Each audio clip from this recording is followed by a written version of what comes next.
Chapter 1 The Divine Entertainment System. In the Grand Haloth Ghost King sect, situated in the desolate northern wasteland Softinuan continent, I am in Cladin black robes with flowing white hair sat expressionlessly up in a pitch-black stone chair.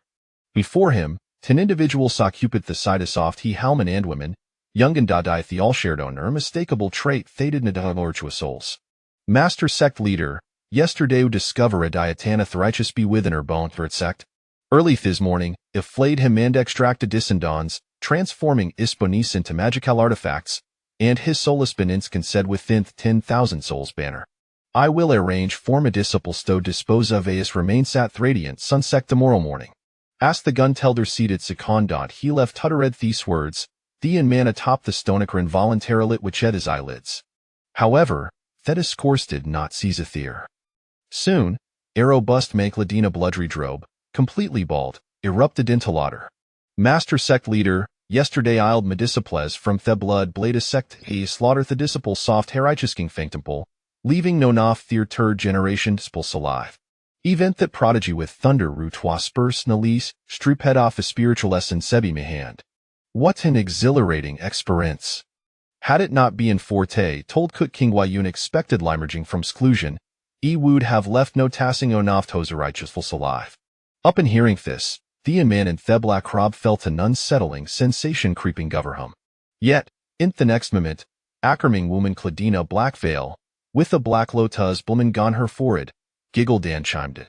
Brother sect leader, you arranged for Shaokai and Theothirsto head to Dongyang City yesterday. This morning, Shaokin informed me that they have a drained thesency of several disciples from Powern Academy, corrupting their scholarly hearts. From no on, their Confucian Deo cultivation will I cleastignate. Ash spoke. Theen chanting woman cast a sultry glance toward Thean man in the black robe, her eyes fled with play full reproach. Brother sect leader, why don't you presume? This Shema took maquit semetami to devise.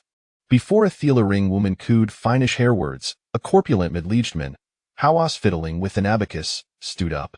Master sect leader, Ihe virgent matters to report. Speak. Thean man and Theblack Rob wavedish and absently. Indeed, yesterday, the Tianjin sect, in alliance with the 10 major righteous sects, seized 10 spirit stonemines belonging to her Ghost King sect, releasing in 100,000 minus slave sand slaughtering gover 304 disciples. As soon as the words left the slips, the individuals seat on either side of the hall sprang to their feet, their expression fled with fervor. Outrageous. Is the Tianjin sect declaring wariness, the demonic sect? Master sect leader, please permit lead the light disciple soft secto confrontin insect. I fivinazing glean tremain say live within thearings but tomorrow, it shall present me head a thriver off thunderworld. I, from the blood pool, shall accompany brother Mingi. The righteous shave slaint 304 disciples shall reciprocate slaughtering 1,000 off thears. In me view, the righteous shave forgotten the mito 40 monic sect. It would be fitting for master sect leader to listen to blood letting goft herighteous. As thee spoke, there expect tongas ester ned toward Linyi, seat in upper stone chair. When Linya Matherize, a jaltafunius gripped his shiart, yethitered not trivial in emotion. After a moment of contemplation, heckled Lai replied. It matters not mer yafumanes slave sanduder disciples. If they're dead, so be it. As for hos esperit stonemines, you may claim them tomorrow. As for the matter of war with the righteous, knowest not the time. Midamonikert shavery chet the final stage in seperfected, that a will come when erdemonic sectunifiest on continent. At this words, joy instantly illuminateth the faces of Tosianthi hall. Master sect leader Hassel Reedy cultivateth, heavenly demon divine artothenanth level peak? Excellent. Once master sect leader breaks strudothenanth level, Nunianthon conant twill be your adversary. No wonder master sect leader remains so composed. Then let the righteous sprance about for a hilo longer. When the day of master's ascension arrives, it shall be our Timito eradicate the righteous from the world. With that, Thigh erupted into cacophony of sinister laughter. Witnessing this scene, Linya has delay concocted an excuse to dismiss his blood the fiends. Soon, Thegrandel was left with him alone. Alas, Ithison had been a few days since Mitrant's migration, and troubles keep piling up. At this rate, the possibility of reconciliation between Herighteous and the demonic sect seems utterly bleak.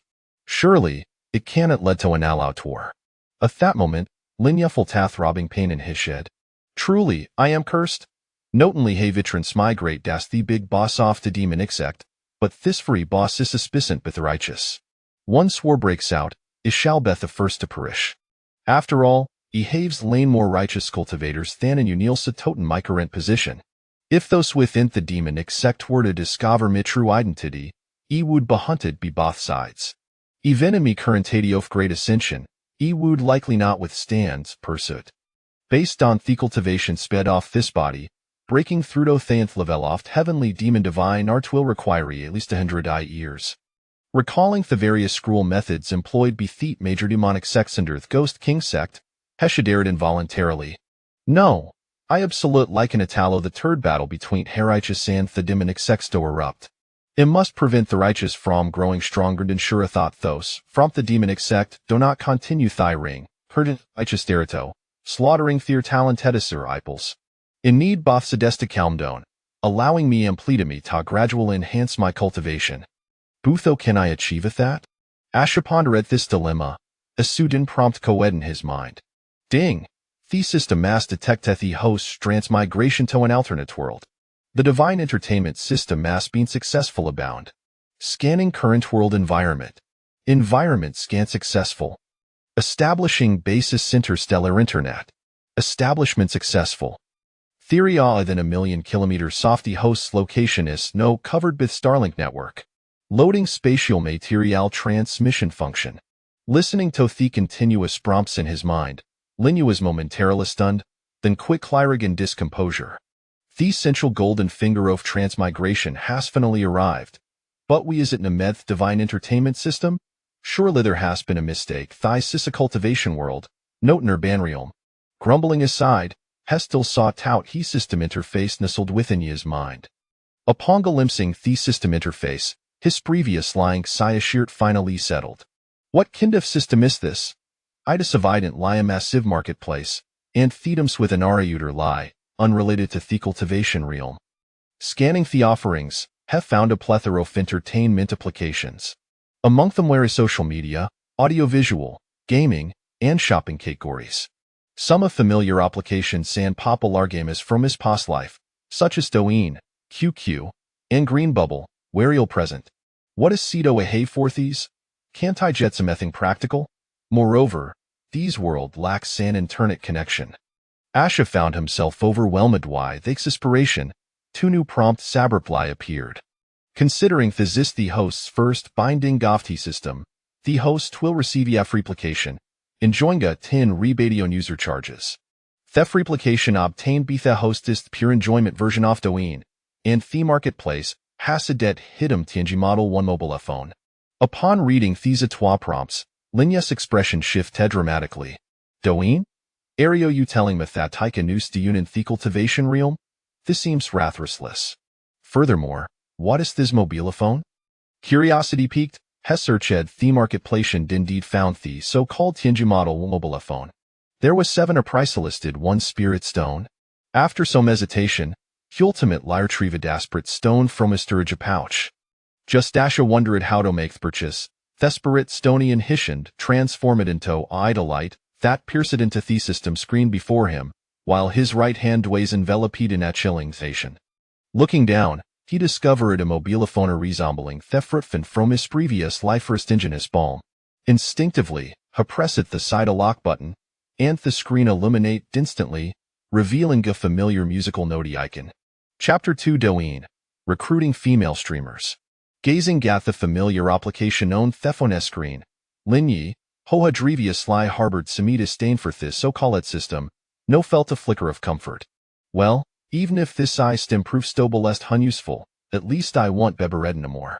When the pressure of cultivation becomes overwhelming, I can't always scroll through Douyin. Como to think of it, haven't browsed the insire of this world. I wonder if I can still find those captivating gladius from me past life. Hee. Ash spoke, eagerly tapped in Douyin. However, just seconds later, his expression surred. Ari Eucading? Why is theories in Glevidio? Are you saying theories in Wanternet? That's no trite Harrisan interneticon displayed here, and the system just mentioned the interstellar internet.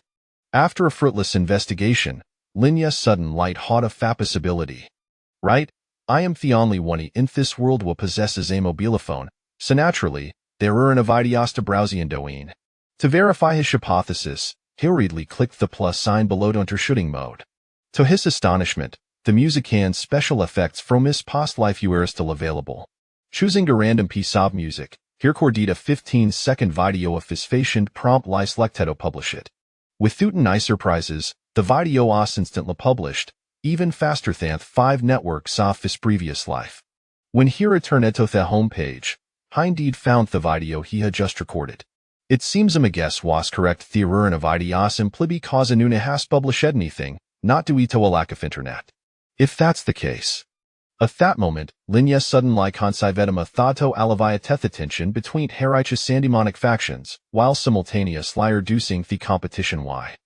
It is well known that a long-standing animosity between Herich's and the demonic sectus large lijuito their lack of activities outside of Phi. Especially the demons under his command, each only contosia per human and the absence of entertainment, killing became a their preferred form of amusement. The righteous cultivators were not different, with their lives consumed by cultivation, retria tingent to seclusion, and dupe emerging, engage in ginbuttal if defeated, they would retreat back into seclusion.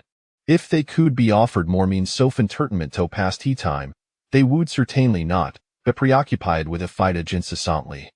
Similar to his past life, where a nation's vigorously developed entertainment and strive for stability. Moreover, entertainment activity is not only mitigated the combative spirit of the cultivators from both paths but also haveth did benefit of influencing.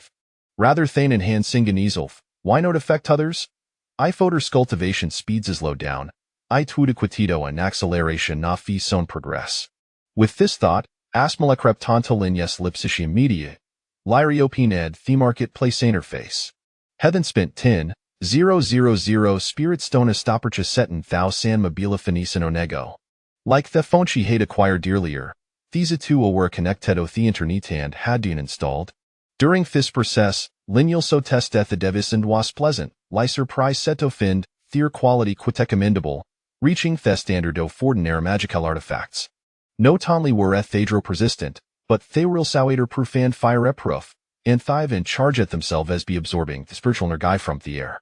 In addition to the basic functionality of cycling, photography, and flashlight, thefon shadatal.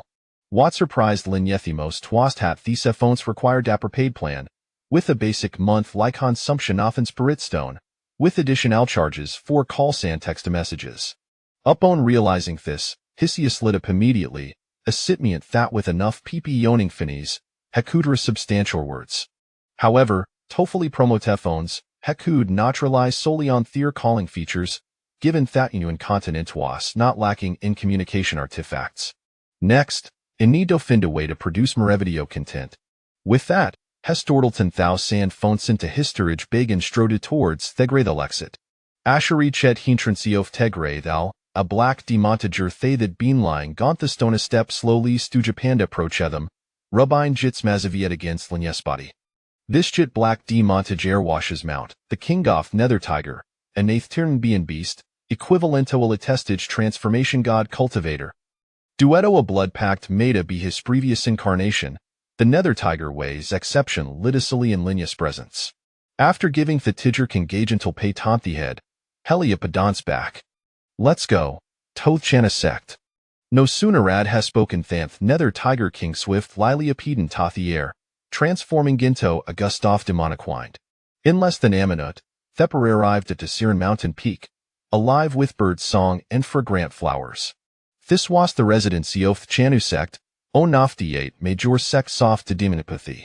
Assassa subordinati off Ghost King sect, Chanu sect boasteth 3,000 female cultivators, with their primary dikwa being Chanu Heart Sutra, noun for enhancing be with higher cultivation levels, making every member a stunning beauty. Perhaps sensing Linya's arrival, several figures soon appeared as streaks of flight, led by a captivating womanino blagaz gown, Howasnonia Thurthan Baiching Schwan, the secta Idrin the current queen of shadows. Upon seeing Linyi, Baikingswan Saya sparkled, and she pro-ched with graceful steps. Brother sect leader, have a, come specific light fin me? Indeed, I have a come to seek ye out. Nodding, Lin Yetis mount Ted from the Tidgerking. Before a cold react, a fragrant breeze enveloped him, and Hilo could down find by Kingsuan right in front of him. Hernier Leishimer and Jis caused Lin Yes body to freeze momentarily.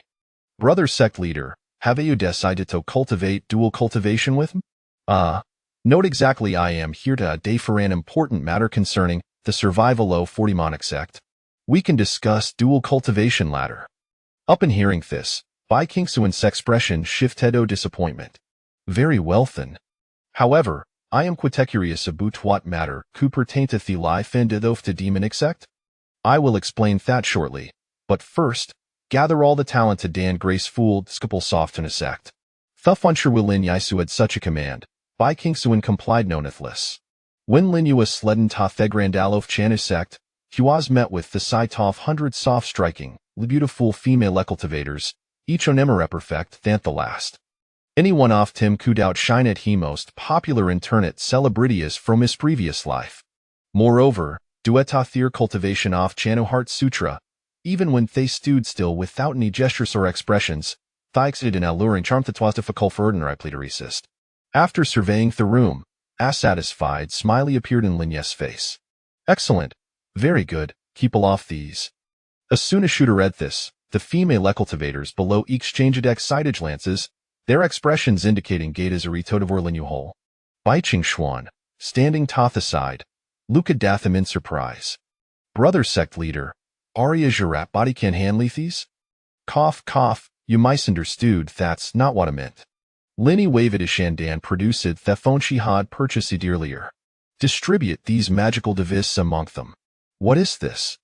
Bai Kingswan asked, a hint of confusion crossing her faces, Hitoakonoft phones. This is a mobilophone will personal I instruct you on how to seat shortly. With that, Lin Yekelden felt but smile. For the group of fold bachelors in theorem of cultivation, what could possibly more interesting than videos featuring beautiful women? Chapter 3. The Qipao and JK uniform. Before long, Lin Yi instructed by Qing Xian to distribute the peculiar smartphones to everyone. As the female cultivators of the Chanus sect gazed at the oddly shaped devices in their hands. Expressions of confusion filled their faces, completely unaware of the purpose of these gadgets. Even Bai Qing Xian shared their bewilderment. Anticipating their curiosity, Lin Yi promptly raised his own smartphone high. The device you hold is called a smartphone? A specially designed artifact of my own creation, endowed with remarkably unique functionalities. On its side, you will find a small button. A gentle press will power it on. Under Lin Ye's guidance, the female cultivators quickly grasped the basics of operating the smartphone.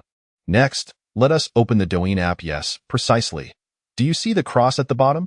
Gently tap it with your finger. As the female cultivators followed Lin Ye's instructions, their screens transformed instantaneously, shifting from a blank state to camera mode.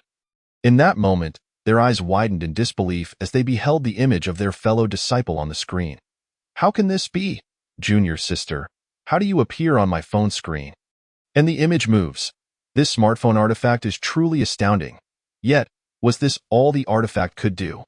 As you can see, Lin Yi continued, by tapping the cross below, you will enter shooting mode, allowing you to capture your likeness in either photos or videos.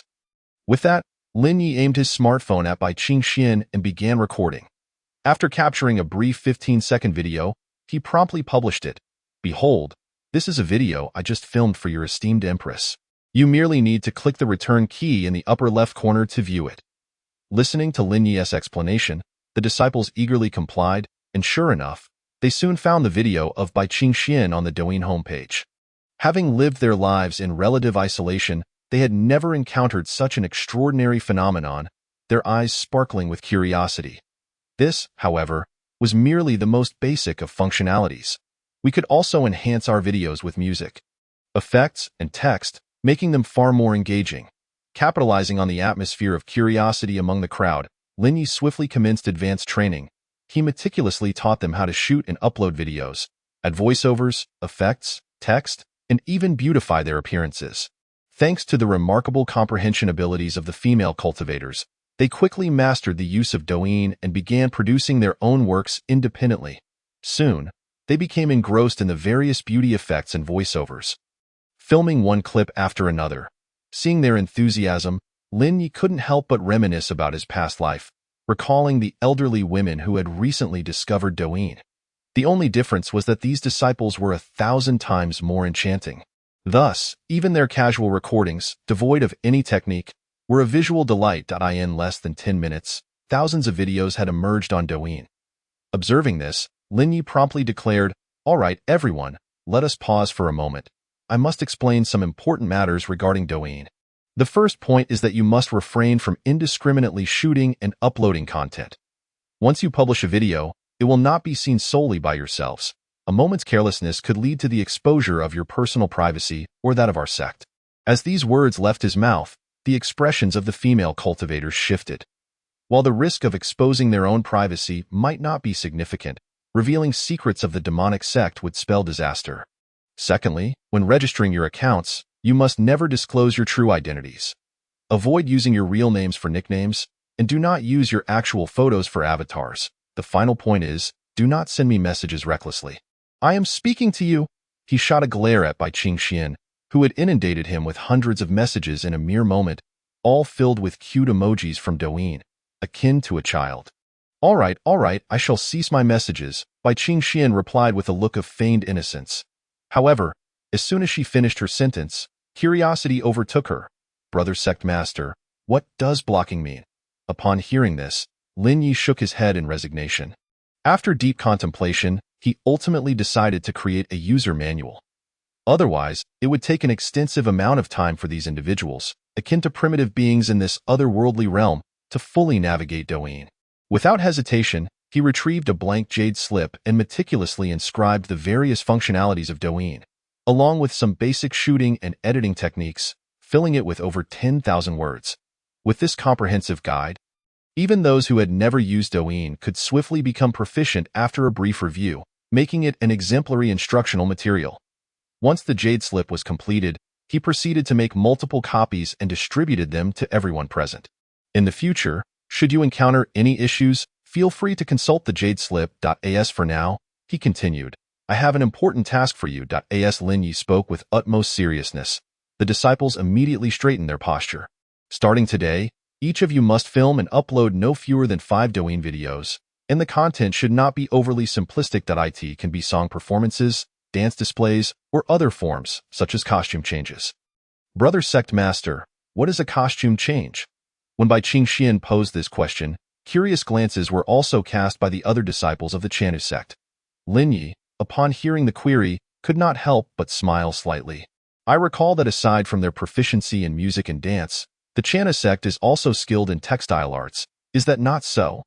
"Indeed, the needlework of my Chanu sect disciples is renowned across the Tianyuan continent. None dare claim to be superior. Even the righteous Tiani pavilion pales in comparison," Bai Qingxian replied proudly. "Very well, I happen to have several costume design plans. You may assist me in bringing them to life? And then I shall demonstrate what a costume change entails. Brother Sect Master can design costumes as well?" "Of course, bring me paper and ink." At Lin Ye's command, a disciple swiftly presented him with the requested materials. In no time, several uniquely designed garments appeared on the page. Should a traveler from Blue Star be present, they would undoubtedly recognize these outfits as the Qipao, JK uniform, and high heels. Chapter 4. Stunning Qipao and short video plans. Although the Chanu sect practiced the art of allure, its disciples were not overly conservative, at least by the standards of their time. Typically, their attire might expose a shoulder or an arm, but they had never encountered designs such as the Qipao or JK uniform, causing many to blush in embarrassment. However, not all were so reserved. Some bold individuals gazed curiously at Lin Ye's designs, including Bai Qingxian. "Brother Sect Master, what inspired such designs? While they reveal a bit, they are undeniably enticing. I wonder, if I were to wear this outfit, would you be willing to engage in dual cultivation with me?" As she spoke, Bai Qingxian drew closer once more. "Junior sister, you jest? My skills are yet to be perfected. We shall discuss dual cultivation another time." As he spoke, he deftly shifted the topic. "By the way, I have heard that the Chanu sect possesses a heavenly garment loom, capable of weaving a garment in the blink of an eye. Today, I would like to witness its workings. Brother Sect Master, are you so eager to see me adorned in your designs?" Bai Qingxian teased with a playful glance at Lin Yi. then I shall certainly oblige you." With that, she gracefully departed, returning shortly with a spindle-like artifact radiating spiritual light. This was the supreme spiritual treasure, the heavenly garment loom, modeled after the ancient celestial artifact, the Weaver Girl's shuttle. With ample spiritual materials, it could create any desired clothing style, even fabricating artifact-level armor. With the heavenly garment loom in hand, Bai Qingxian donned a serious expression. After glancing at the hastily drawn design in Lin Ye's hand, she retrieved a roll of pristine silkworm silk from her storage pouch. In the next moment, the loom erupted in a dazzling display of colors, and the white silk rose into the air.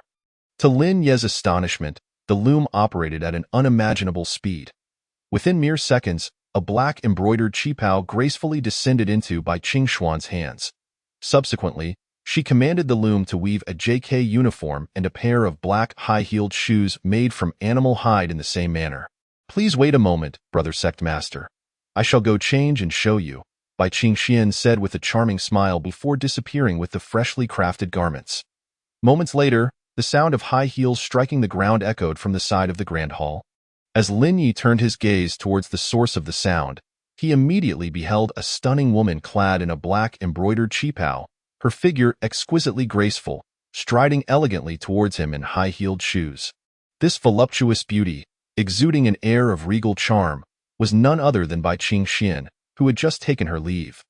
The qipao accentuated her already alluring features, rendering her even more irresistible, particularly when her lithe legs were occasionally revealed through the side slits as she moved with a light step. In that moment, Lin Yi found himself utterly entranced. He had never before witnessed such a captivating scene in this lifetime, or even in the previous one. He stood frozen, and by the time he regained his senses, Bai Qingxian had already approached him. In the next instant, with her eyes sparkling like spring water, she leaned in close to his ear and whispered, "Brother Zhongzhu, do you find me beautiful?" Upon hearing her words and feeling her warm breath against his ear, Lin Yi instinctively nodded. Aside from Lin Ye's astonishment at Bai Qingxuan's transformation in the qipao, the other female disciples of the Chami sect were also gazing at her with wide, gleaming eyes. It was not only men who appreciated beauty. Women too delighted in admiring enchanting women. "The Lady Yin is truly stunning in a qipao. I wish to wear one as well, let it show.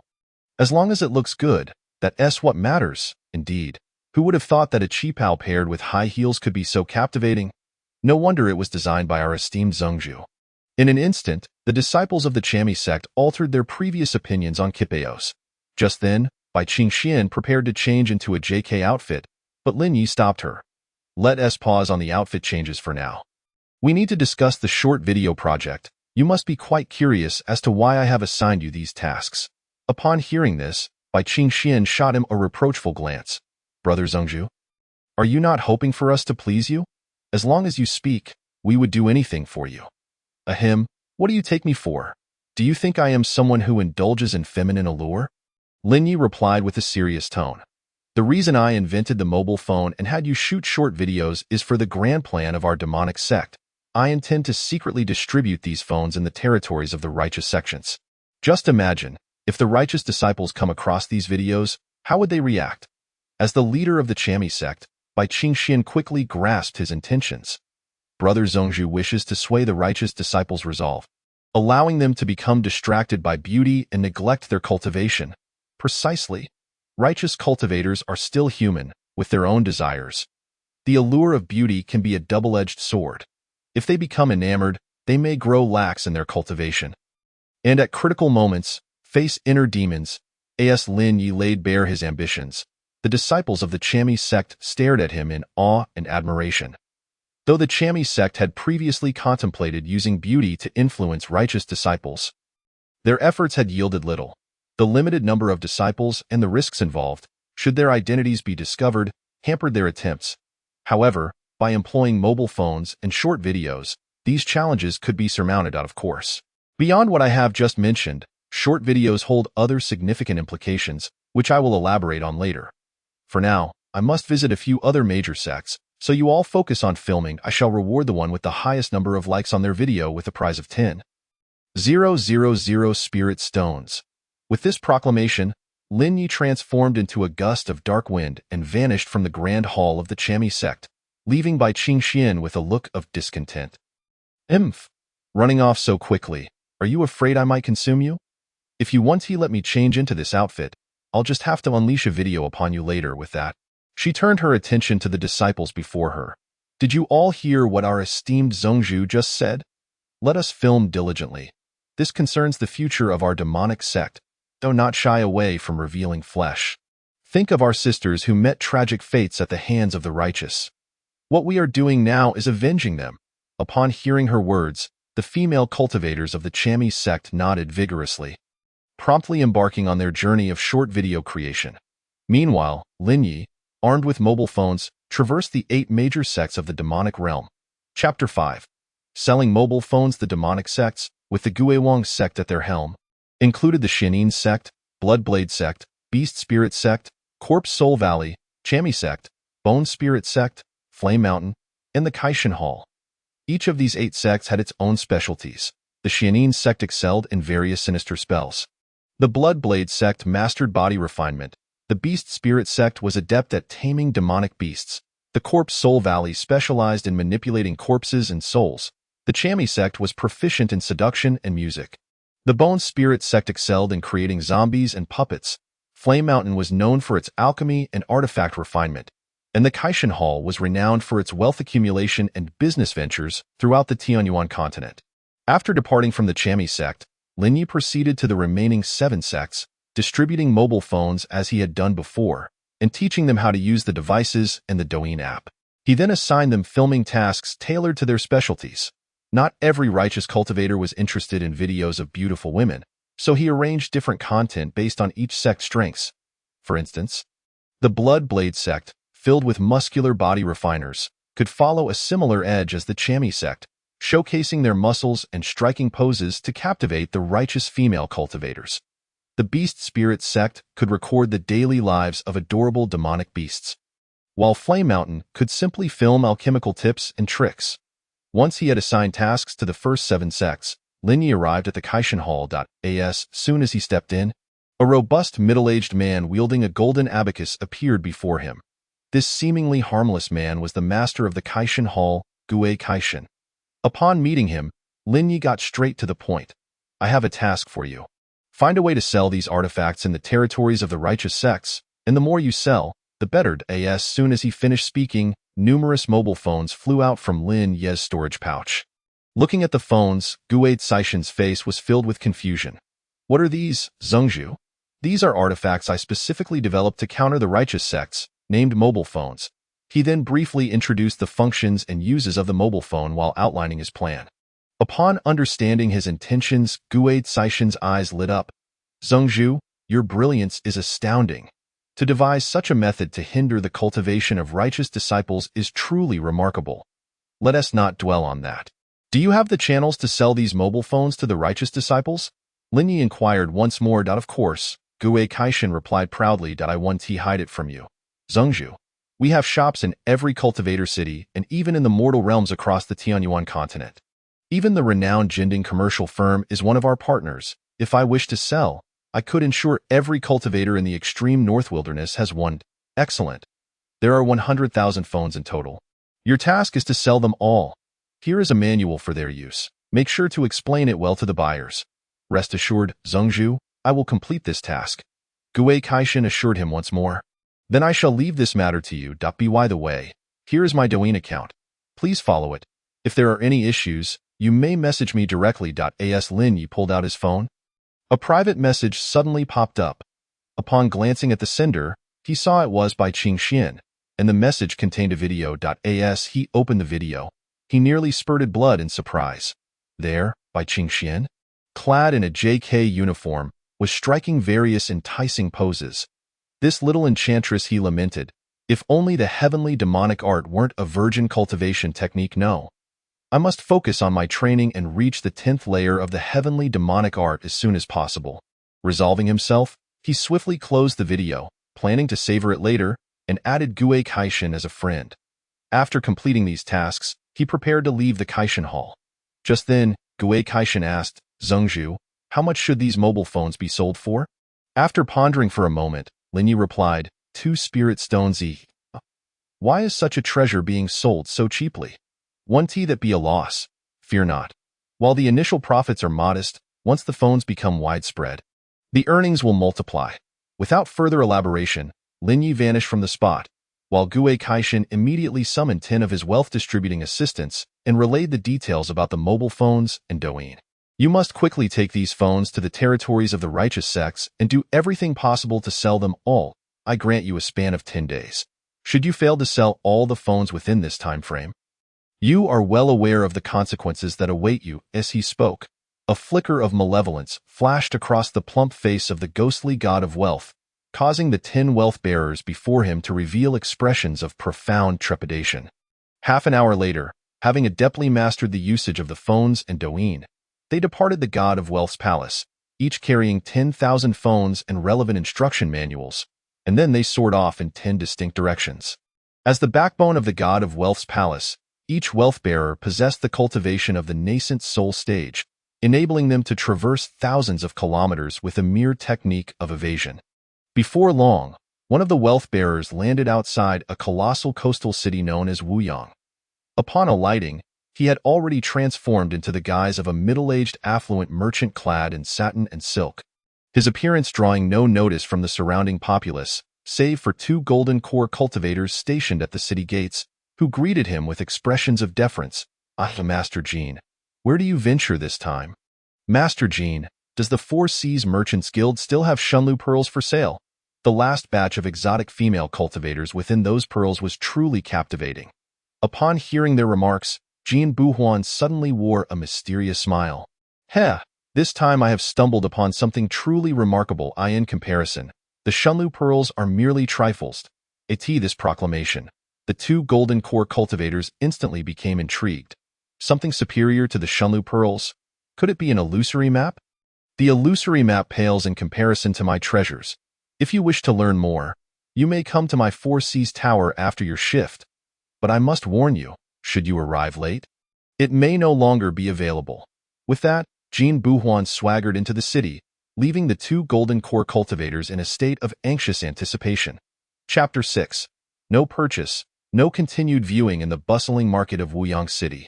Several Qi refinement stage cultivators clad in azure robes, each adorned with a white crane emblem upon their chests, meandered about under the guidance of a white-clad youth at the foundation establishment stage. They were frequently drawn to the various rare materials, magical artifacts, and talismans being peddled from the nearby stalls. That a 3rd-tier demon beast, the white jade spider. It is said that upon reaching maturity, it possesses strength akin to that of a foundation establishment cultivator and can spin the incredibly precious white jade silk, selling for 500 spirit stones per ounce. Upon hearing this, the white-clad youth chuckled and shook his head. Nonsense, that is not a white jade spider. It is merely a common 1st-tier demon beast, the emerald spider, coated in white paint. As soon as he finished speaking, another disciple clad in green pointed incredulously at a stall less than 10 meters away. Senior brother, that stall is actually selling martial arts techniques. Earth-grade techniques for only 200 spirit stones. Also fake. What they are showing you is indeed an earth-grade technique, but once you purchase it, you'll find it is merely a fragment. What? Wasn't it said that everything can be bought in Wuyang City? Why is it all fake? Another disciple in green lamented in disappointment. Not everything is fake. Whether you can procure authentic items depends on your discernment. For novices like you, it is best to visit the reputable shops within the city, where the goods are generally genuine. With that, the white-clad youth led them forward, soon stopping before an imposing 3-story pavilion, where the sign prominently displayed the words 4 Seas Pavilion. Remember this place, if you ever need to purchase any spiritual materials or treasures, come here. Though the prices at 4 Seas Pavilion may be higher than those outside, at least the items are authentic. As he spoke, a hint of nostalgia crossed the white-clad youth's face. I recall that my first flying sword was purchased here, and it remains in impeccable condition to this day. Come, let us take a look inside. As they entered the 4 Seas Pavilion, they were immediately greeted by a dazzling array of merchandise. Magical artifacts, flying swords, rare materials, and spiritual pets were all meticulously organized. The sight left the group of Qi refinement novices utterly awestruck. At that moment, a cheerful attendant, at the 7th level of Qi refinement, approached them with a broad smile. Senior Chu Feng, you have arrived. Are you here to purchase something? We have just received a new batch of foundation establishment pills crafted by Master Ma, with a success rate 30% higher than standard pills. As soon as the attendant finished speaking, the white-clad youth, Chu Feng, released his foundation establishment aura. Congratulations, Senior Chu Feng. So you have already established your foundation? You are not yet 50, are you? Truly, you are the most gifted disciple of Feixia Island in a century. I trust you will soon attain the golden core stage. Before the attendant could finish his flattery, Chu Feng interrupted. All right, enough of that. Today, I have brought several new disciples to acquire foundational artifacts. Can you recommend any good ones for them? My junior brothers hail from prestigious families in the East Sea. They are not lacking in spirit stones. Upon hearing this, the attendant's eyes instantly sparkled. Excellent. Please follow me this way. We have just received a batch of premium magical artifacts. As the attendant eagerly led Chu Feng and his companions toward the magical artifact section, Chu Feng's gaze was suddenly captivated by an object displayed on a nearby counter. He halted his steps and curiously pointed at the rectangular item resting on the counter. Is this also a magical artifact? It costs only 2 spirit stones. Upon hearing Chu Feng's words, the attendant paused, and upon seeing what Chu Feng was pointing at, he rushed over with remarkable speed. Indeed, this is our Four Seas Pavilion's latest generation of communication magical artifact, known as a mobile phone. Do not let its low price fool you. Its capabilities are quite impressive. What functions could a 2-spirit stone artifact possibly have? Not only Chu Feng, but the disciples from Feixia Island behind him were equally intrigued. Hee, just watch closely. In the next moment, the attendant picked up a mobile phone from the counter and pressed the lock button on its side. With a click, the previously dark screen illuminated. Witnessing this spectacle, Chu Feng and the others were visibly astonished. They had never encountered such a miraculous artifact before. The subsequent events utterly shattered their preconceived notions. As the attendant's fingers glided across the phone screen, various functions were unveiled. Although the system's mobile phone lacked the plethora of features found in smartphones from a past life, it still boasted essential functions such as calling, texting, taking photos, and flashlight capabilities. Just the camera and video recording functions alone left Chu Feng and his companions utterly mesmerized. After showcasing the fundamental features, the attendant casually opened Douyin in an instant. A woman adorned in a green palace gown and a white veil appeared on the screen. Accompanied by gentle, melodious music, the scene transitioned, and the woman's veil slipped away, revealing a breathtakingly beautiful face with exquisite features. Chu Feng and the others were momentarily rendered speechless. Before they could react, the attendant's finger gracefully swiped upward. Enraged, Chu Feng was about to reprimand him when the phone screen once again seized his attention. Although the palace-dressed woman had vanished, she was replaced by an equally stunning woman clad in white. With her dark hair elegantly styled atop her head and a vibrant red lotus flower adorning her brow, she exuded both ethereal beauty and allure. As the music played, her white gown transformed into a uniquely designed dress, revealing her long, graceful legs through a side slit.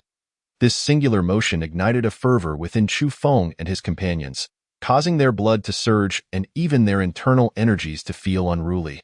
A novice disciple, barely initiated, even found himself bleeding from the nose. Yet, despite this, they were unable to tear their gaze away. Only when the attendant pressed the lock button again did he speak up. Esteemed seniors, would you like to purchase a mobile phone? If not, you shall be unable to continue watching. Aside from the previous 2 videos, there are even more exciting contents ahead. As soon as the attendant finished speaking, a Qi refinement disciple behind Chu Feng declared without hesitation, all by one, "Hand me a phone." This prompted the other Qi refinement disciples to act similarly, scrambling to pull out their spirit stones. In no time, each of them held a mobile phone. Although Chu Feng, as the senior brother, yearned to purchase one as well, he hesitated, concerned about how he would maintain his authoritative image among his junior brothers if he indulged. But if he refrained, just as he was caught in his thoughts, a Qi refinement disciple approached him, cradling a mobile phone in his hands. "Senior brother, I am grateful for your guidance during this time. I have no means to repay you, so please accept this humble gesture." Faced with the phone, Chu Feng hesitated repeatedly before ultimately accepting it with a composed demeanor, placing it into his storage pouch. Ahem, no more reckless purchases from now on. However, to return to the topic at hand, the camera function that comes with this mobile phone is remarkably convenient. In the future, while borrowing techniques from I can simply take pictures with my phone and study them thoroughly upon my return. Hee, as expected of my senior brother. We share the same sentiments. The flashlight feature is equally impressive, allowing us to cultivate at night without fumbling in the dark. As Chu Feng turned around, he was greeted by a row of leering faces behind him. Chapter 7. The mobile phones fly off the shelves, just 20 more minutes perhaps due to the crowd gathered around Facia Island. The mobile phone display counter quickly caught the attention of other patrons within the Sea-High Pavilion. What's that over there? A new type of magical artifact. Why are so many people gathered? A curious individual suggested, let us go take a look. By the time the other consumers approached, Chu Feng and his companions were just registering their own Douyin accounts under the guidance of a servant. The servant also gifted each of them a user manual for Douyin, personally written by Lin Yi. With their natural talents, they grasped the usage of the mobile phone and Douyin with minimal effort. Eagerly scrolling through videos, this moment, only disciples of the Chanu had joined Douyin, so their casual swiping led them to an array of meticulously crafted videos by the female disciples. Each showcased their unique talents, enhanced by Douyin's built-in background music and beauty effects, rendering them all as ethereal beings. For this group of reclusive cultivators, who considered climbing a mountain a form of entertainment, it felt like a devastating blow. They were nearly entranced, their souls almost being drawn into the phones. The originally curious cultivators, who had come merely to observe, quickly noticed the expressions on their faces and displayed disdain. Clearly, these were newcomers who had only just entered the cultivation world. Lacking even this basic awareness, they wondered what could so thoroughly captivate them. With a mix of curiosity and scorn, they moved closer to Chu Feng and his group, their attention fixated on the screens of the mobile phones. A few minutes later, the number of people behind Chu Feng swelled from a dozen to several dozen. Moments later, it multiplied to over 100, each craning their necks with foolish grins among them.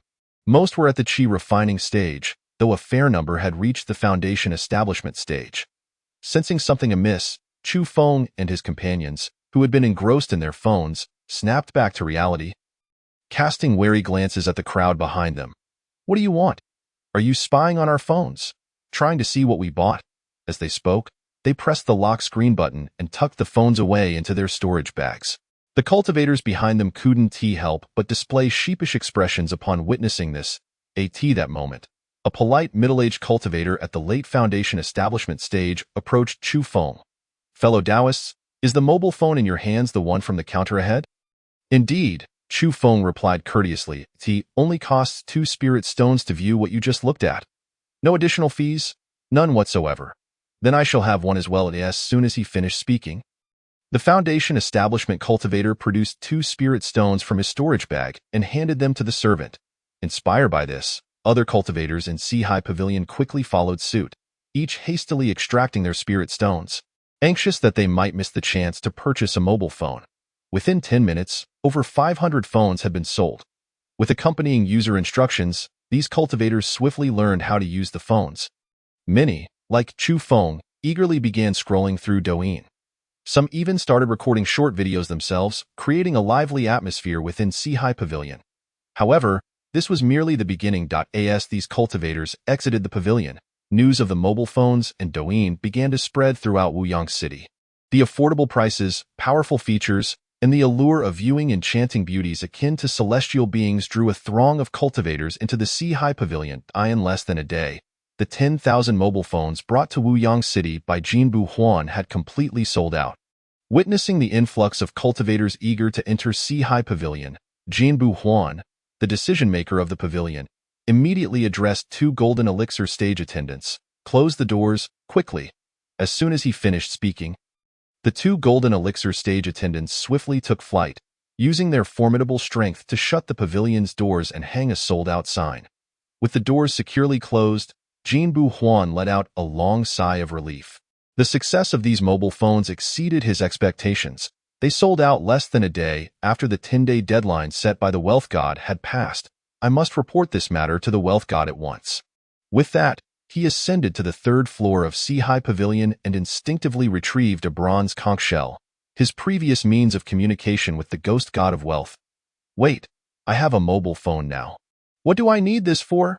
Disgustedly tossing the bronze conch aside, he instead grabbed his own mobile phone, opened Douyin, and searched for the ghost god of wealth among his friends, sending a video request. Not long after sending the request, a chubby face appeared on his screen. It was the ghost god of wealth, located thousands of miles away. Wealth god, I have urgent matters to report. What is it? It concerns the mobile phones. The mobile phones? What? They aren't selling. The ghost god of wealth's eyes widened. No. It's not that they aren't selling. They have all sold out. Not a single one remains. What? They've all sold out? Yes, every last one. As Jinbu Huan firmly delivered this news, the ghost god of wealth was left speechless for a considerable time. After a full 10 seconds, he finally spoke with a face full of excitement. You've done well. I will report this to the sect master immediately. With that, the ghost god of wealth ended the video call, just as he was about to send a private message to Lin Yi. Another video call request came in. The sender was another wealth envoy. I wonder how the phone sales are doing. They should be selling well in just a few days. I in the main hall of the Ghost King sect. Lin Yi, seated upon his throne, was enjoying the talents of the Channa disciples while still fretting over the mobile phone sales. After all, mobile phones were still a novel concept for the cultivation world, and he worried that the more traditional-minded individuals might struggle to accept them. Just then, a private message suddenly popped up. Sect Master, I have just received reports from 10 wealth envoys. 100,000 mobile phones have all sold out. Instantly invigorated by the message, Lin Yi exclaimed, Is this true? 100,000 mobile phones sold out so quickly. With a hint of disbelief, he immediately called the ghost god of wealth for a video chat. Through the call, he quickly learned of the phone sales situation and confirmed the message's authenticity. Sect Master, I will bring back the funds generated from the phone sales tomorrow. Additionally, I am unsure if there are any more phones available. Many cultivators are waiting outside the shops in various cities. Hearing this, Lin Yi, who had been in a daze, finally snapped back to attention. Of course we have phones. We have as many as needed. As for the spirit stones earned from selling the phones, you can transfer them directly to me. Transfer? Yes, simply keep the spirit stones near you, then press the transfer button below, and you can send them directly. Minutes passed, and a mountain of spirit stones appeared before Lin Yi. Gazing at the abundant spirit stones, a smile broke across his face. He had never intended to profit from selling mobile phones. Yet the unfolding events exceeded his wildest expectations. The 10,000 spirit stones spent on purchasing the phones had swiftly transformed into 20,000. Should I raise the price by another spirit stone? Or perhaps sell some phone cases as well? Never mind. I want to overthink it. Let us purchase 20,000 more phones first. With that, he opened the system mall and decisively selected to purchase. Meanwhile, on a distant celestial mountain, a white-clad cultivator emerged from his meditative state. After much contemplation, he ultimately picked up his mobile phone. I'll just look for 20 minutes. I'll resume my cultivation after that. Chapter 8. The rightful genius of the righteous path becomes a fish on the line in the tranquility of his room. Chu Feng consoled himself while opening Douyin.as. He gazed at the enchanting young ladies on the screen, each resembling celestial beings. A faint smile graced his face. He lost track of time, scrolling through countless videos, until suddenly, he became aware of the hour displayed in the top right corner of his phone, and his expression shifted dramatically. How could it be?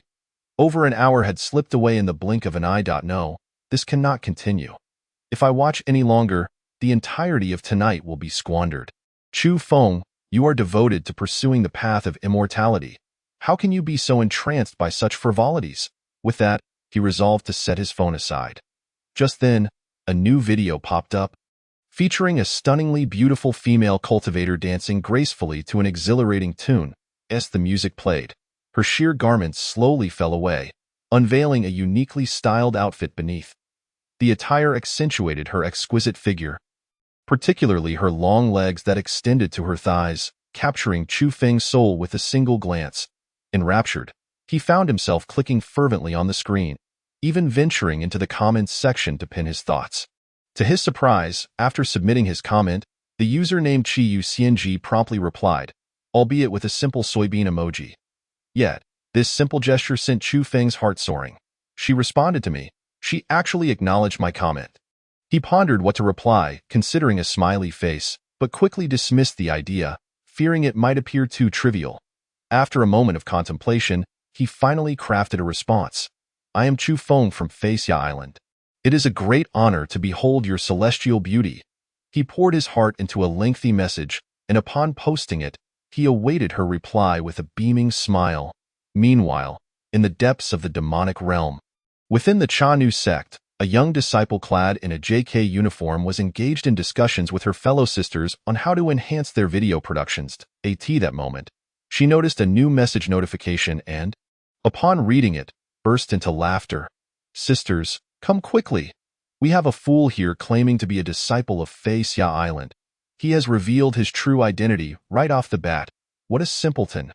His speech is so flowery. He sounds quite foolish. I believe I recognize him. He shone brightly during the Ascension Conference held by the Righteous Sects 30 years ago. He was exceptionally gifted with a rare Thunder Spirit root and was taken in as a closed-door disciple by the esteemed Qing Xia Dao Ren of Faxia Island. I also have a suitor who claims to be Jing Xian from Baiyunguan. I finally understand why our sect leader wants us to create Douyin videos. It's to lure in these young disciples from righteous sects. In that case, let's all engage earnestly and interact with them from time to time. This will influence their cultivation and weaken their resolve if possible. We could also extract information about their sections. Yes, sister. The disciples of Cha Nu sect eagerly began conversing with the righteous cultivators, including Chu Feng. When he noticed the celestial being he admired had replied to him, his face lit up with joy. Wonderful, she has responded. What does this smiley face mean? Could it be that she harbors feelings for me? The thought sent his heart racing, and in the next moment, his fingers danced across the screen again, composing yet another lengthy reply. However, after a moment's reflection, he deleted it, chastising himself for seeming too frivolous. Thus, he continued the cycle of writing and deleting, while the other party occasionally responded, each reply causing his cheeks to flush and his heart to race. Unbeknownst to him, the night slipped away, and when he finally realized dawn had broken, alarmed, he gasped in disbelief. How could time have passed so swiftly? I have not cultivated at all tonight. How can I face my master, who has such high hopes for me? This is utterly unacceptable. No, I must make up for lost time today. I cannot watch Douyin any longer. With newfound determination, he prepared to focus on his cultivation. Yet, just then, a private message popped up on his screen. Chu Feng, why haven't you replied to me? Did I say something wrong? Upon seeing the message, he immediately opened Douyin, forgetting his earlier resolve. Simultaneously, a disciple from Cha Nu sect handed her phone to another eager female cultivator nearby. Bing Xin, sister, I'm feeling tired. You can play with my phone. Thank you, sister. By the way, remember to reply to this person's messages every few minutes. If you don't want to respond, just send a random emoji. Of course, sister. With that, the first disciple gracefully departed, while the one receiving the phone eagerly opened Douyin, playing with various effects. Upon receiving a private message, she carelessly sent a random emoji in response. Coincidentally, she sent Chu Feng a crying emoji. When Chu Feng saw the crying emoji, panic surged within him. Have I upset the celestial being? No, I must appease her. Otherwise, she might ignore me. As for cultivation, missing a day shouldn't matter. After all, Master Wunti emerged from seclusion for another 10 years. 10 years is ample time for me to reach the mid-foundation stage. With that thought, he strained to craft an eloquent response. Chu Feng was not alone in this. For many newly acquainted with smartphones and Douyin, everything felt refreshingly novel. Chapter 9. A surge in users. The distressing hoof trimming in the southern domain of Tianyuan continent, within the South Dipper Academy on Qilin Mountain. A young man donned in scholarly robes stood up from his bed after a yawn. His name was Songyu, a gifted disciple of the academy. At the age of 20, he had already reached the scholar realm, equivalent to the foundation stage in the immortal system, surpassing Chu Feng, who broke through at 50. His rapid advancement was attributed to both his innate talent and unwavering determination. To him, beauty was merely a fleeting distraction. incapable of luring him away. Yet, he too bore his own burdens. As a prodigious student of the South Dipper Academy and an elite member of the prominent Song family, the weight of expectations from both his family and school pressed heavily upon him. The pressure was so great that at times, he dreamt of studying even in his sleep. However, last night was an exception. After spending some time scrolling through Douyin videos before bed, he took his phone, purchased the previous day in Chilean City, and opened the app. In an instant, a video appeared, showcasing a robust cultivator wielding an oddly shaped knife as he approached a demon donkey emitting dark smoke. The cultivator secured the donkey's hoof to a wooden post and began to meticulously trim it with the crescent-shaped knife. Each stroke that peeled away the thin layer of hoof brought Songyu an indescribable sense of relief. This sensation peaked as the hoof was smoothed and polished. At that moment, he cast aside thoughts of studying. The classics and scriptures faded from his mind, and the pressure weighing on his heart dissipated like a flood released from a dam. After watching the video, he quickly scrolled to another. The next clip revealed an adorable little creature, a demon beast he had never encountered before. It was no larger than a fist, adorned in black and white. With a pink snout, short stout limbs, and a charmingly awkward gait, it emitted delightful sounds that tugged at his heartstrings. Captivated, he watched the video several times before swiping away. Unsurprisingly, the subsequent video featured yet another cute baby demon beast. An hour slipped by before he finally set his phone down, not from boredom, but because it was almost time for his morning class. After a quick splash of water on his face, he hesitated at the door, contemplating whether to take his phone with him. Ultimately, he decided to bring it along, reasoning that while he might not use it during class, he could certainly scroll during breaks. After comforting himself, he grabbed his phone and books, making his way to the classroom. By the time he arrived, several scholars were already engrossed in their studies, diligently poring over the classics. In addition, there sat an elderly scholar on the podium, cradling a book in his hands, his expression one of rapt fascination, as if he were utterly absorbed in the world contained within its pages. Observing this, Songyu instinctively retrieved the classic texts he intended to review today. Preparing to recite them earnestly, however, as he extracted the book from the box, his phone, which had been placed inside, caught his eye. Gazing at the screen, an internal struggle ensued within him. Reason dictated that he should not be distracted by frivolities, for reading was the task at hand. Yet another voice urged him to indulge for just a moment, suggesting that even study requires a balance of labor and leisure. After wrestling with this dilemma for some time, he ultimately gritted his teeth and extracted the phone. Ensuring that no one was watching, he discreetly nestled the device within the pages of his book, raising it high, while simultaneously unlocking the screen to access Douyin. As soon as he opened the app, a small, adorable creature appeared on the display. At the sight of this charming beast, an involuntary smile spread across his face. Just then, the elderly scholar's gaze shifted towards him, and upon witnessing Songyu's beaming countenance, he could not help but nod in satisfaction. Truly, he was the most gifted student of the Nandu Academy in nearly a century. Even a text like the Analects could captivate him so thoroughly, suggesting he had gleaned insights into the sage's teachings, prompting his uncontainable joy. A promising pupil indeed, he mused. With that, the elderly scholar returned to his reading. Meanwhile, far away within the Ghost King sect, Linyi stirred from his slumber on a soft, fragrant bed. Although he had theoretically reached the stage of great transcendence and no longer required sleep, he remained unable to shake the habits of his previous life. Upon awakening, the first thing he did was reach for his phone beside the pillow. Before even opening Douyin, he noticed dozens of private messages from Bai Qingxian. A brief glance sufficed for him to locate the backend management program .as, a publisher on Douyin in this world. He possessed the highest level of backend access, allowing him to view all data. His primary curiosity lay in discovering how many registered users Douyin had amassed after a full day and night. When he accessed the backend data, the numbers that appeared startled him. 238, 654. Just as he was momentarily taken aback, the figure continued to climb by dozens. Incredible, it surged so rapidly. In just one day and night, the user count had exceeded 230,000, nearing 240,000. Coupled with the 200,000 phones he had delivered to the ghost god last night, the total number of devices across the Tianyuan continent was only just over 300,000. This meant that within less than half a day, more than 100,000 phones had been sold. It seemed he had underestimated the allure of smartphones for cultivators. As he pondered, he glanced at the second metric, the number of works produced.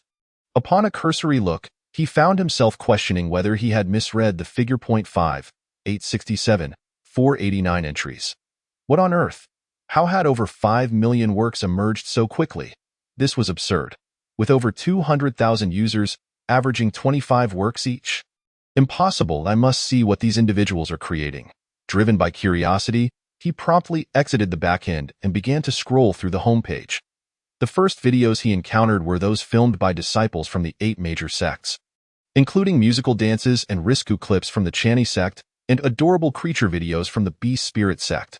Following these were various ordinary cultivators videos, some merely seconds long, while others extended for several minutes.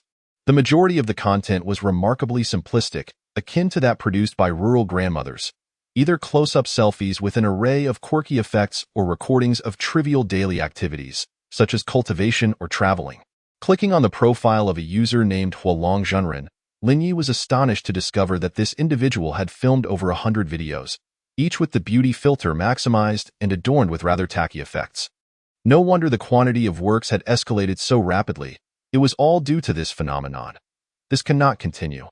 Otherwise, the overall quality of the videos will plummet. I must encourage them to produce more high-quality content. With this thought, a comprehensive plan sprang to mind. Half an hour later, he transformed his cultivation room into a livestream studio, donning a mask adorned with musical notes. Concurrently, all Douyin users received a private message from the official account, titled Creation Incentive Program, Chapter 10, Creation Incentive Program, Live QA.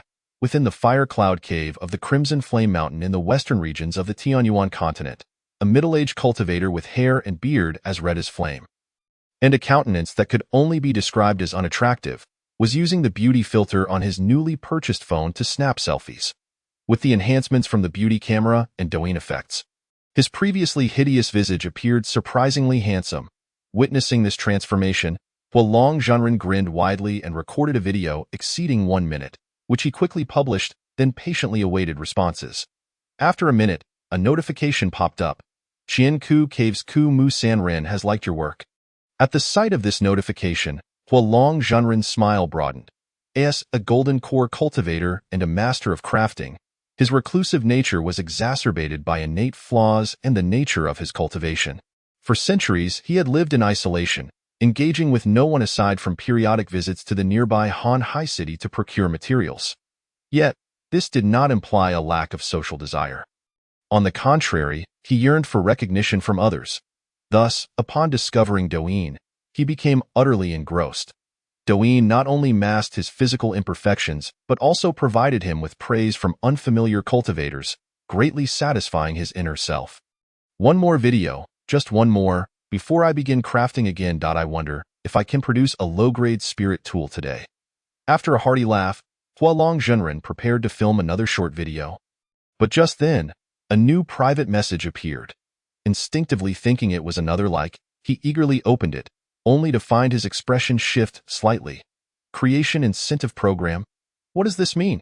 Curiosity piqued, he read the message intently. Dear Douyin users, to ignite your creative enthusiasm and enhance the quality of your works, Douyin officially launches the Creation Incentive Program. From this day forth, any work that reaches 1,000 views will earn a reward of 10 spirit stones. Those achieving 10,000 views will receive 100 spirit stones, and works surpassing 100,000 views will garner 1,000 spirit stones. Additionally, we will establish a work's popularity leaderboard, updated in real time based on likes and views. Featured works will gain greater visibility. Furthermore, the Dou feature is now available, allowing users to promote their favorite works for wider exposure. For more details, please click the link for specific rules to assist all users in enhancing their creative skills. Douyin's Creator Classroom is now temporarily open. Click the link to join the official livestream and learn video creation techniques, ensuring a qualitative leap in your video quality. Upon finishing the message, Hualong Zhenren's eyes lit up. While he dismissed the meager creation funds, the popularity leaderboard and Dou feature delighted him, and the creator classroom sparked his curiosity. Driven by this newfound interest, he quickly located the Do feature and found its various packages. The lowest tier cost 10 spirit stones, randomly recommending to 10 individuals, while the highest tier required 100,000 spirit stones for a random reach of 100,000 people. How convenient! I shall try the package for 1,000 spirit stones. With that, he swiftly retrieved 1,000 spirit stones from his storage bag, and the moment he clicked to recharge, the stones vanished without a trace, while the phone screen confirmed the successful Do placement. Within less than a minute, Hualong Zhenren was inundated with notification alerts. Chunyang Sect Dao Xian has liked your video. Qisong Zi from Songfeng Mountain has liked your video. Pu Du from the Vajragate has liked your video. Longquan from the 100 Refinements Sect commented on your video. Brother Hualong, long time no see. You look even better than before. Tu Gang from the Xin Tai Gate commented. Who is this old fellow? Who wants to see this rubbish? Upon seeing the initial messages, Hualong Zhenren was grinning from ear to ear, but his expression darkened upon reading the latter comment. Xin Tai Gate's Tu Gang. Is it? I shall remember you. Having uttered this veiled threat, his face once again broke into a smile. In just a few minutes, his latest video had garnered over 100 likes and dozens of comments. With his follower count surging from single digits to double digits, this brought him immense satisfaction. As for the expenditure of 1,000 spiritual stones, it is but a trivial matter for him. After all, he is a master craftsman of his generation. Although the majority of the magical artifacts he has forged are largely unsold, the sale of even a single item could yield at least several tens of thousands, if not over 100,000, spiritual stones. By the way, I should investigate what exactly this creator's classroom is all about. Suppressing his inner joy, Master Hualong promptly located the previous link, gently tapped the screen, and was instantly redirected. To his bewilderment, a peculiar video interface materialized before him. On the screen, a man donned in a mask adorned with a Douyin symbol sat within a confined room. Just as he was attempting to comprehend the purpose of this display, the masked man suddenly spoke. Welcome, Master Hualong, to my live stream. Let us all extend a warm welcome to Master Hualong. No sooner had the masked man finished speaking than a flurry of text appeared at the bottom of the screen. Welcome, esteemed Master Hualong. It is an honor to have you here, Master Hualong. I have long admired the illustrious name of Master Hualong. Observing the stream of welcoming messages directed at him, Master Hualong was momentarily taken aback, followed by a smile gracing his face. Who does not relish being revered? Esteemed friends and fellow creators on Douyin, let us continue our earlier discussion. First and foremost, it is imperative to understand what Douyin truly is. The essence of Douyin lies in its function as a tool for individuals to document and share their lives. Here, you may share any content you wish to convey to your fellow practitioners in the Tianyuan continent. For instance, you can share the joy of breaking through a realm, the sense of achievement following a successful alchemical endeavor, and the insights gained during your cultivation. Beyond sharing, this platform serves as an excellent venue for communication, allowing you to engage in discussions with friends from distant lands at any time. Here, you can purchase elixirs and magical artifacts, while also having the opportunity to sell your own, ensuring they are swiftly traded. Of course, this function will only be available once you have garnered 1,000 followers. Upon hearing the masked man's words, a sense of enlightenment washed over them.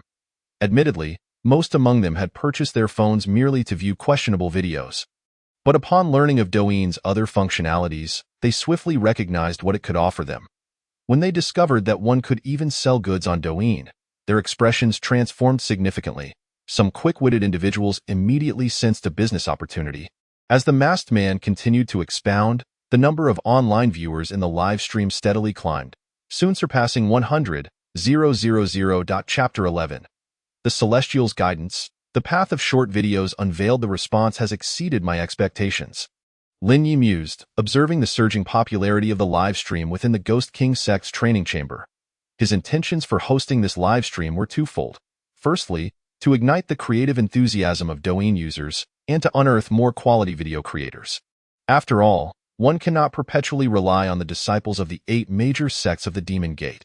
If this continues, the Demon Gate will evolve into a media entity, and while the cultivation of righteous sect disciples may remain unaffected, The training speed of the Demon Gate disciples will certainly be hindered. Secondly, he aimed to disseminate knowledge regarding short video creation to a broader audience on Douyin, enhancing their understanding and expanding their horizons. However, he was aware that mere discussion would prove ineffective. Once the foundational creative concepts and techniques had been conveyed, Linyi shifted his focus. Next, we shall randomly connect with several friends. I will tailor a creative path for you based on your individual circumstances. Upon concluding this statement, he established a chat room and began the random connections. Shortly after, a user by the name of Danding Min Luyu appeared in the upper right corner of the screen. Perhaps due to the suddenness of the situation, Luyu from Danding Min appeared somewhat nervous, prompting Linyi to take the initiative to speak. Greetings, fellow Taoist Luyu. Judging by your name, you must be a master of alchemy. And no sooner had Linyi spoken than a youthful voice resonated from the live stream. I am unworthy of such praise. I am merely a novice apprentice who has recently embarked on the path of alchemy. Do not be anxious, fellow Taoist. Since you excel in alchemy, my suggestion is to focus your video content on the art of potion making. You could succinctly introduce the various medicinal herbs and materials needed for alchemy, as well as some fundamental techniques for crafting elixirs. During this process, you may even encounter fellow alchemists with whom you can exchange insights and progress together. Furthermore, you can also promote your work through your videos. Upon hearing this, Luyu inquired with confusion, may I ask, what does it mean to promote my work? Promotion entails using Douyin to widely announce your elixirs, allowing those in need of them to find you and purchase your potions. As Linyi articulated this, not only did Luyu experience a moment of clarity, but the other viewers in the live stream also felt enlightened. When you eventually amass a substantial following, you may even accept advertisements. Accepting advertisements implies promoting someone else's products, and in return, they will provide you with a certain amount of spiritual stones as compensation. Of course, one crucial point to note is that your videos must maintain a consistent theme. Once you begin posting videos related to alchemy, refrain from sharing unrelated content thereafter. The algorithm will delineate your audience based on your video content. As Linyi elaborated, Luyu and the viewers in the live stream felt as though they had gained invaluable knowledge. Alright, on to the next participant. After Luyu ended the connection, Linyi swiftly linked up with the second viewer. This next participant bore the ID of Sanxiu Chunlin. Greetings, Taoist Chunlin. May I inquire what your daily pursuits entail? Linyi inquired straightforwardly. Before long, a somewhat simple-minded voice resonated from the live stream. I am a wandering cultivator. Unlike those disciples of sects, my greatest joy lies in traversing the seas and exploring ancient relics. Upon hearing this, Linyi's eyes sparkled with excitement. I believe you would excel as a travel blogger. A travel blogger? Chunlin clearly had never heard of this term. Indeed, a travel blogger explores various locales, presenting unseen landscapes through videos, thus satisfying the curiosity of those cultivators who lack the time to travel. Just think, being able to experience all the sights of the Tianyuan continent without stepping outside. What a delightful prospect! Now I understand I shall begin filming right away. Go ahead, but remember to accompany each video with music. Otherwise, it may feel too dry. Understood. As soon as he finished speaking, Chunlin ended the connection. Following him, numerous other users eagerly connected with Linyi. These cultivators, like Luyu and Chunlin, exhibited immense interest in creating short videos to share their lives. After understanding their respective circumstances, Linyi provided tailored content suggestions for each. Those with a passion for local cuisine were encouraged to become food bloggers, while those who collected various magical artifacts were advised to become collectors bloggers. For those eager to teach, he suggested they become educational bloggers. In summary, Linyi offered suitable recommendations for each individual. Noticing that the live stream had already been ongoing for 3 hours, Linyi prepared to bid farewell to the audience before concluding the session. However, just at that moment, a special effect suddenly appeared on the screen, followed by a notification. User Huolong Zhenren has gifted the streamer a Douyin #1. Witnessing this scene, not only were the viewers in the live stream taken aback, but Linyi himself was also momentarily stunned. Goodness, this individual has already learned how to give gifts. I hadn't even mentioned it yet. Furthermore, that name, Huolong Zhenren, sounded remarkably familiar. This is the person who posted over 100 Douyin videos in one night. Once he regained his composure, a smile spread across his face. Thank you, Huolong Zhenren, for the Douyin #1. May I inquire if there is something you wish to discuss? No sooner had he finished speaking than a message appeared in the comment section from Hulong Zhanren. I kindly request this esteemed senior to guide me. Upon reading this, Lin Yi instantly understood his intention and promptly initiated a connection with Hulong Zhanren. Soon, the voice of Hulong Zhanren resonated in the live stream. Esteemed senior, what type of videos do you think would suit me best? Upon hearing this, Lin Yi pondered for a moment before tentatively asking, may I inquire about your areas of expertise? In response, I have considerable insights in the field of artifact forging. Artifact forging? How splendid! You could certainly share your daily experiences in forging, as well as showcase the finished magical artifacts you create through video. And who knows, perhaps someone will take notice. However, esteemed senior, I forge artifacts in a rather unconventional manner. Even better, monotony is the bane of short video creation. If one is to create, one must imbue it with uniqueness. Understood, esteemed senior. Indeed, in light of your generous gift, allow me to bestow upon you an additional tip. At the commencement of your video, incorporate the highlights of your magical artifact, presenting the finished product right at the outset. This approach will undoubtedly heighten the anticipation surrounding your video. Thank you for your guidance, esteemed senior. Once Lin Yi concluded his session with the esteemed Fire Dragon Master, he promptly wrapped up this mini-class and also announced the next live broadcast to the cultivators in the stream. No sooner had he finished his broadcast than the Ghost God of Wealth delivered joyous news. Master, the 200,000 mobile phones you sent yesterday have all been sold out. Upon receiving this private message, Lin Yi was instantly elated. After receiving the payment, he hurriedly purchased another 400,000 units from the System-All.in, the four realms of Tianyuan continent, where the number of cultivators and mortals exceeds 100 billion. A mere 400,000 units is merely the beginning. Chapter 12. The Master Inventor, Fire Dragon Master. As Lin Yi prepared to expand his mobile user base, Fire Dragon Master, who had just exited Lin Ye's livestream, entered his own artifact forging workshop. The expansive workshop housed a plethora of artifacts he had crafted over the centuries, ranging from the most basic low-grade artifacts to top-tier superior artifacts, amounting to over 1,000 in total. Although he had contemplated selling these artifacts, various circumstances ultimately left them in his possession. As a master forger, he found no one to appreciate his creations, which became his greatest sorrow. However, the emergence of Douyin rekindled his hope. If no one in the western regions appreciates my artifacts, I refuse to believe that the northern, southern, and eastern regions will as well. With that, Fire Dragon Master began to sift through the myriad artifacts. Finally selecting one of his proudest creations, it was an unassuming flying sword, distinguished solely by its crystal-clear blade. Indeed, this was a flying sword crafted from crystal. Upon seeing it, a look of nostalgia washed over Fire Dragon Master. As if he were reminiscing about the days spent forging this very sword. Holding the phone continuously seems rather inconvenient. I ought to devise something to stabilize it. With this thought, he promptly set to work, ultimately forging a three-legged stand from dark iron that could securely hold the phone. Once he fixed the phone in place, a satisfied smile graced his face. Excellent, now I no longer need to hold the phone while filming, and the camera will remain steady.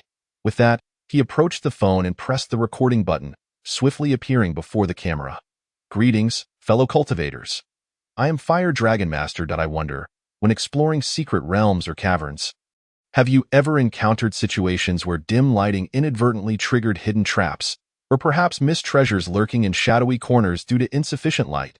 To address this issue, I have devoted 300 years to research and have finally forged a unique artifact, the Bright Sword. This blade is crafted entirely from Millennium Dark Crystal, and I have inscribed an entire set of illumination and golden light incantations within. With a mere infusion of magical energy into the sword, the incantations will be instantly activated. Allow me to demonstrate. With that, he raised the bright sword and channeled his magical energy into it. The moment the energy coursed through the blade, it erupted into a dazzling golden light, illuminating the entire forging room with remarkable clarity. Of course, if you find this brightness insufficient, it can be intensified. As he spoke, the radiance emanating from the sword intensified further. If that is still not enough, we can amplify it further. Like this, in an instant, the scene before the camera erupted into an explosion of golden light, rendering everything else invisible. After a prolonged span of several seconds, the golden light began to fade, revealing Fire Dragon Master, who had tightly shut his eyes, clearly unable to withstand the brilliance of the bright sword. As you can see, the bright sword possesses immense power and is extraordinarily useful. I wonder if any fellow cultivators are intrigued? If so, feel free to leave a comment in the section below, and we shall meet again in the next installment. With that, he swiftly teleported behind the camera, concluding the recording. Subsequently, he edited the video in accordance with Lin Ye's earlier advice. Though somewhat inexperienced, he had certainly improved compared to before. He pondered, how many likes will my video receive this time? With a hint of anticipation, Fire Dragon Master promptly published the completed video and began to await patiently. Meanwhile, thousands of miles away in Blackstone City, the wandering cultivator Chen Ming was exuberantly scrolling through Douyin on the mobile phone he had just purchased from the Treasure Pavilion. He had learned of the existence of mobile phones and Douyin the previous day, and upon witnessing other cultivators engrossed in short videos on their devices, he found himself itching to join in. Unfortunately, when he had rushed to the Treasure Pavilion the day before, all the phones had been sold out. Upon discovering that new stock was available today, he hurriedly made his way to the Treasure Pavilion, spending a hefty sum of 2 spirit stones to acquire one. This 2 spirit stones was truly worth it. I also heard that filming videos can earn spirit stones. I must delve into this. As he spoke, he swiped to the next video. Who is this old fellow? What is he doing with a flying sword? A bright sword. What is that? Could it be a formidable weapon? Let's take a look. As he continued watching, his expression shifted dramatically. What a ridiculous contraption. Who in their right mind would forge a flying sword from Millennium Dark Crystal? That material is incredibly brittle. It's even weaker than ordinary dark iron. In a battle, it would shatter upon the slightest impact. Furthermore, to imbue a flying sword with golden light and illumination incantations is truly baffling. What else can these incantations do besides emit light? Does this person even know how to forge artifacts?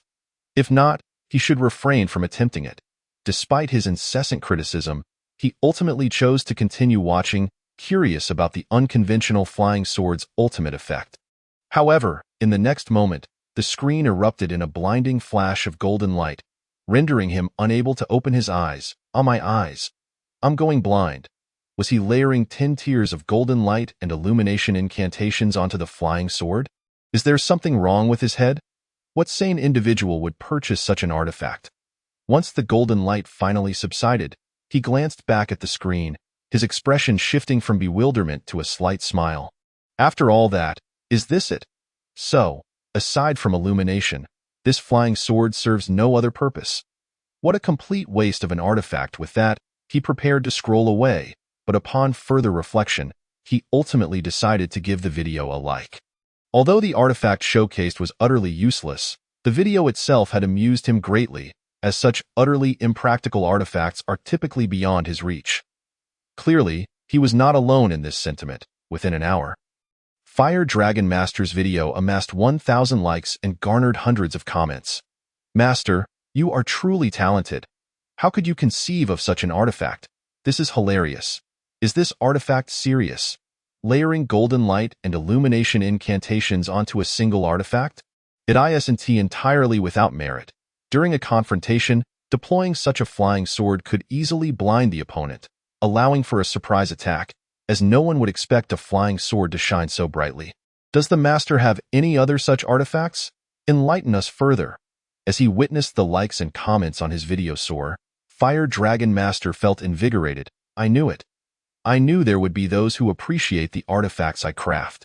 With this newfound encouragement, he declared, "In that case, I shall proceed to create a second video." No sooner had he uttered these words than a notification pinged in the background. "Due to the overwhelming appreciation for your work, it has ascended to the trending video list. Please continue to create more high-quality content." Chapter 13.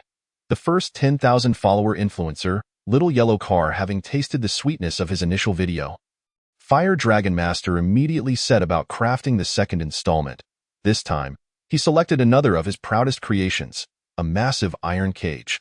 After choosing the iron cage, he prepared to film, but as he surveyed the workshop, he suddenly felt that something was amiss. The lighting seemed rather dim. This would hinder his ability to fully showcase the intricacies of his work. I shall use the bright sword to test it out. With that, he retrieved the bright sword, secured it behind the mobile phone stand, and infused it with a modicum of magical energy. Instantly, the bright sword emitted a gentle white glow. Under the soft illumination, the previously dim workshop transformed into a bright haven. When he turned back to face the camera, he immediately realized that the filming quality had improved exponentially compared to before. Onward. Nodding with satisfaction, the esteemed Master Huolong promptly began to introduce his second masterpiece to the camera. Greetings, fellow cultivators. I am Master Huolong. I wonder if any of you have ever faced the troubling dilemma of finding a suitable place for seclusion and cultivation while outside. Randomly selecting a cave can be fraught with the risk of encountering fierce beasts. In response to this predicament, I have specially crafted this portable cultivation chamber. As he spoke, he gestured towards a large iron cage beside him. This mobile cultivation chamber is entirely forged from nether cold iron, with protective formations inscribed above it that are as solid as a fortress and as unyielding as rock. Even a nascent soul cultivator would find it impossible to break through by sheer force. Moreover, the interior is inscribed with breath-concealing and soundproofing formations, effectively isolating external noises while ensuring that those outside remain unaware of the individuals within. Most importantly, I have inscribed a heavenly thunder spell above this chamber. Should the designated cultivation time not be met and one attempt to exit prematurely, the spell will unleash heavenly thunder, ceasing only when you re-enter a state of cultivation, at which point the chamber's door will open. With this mobile cultivation chamber, you can cultivate anytime and anywhere, free from interruptions and distractions. Interested fellows are welcome to come and try it out. After delivering this message, he immediately halted the recording. Then, as before, edited the video before releasing it.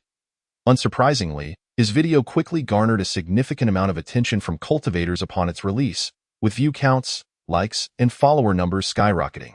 Within a mere 2 hours, the video received over 2,000 likes, prompting the system to promote it to an even wider audience, to the extent that Lin Yi, who was at the Ghost King sect, stumbled upon it. Upon encountering the video, Lin Ye's eyes widened in disbelief as he gazed at the like count on the right side of the screen. What on earth? Over 2,000 likes. How can this video have such a high number of likes? If it were a Douyin video on his previous world of Blue Star, 2,000 likes might not be considered impressive. However, in the context of the current Tianyuan continent, such a figure was quite extraordinary. It is worth noting that the backend currently displayed only over 300,000 Douyin users. I must see what sort of creation has garnered such an abundance of likes. With that thought, he began to watch the video attentively. Oh, is that not Master Huolong? So it is him. Wait, what is he doing? A mobile cultivation chamber. As he continued to watch, Lin Ye's expression rapidly shifted from shock to confusion, and then to bewilderment, especially after hearing Master Huolong's detailed introduction. Did he truly devise this? This is no mere artifact master. He is undoubtedly a brilliant inventor. He is exceptionally talented. Furthermore, Lin Yi couldn't shake the feeling that the style of the video seemed oddly familiar. Could it be that he is a reincarnated master of craftsmanship? Remarkable. He is indeed a natural at this, Lin Yi mused. I merely mentioned a few points, and he has already elevated the video to this level. Such seemingly trivial yet sensational items are universally popular, regardless of the world. With that in mind, he decided to give the video a further boost. As soon as he had that thought, he accessed the backend to promote Master Huolong's video. Under his promotion, the video's popularity surged once again, and the like count quickly surpassed 10,000, which also caused Master Huolong's follower count to soar to over 20,000. Thus, Master Huolong became the first internet sensation in the Tianyuan continent to amass over 10,000 followers. When Master Huolong realized this, his heart swelled with joy, accompanied by an indescribable sense of accomplishment that surpassed even the exhilaration of breaking through to the Golden Core stage. Just as he was reveling in his triumph, a series of system notifications suddenly appeared. Congratulations! Your work has been widely appreciated by users and has reached the top of the trending list. Your follower count has exceeded 1,000, granting you the qualification to open a merchandise showcase. Through this showcase, you can sell your goods to other users. Please explore the specific functions on your own. After platform review, You have been certified as an artifact master and awarded the title of quality content creator. Please continue your excellent work. You have successfully received a creator's fund of 1,000 spirit stones. Would you like to withdraw it immediately? Gazing at the series of notifications on the screen, Master Huolong's excitement intensified. He pondered the purpose of his cultivation. Beyond the pursuit of longevity, it was to earn the respect of others and to leave a mark on the Tianyuan continent. And now, he had finally achieved that. And all within the span of a single day. Once his emotions settled somewhat, he began to contemplate the system's notifications, eventually fixing his gaze on the second line. Merchandise showcase. What does this mean? Can I sell my products to others? With this question in mind, he quickly sought out the location of the merchandise showcase. After some exploration, he began to grasp the purpose of this feature. Could it truly allow me to sell items through my phone? I must give it a try. With that, he casually picked up a low-tier magical artifact from the side, clicked to list it, set a very low price, and wrote a simple description. To his astonishment, the artifact vanished right before his eyes. He was momentarily stunned. Not 2 minutes later, a new notification popped up. User Longquan from the 100 Refinements sect has purchased your item. After deducting the platform fee, you have received a total of 20 spirit stones. Would you like to withdraw? Upon seeing this notification, Master Huolong was rendered speechless. It really sold. Douyin is truly miraculous. With that realization, he decided to list all the previously unsold artifacts in the showcase. Meanwhile, thousands of kilometers away at the 100 Refinements sect, a foundation-building cultivator with a goatee stared in astonishment at the hammer-shaped magical artifact that had appeared out of nowhere in his hands. This goateed cultivator was none other than Longquan, who had just placed an order in Master Huolong's showcase. This is astonishing. The Fire Cloud Cave is nearly 10,000 miles away, and I just placed the order. Yet the artifact has already appeared before me. If this is the case, can our 100 Refinements sect also sell magical artifacts on Douyin? Realizing this, Longquan, filled with joy, hurried toward the main hall of the sect. Master, good news, good news. I figured out how to sell our unsold magical artifacts. Chapter 14. Advertising. The sales plan of the 100 Refinements sect as one of the many artifact refining sects in the western region of the Tianyuan continent.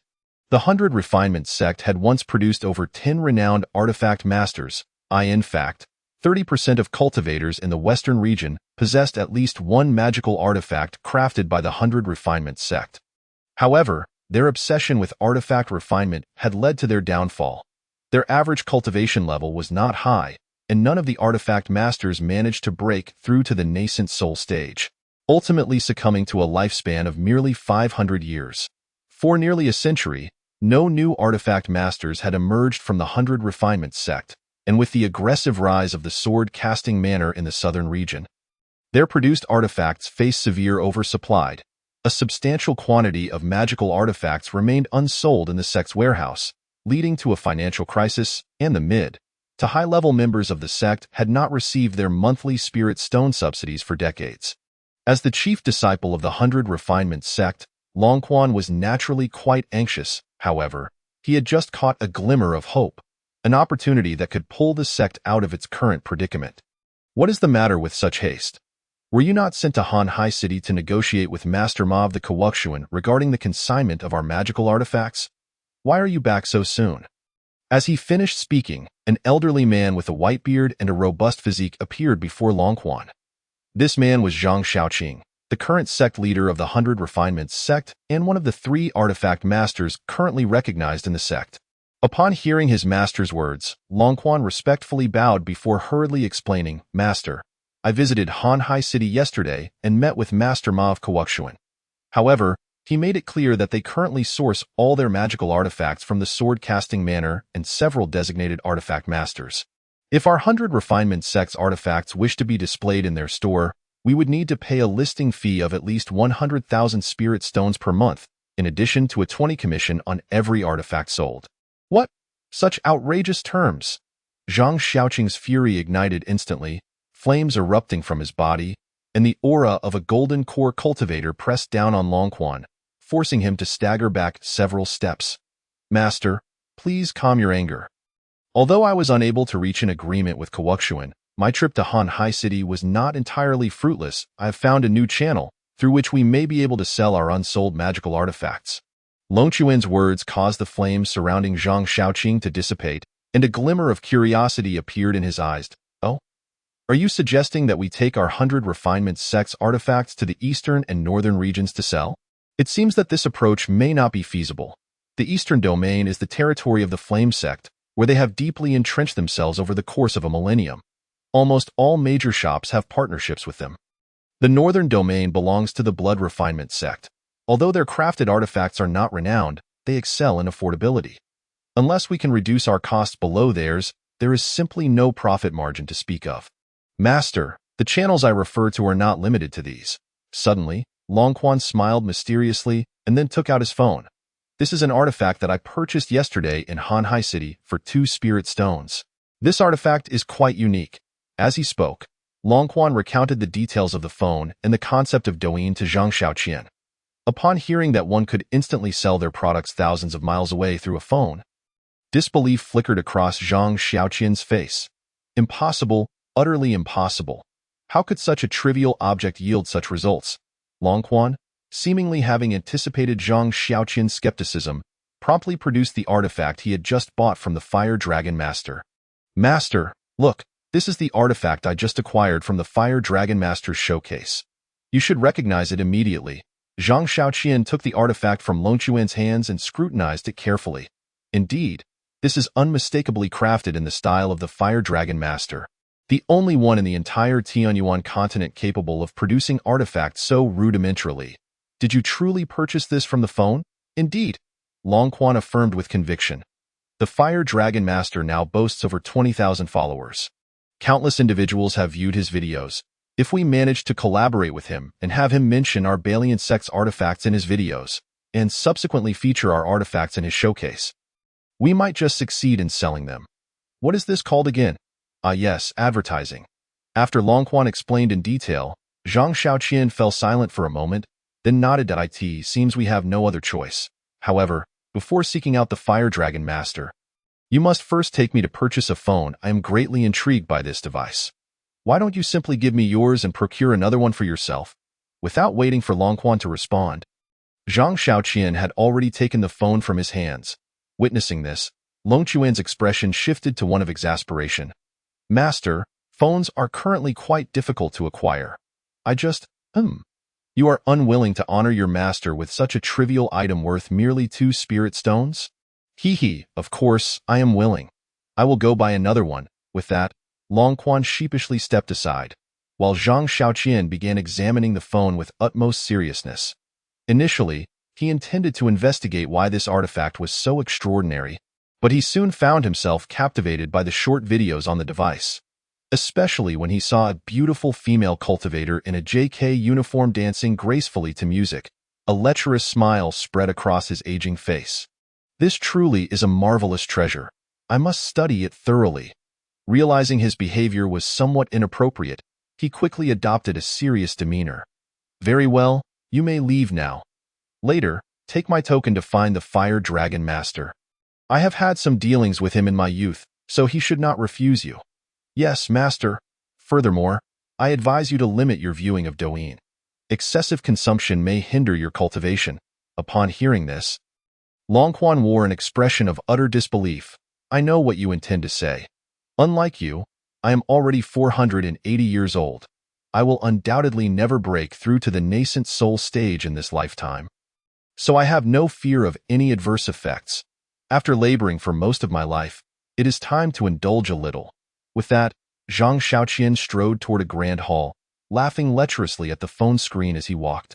Seeing this, Longquan could only summon his flying sword and make his way to Han Hai City, 1,000 miles away from Balian sect. However, upon finally arriving at Han Hai City and locating the Sihai Pavilion, he was met with the sight he dreaded most. A sign declaring that phones were sold out. What bad luck! How can they be sold out again? Just as he prepared to turn away, a shifty-eyed cultivator approached him. In the next moment, the cultivator lifted his clothing to reveal dozens of phones hidden beneath. Fellow cultivator, do you need a phone? 100 spirit stones each, freshly acquired and brand new. Chapter 15.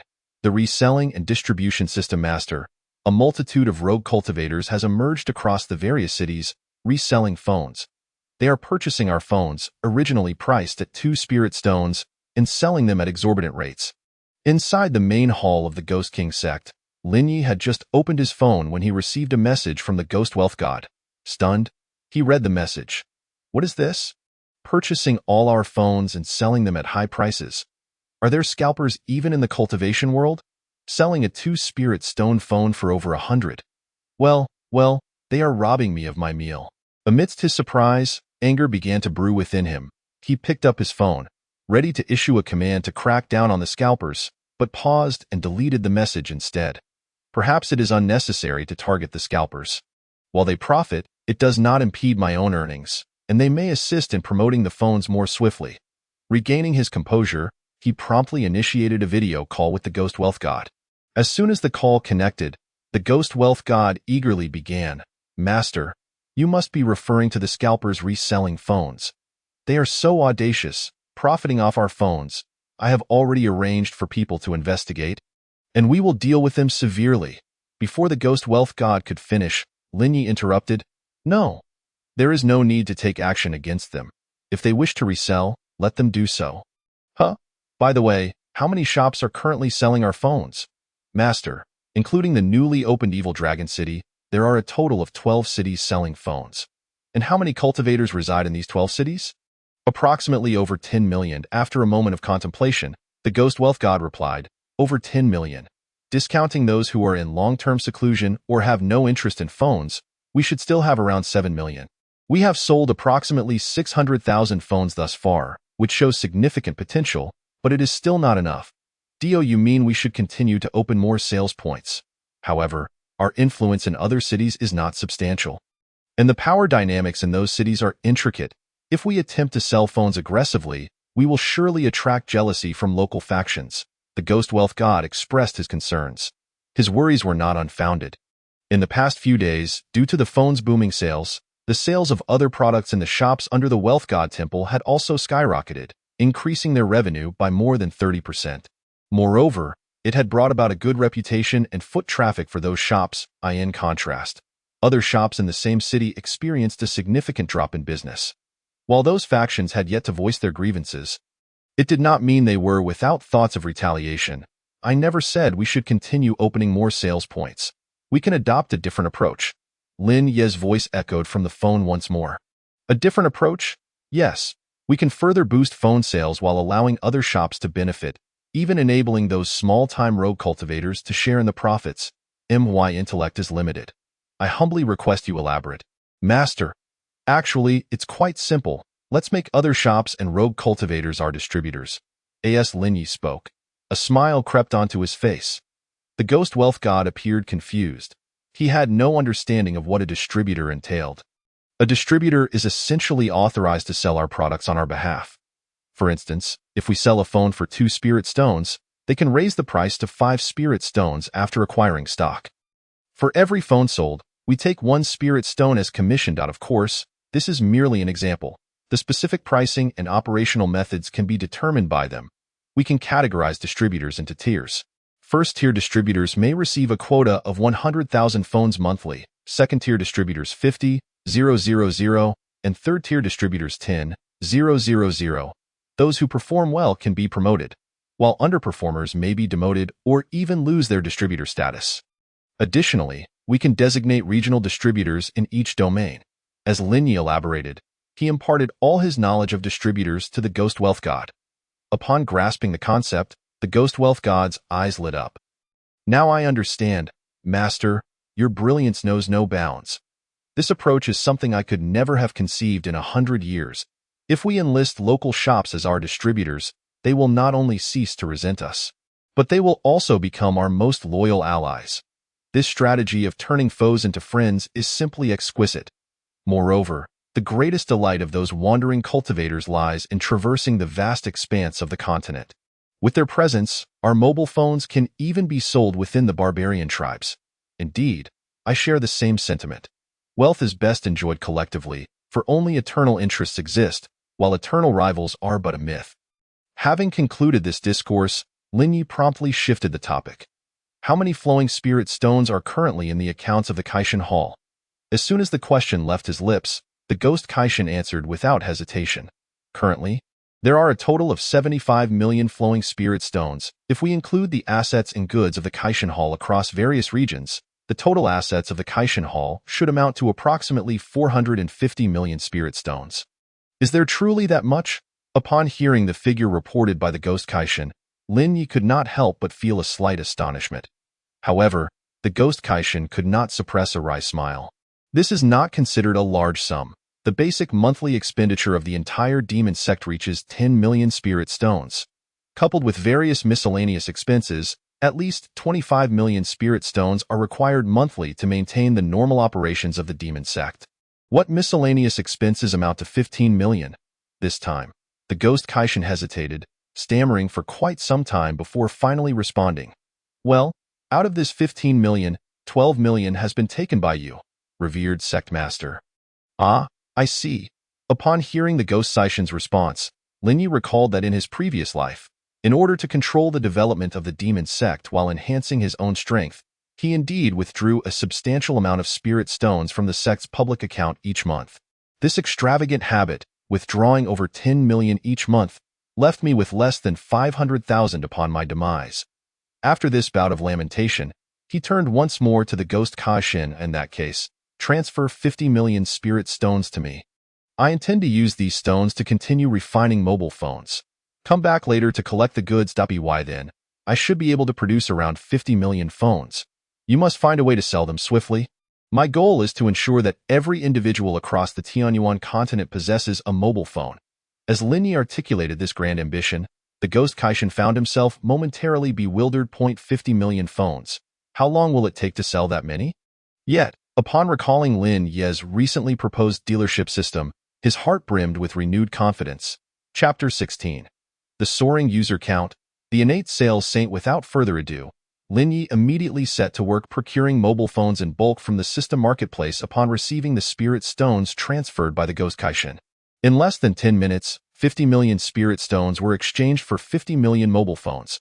Ultimately, all 50 million phones were taken away by the ghost Kaishan, entrusted to his subordinate, the wealth transporter. Once the dealers were contacted, these phones would be distributed throughout the entire Tianyuan continent in various ways. Seizing this opportunity, Lin Yi opened the Douyin backend once again to review the user data. As expected, within less than a day, Douyin's user count had surged once more, directly surpassing the 500,000 mark to reach 580,000, with this number escalating almost every second. This also indirectly confirmed that the demand for mobile phones on the Tianyuan continent was insatiable. Moreover, in addition to the substantial increase in user numbers, the volume of content had also skyrocketed, leaping from over 5 million entries to now more than 65 million, representing a tenfold increase. However, what astonished Lin Yi the most was the recharge amount on the Douyin backend. Before the Fire Dragon real person showered him with gifts, he had presumed that, at this stage, not many individuals would engage in spirit stone consumption on the platform. Clearly, he was mistaken. A long number, 839, 874, prominently appeared in the recharge section. Barely blinking, this figure leapt to 900,000. What on earth is happening? The live streaming and subsequent features should not yet be activated. What are these individuals recharging for? With such confusion, he immediately checked the most recent recharge order. To his surprise, it was a shopping order for a mid-grade magical artifact. Upon further inspection, he realized that this artifact had been sold from the Fire Dragon real person's shop. How intriguing! This Fire Dragon real person is indeed a born internet sensation, swiftly capitalizing on the opportunity to earn money with the small yellow cart. I must observe closely. Saying this, he closed the backend and sought out the Fire Dragon real person's account. After watching the latest video for a while, he could no longer contain himself.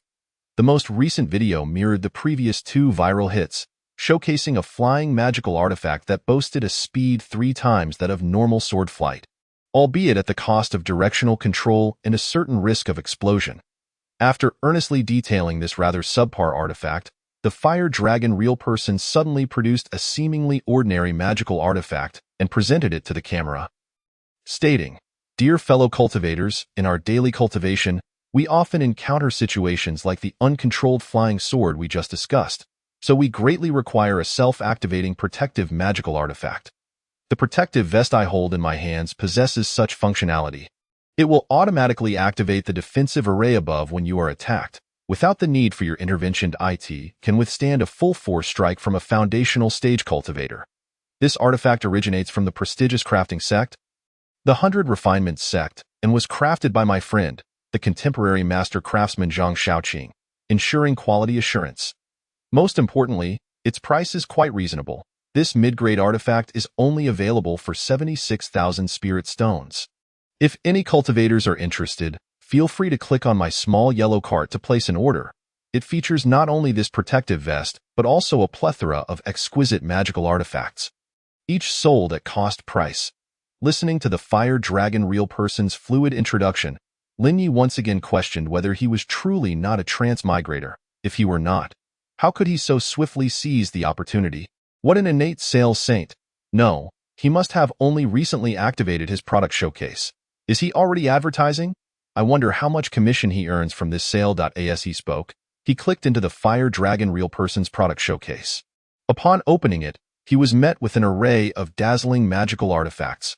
Clicking on one item revealed that it had already been sold, and dozens of items followed suit in the same manner. Clearly, the star effect had begun to manifest on the Tianyuan continent.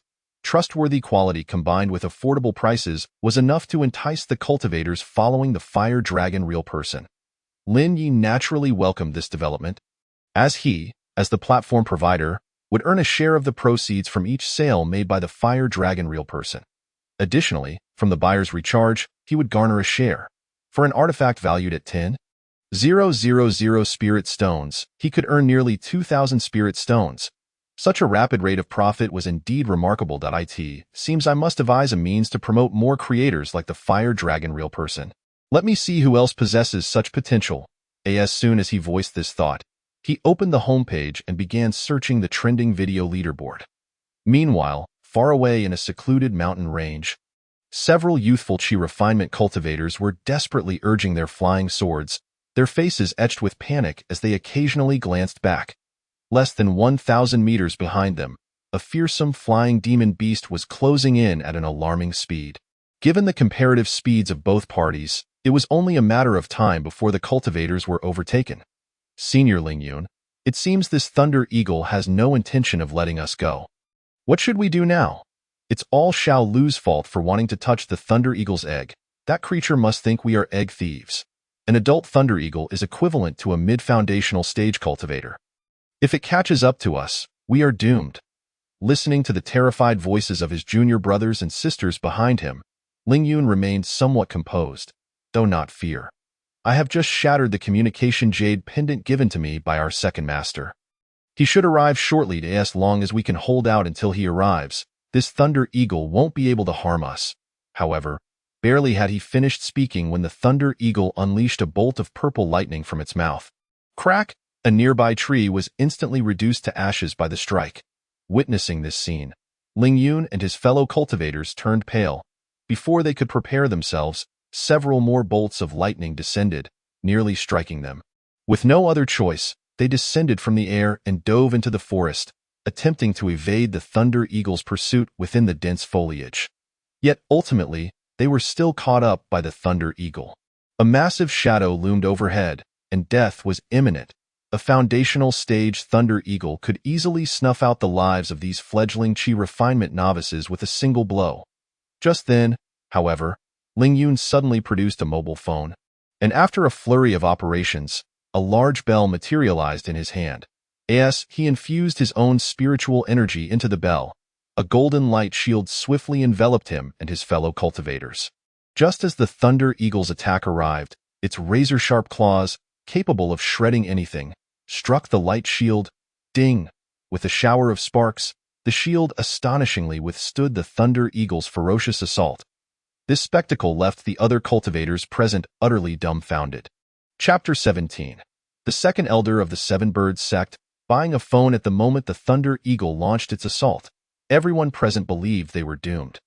They could never have anticipated that a luminous barrier would suddenly materialize above their heads. And astonishingly, This seemingly thin layer of light managed to thwart the ferocious strike of the Thunder Eagle. Once they regained their composure, their gazes immediately turned towards Ling Yun. A mere glance revealed the small bell in Ling Yun's hand, prompting an exclamation from a young man well-versed in magical artifacts. "Brother Ling Yun, you are holding a superior-grade artifact, the Fire Separation Shield." The Fire Separation Shield. When did you acquire such a remarkable artifact? Brother? Another chimed in.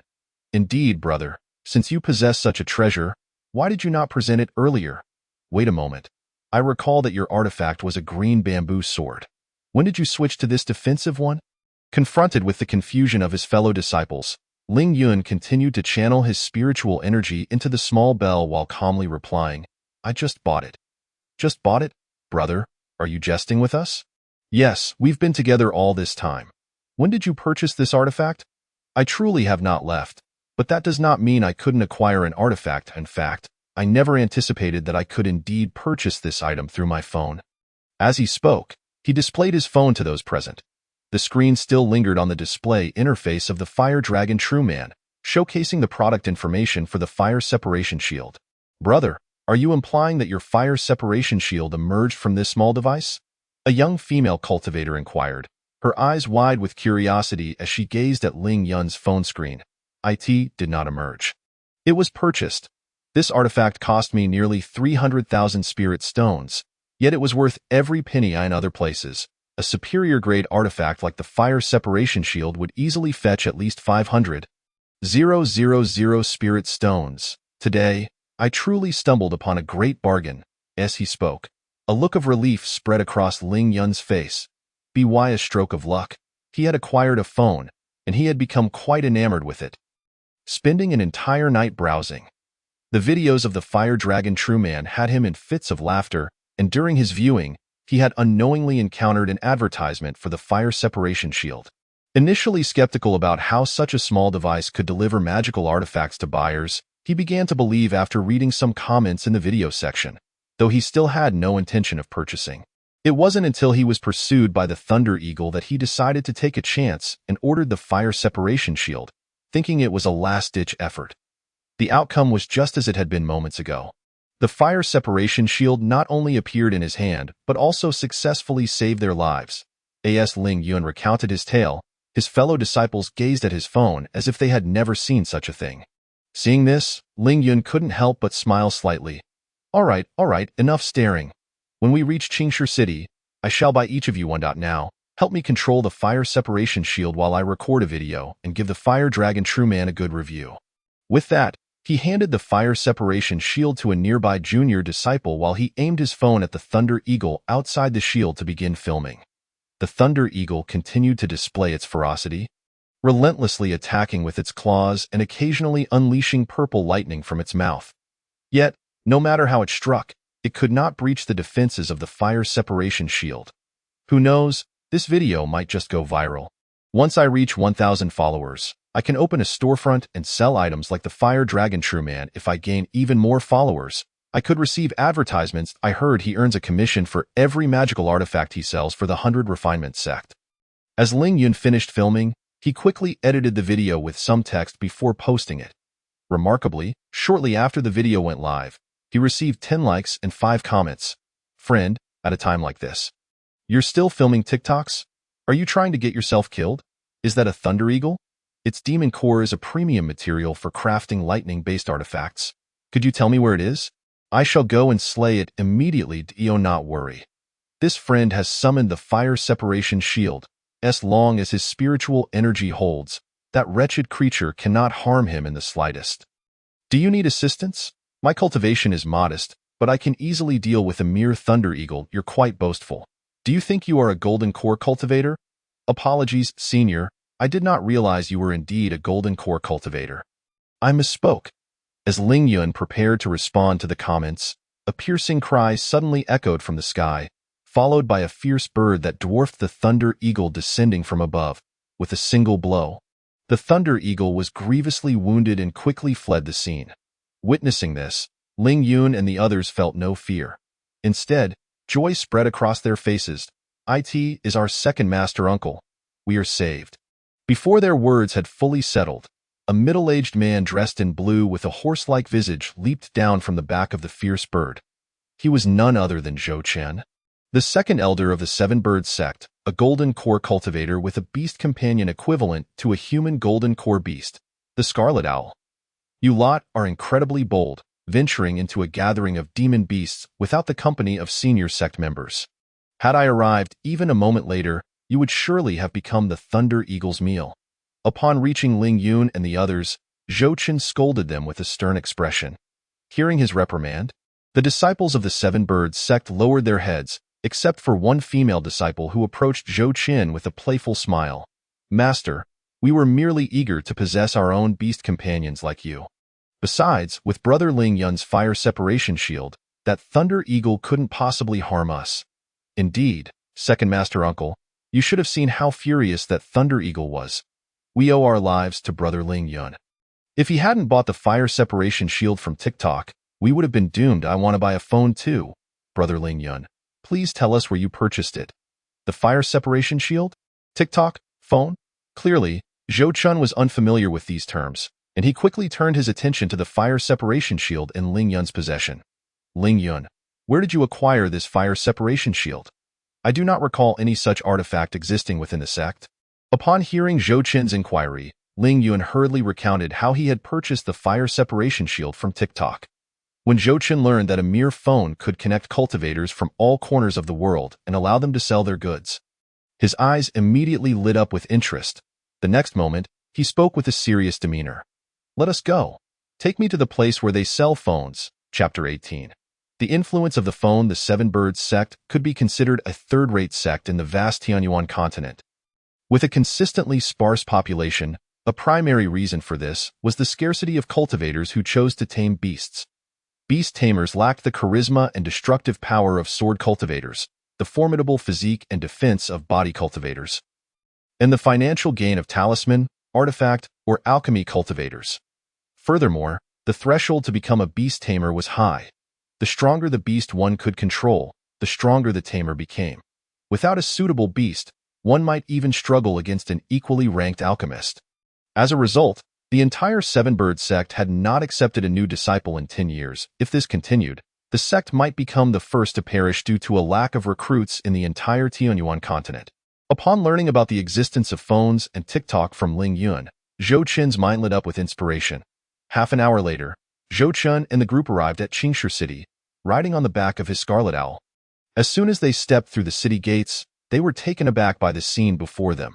Across the bustling streets, it seemed that 7 out of every 10 people were engrossed in their phones, walking and scrolling, their faces often displaying a myriad of expressions.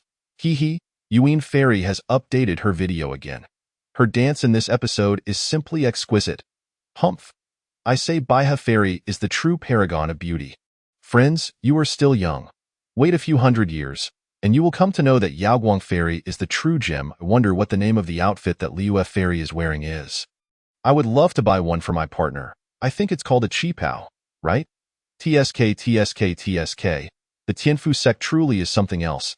Their outer disciples receive only 300 spirit stones a month, and their outer elders actually withhold half of that.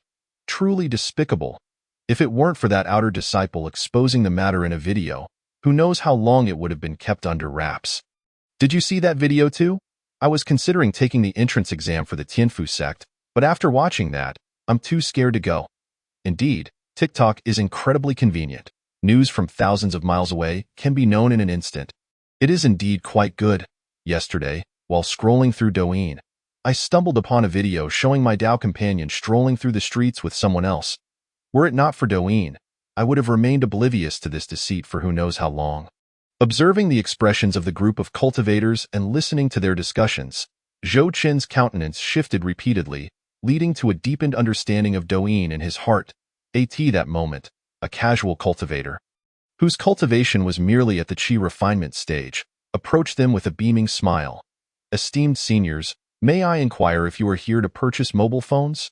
Upon hearing this, the members of the Seven-Bird sect, including Ling Yun, were momentarily taken aback. How do you know? Ling Yun asked, puzzled. The qi refinement cultivator chuckled. Nowadays, 8 out of 10 visiting cultivators in this Qingshu city are here to buy mobile phones. If you are not holding a phone while walking, it is evident that you do not possess one. I see. The group suddenly realized, is the mobile phone truly this popular now? Ling Yun pressed further. Of course, I cannot speak for other places, but here in Qingshi City, if you do not have a mobile phone, you would feel embarrassed to greet others.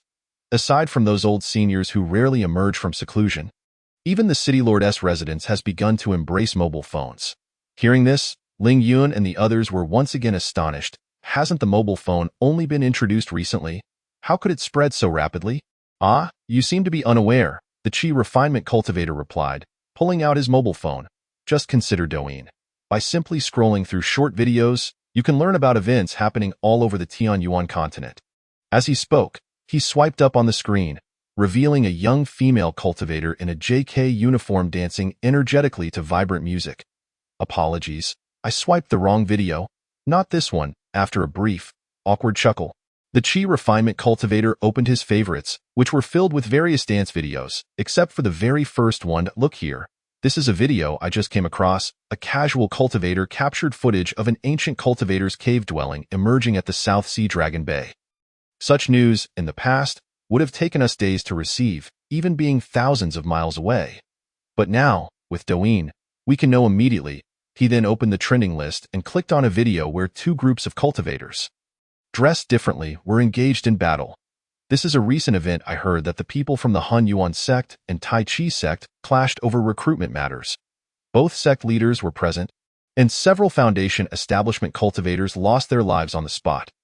Under his demonstration, the formidable capabilities of Douyin were laid bare. Moreover, beyond just understanding significant events, the most crucial aspect is that you can also communicate with other cultivators over long distances via Douyin, sending photos, videos, and maintaining connections despite any distance. After elaborating on these features, the Qi refinement cultivator suddenly shifted the conversation and retrieved a large wooden box from his storage bag. Upon opening it, dozens of neatly arranged mobile phones were revealed before Ling Yun and the others. Esteemed friends, why not purchase one? All the phones here are officially authorized by the Four Seas Pavilion, and I possess their authorization agreement. Each is an official product. Additionally, if you buy a phone, I will gift you a matching phone case made from sturdy Qingshi leather, which is durable and can be customized with various patterns, even engraved with text. At this moment, Ling Yun and the others finally understood why this Qi refinement cultivator had been so fervent in his pitch. It turned out he was a vendor. After a brief contemplation, Zhou Chen nodded. In that case, I will take 7 mobile phones. Upon hearing this, the Qi refinement cultivator transformed into a beaming vendor. Excellent, please hold on. I will package them for you. He then retrieved 7 exquisite wooden boxes from his storage bag, placing each of the 7 mobile phones inside. The total comes to 140 spirit stones. Upon hearing this figure, Zhou Chen did not hesitate to pull out 140 spirit stones from his storage bag and handed them directly to the vendor. At the same time, Ling Yun observed with an expression that suggested he had something to say but held back. Esteemed senior, are you implying that I am selling at a higher price than the Four Seas Pavilion? The situation is such that the pavilion only sells 100,000 phones daily, with the rest allocated to us distributors. Those 100,000 phones have already been swept up by scalpers, each selling for no less than 100 spirit stones. We, as distributors, offer a relatively reasonable price. After speaking, he closed his box and proceeded towards several newly arrived cultivators. Meanwhile, Zhou Chen, having obtained his phone, began to study it earnestly. With Ling Yun's guidance and his own insights, he quickly reached a decision. Ling Yun, what do you think about us creating a video account similar to that of the Fire Dragon Real Person? Chapter 19. Rare monster educational videos that won't work. This also won't do. While the popularity is there, it lacks creativity. Why do these videos garner so many likes? Oh, I see. This fellow has invested in it. Alas, the creativity of the ancients is rather meager. It is challenging to find someone like the Fire Dragon Real Person who is a natural internet sensation. It will require gradual cultivation. As he scrolled through the trending videos, Lin Yi occasionally voiced his criticisms. It was no wonder he felt this way. Having experienced the explosive era of the internet in his previous life, he found the current Douyin of the Tianyuan continent reminiscent of a primitive age. There were no humorous sketches, no imaginative filming techniques, No intricate plots. Most creators were straightforward, failing to capture his interest. Ironically, the highest quality content was from the Chanu sect's borderline videos. Well, if that is the case, I shall choose the best among the mediocre. With that, he casually selected a video, and in the next moment, a middle-aged male cultivator with a rather amusing face appeared on his screen. Upon seeing this comical visage, he instinctively glanced a bit longer. "Greetings, fellow Taoists. I am an elder of the Seven Birds sect. I just came across this interesting video, and many fellow Taoists in the comments section are asking what kind of monster this is. I am here to provide an introduction. The creature featured in this video is a third-tier monster known as the illusion lizard. Do not be deceived by its current appearance. When it encounters danger, it can instantly transform into the guise of a more powerful beast. For instance, in this video, it first morphed into the form of a fifth-tier monster, the ironback wolf, and then into a sixth-tier monster, the two-headed demon leopard, all to frighten off its foes. The illusion lizard is quite rare. Its hide is an excellent material for crafting top-tier magical artifacts, and its inner core can be used to create high-grade pills like the youth-restoring pill. Even its blood can be utilized to draw various illusion-based spiritual talismans. Before he realized it, Lin Yi had finished watching this educational video. When he clicked on the comment section below, he found dozens of responses. I have gained knowledge. So this monster is called the illusion lizard. Fellow Taoist, you are quite talented. I once encountered this monster, and I was terrified. I had no idea it was merely a third tier. It is surprising how many uses a small third-tier monster can have. Douyin has once again enriched my knowledge today. Fellow Taoist, I captured a photo of a monster I have never seen before. Could you enlighten me? Based on my observation of this photo, you likely encountered a fourth-tier monster. The corpse snake. It is highly poisonous. Do not let it bite you. I have already been bitten, fellow Taoist. Please provide your location. I have an antidote. Are you hoping to loot someone's storage bag? Fellow Taoist Ma, you are quite knowledgeable. I hope to see more videos like this in the future. As casual cultivators who roam about, we often encounter unfamiliar monsters. If we could understand their characteristics, it would greatly reduce the risks of such encounters. Let's give fellow Taoist Ma thumbs up. Is anyone interested in mutual likes and follows? If not, may the heavens smite you with lightning. I just need 960 more followers to unlock my personal storefront. Watching the steadily rising likes and comments, Lin Ye's face revealed a hint of satisfaction. Not bad. It seems educational videos also have an audience within the cultivation world. In that case, I will lend you a hand. With that, he accessed the backend and boosted the video's visibility. Before long, the effects of this enhancement became apparent, with the videos like skyrocketing from a few hundred to several thousand, eventually surpassing 10,000 and successfully landing on the trending list. When the video's creator, Zhou Chen, the second elder of the Seven Birds sect, noticed the surge in popularity, his face lit up with surprise. He promptly sought out his disciple, Ling Yun. Ling Yun, quickly help me check why my video has suddenly received so many likes and comments. While scrolling through his phone, Ling Yun did not think much of it, not even lifting his head. It is quite normal, master, that videos receive immediate attention once they're released. The videos I posted previously also garnered dozens of likes. However, that is of little consequence. Even the renowned Hua Long Zhenren can casually post a video and receive tens of thousands of likes. It seems that my video has also amassed over 10,000 likes. Zhou Chun said with a hint of uncertainty. Are you joking, master? You have only just learned to use a smartphone. How could you? Ling Yun's words trailed off as his expression froze, for he inadvertently caught a glimpse of Zhou Chen's phone screen. A long string of numbers prominently displayed in the upper right corner of the screen caught his attention. Staring at this colossal number and then at the video content, he quickly pulled out his own phone and conducted a search. Upon seeing the search results, he was left dumbfounded. Wait a moment, master. How did your video even make it to the trending list? What does trending mean? Trending refers to those videos that are immensely popular. My goodness, your video has actually received 12,000 likes and over 8,000 comments. Master, you have gone viral. As he spoke, a peculiar expression crossed Ling Yun's face, a blend of envy and confusion.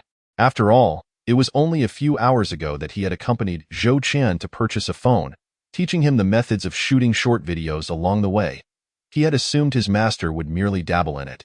Who would have thought that his very first video would turn out to be a smash hit? Given the video's popularity, it was likely that hundreds of thousands of cultivators now recognize the name Zhou Chun of the Seven Birds sect. What should I do next? Zhou Chun inquired, somewhat bewildered. Well, given your current situation, I believe you should seize the moment and continue creating videos, much like Hualong Zhenren. Furthermore, the content of your upcoming videos should maintain the style and essence of the one that went viral. As a previous instructor mentioned, a video creator's style should remain consistent across all videos, ensuring that the core appeal and selling points align. This way, you can attract a precise fan base, Lingyun explained. What do you mean by video style and core selling points? Let me put it this way. If you were a stunning fairy streamer, your subsequent video content should not delve into cultivation. Conversely, if you were a weapon crafting streamer, your later content should not involve alchemy. Your video went viral because it educated cultivators about rare demon beasts. Therefore, I believe your future video content should primarily focus on introducing rare demon beasts. As he spoke, Ling Yun conveyed to Zhou Chun the insights he had gleaned from Lin Ye's livestream, and Zhou Chun quickly grasped the concept. I understand now. In that case, I shall continue filming videos about rare demon beasts. With that, Zhou Chun summoned his beast, the Crimson Owl, and headed towards the back mountain of the Seven Birds sect, where numerous rare demon beasts were nurtured. Chapter 20. The Demon Beast Blogger, 1 million users without any surprises. After Zhou Chun recorded 10 episodes of educational videos on rare demon beasts, his content continued to receive overwhelming support from cultivators, just as the first episode had. His follower count skyrocketed from single digits to over 30,000. Such meteoric rise rivaled that of Hualong Zhenren. Due to his elongated horse-like face, many cultivators began to refer to him as Senior Horse. Zhou Chun, however, bore no ill will. He patiently responded to various inquiries from cultivators in the comment section regarding demon beasts.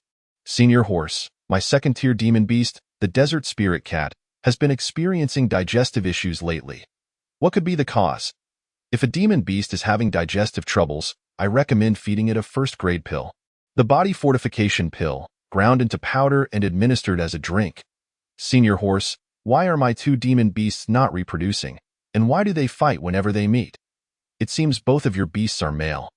Two males cannot reproduce. Hello, Senior Horse. I purchased a demon beast the day before yesterday, and it has been sleeping ever since. Is this normal? Not normal.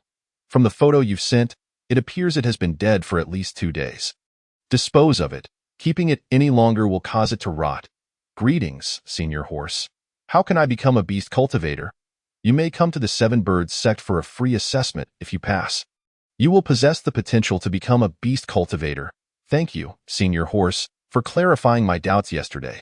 Otherwise, I might have been poisoned without realizing it. I hope you continue producing videos related to demon beasts. With an extraordinary reservoir of knowledge regarding demon beasts, a remarkable output akin to that of a prolific sow, and an amiable demeanor, Zhou Chun's name rapidly ascended in popularity, bringing attention to the Seven Birds sect and the niche practice of beast cultivation. That very day, several nearby young cultivators sought information about beast cultivation, and 3 individuals even joined the Seven Birds sect on the spot, becoming formal disciples. This outcome left the current sect leader and numerous elders of the Seven Birds sect utterly elated. Sect leader Sun Haiyu promptly approached Zhou Chun. Junior brother, you have truly rendered a great service to our Seven Birds sect. If it were not for your promotional efforts, it is likely that in 100 years, the Seven Birds sect would cease to exist. Upon hearing his sect leader's words, Zhou Chun humbly replied, in truth, all credit goes to Douyin. Without it, I would have had no opportunity to introduce our beast cultivation and the Seven Birds sect to the world. Sect leader, there is something I am unsure whether to voice. Speak. Sun Haiyu gestured with a wave of his hand. I suspect that this time, the Tianyuan continent is on the brink of a transformation. Smartphones and Douyin will fundamentally alter the landscape of the cultivation world. Upon hearing Zhou Chun's statement, Sun Haiyu and the elders of the Seven Birds sect fell into contemplation. Had anyone previously claimed that a mere low-grade magical artifact could reshape the entire Tianyuan continent, they would have vehemently denied it. Yet, after witnessing the recent events, they recognized the formidable potential of smartphones and Douyin. To say nothing of other factors, the information dissemination capabilities of Douyin are unmatched by any magical artifact or individual. After all, they had struggled for decades to recruit a handful of disciples, whereas Zhou Qian had merely posted a few videos and catapulted the Seven Birds sect into the limelight. With this in mind, Sun Haiyu turned his gaze back to Zhou Qian. So, junior brother, what you mean is, my suggestion is to equip each disciple of the sect with a smartphone. This way, communication among disciples will be facilitated. And they can also publish more videos showcasing the daily life of the Seven Birds sect, serving as a promotional tool. Zhou Qian laid out his thoughts clearly. Upon hearing this, the disciples of the Seven Birds sect brightened with excitement, especially those who had yet to acquire their own smartphones. Before long, Sun Haiyu made a decisive choice. Junior brother speaks wisely. Henceforth, each disciple of the Seven Birds sect shall be provided with a smartphone. However, I have one requirement. You must each post a video about the sect daily. The content is unlimited, but it must mention the Seven Birds sect to attract more cultivators to join us. Ling Yuan, you will be in charge of this matter. I will provide you with the spirit stones for purchasing the smartphones shortly. With this decree, Ling Yuan stepped forward to accept the task. Yes, sect leader, I will ensure this mission is accomplished. Half a day later, Ling Yuan returned to the Seven Birds sect, bringing with him hundreds of smartphones, marking the sect's full entry into the smartphone era. Such developments began to unfold similarly in other sections. After all, the benefits brought by smartphones and Douyin were evident, whether for expanding their sect's reputation or selling various products produced by their sect. Douyin proved to be an excellent choice. As a result, the most immediate consequence was an explosive surge in smartphone sales. The following morning, Lin Yi received the next day's sales report from the Ghost God of Wealth. Master, according to our statistics, yesterday, a total of 895,680 smartphones were sold through the stores and various distributors associated with the God of Wealth Hall, more than doubling yesterday's sales. When Lin Yi awoke and saw this message, an expression of sheer astonishment immediately spread across his face. Goodness, the sales have skyrocketed so much all at once. Had I known smartphones would sell this well, I would have set a higher price initially. I could have gotten rich selling smartphones. I wonder if the system will release an upgraded version of the phone in the future. If so, it would be interesting to create an alternate world version of the 8848. With that, he opened Douyin's backend, ready to check the increase in users. As expected, with the explosive rise in smartphone sales, Douyin's user count also surged significantly, jumping from over 600,000 the previous day to over 1.2 million. While this figure may not seem impressive in the past world, it was nothing short of explosive in this primitive cultivation realm. The Tianyuan continent boasts a population exceeding 10 billion, with cultivators numbering just over 100 million. This means that among every 100 cultivators, one now possesses a smartphone. Given that smartphones had only been released 4 days prior, it is conceivable that within a month, it may indeed become a reality for every cultivator to have one. After reviewing the user count, he shifted his focus to the number of works produced. Once again, he was not disappointed. The quantity of works had increased fivefold compared to the previous day, nearing the brink of 100 million. TSK. These cultivators from the immortal realm are truly formidable. One can only imagine the hardships they endured in the past. Even a simple act of recording a video can become addictive. If only we could bring over all those intriguing applications from my previous life, they would surely be driven to madness with JOYBY the way. Let me check the daily revenue. I wonder how much they contributed yesterday. As soon as he finished speaking, he began to scrutinize the daily recharge interface.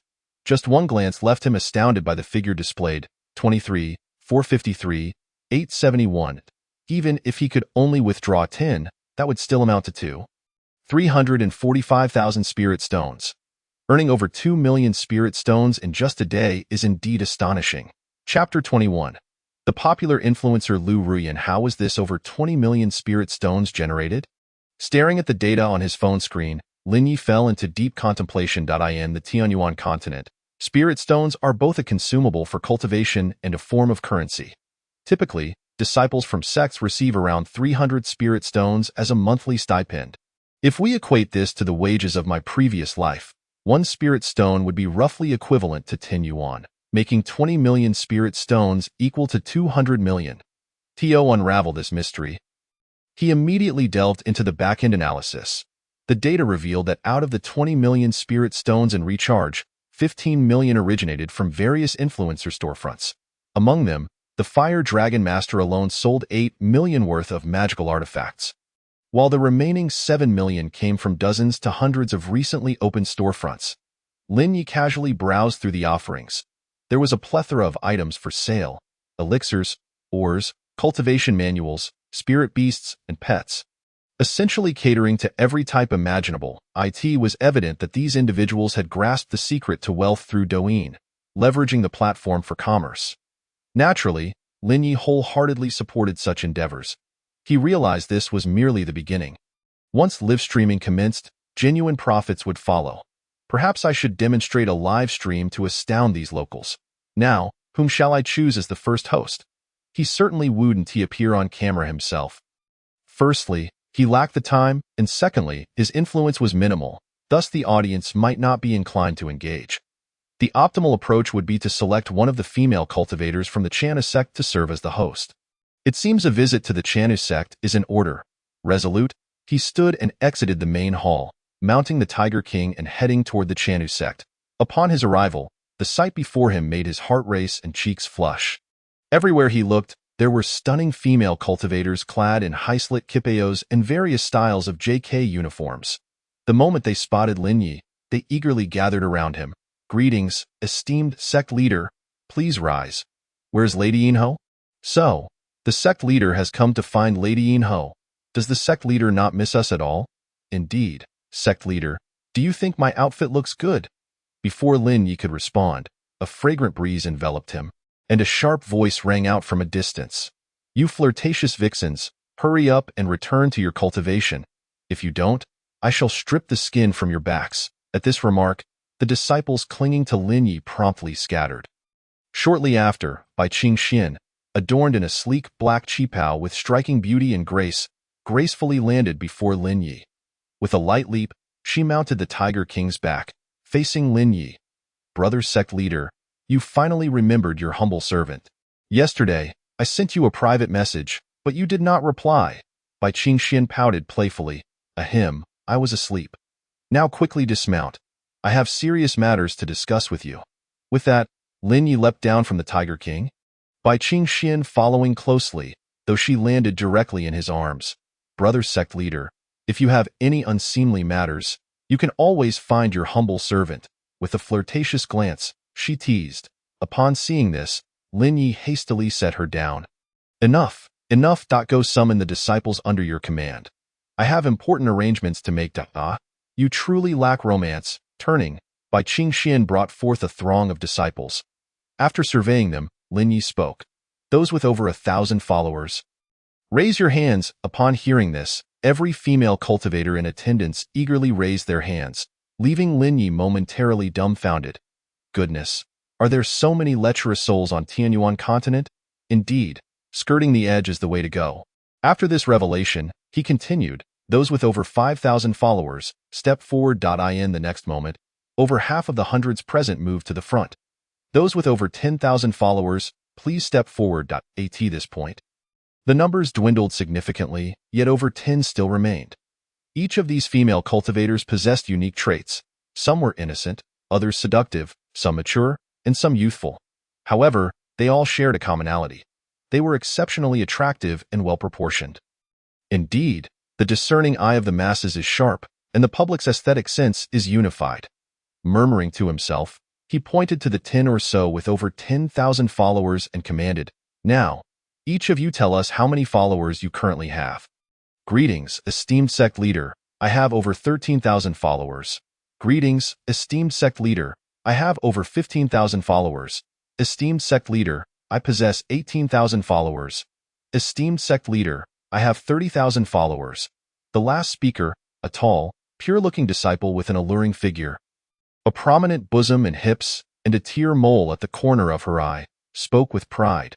Upon hearing this number, not only did the other disciples cast their gaze upon her, but even Lin Yi looked at her in surprise. Over 30,000 followers, that's quite impressive. In his previous life, a social media influencer with over 30,000 followers could barely be considered a minor internet celebrity, often failing to even make the cut, as most of their followers were either dead accounts or purchased fakes. However, on Douyin in the Tianyuan continent, Every follower is guaranteed to be a real person. As of now, no one has figured out how to buy a few phones to inflate their follower count. Linyi believed that this would eventually happen. After all, the cultivators of the immortal realm may be short on experience, but are certainly not foolish. The female cultivator in front of him, boasting over 30,000 followers, clearly had high-quality content. With this thought, he inquired further, "What is your Douyin username?" "Esteemed sect leader, my Douyin username is Lu Ruyan," the tall disciple replied respectfully. Lu Ruyan, a lovely name. Saying this, he took out his phone, opened Douyin, and entered the characters for Lu Ruyan. Soon, a user popped up, and indeed, this account had surpassed 30,000 followers, reaching over 31,000. She had published a total of 82 videos, nearly all garnering over 10,000 likes, with the highest achieving an astonishing 50,000 likes, leaving Linyi utterly astonished. In order to discern why Lu Ruyan's video received such acclaim, he casually clicked on her most popular one. Upon viewing it, he found it utterly captivating. The video featured perfectly synced background music, skillful editing, and meticulously arranged lighting and scenery. Lu Ruyan showcased a series of outfit changes, accentuating her alluring figure. Compared to the other disciples' videos, hers was a clear dimensional shift. After watching, even Linyi, who had seen numerous suggestive videos in his previous life, couldn't help but exclaim, "What a naturally gifted provocateur!" With that, he quietly tapped the like button, adding the video to his favorites for later reference, intending to use it as a template for other female disciples to learn from. Chapter 22. The innate provocateur. Let the lessons begin. Without a doubt, Lu Ruyan's emergence brought Linyi immense delight. Having independently grasped the essence of suggestive content without any prior examples was nothing short of remarkable. She was indeed an innate provocateur. If she were to fully master the art of allure, she would undoubtedly ensnare the attention of many righteous young disciples. With this in mind, Linyi promptly made a decision, directing his gaze toward Lu Ruyan. "Your performance has been commendable. Thus, I have decided to entrust you with an important responsibility." Upon hearing this, Lu Ruyan initially beamed with joy, but soon her expression shifted to one of apprehension. "Esteemed sect leader, my cultivation is quite lacking. I fear I may not be up to the task." "This task does not require cultivation. All you need to do is appear on camera and live stream." "Live stream? What is a live stream?" Lu Ruyan was not the only one curious. The other disciples of the Chanu sect also expressed intrigue. Hearing their questions, Linyi began to explain patiently. "A live stream is when you interact with your audience in real time through your phone's camera. Just like this." To illustrate his point, he donned a previously used mask and activated his private live streaming channel. "You see, once live streaming begins, every action you take will be visible to the viewers in the stream, and they can communicate with you through comments. Aside from merely greeting one another, the audience can also bestow gifts upon you." Under Lin Ye's demonstration and explanation, the attendees quickly grasped the essence of live streaming. Lu Ruyan succinctly articulated the nature of live streaming with a single question. "Master, is this so-called live streaming akin to street performances in the mundane world?" Upon hearing this, Linyi nodded in approval, affirming that it was indeed a similar concept in a live stream. One showcases their beauty, physique, and talents to earn the adoration and gifts from fans.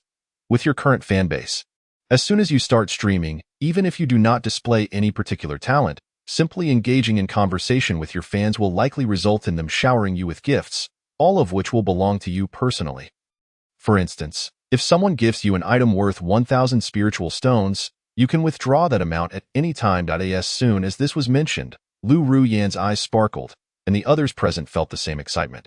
Their monthly training stipend is merely a few hundred spiritual stones. The prospect of additional income is undeniably appealing. At this juncture, I shall provide you with a brief training session on the essential aspects to consider while live streaming and how to solicit gifts. Pay close attention. In the future, as your fanbase grows, you too can embark on live streaming like her. Once Linyi concluded his remarks, the group of female cultivators nodded vigorously. He then procured a wooden board and a piece of charcoal, proceeding to write down 5 prominent characters. The essence of live streaming. The essence of live streaming lies in marketing a facet of oneself as a commodity through mobile devices and platforms like Douyin. This facet could be your beauty, physique, or talent. In essence, your live streaming must provide value to the audience. To excel in live streaming, you must first comprehend what value you can offer to your viewers. For example, Douyin, your fans wish to behold your unparalleled beauty. Thus, you must find every possible way to showcase it. As Lin Yi expounded, the female cultivators displayed expressions of partial understanding, while Lu Ruoyin's gaze remained clear. Nodding intermittently, however, mere beauty is insufficient, as aesthetic appreciation can become fatigued over time. This leads us to the second point. Lin Yi inscribed 2 characters on the blackboard. Character design. What is character design? You ask? Terms like sorceress and fairy are examples of character design. If you merely possess good looks without a compatible character design, you may only attract a transient group of fans, unable to sustain long-term interest. For instance, Douyin, if you are simply an ordinary woman, it may be challenging to attract exceptional talents. But if you embody a peerless talent and possess transcendent cultivation, your allure will be magnified immensely by that identity. As Lin Yi continued his eloquent discourse, the audience felt as though they had entered a new realm of understanding. He spoke for 1 to 2 hours, finally pausing only when his throat grew parched. Well then, we shall pause our discussion on character design here. The rest you must comprehend on your own. With that, he accepted a cup of water from Bai Qingxian and drank deeply. Next, we shall discuss how to provide sufficient user value to your audience, compelling them to support your live stream, and how to request gifts. Upon finishing, he retrieved another blackboard, inscribing 4 large characters. Emotional value. Emotional value refers to an individual's ability to influence and uplift the emotions of others. Providing emotional value encompasses offering recognition of value, identity affirmation, and fulfilling emotional needs. For instance, he turned his gaze toward Bai Qingxian. Junior sister, your makeup today is truly exquisite. Bai Qingxian immediately lit up with joy, exclaiming, Really, master brother, do you truly think my makeup looks good? Do you see? Emotional value is derived from such interactions. Lin Yi remarked, glancing at the other female cultivators, who nodded in agreement, their faces reflecting newfound understanding. Clearly, no amount of vivid language can rival the impact of a tangible example. At that moment, Bai Qingxian finally processed the exchange. Casting Lin Yi a reproachful glance, Master brother, you're deceiving me. I'm not lying. You truly look beautiful today, he replied, prompting Bai Qingxian to beam with delight. You see, emotional value can be continuously provided. Has everyone learned this? Yes, yes, yes, the crowd affirmed, nodding enthusiastically, while only Bai Qingxian simmered with indignation. Furthermore, do not feel embarrassed about asking for gifts. As long as you provide emotional value, those gifts are rightfully yours. After all, emotional value is the most precious commodity in this world. Moreover, if you refrain from asking, they may end up giving gifts to others instead. Now, let me share some tips on how to solicit gifts. As he spoke, Lin Yi demonstrated various methods employed by female streamers on Douyin to request gifts, and by the time he finished, another 2 hours had slipped by, with the techniques thoroughly covered. It was time to address the most crucial element, equipment. I have designed several new outfits for you. With that, he revealed the design sketches he had prepared in advance.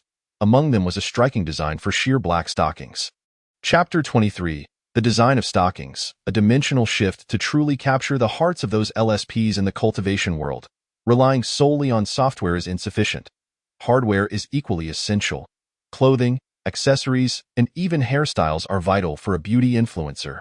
The disciples of the Chanu sect, while undeniably beautiful, would see their charm exponentially enhanced by refining their attire and makeup. The design sketches Lin Yi presented were inspired by memories from his past life, encompassing not just black, flesh-colored, and white stockings, but also various outfits such as professional attire, maid costumes, Lolita dresses, denim jeans, and thigh-high boots. He even sketched hairstyle designs and earring accessories. As he unveiled these illustrations to the female cultivators of the Chanu sect. Their expressions ranged from curiosity to embarrassment, occasionally flushing at the audacious modern designs. Master brother, did you design all of these? Bai Qingxian inquired, her curiosity piqued. Indeed, all of these are my original designs. What is this outfit? It looks rather peculiar. Bai Qingxian pointed to one of the professional outfits. This is called professional attire. And what about this one? She asked, gesturing towards the maid outfit. This is referred to as a maid outfit. Which one do you prefer I wear, master brother? Bai Qingxian suddenly leaned closer to Lin Yi, whispering a hymn. Any of them would be fine, but the key lies in these, Lin Yi said, indicating the stocking design. By the way, these are called stockings. They are worn on the legs and must be made from a transparent and soft material. Do you have suitable materials to create such items? Upon hearing this, Bai Qingxian's face lit up with pride and of course, there is nothing I cannot create. Master brother, please wait a moment. I shall gather some materials. All of you, accompany me to the storeroom, she instructed her fellow disciples. Under Bai Qingxian's guidance, her companions swiftly made their way to the storeroom of the Chanu sect, retrieving ample materials for crafting clothing and accessories. Once the necessary materials and tools were gathered, Bai Qingxian personally led the most skilled disciples in needlework to begin crafting based on Lin Yi's designs. Observing their adept and swift movements, Lin Yi couldn't help but marvel, though the technological level in this world may be lacking. Its productivity is certainly not inferior to as soon as he finished speaking, the finished garments began to emerge. To Lin Yi's surprise, Bai Qingxian had not only followed his designs, but also made enhancements, adding personal touches that elevated the garment's overall quality. Master brother, take a look at this dress. It is made from heavenly silkworm silk, and the dye is meticulously sourced from plant-based materials. While it may not be classified as a magical garment, it still possesses the ability to adjust its size. Bai Qingxian presented a floral dress to Lin Yi. Not bad. You seem to have a knack for fashion design. Perhaps you should open a women's clothing store, showcasing your creations in a display window. I believe sales would be promising, given the number of female cultivators in the Tianyuan continent. Upon hearing this, Bai Qingxian's eyes sparkled with enthusiasm. Master brother, what a splendid idea! This indeed could be a lucrative venture. At that moment, another female disciple approached, holding yet another item. Master, the stockings are ready. Hearing this, Lin Yi turned his head, and indeed, the disciple held a pair of gossamer black stockings. TSK, TSK, TSK. I cannot believe it has truly been accomplished. What materials were employed in its creation? As he spoke, he reached out to take the black silk, which felt and appeared almost indistinguishable from that of his past life. In response, the disciple replied, Honorable sect master, we utilized the silken thread spun by the second-tier demon beast, the golden silkworm spider. Do not be deceived by their delicate appearance. These threads can withstand a weight of 100 pounds. Once fashioned into stockings, even blades find it difficult to sever them. Pride radiated from the disciple's countenance as he spoke. However, upon hearing this description, Lin Yi fell into a deep contemplation. If blades cannot cut through it, then is the quality not excessively high? No, this simply cannot do. You must attempt to use a different material, aiming for a quality that is not so exceptional, preferably one that can be torn with ease. Ah? Honorable sect master, may I inquire why? Is it not better to have higher quality? At this moment, the other disciples of the Chanu sect cast puzzled glances. Observing this, Lin Yi promptly adopted a serious demeanor to elucidate. Consider this. If we were to sell such an item in the future, with such superior quality, who would return to purchase a second pair after wearing the first for decades? If the quality is slightly inferior, and they wear out in a short time, would they not have to come back to us for replacements? The same applies to other garments. Quality need not be excessively high, nor should the materials be overly extravagant. We should focus on making them visually appealing, for no woman wishes to wear the same outfit indefinitely. Turning to the female disciples present, he posed the question, do you prefer to wear the same style of clothing continuously? Or do you enjoy occasionally donning new attire? The moment the question left his lips, they responded without hesitation, of course, we prefer to wear new clothes from time to time. Enlightened, they quickly set about experimenting with materials that would lower production costs and enhance efficiency. In less than half an hour, the designs Lin Yi had just created transformed into tangible garments. Although the disciples of the Chanu sect had never encountered such clothing, their innate sense of aesthetics soon led them to mix and match their outfits. They did not shy away from Lin Yi's presence during this process, which was rather tantalizing. Especially when they each donned stockings, it was fortunate that Lin Yi had already reached the great ascension stage. Otherwise, his inner demons might have erupted uncontrollably, as he struggled to maintain his composure. A voice from behind interrupted him. In the next moment, Bai Qingxian, clad in professional attire with her hair elegantly styled and wearing black stockings, sidled up to him. "Brother sect master, do I look beautiful in this ensemble?" Boom! In an instant, Lin Yi felt his inner power surge like a volcano on the brink of eruption. "I must take my leave now. I shall return shortly." With that, he activated his teleportation and vanished from the confines of the Cha Nu sect. It was not until half an hour later that he reappeared. "Ahem, everyone, please change back into your regular clothing. Now, I shall discuss the arrangements for the live broadcast. I have decided to commence a trial broadcast this evening, starting with Ru Ya and Yu Yin. Please record a video to inform your followers about tonight's live stream. Remember to wear something particularly appealing while filming. Yes, honorable sect master.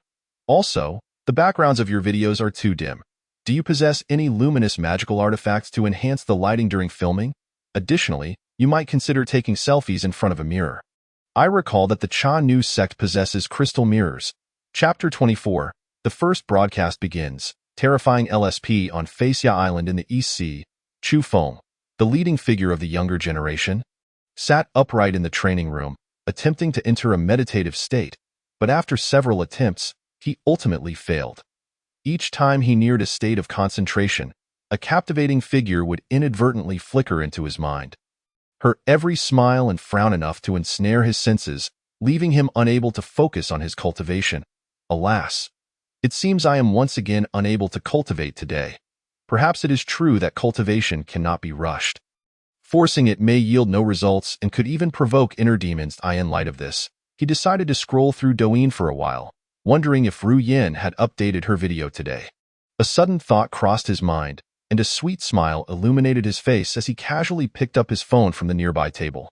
Upon opening Douyin, a video immediately caught his attention, and he was entranced. In the video, a woman clad in a celestial gown with cascading silken hair approached a mirror while holding her phone.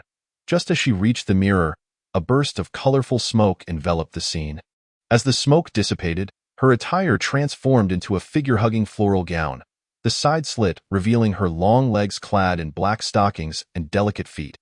From behind her phone emerged a stunningly beautiful, aloof visage, adorned with exquisitely defined features and a flower mark on her forehead.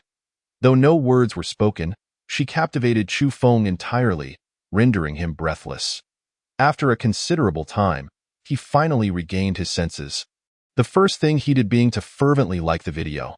Unfortunately, as he clicked, he discovered the video had already garnered thousands of likes, with comments outpacing the likes exponentially. Yu Yin is simply too beautiful.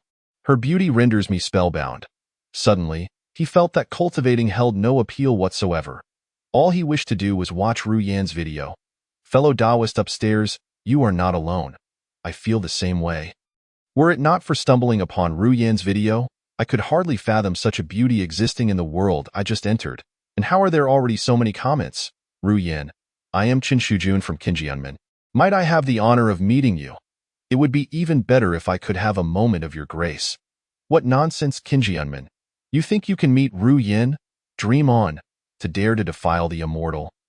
Is it Qinjianmen? I shall remember this. Tomorrow I will seek you out and see how you measure up. Today, while Ru Yan's attire may seem peculiar, it only serves to enhance her celestial beauty. No, she is beyond the comparison of any celestial being. Pray tell, what is that on Ru Yan's legs? It makes my heart yearn. Were I to meet the immortal, I would willingly part with all my wealth. As he read through the comments, Chu Feng felt an intense anger bubbling within him, particularly upon encountering the more unfavorable remarks. He could hardly suppress the urge to confront these individuals. However, he ultimately managed to calm himself. Knowing such occurrences were inevitable. After all, Ru Yan now boasted tens of thousands of followers, and any video she posted would attract at least hundreds of thousands of views. Sigh, Ru Yan's follower count continues to rise. I am at a loss as to how to capture her attention further. After a deep sigh, he watched the video once more, this time noticing the caption below. Thank you all for your support over the past few days. Ru Yan will commence her personal live broadcast debut at 7 p.m. tonight. During the debut, she will present a song and dance to express her gratitude and warmly invites everyone to join her live stream. A live broadcast? After reading the caption, Chu Feng initially stood in stunned silence before realizing what it meant. Having spent the past few days vigorously scrolling through Douyin, he was well aware of what a live broadcast entailed. He had even watched Lin Ye's streams before. Wonderful. If Ru Yin is going live, does that not mean I could connect with her? Though they could not meet in person, merely conversing and hearing her voice would suffice. With this thought, he felt a surge of excitement, eagerly anticipating the evening's arrival. As he waited, he did nothing but hold his phone, fixated on Lu Ruyan's personal page, fearful of missing the start time. Finally, when 7 p.m. arrived, he noticed a red circle next to Lu Ruyan's profile picture. Without hesitation, he clicked on it, and indeed, the screen transitioned into a live broadcast room. What greeted him first was Lu Ruyan. Clad in a moon-white qipao, her hair elegantly styled and adorned with light makeup, sitting gracefully behind a guqin.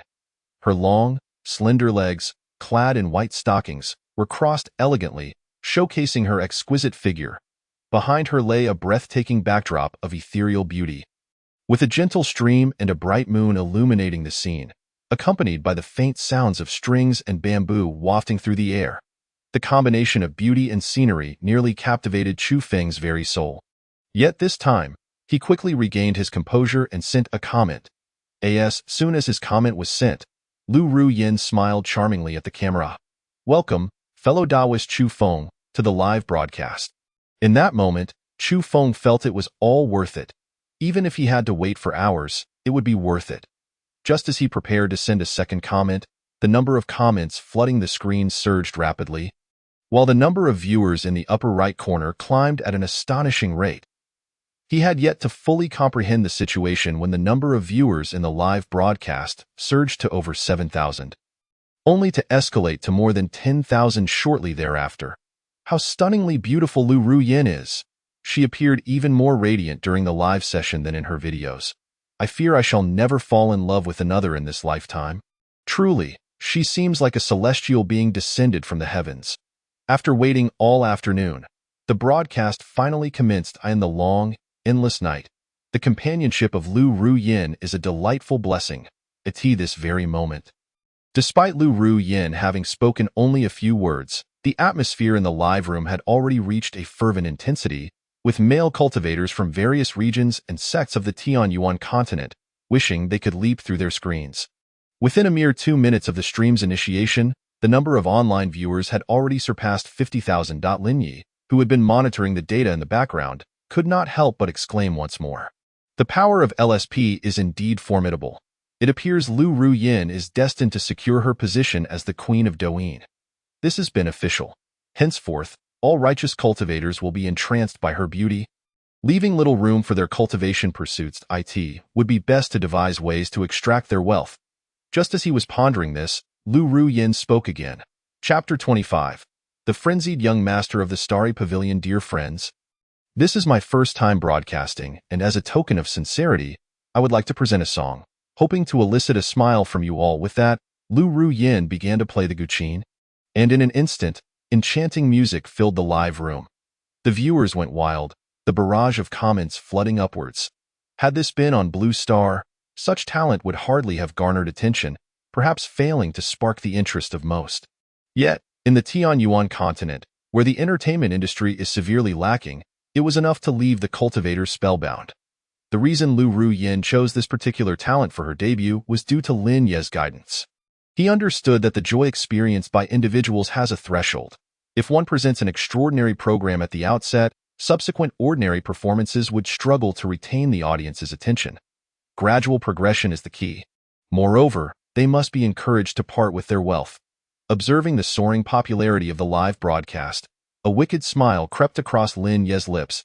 He promptly opened the gift interface and directly spent 1,000 spirit stones to send Lu Ruyan a Douyin number 1 gift.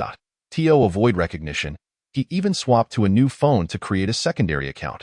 Just as he recharged the spirit stones, a gift effect appeared on the live room screen. The sudden appearance of this gift effect immediately captured the attention of the multitude of cultivators. At that moment, Lu Ruyan paused her performance and stood to bow towards the screen. I extend my gratitude to Brother Hanli from Huangfeng Valley for the Douyin number 1 gift. I shall add you to my fan group shortly. Lu Ruyan's words clarified the confusion among the cultivators in the live room, and they instantly realized. So one could indeed reward the enchanting Lu Ruyan. I glanced at the details. The Douyin #1 gift was merely 1,000 spirit stones, such a small price to grant Lu Ruyan such honor and recognition in the live room. It was truly a bargain. Hey, did you notice? The fellow named Hanli just appeared at the top right corner. Humph. Huangfeng Valley is a third-rate sect. I've never even heard of it. How could he be worthy of the top spot? It's just a gift. I could do that too. Before long, another gift effect emerged in the live room, this time displaying 10 gifts simultaneously. As soon as the gifts appeared, Lu Ruyan expressed her gratitude once more. Thank you to the young master of the Starry Pavilion for the 10 Douyin #1 gifts. When Lu Ruyan uttered these words, in a luxurious palace thousands of miles away, a handsome young man, elegantly dressed and a foundational cultivator, wore a smug expression. He was Yi Qinshin, the young master of the prestigious Starry Pavilion in the southern region of the Tianyuan continent. Born with a silver spoon, he had ascended to foundational cultivation at under 30 years of age, thanks to an abundance of pills and resources. Consequently, he had always held himself in high esteem and despised being outdone. Upon discovering mobile phones and Douyin, he became utterly captivated. Today, he fortuitously stumbled upon Lu Ruyan's live broadcast and was instantly entranced by her beauty and grace. When Lu Ruyan mentioned his name before tens of thousands of viewers, his vanity and pride surged to unprecedented heights, especially as he noted the barrage of comments praising him. A grin spread across his face. However, his smile was short-lived. Thank you to Brother Chu Feng from Feixia Island for the 20 Douyin #1 gifts. Upon hearing Lu Ruyan's voice, he immediately turned his gaze to the phone screen, only to find another gift effect had appeared. His recently acquired top spot had been usurped, and the comment section buzzed with discussions about this Chu Feng. Unable to bear it, he promptly withdrew a substantial amount of spirit stones from his storage bag, recharging 50,000 spirit stones and purchasing 50 Douyin #1 gifts to send all at once. A cold smirk crossed his face. Humph, compete with me in wealth? Who do you think you are? Yet, no sooner had he finished speaking than the screen erupted with a flurry of gift effects. Once again, it was the Douyin #1 gift, but this time, a staggering 100 gifts were sent, and the sender was none other than the earlier mentioned Hanli from Huangfeng Valley. When these 100 Douyin #1 gifts appeared on the screen, the cultivators in the live room were left dumbfounded. This Hanli from Huangfeng Valley possessed such wealth. 100 Douyin #1 gifts amounted to 100,000 spirit stones, an astonishing display of generosity. How extravagant! It was truly remarkable. In comparison, the young master of the Starry Pavilion appeared somewhat petty. Indeed, a first-rate sect's young master could not even compete with an obscure disciple from a lesser sect. It seemed he had little money and was merely putting on a facade. As these scathing comments flooded Yi Qinshin's view, his face flushed with anger. How absurd! How dare they suggest that this young master is inferior to some nameless rogue cultivator named Hanli?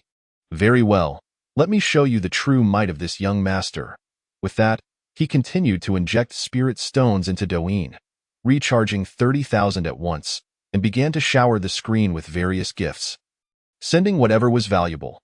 The screen was soon filled with a plethora of gift effects. In the meantime, Lin Yi, seated at the edge of Lu Ruyan's live room, gave a thumbs up to Bai Qingxian and the others. Well done. This is how it should be. Keep stoking the flames in the live room. Tea would be splendid to provoke this young master of the Starry Pavilion further. I sense he possesses more wealth than this. Upon hearing his words, Bai Qingxian nodded and began typing on the screen. I asked the young master of the Starry Pavilion up to the task. Why does the rate of gifting seem to be slowing down? Look at how unceasingly Brother Hanli continues to send gifts. Is this the extent of a first-rate sect's foundation? After sending the comment, she turned to Lin Yi with an expectant expression. Seeking praise. Excellent. If you send a few more comments, I suspect this young master of the Starry Pavilion will come looking for you. Lin Yi remarked with a knowing grin. Ha ha, no worries. I've changed my name to the young master of the Heavenly Dao sect.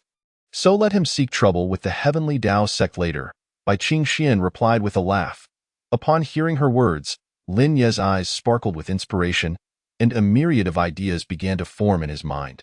The people in this world lacked any awareness of fraud prevention. If Douyin were utilized effectively, it could transform into a powerful weapon. Now, let's check how many gifts have been received in the background. With that, he accessed the backend of Lu Ruyan's live broadcast, and upon seeing the numbers displayed, he was utterly astonished. Chapter 26. 5 million spirit stones, 560,000 spirit stones. When Lin Yi beheld such a staggering figure, he was utterly dumbfounded. It had been merely a little over an hour since the broadcast commenced, and in that brief time, over 500,000 spirit stones had been gifted. By the purchasing power standards of his past life, this equated to a staggering 5 million. Even some of the top streamers from his previous life had not achieved such an outrageous record. Even after accounting for the portion Lin Yi had contributed, the total still exceeded 400,000. Terrifying. This crowd of LSPs is utterly fearsome. They have showered millions of spirit stones upon a female streamer whose face they have never even seen. Especially the young master of the Starry Pavilion, who alone contributed 250,000 spirit stones. He is undoubtedly a lucrative target. Such a prime opportunity must not be squandered. Later, I shall have Lu Ruyan send him a few selfies. At this moment, Lin Yi was positively beaming with joy. Although he had promised that all the rewards would go to Lu Ruyan, as a disciple of the demonic sect, her share of the spirit stones would ultimately flow into the sect's coffers. Thus, regardless of the outcome, the demonic sect would reap substantial profits from this endeavor. Continue. Let me witness the limits of these LSPs. Upon concluding his words, his gaze once more shifted towards Lu Ruyan, who was engaging with the audience in the live stream. At that moment, the number of online viewers had surpassed 100,000, with a steady influx of cultivators continuing to join the broadcast. Although these individuals might not possess the wealth of the young master from the Star Pavilion, they were still quite comfortable with offering donations of dozens or hundreds of spirit stones.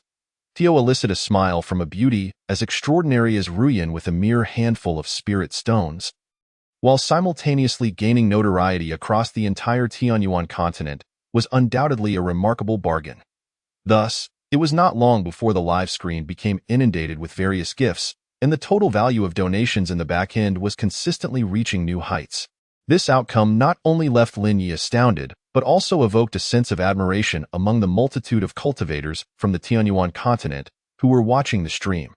Within the inner courtyard of the Spirit Sword sect in the Eastern Domain, over 30 disciples clad in azure robes with long swords strapped to their backs were gathered tightly around a young man, their eyes fixated on the smartphone screen in his hand. Occasionally exclaiming in awe, Lu Ruyan truly possessed a celestial beauty, her mere arching of an eyebrow captivatingly exquisite. If only one could become a companion to such a goddess, I would willingly ascend to immortality. You dream rather beautifully, another remarked. Look, that young master from the Star Pavilion has given Ruyan yet another Douyin gift. How many is this now? I reckon at least several thousand. Senior brother, how many spirit stones does that Douyin gift cost again? Upon hearing this question, Su Ping'an, a 7th-generation disciple of the Spirit Sword sect holding the smartphone, promptly opened the gift interface before his fellow disciples. See, a Douyin gift costs 1,000 spirit stones. This young master from the Star Pavilion has given at least 4,000 gifts tonight, which amounts to 4 million spirit stones. At this revelation, the surrounding disciples erupted in astonishment. 4 million spirit stones. My heavens! I receive a monthly allowance of merely 500 spirit stones, and with some sect tasks, I might earn around 1,000 spirit stones a month. It would take me 300 years to save that much. They marveled, truly fearsome. No wonder he is the young master of a top-tier sect. His prowess is indeed exceptional, so all those 4 million spirit stones have gone directly to Ruyan.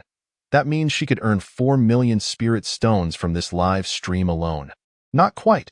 Su Ping'an shook his head. This is merely from the young master of the Star Pavilion. That Hanli from Huangfeng Valley has also gifted at least over 1 million spirit stones. And then there's Chu Feng from Feixia Island who has donated several 100,000. Combined with other cultivators' contributions, Ruyan will likely net at least 10 million spirit stones from this live stream. By the way, do any of you have spirit stones? Contribute a bit for your senior brother. I'd like to send a small gift to Ruyan as well. This way, I can join her fan group. And I hear there are perks for being in the group. As he spoke, Su Ping'an winked at his fellow disciples, who hurriedly fished out their scattered spirit stones to hand over to him. Just as Su Pingyan was about to donate all these spirit stones to Lu Ruyan, a cold scoff suddenly emanated from behind him. "Senior brother, what is so captivating about that enchantress? You all, a large group, are gathered here at night instead of practicing, watching your phones. Be careful I tell my father about this." Upon hearing these words, Su Pingyan quickly turned around to see a young girl in a flowing green dress. Her exquisite features contorted in anger. This girl was none other than his junior sister, Su Yao, the cherished daughter of the Spirit Sword Sect's master, Su Wan. "Hey, junior sister, you've misunderstood.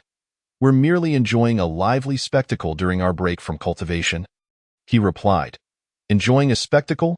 Did you not just mention wanting to send gifts to that enchantress? Does she possess such allure? Is it merely because she dresses oddly?" Su Yao retorted indignantly. "Junior sister, Ruyan is not as you perceive. She is well educated, her words gentle and kind, enchanting yet not bewitching. Indeed, senior brother speaks the truth.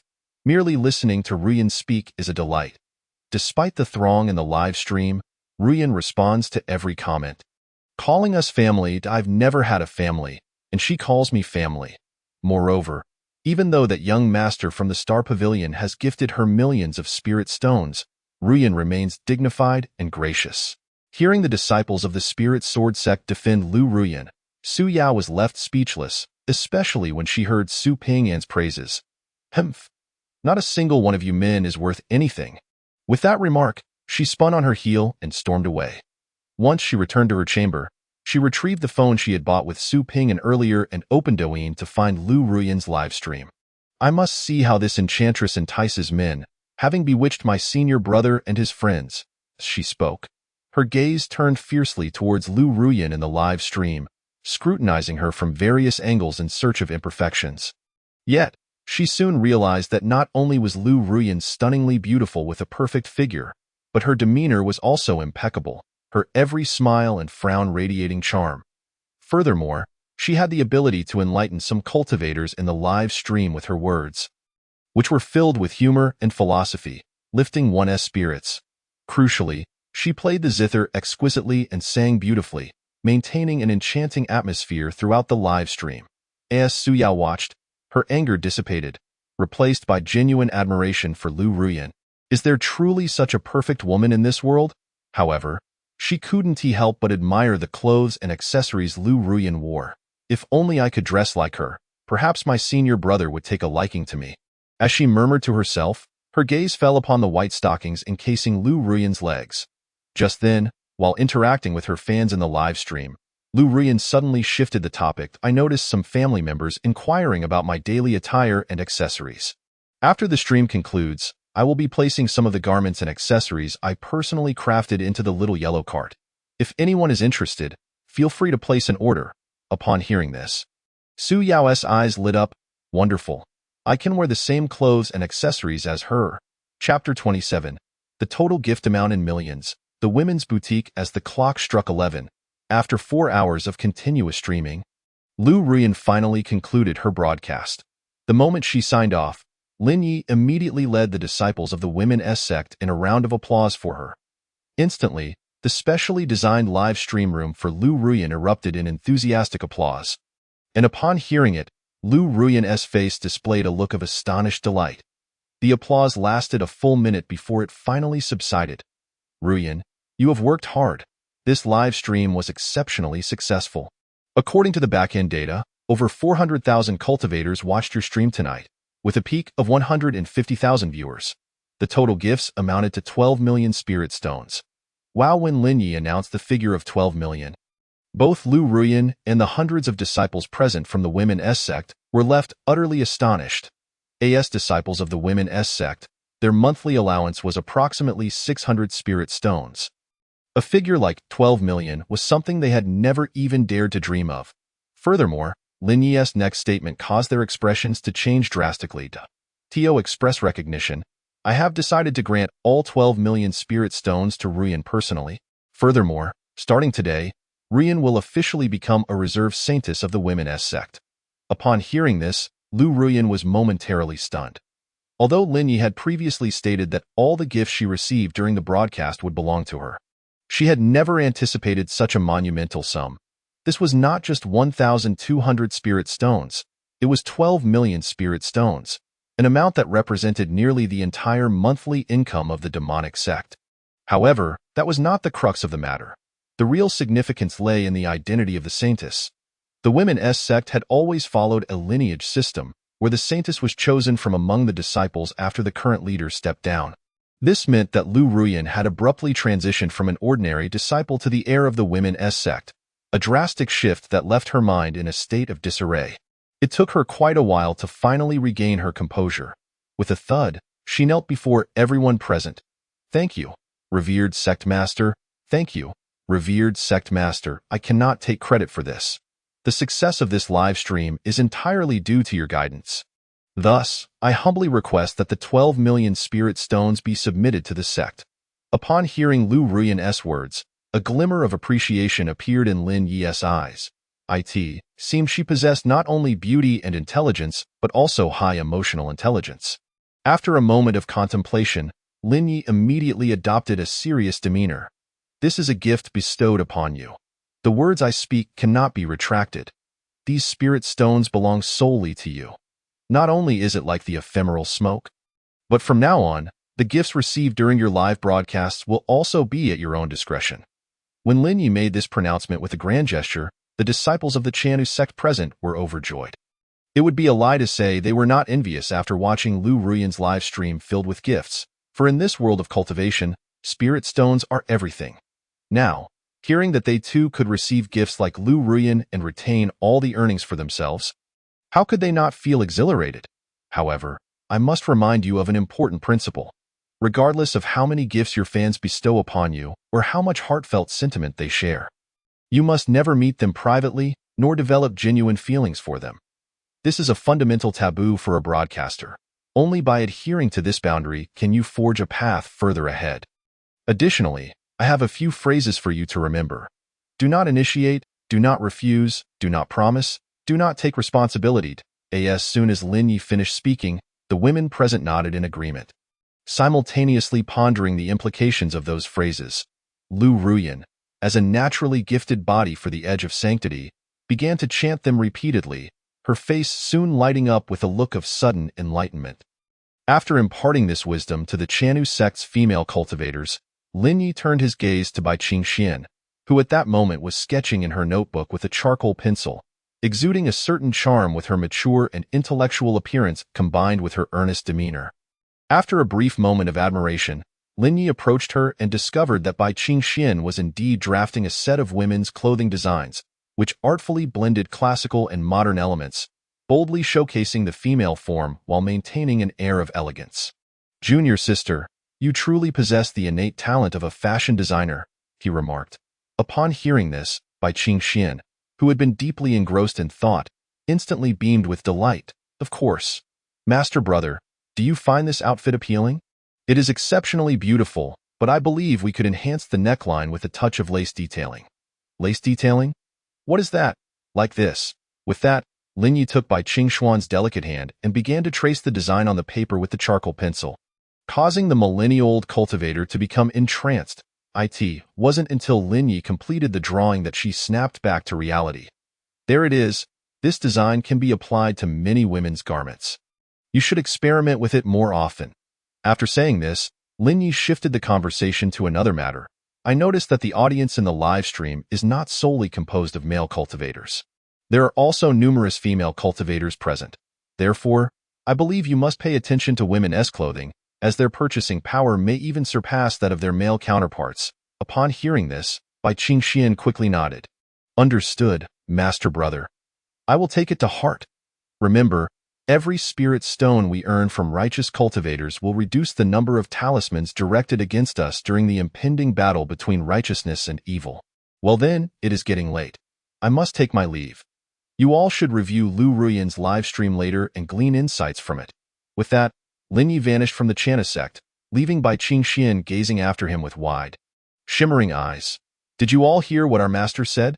We must learn to summarize and reflect on our experiences.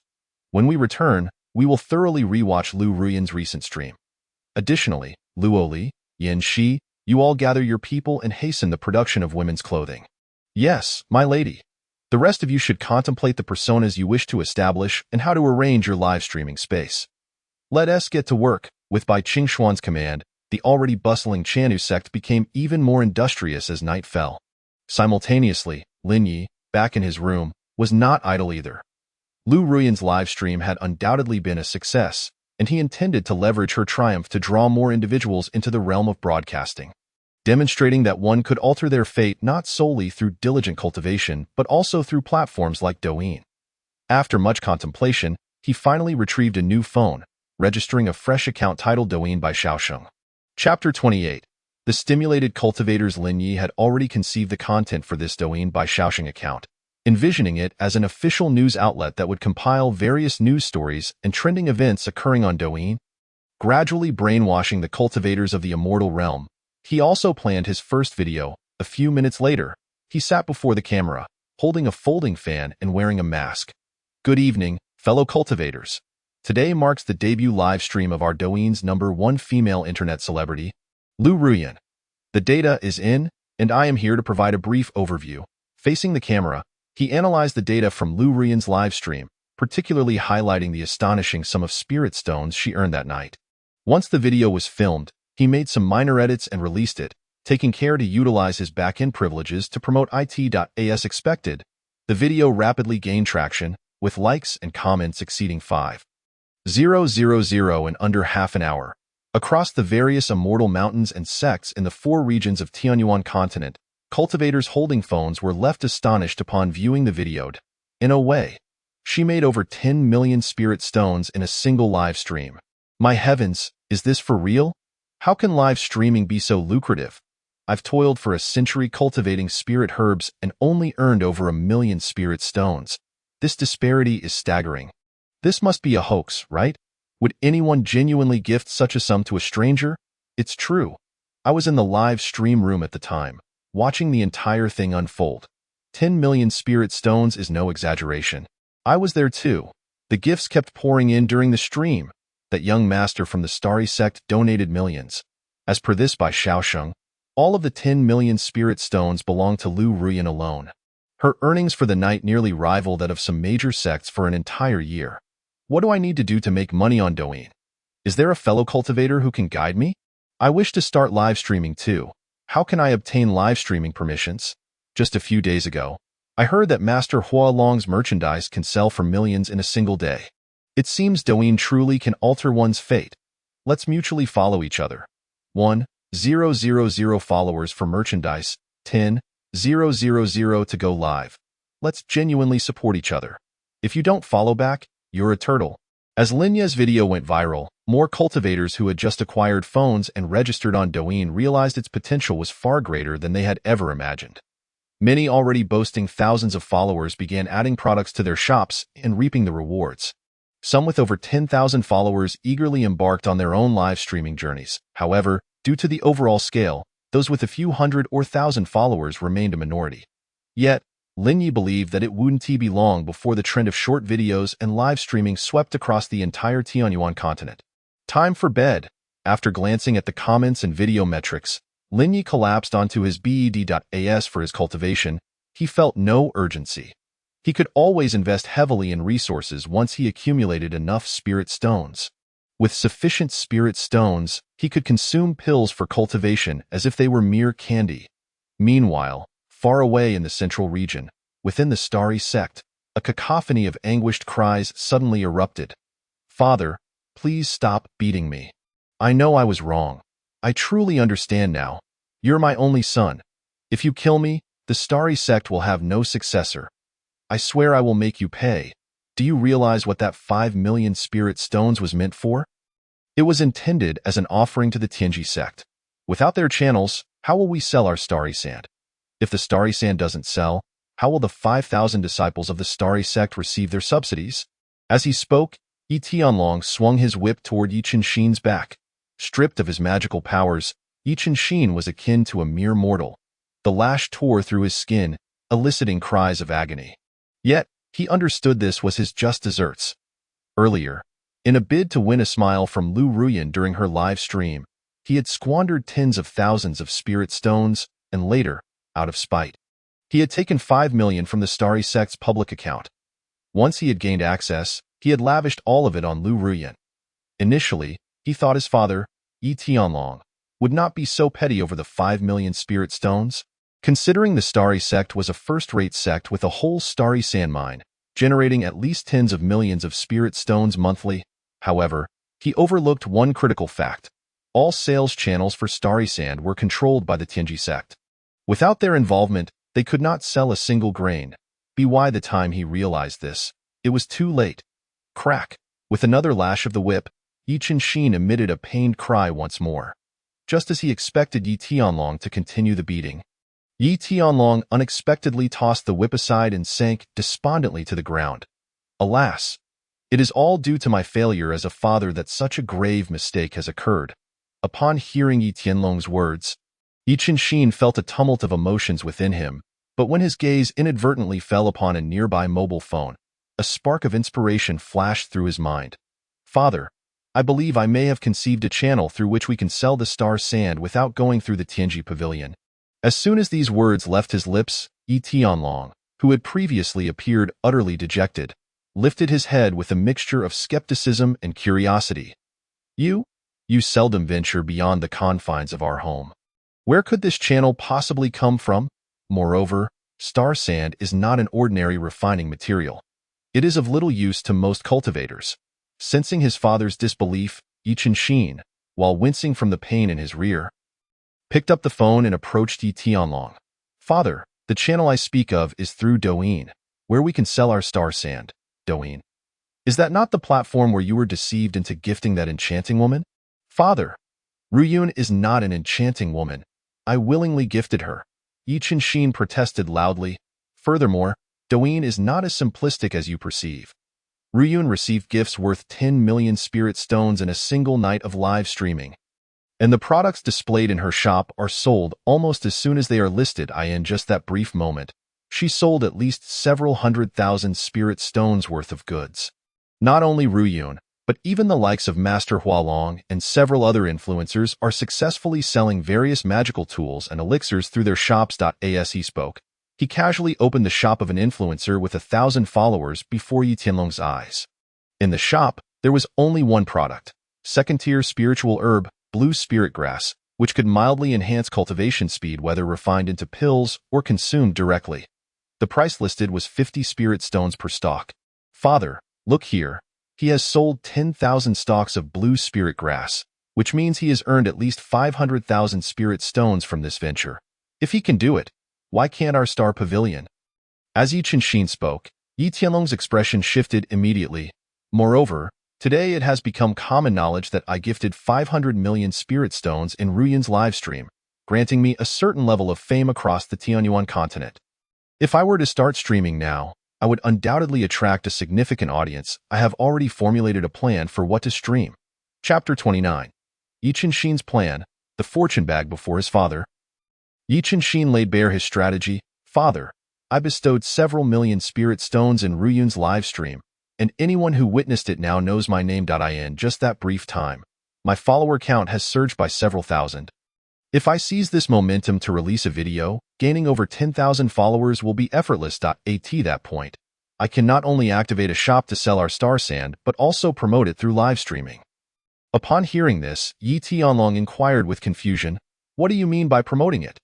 Promoting means to widely announce and advertise our star sand. In this vast Tianyuan continent, there will always be cultivators in need of star sand.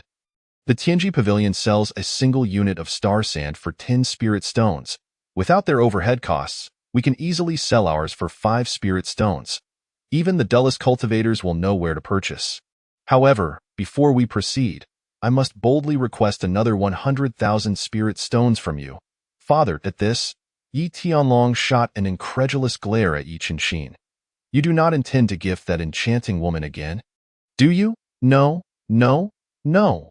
The 100,000 spirit stones I seek are for a grand purpose. I plan to provide each disciple of our star pavilion with a mobile phone, encouraging them to follow me and become my fans. When I begin my live stream, They can support me in my endeavor. In addition to purchasing phones, I have other brilliant uses for the remaining spirit stones. Please trust me, Father. Seeing the determination in Yi Qinshin's eyes, Yi Tianlong let out a long sigh and pulled out a storage bag. Here are 200,000 spirit stones. Spend them wisely. If we do not survive this crisis, our star pavilion may not endure much longer. With that, Yi Tianlong turned to leave. As soon as he departed, Yi Qinshin eagerly opened his Douyin account and recorded a video showcasing the 200,000 spirit stones before him. Dear friends, I, the young master of the pavilion, will be live streaming tomorrow at noon. During the stream, I will distribute spirit stone fortune bags, each containing 100 spirit stones. By entering the live stream, you will have the chance to claim a fortune bag. Do not miss this golden opportunity. There will be even more surprises waiting for you in the stream. Yesterday, some doubted my abilities in Ruyun's live stream. Today, I shall demonstrate my prowess. Once he completed the recording, he promptly posted it and invested 50,000 spirit stones in boosting it. This investment indeed bore fruit. Before long, the views and likes for his video surged. Within an hour, the likes surpassed 3,000. And by dawn, they exceeded 50,000. The comments section was filled with a variety of reactions. Who is this chubby lad? Turns out he is the renowned young master of the Star Pavilion. Who is the young master of the Star Pavilion? I just started using Douyin. Do you not know? He is the one who gifted 500 million spirit stones in Ruyun's livestream yesterday. So this is what the young master looks like. Indeed, he exudes wealth. I have never seen so many spirit stones in my life. Douyin truly broadens one's horizons. A fortune bag worth 100 spirit stones? Is it available for everyone to snatch? The young master truly treats us as friends. Let us follow him first. I can't wait to see the young master in action during the live stream. Such generosity. I wonder if the young master needs any loyal followers. I am willing to serve him. Yi Qinshin observed the rising statistics and the comments flooding in. His spirits soared. This time, I will surely make my father see me in a new light. With that determination, he took to the skies on his sword, departing the Star Pavilion towards the nearest Iraqi city. Upon leaving Iraqi city, Yi Qinshin acquired 5,000 mobile phones. He had already devised a plan to distribute these phones to the disciples of the Star Pavilion, enabling them to rally support during his livestream. While Yi Qinshin busied himself with his inaugural broadcast at the Tianji Pavilion's headquarters, within the Tianji Tower, several Yuanying-level cultivators were seated in the chairs lining the hall, while an elderly man with a head of white hair, the third elder Mu lied, sat in meditation. The Yuanying cultivators, who were the managers of various branches of the Tianji Pavilion, stood and reported their earnings. Third elder, in the last few days, the four-symbol city has generated a total of 568,000 spirit stones, yielding a net income of 320,000 after expenses. Third elder, in the city of Kuishui, we have earned 643,000 spirit stones, netting 410,000 after costs, once the managers had finished their reports. A manager sporting a handlebar mustache hesitantly spoke up. Third elder, in Iraqi city, we have only earned 280,000 spirit stones, with a net income of 130,000 after all expenses. At this revelation, the previously meditative Mu lied opened his eyes wide, his brow furrowing with 3 deep lines. Why is Iraqi city's revenue so low, barely surpassing 300,000? Manager Dai, explain this to me. If you cannot clarify, you might as well return to headquarters and serve as an idle elder. Hearing this, Manager Dai panicked. Third elder, please forgive me. This is not my fault. Several shops in Iraqi city have become distributors for the Four Seas Pavilion, acquiring the right to sell mobile phones. The foot traffic in Iraqi city has been diverted to those shops, resulting in our customer count plummeting by more than half. Furthermore, our most profitable star sand is also in severe shortage. The Four Seas Pavilion? Those scoundrels! Mu Lide's expression darkened, and he turned his gaze to the side. What progress have you made on the mobile phone, that artifact? Are we able to produce it? As soon as he finished speaking, a young cultivator standing beside him quickly replied. In response to the third elder, the mobile phone has been examined by several of our device masters, yet they remain baffled by its principles, let alone its production. Has Master Song assessed it as well? Mu Lide pressed on, unwilling to give up hope. Yes, Master Song is also at a loss, and Mulide's expression fell as he realized they had been aware of the phone's existence for some time. And the Four Seas Pavilion had even previously sent people to the Tianji Pavilion to negotiate a partnership. However, Mulide believed that the Tianji Pavilion was a first-rate sect and looked down upon any notion of collaboration with the Sihai Pavilion, let alone sharing profits with others. Without hesitation, he arranged for the master craftsman responsible for the sect's internal offerings to analyze and study the mobile phone, attempting to develop and produce one independently. Little did he anticipate the swift slap in the face that would follow. Not only did they fail to replicate the phone, but their refusal to become a distributor for the Sihai Pavilion also resulted in a significant decline in foot traffic to their shop. It's merely a curious trinket. Once the craze for mobile phones subsides, those customers will inevitably return to our Tianji Pavilion. By the way, hasn't the Xingqian Pavilion always been our supplier for Xingqian sand? Do they not wish to collaborate with us? Mulide turned his gaze once more toward Manager Dai. Upon hearing his words, Manager Dai displayed a troubled expression. Elder, have you forgotten? It was you who insisted we give the Xingqian Pavilion a taste of their own medicine by refusing their goods, forcing them to lower their prices. I see. Then let us continue to ignore them. Without our Tianji Pavilion, I wonder how the Xingqian Pavilion intends to sell their Xingqian sand. A few months of waiting will surely bring them to heel. Mulide remained unfazed. Yet, at that moment, one of the managers suddenly produced a clear sound from his bosom in front of the assembled crowd. He retrieved a mobile phone, glanced at the screen, and exclaimed with a peculiar expression. Elder, I believe the Xingqian Pavilion may very well bypass us in selling Xingqian sand. Chapter 30. Do not sell, young master, or you shall go bankrupt. Time trickled by, and noon approached. Inside the Xingqian Pavilion, a buzz of activity filled the air as hundreds of disciples gathered at the behest of the young master, each equipped with a mobile phone. Did you all comprehend what I just explained? Once I initiate the live broadcast, you must all rush into the chat room and begin showering it with comments and likes to create an engaging atmosphere. As soon as Yi Qinshin uttered these words, the disciples of the Xingqian Pavilion nodded vigorously in agreement. Xiaohu, do you recall the phrases I just taught you? Yi Qinshin approached a bright-eyed Chirifying disciple. Hearing his question, the disciple nodded eagerly. Yes, then recite it for me. Oh my goodness, the Xingqian sand from the Xingqian Pavilion is so affordable. Previously, I spent a full 10 spirit stones for 1 liang of Xingqian sand at the Tianji Pavilion, and here it is only 5 spirit stones. Yi Qinshin nodded approvingly. Excellent. He then turned to another disciple. Xiaoma, do you remember your lines? I remember. Now, recite it back to me. The quality of the Xingqian sand from the Xingqian Pavilion is truly exceptional. I just bought a liang to craft talismans, and those third-tier talismans I couldn't succeed with before are now easily made, and they are of the highest quality. I'm making a fortune. Wonderful. It seems everyone is quite attentive. If this live broadcast goes smoothly at the end, I shall reward each of you with 100 spirit stones. Upon hearing this, the disciples of the Xingqian Pavilion were instantly invigorated, while the sect leader, Yi Tianlong, wore a worried expression. Qinshin, are you certain you can sell off all the Xingqian sand we have in stock? Of course. I already have more than 20,000 followers. When the broadcast starts, numerous cultivators will surely tune in. I may not sell it all, but at least a significant portion. Father, just wait and see. After speaking, Yi Qinshin checked the time on his phone. As the moment approached, he instructed everyone to prepare. After giving a few final directions, he hurried to the live broadcast room he had meticulously arranged. The style of his broadcast room was unmistakable, filled with spirit stones and various rare treasures, exuding an air of opulence, along with bags of Xingqian sand. Finding his position, he casually took out the phone stand and ring light he had purchased from the Fire Dragon Reel Man, secured the camera, and it was precisely noon. Taking a deep breath, he initiated the live stream.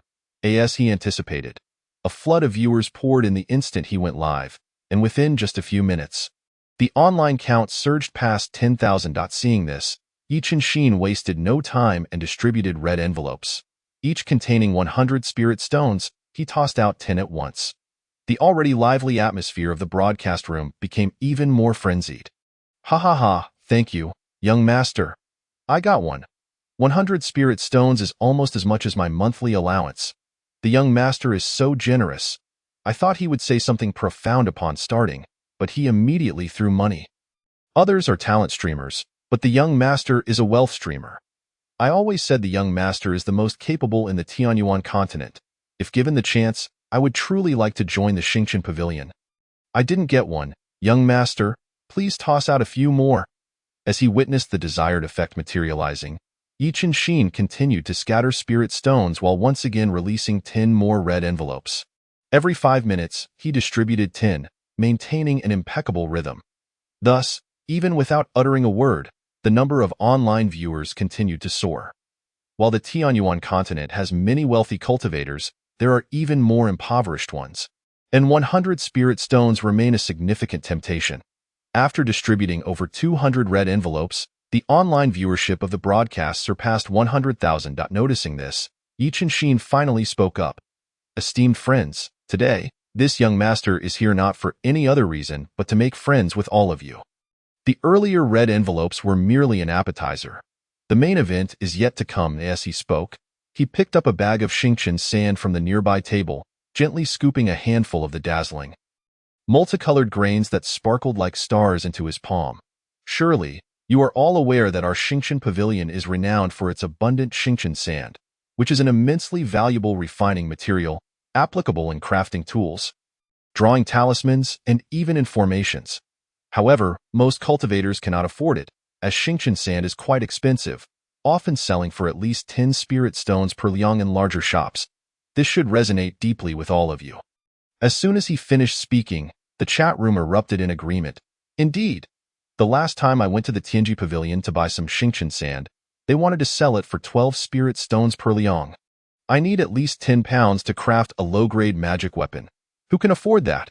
Xingqian sand is indeed useful, and the quality of what the young master has is clearly superior to what the Tianji Pavilion offers. Using such Xingqian sand for crafting tools would increase the success rate by at least 30%. If only I could get my hands on this quality of Xingqian sand from the young master. Don't even think about it. The young master will surely sell this quality for 20 spirit stones per liang. Before long, the chat began to flood with messages. Observing this, Yi Qinshin couldn't help but smile slightly, knowing that most of these comments were orchestrated by the disciples of the Xingqian Pavilion. The next moment, he spoke again. Since everyone is so eager for the Xingqian sand in my possession, I shall release a few more red envelopes containing Xingqian sand. As soon as the words left his mouth, he simultaneously issued 100 red envelopes, each containing 1 liang of Xingqian sand. The atmosphere in the broadcast room surged once more. What? That's still not enough. Then let us release another 100. With that, he distributed another 100 red envelopes. At this point, the online count had risen to 200,000. Recognizing the perfect moment, Yi Qinshin finally moved to the main event. It appears everyone truly loves Xingqian sand. Therefore, today, this young master shall act as a benefactor and offer 100,000 jin of Xingqian sand in my showcase, selling each liang for just 5 spirit stones as a special gift for all of you. Quickly, grab them before they're gone. If my father discovers I'm selling this invaluable Xingqian sand at such a low price, he will surely kill me. Having said that, he promptly listed 100,000 jin of Xingqian sand. Just as he completed the listing, a nervous attendant rushed over, panic-stricken. Young master, have you lost your mind? Selling 1 liang of Xingqian sand for just 5 spirit stones? We can't even cover the cost. Quickly take it down. The pavilion leader will be back soon, and he will certainly be furious. However, Yi Qinshin remained resolute. The Xingqian Pavilion will one day belong to me. What does 100,000 jin of Xingqian sand matter? That old fool struck me yesterday, and I shall take my revenge by selling all his Xingqian sand for a pittance. As he spoke, he lifted his shirt to reveal the scars on his body. Everyone, buy quickly. If this isn't enough, I'll steal another 100,000 jin from the storeroom. That old man Yi Tianlong better have the guts to kill me. Under Yi Qinshin's fervent display, the Xingqian sand in his showcase began to sell at an astonishing rate. Meanwhile, Yi Tianlong, who witnessed the entire spectacle, was left utterly bewildered, and it wasn't just him who was in a daze. Chapter 31. The innate merchandise Saint Body, 40 million sales in his quest to discover video creators endowed with exceptional potential. Akin to the legendary Hua Longzhen run, Lin Yi had been meticulously monitoring the back-end data of Douyin. By midday, he observed a remarkable surge in the metrics of Yi Qianxin's work. Concurrently, he noted the announcement of Yi Qianxin's live stream, and at precisely noon, he promptly entered the broadcast room. To his astonishment, he witnessed Yi Qianxin employing a lucky bag strategy to enhance foot traffic and prolong viewer engagement. This tactic was particularly striking, as the retention rate is crucial for Douyin's live streaming algorithm. The higher the retention, the more traffic one can garner.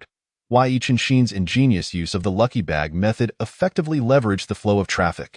Could this individual be the same one from yesterday, the infamous big spender? It was surprising to see him venture into live streaming, inadvertently triggering the traffic mechanism. Was his extravagant behavior in Lu Ruyan's live stream a premeditated act? As this thought crossed his mind, Lin Yi swiftly dismissed it. Such forward-thinking behavior seemed far beyond what a native of Tianyuan continent could conceive. It appeared to be merely a fortunate coincidence. However, what transpired next exceeded his wildest expectations. After distributing the lucky bags, Yi Qianxin began to introduce his own products, and the live stream was notably interspersed with enthusiastic banter. This interplay not only showcased all the merits of his products, but also led the audience to mistakenly believe he was genuinely selling at a loss. Driven by a desire to spite his estranged father, coupled with the persona of a spendthrift he had established, the suspicions of the viewers were entirely dispelled, embracing the notion that acquiring the product equated to profit. The initial batch of 100,000 jin of Xingqian Sha was sold out in less than 10 minutes. When Lin Yi clicked on the shopping cart and saw the sold-out notification, his jaw dropped in disbelief. What on earth? This kid must be a time traveler. How could he devise such audacious tactics? Engaging in orchestrated marketing, employing actors, and executing hunger marketing. This was utterly outrageous. Realizing this, he glanced back at the live stream, where the underling who had previously obstructed Yi Qianxin was now weeping profusely. It's over. It's all over. This time, our Xingqian pavilion has suffered a tremendous loss. Meanwhile, Yi Qianxin was laughing heartily. A loss is but a loss. Our Xingqian pavilion is vast and prosperous. Can we truly fret over such a trivial amount? What? The 100,000 jin of Xingqian Sha has been snatched up. There are still those who missed out? No way. Today, I must ensure that everyone gets the cheapest Xingqian Sha available. Please hold on a moment. I shall fetch all our inventory from the sect's warehouse. With that, he dashed away from the live camera, leaving behind a group of forlorn underlings. The viewers, however, were brimming with excitement. Ha ha ha, I managed to snag 10 jin of Xingqian Sha for just 500 spirit stones. What a bargain, truly too cheap. I got 100 jin. In Tianji Pavilion or any other shop, I would have to spend at least 10,000 spirit stones for such quality. The young pavilion master is indeed generous. With such a selling strategy, who knows how much Xingqian Pavilion will lose? I wonder how furious Pavilion Master Yi will be when he discovers this. But they dismissed such concerns. Today, acquiring the goods equated to profit, even if they had no personal use for the items. Selling them outside would yield substantial spirit stones. Though this young pavilion master is a spendthrift, I admire him. I would gladly befriend someone like him. What in the world? Xingqian Sha at 5 spirit stones per liang. What have I missed out on? Young pavilion master, give us more. I haven't had my fill yet. At this juncture, the viewers remained blissfully unaware that they had stumbled upon an extraordinary opportunity. The number of individuals in the live stream surged from over 200,000 to more than 300,000. After a few minutes, Yi Qianxin returned to the live stream, visibly flustered, bearing several storage bags. Esteemed friends, I have brought all the Xingqian Sha from the warehouse, just like before. It's 5 spirit stones per liang. Hurry and grab it while you can. Whoever gets it, it's theirs. That old man Yi Tianlong has already caught wind of my antics. I've set up a protective formation for the live stream, but it will only hold for 5 minutes. Just as he uttered these words, a cacophony of explosive sounds resonated from outside the stream, accompanied by an enraged male voice. Peering back at the commotion outside, Yi Qianxin urgently proclaimed, "Friends, I am beginning the sale now." Simultaneously, an additional 500,000 jin of Xingqian Sha, which had just been sold out moments ago, was listed once more. As this new batch went live, it was met with the same frenzy as before. and in less than 5 minutes, all the Xingqian Sha was snatched up again. Just then, the protective formation surrounding the live stream was breached, and a burly, fierce-looking middle-aged man stormed into the broadcast, his face filled with wrath. "Why, Yi Qinshin? Our Xingqian pavilion has been ruined because of you. Today, I shall cleanse the ranks." As soon as he finished speaking, a terrifying attack surged towards Yi Qinshin. Boom! The live stream abruptly ceased. The spectators were left in stunned silence, grappling with a twinge of guilt. Could it be that Pavilion Master Yi truly killed the young Pavilion Master? Otherwise, how could nearly 1,000,000 jin of premium Xingqian Sha be sold at such a ludicrous price? How many spirit stones would the Xingqian Pavilion lose as a result? If I had such a son, I wouldn't want to keep him around either. After this, it seemed the Xingqian Pavilion would be doomed. Poor young Pavilion Master. He sacrificed everything to provide us with benefits, even his life. What a pity. We shall no longer have anyone to send us lucky bags. Heh, in this live stream, I managed to grab 5 spirit stone lucky bags, 2 bags of Xingqian Sha, and 1,000 jin of Xingqian Sha. What a thrill. Truly exhilarating. At the same time, Lin Yi, intently watching his phone screen, wore an expression of utter incredulity. Wow, this chubby kid has awakened the innate merchandise saint body all on his own. How on earth did he come up with these schemes? It seems the heavens have truly favored him. With such performance prowess, he could thrive even in the Blue Star. The finale was nothing short of brilliant. How did he manage to convince his father to participate in this act? After reflecting on this, he glanced at the back-end data of Yi Qinshin's live stream. The figures left him astounded. Throughout the live broadcast, a staggering 800,000 jin of Xingqian Sha had been sold, equating to a terrifying revenue of 40 million spirit stones at the price of 5 spirit stones per liang. Chapter 32. The sect's official account. Father, there's no need to act anymore. I've ended the live stream. In Xingqian Pavilion, Yi Qinshin cautiously sidestepped as he addressed Yi Tianlong, who was standing nearby. Upon hearing this, Yi Tianlong finally came to his senses and dispelled the spell he had been casting. "You weren't actually trying to kill me, were you?" Yi Qinshin asked, his face a mask of trepidation. "Of course not. I merely wished for you to perform convincingly," Yi Tianlong replied, uncertainty evident in his voice. "But did it truly yield results?" "Absolutely. The effects exceeded your wildest imagination." As he spoke, Yi Qinshin gestured toward the live stream setup. "I had prepared 300,000 jin of Xingqian Sha in advance, and combined with the 500,000 jin from the warehouse, we sold a total of 800,000 jin, all of it gone without a trace. The total revenue amounted to 40 million spirit stones, and after deducting Douyin's fees, we netted 38 million spirit stones. Now, with a mere flick of my finger, I can summon those 38 million spirit stones to my presence." Upon hearing this, Yi Tianlong's face transformed into one of incredulity. "What, are you saying we've sold out our entire inventory?" "Indeed, every last bit," Yi Qinshin declared proudly. "So, what do you think, father? I haven't deceived you, have I? If you don't believe me, I can withdraw all the spirit stones right now." However, at that moment, Yi Tianlong was utterly speechless, his expression frozen.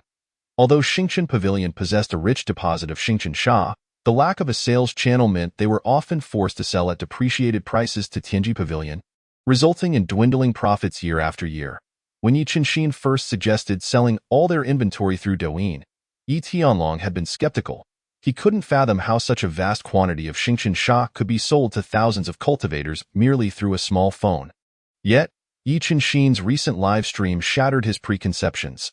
The Xingqian Sha that would take years, if not decades, to sell was completely exhausted in less than half an hour. As the shock subsided, Yi Tianlong regarded Yi Qinshin with a look of pride. "My son has finally matured. Perhaps you were right. Mobile technology will undoubtedly transform Tianyuan continent in the near future." As they exchanged smiles, a sense of mutual understanding blossomed between father and son. "Father, I have another idea. I wish to register a dedicated account for our Xingqian Pavilion on Douyin, where we could share videos from within our establishment. I have noticed that the official account seems to be eligible for certification." Meanwhile, as Xingqian Pavilion successfully navigates its bankruptcy crisis and begins to soar, the atmosphere within the Tianji Pavilion headquarters is one of profound silence. Elder Mu lied, holding his phone, is filled with a mix of rage and disbelief, as are the numerous managers of the sub-branches seated before him. How could this be? How could Xingqian Pavilion have completely bypassed us and sold all 800,000 jin of Xingqian sand? Upon hearing Mu Lide's words, the managers exchanged bewildered glances, and after much hesitation, one finally spoke. Elder, although this sounds somewhat absurd, you saw the live broadcast just now. Indeed, the Xingqian sand displayed in their showcase has all been sold. I just managed to grab 10 jin, and it is undoubtedly high-quality Xingqian sand produced by them. Another elder then presented the Xingqian sand he had recently purchased from Yiqinshin's live stream to the assembly. Upon seeing the sand in his hand, the crowd fell silent once more. Time seemed to stretch, and eventually, Mu Lide rose from his seat and began to pace the room. Investigate. Find out who is behind this phone and Douyin. However, before he could finish his sentence, a manager at the nascent soul stage spoke up, visibly anxious. Elder, this phone and Douyin were both launched by Sihai Pavilion, which is not an entity we can afford to offend. Have you forgotten? Before he could finish, Mu Lide shot him a fierce glare. Then what do you propose we do? If we allow the phone and Douyin to continue spreading, who will come to Tianji Pavilion to purchase goods in the future? With Xingqian Pavilion bypassing us this time, who knows who will follow next? It was evident that the success of Xingqian Pavilion's live sales had instilled a palpable sense of threat within Mu Lide. Just as the atmosphere in the hall grew increasingly tense, an elderly manager with a pale face suddenly stood up. Elder, I believe the emergence of the phone and Douyin may not necessarily pose a threat. It could also represent an opportunity for US.I. In recent days. I have inquired with several past cultivators, and I have learned that phones have become widely popular across the 4 major domains and within our central domain, with at least 1 million cultivators currently owning one. Furthermore, these cultivators spend an average of at least half their day on Douyin. I believe this number will continue to rise in the coming days. And it is likely that soon, every cultivator across the entire Tianyuan continent will possess a phone. At that point, the market will become interconnected, transcending regional boundaries, if we also emulate Xingqian Pavilion by selling goods on Douyin. Then, the manager paused, but all present were seasoned foxes. They understood his implication. Manager Li's suggestion was clear. Should we also sell our goods on Douyin? Not only should we sell, but we must also amplify our presence. After all, in terms of product variety, few can rival us, not just in the central domain but across the entire Tianyuan continent. Previously, we could only sell our goods to cultivators in the central domain. Now, we can extend our reach to the entirety of the Tianyuan continent. At that time, our daily sales figures could potentially exceed 10 times what they are now. With these words, the eyes of the gathered crowd immediately lit up. Excellent! Manager Li has spoken wisely. If that is the case, let us also give it a try. Starting today, we shall sell our goods on Douyin. After uttering these words, Mu Lide seemed to recall something. However, I have heard that to sell on Douyin, one needs 1,000 followers. Where shall we procure such followers? This is simple. We can place our Douyin account number at the entrances of our various sub-branches. Customers who follow our account will receive a 10% discount. If we do this, we might well acquire 1,000 followers in less than a day. Furthermore, we at Tianji Pavilion have disciples and apprentices. By equipping each of them with a phone, we will surely have no shortage of followers. Upon hearing this suggestion from the earlier manager, Mu Lide was instantly overjoyed. Good, good, good. Let us proceed as you have proposed. As Tianji Pavilion resolved to expand its operations through Douyin, other sects also began to sense the opportunity. In no time, numerous sect accounts appeared on Douyin, marking a vibrant blossoming of activity. Chapter 33. Data Enhancement. Preparing for departure, the various sects and shops flocking to Douyin was a result Lin Yi had anticipated, and he welcomed it with open arms. After all, as long as they sold goods on Douyin, he would earn a 10% commission regardless of how much they sold. Over the past few days, he had already amassed several tens of millions of spirit stones from commissions alone. At this rate of expansion, earning 1 billion daily while lounging around would be no issue. He was bound to become the wealthiest individual on Tianyuan continent. Delightful. Let us all get involved. Everyone, activate your little yellow carts and start live streaming sales. Observing the skyrocketing data, Lin Ye's face radiated joy.in. Just 5 days since the official launch of the phone, the registered user count on Douyin had already approached 5 million. with a total of 1 billion pieces of content uploaded, and users spending an average of over 12 hours online daily. The number of daily active users was nearly equal to the number of registered users. Such figures, not only remarkable in this world, would be astonishing even during the early days of Douyin's inception in his previous life. After all, the users of Blue Star could not possibly match the intensity with which the cultivators of Tianyuan continent engaged with Douyin for 24 hours a day. Their formidable physiques and mental fortitude meant they could engage without the risk of nearsightedness or sudden death. In fact, once they reached the foundation establishment stage, they could even forego meals. The scripts of Blue Star paled in comparison. Beyond the significant increase in various metrics, the quality of content was also on the rise. Even without formal internet education, the cultivators of this world, leveraging their remarkable comprehension abilities, developed numerous short video techniques and filming skills. The videos being shared had evolved from the initial close-up shots and meaningless clips to high-quality productions that captivated cultivators, compelling them to invest considerable time on Douyin. This included Linyi himself. Previously, he would only occasionally watch the Risku videos produced by the disciples of the seductive maiden sect, but now he also enjoyed viewing content created by ordinary cultivators. For instance, he was currently watching a video in which a rogue cultivator walked through a frigid, snow-covered landscape while holding a phone. Fellow cultivators, I am currently less than 100 miles from the northern border of Tianyuan continent, an area perpetually blanketed in snow and ice. The temperatures here are extremely low. Any cultivator below the foundation establishment stage would likely freeze in this harsh wind. Naturally, it is this severe environment that gives rise to the unique topography and extraordinary scenery here. As the cultivator spoke, he scanned the surroundings with his phone, showcasing the polar charm in the video. I hope that out of appreciation for my hard work in filming, you might grant me a free little red heart. In the next episode, I will venture to the unfrozen lake at the heart of the polar region, where there are said to be incredibly precious 10,000-year-old ice blocks. I wonder if I will be fortunate enough to find one. The video abruptly ended, and Linyi gave it a thumbs up. Not bad, not bad. This person has quite the knack. The last time I suggested he become a travel blogger, he truly became one. Not only can he produce such quality videos, but he also knows how to leave a hook at the end. Let's give him another boost. With that thought, he performed a little promotional magic on the travel blogger's video from the back end. After completing this task, he rose from his throne and stretched languidly. Spending too long in the Ghost King sect was making him feel rusted. Constantly scrolling through his phone was becoming tedious. Akin to a wasted journey, it was far better to venture outside and take in the scenery. Ghost servants. As soon as he called out, two ghostly attendants in black robes emerged from the shadows. Linyi was already accustomed to this spectacle. Prepare yourselves. We are going out.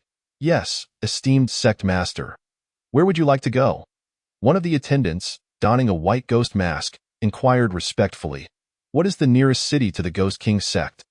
Esteemed sect master, it is the Great Sword City, located 100,000 kilometers away. Great Sword City? Which sect does that belong to? Linyi asked, puzzled. It belongs to the Tianjin sect. The Tianjin sect? The very same sect that recently raided our spirit stone mines? Indeed, that is correct. Very well, then we shall head to Great Sword City. After saying this, Linyi cast a transformation spell to alter his appearance, changing from a white-haired, black-clad demon lord into a dashing young man wielding a folding fan. However, the next words from the ghost servant nearly caused him to lose his composure. Understood, sect master. We will contact the brothers from the White Tiger and Vermilion Bird factions, and bring along disciples from the Xian-Yin sect and Blood Knife sect. This time, we shall certainly teach the Tianjin sect a profound lesson. Wait. This time, I am not going to start a fight. I am merely going out for a bit of fun. There is no need to bring so many people. Just the two of you will suffice. Furthermore, let it be known that the matter of my journey to the Great Sword City should remain undisclosed to anyone. Understood? Yes, Master Sect Leader. You too. Change into different attire and accompany me on my departure. Remember to maintain a low profile. Do not reveal my identity. Moments later, a plume of black mist ascended from the Ghost King sect, causing the surrounding demonic beasts to scatter in fright as it passed. After soaring for merely a dozen miles, Lin Ye's voice echoed from within the mist. Stop, stop, stop. Wasn't the plan to keep a low profile?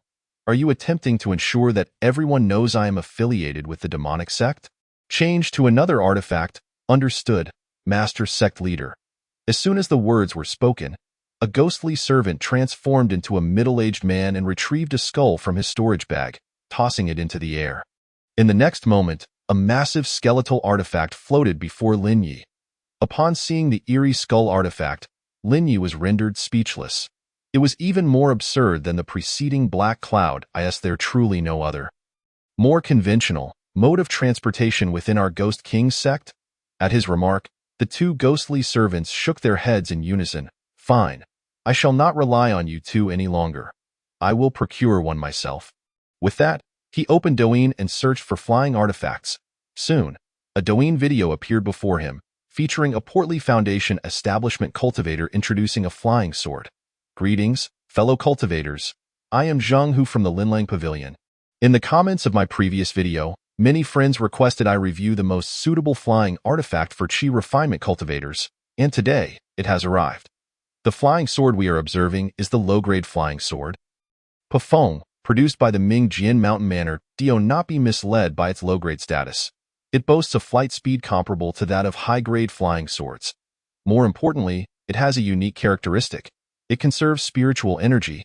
Based on my evaluation, even a first-layer Qi refinement cultivator can operate Pafeng at full speed for 3 hours. As Lin Yi watched the video, a peculiar expression crossed his face. Goodness, what a car enthusiast. Chapter 34. The Nine-Dragon Carriage, Scion of the Sacred Land. As he gazed at the bald cultivator enthusiastically introducing various types of flying swords, Lin Yi suddenly grasped a profound truth. Although the cultivators of the Tianyuan continent are natives, their lack of exposure does not equate to ignorance. On the contrary, due to their cultivation, their intellect surpasses that of individuals from his previous life. Thus, given sufficient time, they can adeptly navigate the internet. Even without formal instruction, Zhang Hu, the cultivator before him, is a prime example. Fellow cultivators, as you can see, the advantages of Pafeng are quite apparent. It is fast and energy efficient.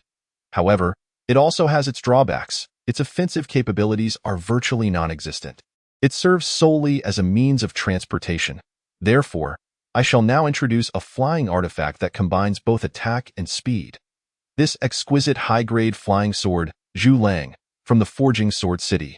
Perhaps due to Zhang Hu's professionalism, or perhaps because he spoke of matters pertinent to cultivators, his video garnered significant views, with likes numbering in the thousands. If all goes well, he is likely to become a major internet celebrity in the future. After a brief nod, Lin Yi resumed his search for a suitable flying artifact, and soon he discovered one in Zhang Hu's shop. The Chenglong carriage, a low-grade spiritual artifact, is drawn by 9 mechanized flying dragons at the front. With a rear compartment exceeding 10 square meters, coupled with an internal space-folding formation, it transforms a 1-bedroom suite into a 3-bedroom apartment. Not only is its speed comparable to that of sword flight, but it also offers superior comfort. Most importantly, it possesses an impressive aesthetic appeal. Upon glancing at the price of 5 million spiritual stones, Lin Yi hesitated for less than 5 seconds before promptly placing his order. As a substantial number of spiritual stones vanished, a colossal flying carriage, drawn by 9 great dragons, materialized before him. The more he gazed at this opulent and grandiose carriage, the more he admired it. In his previous life, it would undoubtedly rank among the likes of a Cullinan. No, it was more akin to a private jet. Just as he reveled in his excitement, a ghostly servant's voice drifted over. Tinged with melancholy, Master, did you not suggest a low-profile journey? Low profile? What is the point of being low-key at my level of cultivation? Let us fly towards the great sword city at the utmost speed. With a grand wave of his hand, Lin Yi stepped into the interior of the 9-dragon carriage, while the 2 ghostly servants took their places outside, steering the 9 mechanized flying dragons. As the trio journeyed southward, the immense speed of the 9-dragon carriage enabled them to reach the Great Sword City, located 100,000 kilometers away, in no time. Master, we have arrived at the Great Sword City. Lin Yi, reclining on a couch while engrossed in his phone, immediately stowed it away upon hearing this announcement. Understood, however, your titles must change. When we disembark, you shall no longer refer to me as Master Sect Leader, But as young master, very well, master. Now, let us see what the great sword city has to offer. With that, Lin Yi rose and made his way toward the exit of the nine-dragon carriage. Upon reaching the threshold, an immense and magnificent ancient city unfolded before him. As far as his gaze extended, he beheld a myriad of architectural marvels within the ancient city. A rough estimate revealed that the size of this ancient city was comparable to that of a direct-controlled municipality from his past life. Beyond its vast expanse, the most striking feature was a colossal sword soaring into the sky at the city's center. This sword stood at an impressive height, easily exceeding 1,000 meters, with its tip pointed downward and its hilt upward. Even from a distance, one could feel the chilling sword intent emanating from the blade. This gigantic sword served as the treasured artifact of the Tianjin sect, its grade approaching that of an immortal artifact. And it was accompanied by a formidable sword formation. With this formation in place, even a peak-stage Great Ascension cultivator would not dare to act recklessly within the city.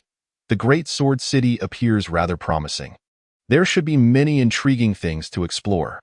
Let us descend. As soon as Lin Yi finished speaking, the two ghostly servants maneuvered the nine-dragon carriage towards the city gates, immediately capturing the attention of numerous cultivators entering and exiting the city.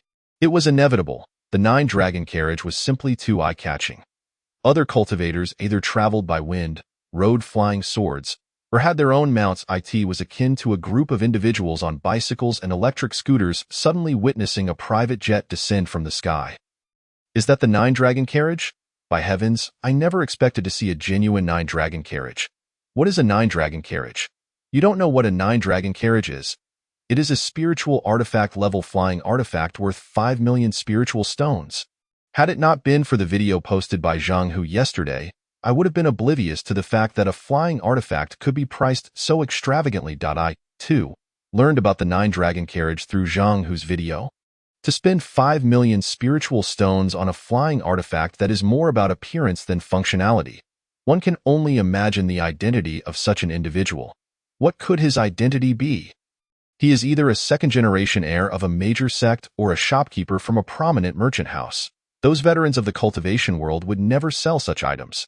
Who knows which family's second generation he might be? Just as the crowd murmured and expressed their astonishment, the nine-dragon carriage gently descended at the gates of the Great Sword City. Before the thousands of cultivators gathered at the gate, Lin Yi, dressed like a young master and holding a folding fan, gracefully emerged from within, flanked by the two ghostly servants. As he stepped down from the nine-dragon carriage, Lin Yi casually stowed it away into his storage ring. Upon catching sight of Lin Yi's youthful and handsome visage, the onlookers could not help but engage in further discussion. This face is remarkably unfamiliar. Which sect's young master could he possibly be? I do not know, but I find myself unable to see through his cultivation level. Could he truly have attained the Golden Core stage at such a young age? Gasp! The Golden Core stage. The Tianjin sect's young master is merely at the foundation establishment stage. Could it be that his sect is even more powerful than the Tianjin sect? Could it be one of those few sacred lands? Wait. Why do I sense spiritual pressure emanating from the two servants beside him? Spiritual pressure. Isn't that something only cultivators of the transformation stage or above possess? Are his two servants of the transformation stage? My goodness, to have transformation stage cultivators as mere servants. He must be a scion of a sacred land. I never imagined that the Great Sword City would welcome such a figure today. At this moment, in the eyes of the gathered cultivators, Lin Yi had transformed into the scion of a hidden sacred land. Naturally, Lin Yi was keenly aware of all that was being said and felt no concern. He needed an identity that could obscure his true self. The title of Sacred Land Scion would save him from considerable trouble. This soon became apparent when, as he prepared to enter the city, a figure was suddenly hurled out from within the Great Sword City. Chapter 35. Do you seek vengeance? The unexpected figure landed fortuitously right before Lin Yi, barely a meter away, startling him considerably. Only when he discerned that the figure was human did he release a sigh of relief. Just as he was about to sidestep, a graceful young cultivator clad in white, accompanied by several attendants, emerged from the city. Feng Mo, I advise you to relinquish any lingering hopes. As it stands, Sister Yunhua has successfully established her foundation and entered the inner sect of the Tianjin sect, becoming a direct disciple of the seventh elder with a future that knows no bounds. You, on the other hand, are merely a scattered practitioner of qi refinement. Do not aspire to attain what is beyond your reach. By the way, this is something Sister Yunhua asked me to deliver to you. Take this and leave at once. I do not wish to see you again within the confines of Giant Sword City. With that, the young man in white flung a storage bag at Lin Ye's feet, striking the face of the qi refinement practitioner lying on the ground. The practitioner, upon witnessing this, scrambled to his feet. And upon opening the storage bag, a vial of pills and a letter tumbled out. Lin Yi, who was already prepared to depart, felt a surge of interest upon seeing the letter, with his keen eyesight. He quickly absorbed the contents of the letter. So that is how it is, he mused. It does possess a certain intrigue. I never expected to encounter such a situation in the realm of cultivation. From the letter and the events that had just transpired, he had surmised the general circumstances. This cultivator named Fang Imo had grown up alongside another named Su Yunhua in a village surrounding Giant Sword City. When the Tianjin sect came to recruit disciples, although Fang Mo's talent surpassed that of Su Yunhua, he ultimately chose to relinquish his sole opportunity to her. During their parting, Su Yunhua had promised that if she succeeded in entering the inner sect and became a true disciple of the elders, she would plead with them to admit Fang Imo, with the hope of becoming partners in the future. For this goal, Fang Imo had toiled for decades, amassing spirit stones, all of which he bestowed upon Su Yunhua. Recently, he had even risked his life to acquire a vial of foundation-building pills, which enabled Su Yunhua to break through and ascend directly from the outer sect to the inner sect, where she even managed to entangle herself with the young master of the Tianjin sect, securing her position as a favored disciple of the elders. When Fang Imo, filled with hope, sought out Su Yunhua, expecting her to recommend him for entry, she not only remained silent, but also summoned the young master of the Tianjin sect to mercilessly beat him, banishing him from the sect. The letter he had just received was Su Yunhua's farewell missive, expressing her gratitude for Fang Mo's sacrifices but asserting that they were no longer of the same world. To show her appreciation, she even sent a vial of nourishing pills, hoping Fang Imo would cultivate diligently. Undoubtedly, this letter shattered Fang Mo's emotional defenses, and he broke down in tears, releasing a series of anguished roars, even shattering the vial of pills on the ground in despair. Just as he prepared to turn away, Lin Ye's voice suddenly emerged beside him. Do you desire revenge?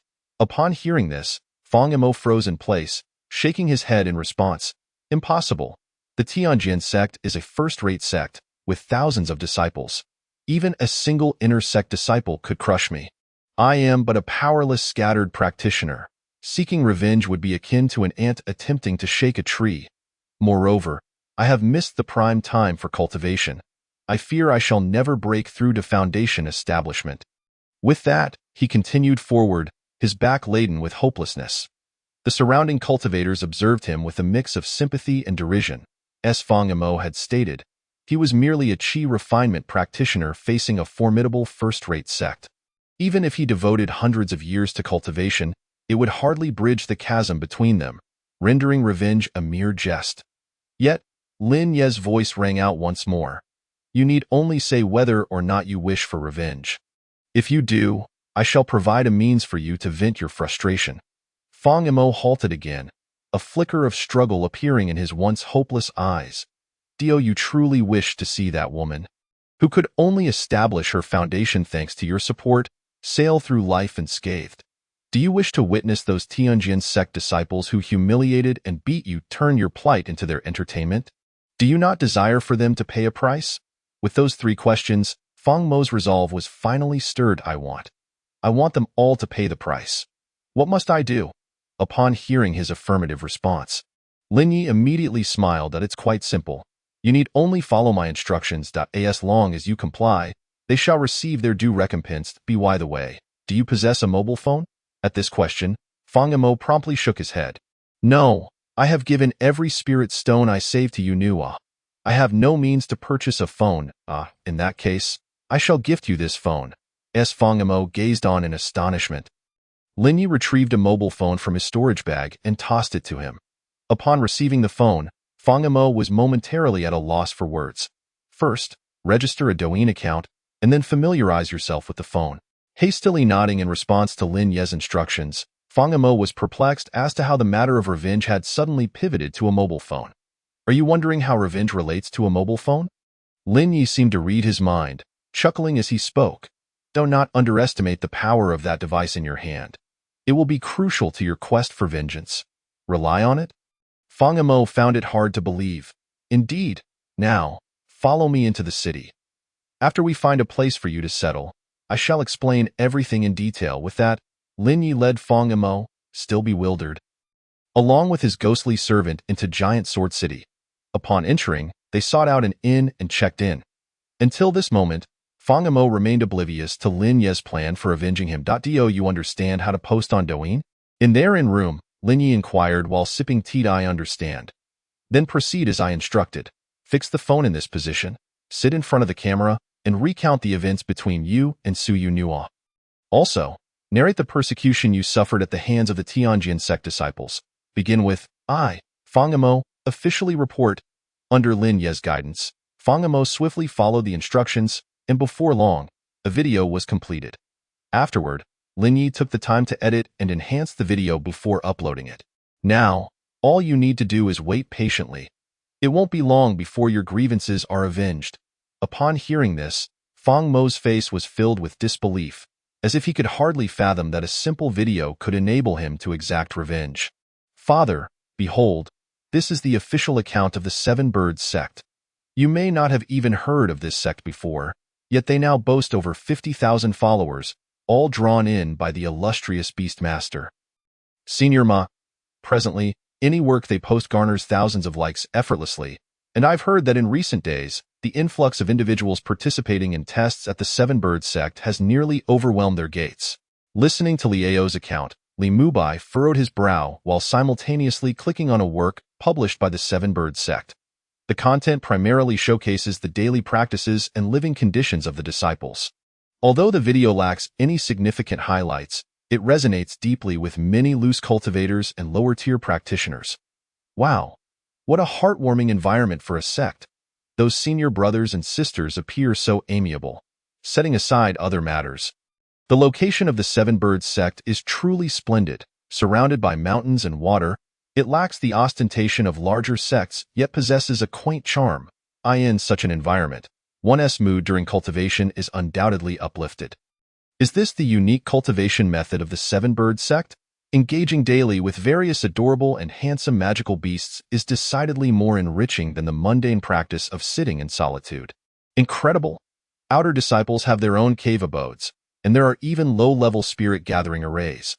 This treatment is hardly inferior to that of so-called first-rate sections. Having come from a first-rate sect myself, I can honestly say they are not as glorious as one might imagine. The competition is exceedingly fierce, and if one does not form a core by the age of 350, the risk of being expelled looms. Most importantly, the disciples within the sect engage in incessant scheming against one another, prompting me to leave and become a loose cultivator. Indeed, it is said that first-rate sects offer superior treatment, but it is only slightly better. Previously, I received 500 spirit stones a month, and not only was the intensity of cultivation high, but I also had to fulfill a set number of sect tasks each month. My health has been deteriorating year by year, and I am now preparing to leave my current sect to find a smaller one where I can retire. Being a beast cultivator is quite appealing. There is no need to interact with people, and I can have a companion by my side every day. I have decided, tomorrow, I shall visit the Seven Birds sect, and if it suits me, I will state that I have already established my foundation. Can I still join the Seven Birds sect? I possess 3 spiritual roots and am uncertain if the Seven Birds sect will accept me. Fellow cultivators, I have successfully joined the Seven Birds sect yesterday, and it is truly wonderful here. I warmly welcome everyone to join us. Observing the stream of comments below the video, a flicker of envy crossed Li Mubai's face. What is the most crucial aspect of a sect? It is neither spirit stones nor magical treasures, but rather, it is the people.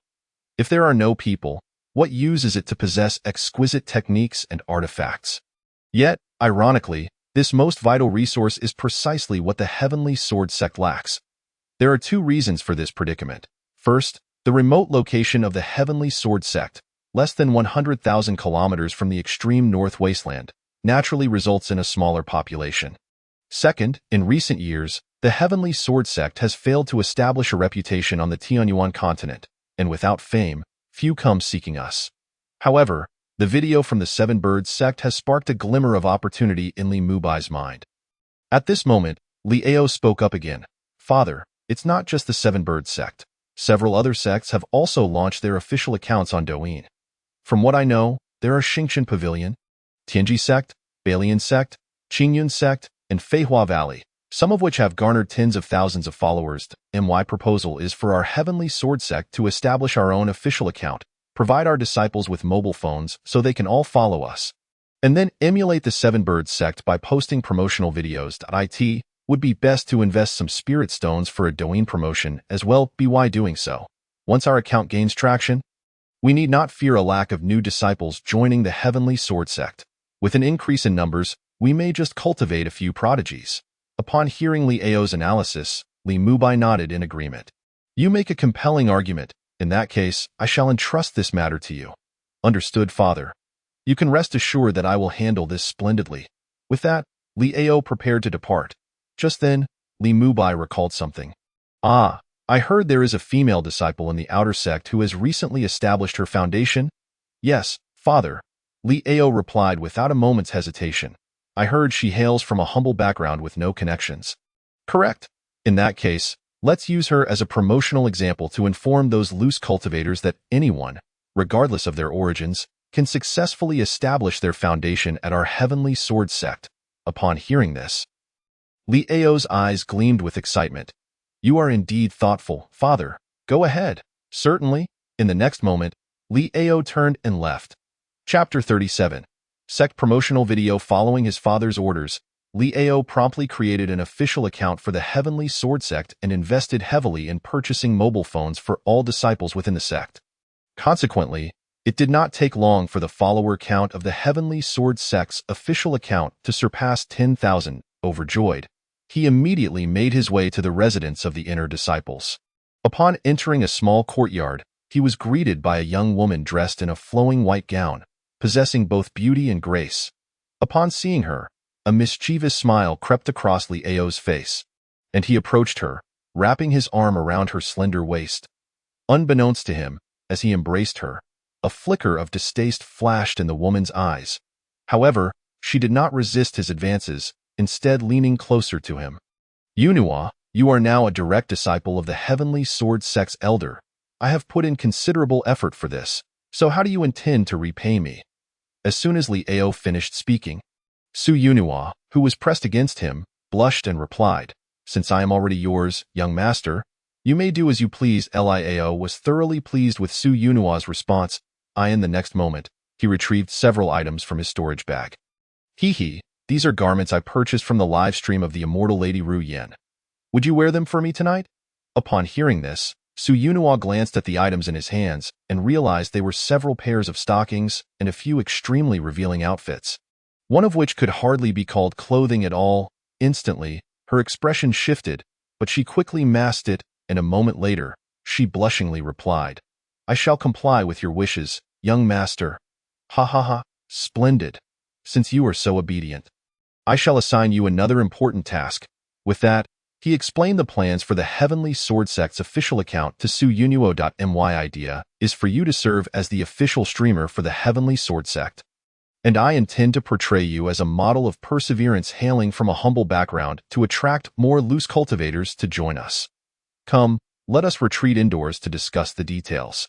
Before Su Yunhua could react, Li Ao swept her up in his arms and carried her toward her room. A few minutes later, Li Ao emerged, wearing a satisfied expression, accompanied by Su Yunhua, who had changed into a qipao. After thoroughly discussing the details, he wasted no time in commencing the video production. As the young master of the Heavenly Sword sect, he was among the first users of Douyin and had acquired a fair amount of filming techniques. In less than half a day, he had produced an official promotional video for the Heavenly Sword sect, featuring Su Yunhua as the focal point. The video not only showcased the grand architecture of the Heavenly Sword sect, but also highlighted its powerful techniques. Most importantly, it prominently featured Su Yunhua, the talented woman from a humble background, as a central figure. Coupled with the music personally selected by Li Ao, even Su Yunhua felt the video was exceptionally well made. I never expected the young master to possess such talent. If this video is released, the entire Tianyuan continent will likely know of our Heavenly Sword sect's renown. Hearing Su Yunhua's praise, Li Ao beamed with delight. Naturally, my talents are not limited to cultivation alone. I have thoroughly grasped the nuances of Douyin after playing it for a while. In a few days, I plan to stream live myself. Su Yunhua's eyes sparkled with a different light at his words. Young master, do you think if I were to stream, I could become a major internet celebrity with over 100,000 followers like that immortal Lady Ru Yin? Yunhua, should you choose to stream?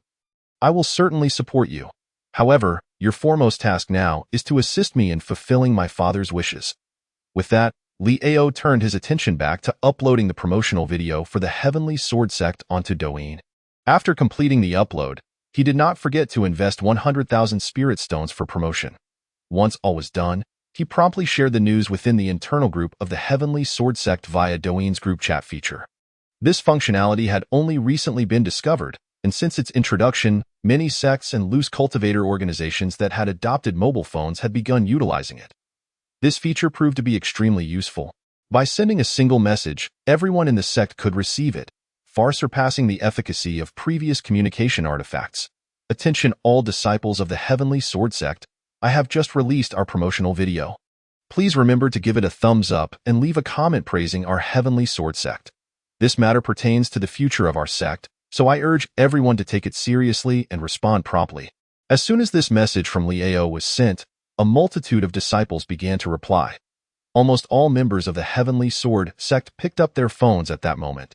Even Li Mubai, the sect leader, gathered a number of elders and stewards, all seated together in the great hall of the sect, each with a phone in hand. Upon viewing Li Ao's video, the expression on Li Mubai's face was one of pride. Elders, what do you think of Ao's video? Does it not fully showcase the splendor of our Heavenly Sword sect? Upon hearing his words, the elders of the Heavenly Sword sect immediately echoed their approval. The sect leader has indeed fathered a remarkable son. Once the scattered cultivators across the Tianyuan continent see this video, they will undoubtedly flock to our Heavenly Sword sect. Indeed, Douyin is a marvelous tool. Capable of broadcasting a message to all the cultivators of the Tianyuan continent in an instant, I believe our sect must seize this opportunity moving forward. Indeed, to know the affairs of the world without leaving one's home is truly wondrous. Not only the young, but even I, an old man, find myself unable to stop scrolling. As they spoke, the group unanimously opened the video's comment section, eagerly anticipating the remarks from cultivators across the land. They did not have to wait long. In less than a few minutes, the likes and comments began to surge at a rapid pace, surpassing their expectations. Within half an hour, the video garnered over 30,000 likes and a staggering 60,000 comments. Upon seeing such figures, the members of the Heavenly Sword sect instinctively believed they had achieved great success. However, when they opened the comments section, they discovered that the reality was far from what they had envisioned. Out of every 10 comments, 9 were scathing rebukes. Chapter 38. The first cyberbullying incident in the cultivation world. The power of public opinion. Is this the Heavenly Sword sect that abandoned its childhood sweetheart after relying on her support to finally establish a foundation? Yes, indeed. I have just finished watching that video. That Fang Emo truly suffered. He spent decades saving spirit stones to support his fiancée in reaching the foundation establishment stage, only to be cast aside the moment she succeeded. And it doesn't end there. I heard that Fang Emo even relinquished his qualification to join the Heavenly Sword sect to her, a once-in-a-lifetime genius with a single spirit root who took decades to barely reach the 3rd level of chi refinement. I cannot imagine what he has endured over the years. Did you not hear Fang Emo himself say that he spent not a single spirit stone on himself? All of it went to that Su Yunhua. He even went so far as to work as a miner in her spirit stone vein to buy her a magical artifact. The most infuriating part is that the foundation establishment pill Su Yunhua used was also purchased by Fang Mo. And a single pill is worth at least 5,000 spirit stones. How long must a mere scattered cultivator toil to amass 5,000 spirit stones? I happen to have seen this Fangamo before. He was testing medicine for the Medicine King sect, which is a perilous task. I suspect those 5,000 spirit stones were accumulated from that. Decades of effort, only to be met with a simple apology and a worthless nourishing pill. After watching that video, I could feel my lungs ready to burst with rage. They say that a woman's heart is the most venomous. Today, I have witnessed it firsthand. A sect that accepts such a toxic woman as a direct disciple cannot be expected to be any better. Bah! Such a wretched sect still has the audacity to promote itself. Even if they offered me spirit stones, I wouldn't join. I heard that Su Yuno became a direct disciple of the elders by seducing the young master of the Heavenly Sword sect.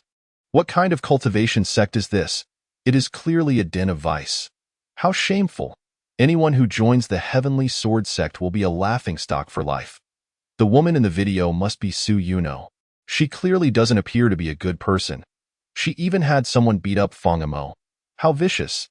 It seems the Heavenly Sword sect is indeed a den of snakes and rats. I originally planned to participate in the entrance examination of the Heavenly Sword sect, but now I think better of it. I fear being looked down upon for claiming to be a disciple of the Heavenly Sword sect in the future. As Li Mubai gazed at the barrage of comments, his complexion shifted dramatically. The initial comments were relatively mild, but later ones became increasingly harsh. Whether scattered cultivators or sect disciples, they all joined in the condemnation. Initially, the ire was directed solely at Su Yuno, but as the vitriol escalated, it morphed into a broader attack on the sect itself, leaving the Heavenly Sword sect utterly decimated in reputation. At the same time, the elders in the hall and the disciples scattered throughout the sect exchanged glances, having never before encountered such a torrent of vitriol. They felt as if the garments of the Heavenly Sword sect they wore were suddenly prickly against their skin. Just then, a thunderous roar erupted from the direction of the great hall. Liao, come here at once. Following the shout, Liao, looking disheveled, hurried toward the great hall. Upon entering, he quickly knelt before Li Mubai. His face pale. Explain this to me. What in the world is happening? Why are the comments filled with insults directed at us? What on earth transpired? Hearing his father's furious voice, Liao panicked and hurriedly began to explain. Father, please calm down. I am unsure how this happened. These people dare to insult our Heavenly Sword sect. I will take my disciples to confront them and silence them. However, as soon as he finished speaking, Li Mubai unleashed a gust of energy that sent him flying several meters away, rolling multiple times before he regained his footing. Oh, you have any idea how many people are cursing us? Do you intend to eliminate all the cultivators of the world? Or do you wish to make our Heavenly Sword sect the enemy of all in Tianyuan continent? Father, no need to be angry. I will delete this video. Once it's gone, no one will know of this matter, and in time, they will forget it. As he spoke, Liao pulled out his phone, preparing to delete the promotional video he had released. However, at that moment, an elder sighed helplessly. Young sect master, even if you delete this video, it will make no difference. This matter has already made the trending topics. Now there are videos all over Douyin cursing our Heavenly Sword sect. Upon hearing this, Liao and the others present turned pale and hurriedly searched the trending list. Sure enough, 3 out of the top 10 trending topics were related to their Heavenly Sword sect. Opening one of the videos, they saw a cultivator at the God transformation stage featured prominently, and not just any cultivator, but a highly respected elder among scattered cultivators. The video began with the elder, visibly enraged, stating, I just came across the video of the scattered cultivator Fangamo and am incensed. I never expected that within a prestigious sect, there would be such a venomous individual who, having succeeded in foundation establishment thanks to the resources provided, would then cozy up to the young master of the sect and even incite her fellow disciples to beat up her fiancé. Is this how the prestigious sects treat us scattered cultivators? Our lives matter too, I declare. If the Heavenly Sword sect does not provide an explanation, I shall personally visit the sect tomorrow to confront sect leader Li and inquire how he educates his disciples. Though the video was brief, it garnered immense support from scattered cultivators, amassing tens of thousands of likes in under an hour. The comments section was filled with support for the elder, alongside a barrage of insults directed at the Heavenly Sword sect. Even more unexpectedly for Liao, another righteous sect, the Thunder Sword sect, also spoke out, condemning the inaction of the Heavenly Sword sect and Su Yuno's malevolence. They openly declared that should Fang Yimou wish to join them, they would gladly accept him as an inner disciple. The video from the Thunder Sword sect similarly gained a plethora of likes, and their follower count began to soar. Had Liao been using a Douyin akin to that of the Blue Star, he would have recognized that the Thunder Sword sect was merely riding the coattails of the scandal, stepping on the face of the Heavenly Sword sect to gain prominence. After watching several related trending videos, he located the original video posted by Fang Yimou after some time had passed. The original video had amassed a shocking 300,000 likes and 500,000 comments, with the numbers continuing to rise. Without needing to open the comments section, he knew well what they contained at this rate. It would not take a day for the entire Tianyuan continent to learn of Su Yuno and the actions of their Heavenly Sword sect. By then, they would likely become a disgrace among righteous sects. Not only would they struggle to recruit new disciples, but even their current disciples might flee. Just as he was in shock, an inner disciple rushed in, breathless with urgency. Not good, sect leader. A large number of cultivators are blocking our mountain gate. What? Upon hearing this, Li Mubai sprang to his feet. Chapter 39. Crisis Public Relations. It was already disheartening enough to be unjustly berated. But Li Mubai never anticipated that someone would actually come to the gates of their Tianjin sect. A profound astonishment surged within him, igniting the pent-up anger that had been festering in his heart. How outrageous! Did these people truly believe that the Tianjin sect was an easy target? I must see who possesses such audacity to block the entrance of the Tianjin sect. Having uttered these words, he turned his gaze towards the elders of the Tianjin sect nearby. He immediately summoned the disciples and elders from various peaks to accompany him to the mountain gate. Yes, with the affirmative responses from several elders. It was not long before the inner disciples and officiating elders of the Tianjin sect gathered in the grand hall of the sect, ultimately soaring towards the mountain gate under Li Mubai's lead. When their entourage of several hundred people arrived at the site of the Tianjin sect's mountain gate, they were instantly taken aback by the sight before them. The expansive mountain gate was already surrounded by thousands of cultivators, creating an impenetrable barrier. Judging by their attire, the majority of these cultivators were loose cultivators, with relatively low cultivation levels, primarily at the Qi refinement stage, with very few at the foundation establishment stage. The remaining few donned the robes of various sects, possessing slightly higher cultivation, with a few golden core cultivators faintly visible among them. Under normal circumstances, being obstructed by such a crowd of cultivators who had not even reached the nascent soul stage would have provoked Li Mubai's fury. However, at this moment, he felt a lack of confidence. The loose cultivators were manageable, as they likely had no significant backing, but the sect disciples and aristocratic heirs posed a different threat. Despite their golden core cultivation, they might very well have a powerful ancestor backing them, perhaps even an expert of the transformation stage. If he dared to act against these minor cultivators, their powerful patrons might retaliate. Just as he hesitated, another wave of cultivators arrived at the foot of the mountain. Perhaps they had spotted Li Mubai and the disciples of the Tianjin sect soaring in the sky, for the crowd of obstructing cultivators immediately began to shout loudly. "Isn't that sect Master Li? We have come to demand an explanation from the Tianjin sect. Is sect Master Li afraid to meet us?" Indeed, sect Master Li, a dignified transformation stage cultivator, is he truly fearful of us mere loose cultivators who have yet to establish our foundations? Sect Master Li, what are the criteria for accepting direct disciples into the Tianjin sect? Is it based on talent, cultivation, or merely skin deep? My skin is quite thick. I too wish to join as a direct disciple of the Tianjin sect. Is it true that one rotten apple spoils the barrel, or is it that the barrel contains nothing but rotten apples? Is cultivation truly only about one's level of power? Shouldn't virtue come first? How can the Tianjin sect, which prides itself as a paragon of righteousness, engage in such disgraceful conduct? Even the demonic sects would not stoop to such depths. Indeed, has the Tianjin sect forsaken the path of righteousness for the path of darkness? Listening to the incessant and caustic taunts, Li Mubai trembled with rage and shot a fierce glare at Liao behind him. "It is all your fault, you good-for-nothing. You have caused this tremendous trouble. Tell me, how am I to resolve this situation now? Upon hearing Li Mubai's words, Liao panicked immediately. Father, this is not my fault. It was that Su Yuno. She seduced me, and she is the one who wronged that fellow named Fang Amo. Our Tianjin sect's reputation has been tarnished by her. If we can just find her and publicly announce her expulsion from the Tianjin sect, this matter can be resolved. After contemplating Liao's response, Li Mubai nodded. It must be done this way.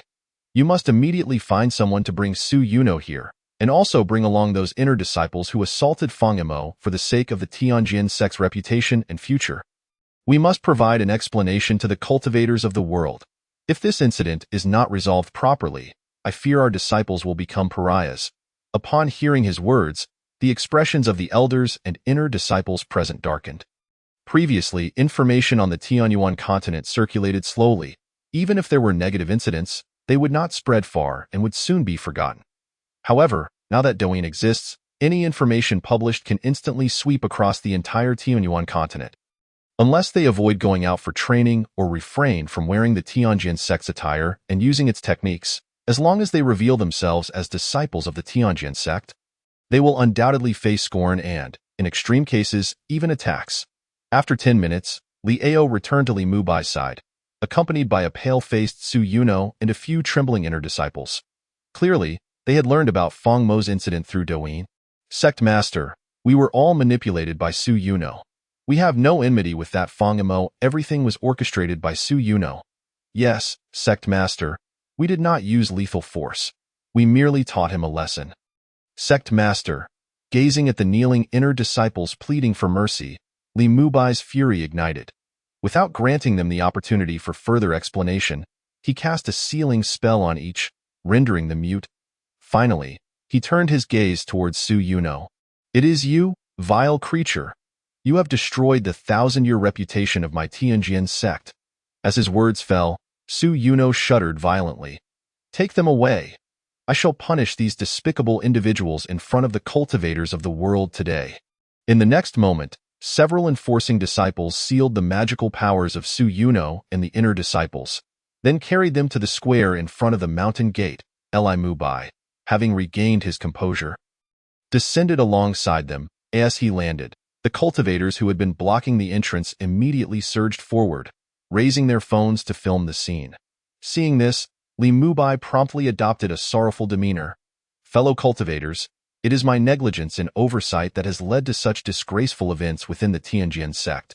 I extend my heartfelt sympathy to the esteemed Fang Mo. However, ultimately, it is the Tianjin sect that bears responsibility.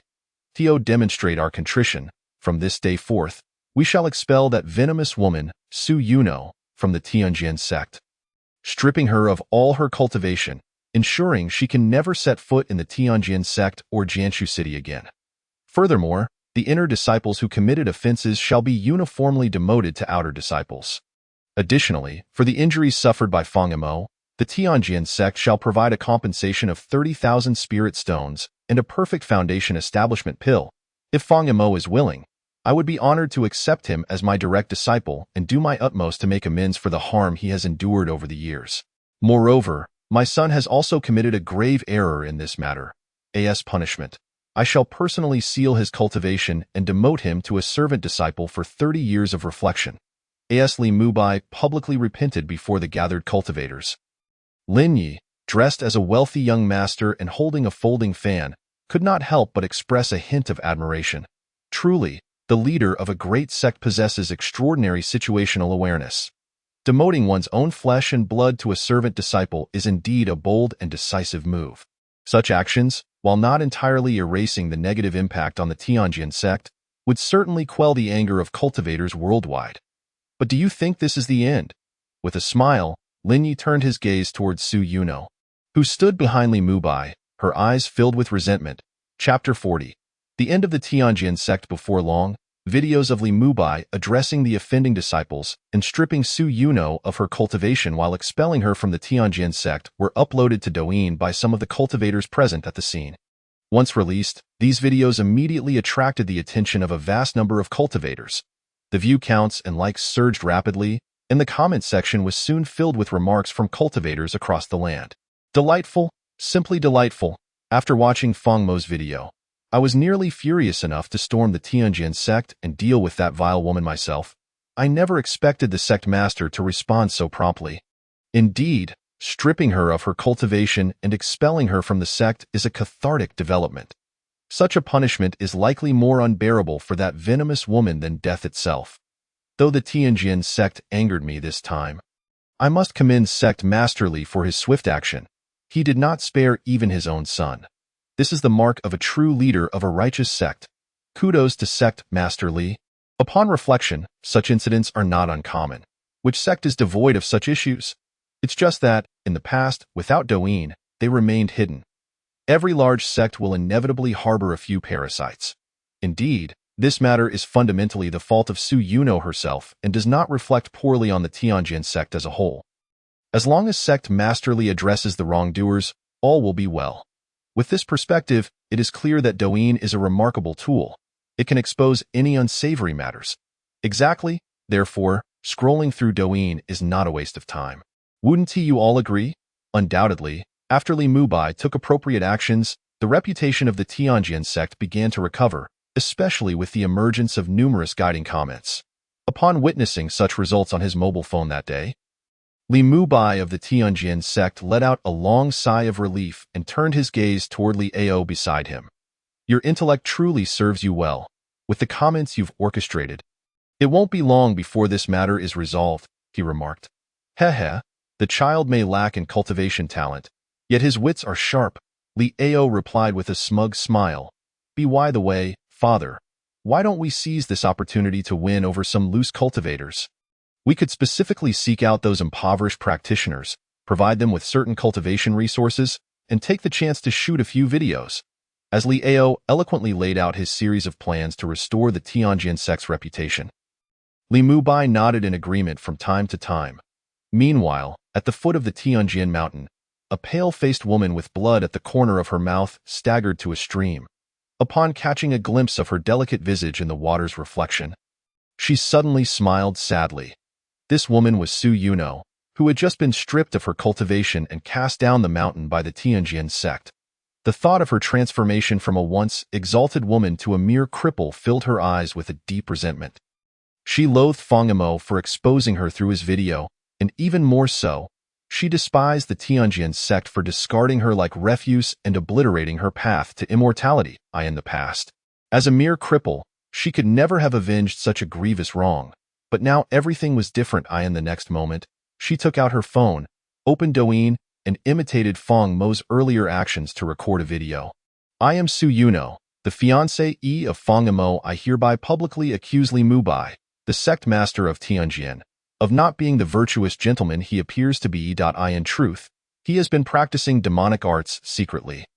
His rapid ascension to the transformation stage was achieved by secretly harming all his peers and siphoning their spiritual roots, including that of his own wife.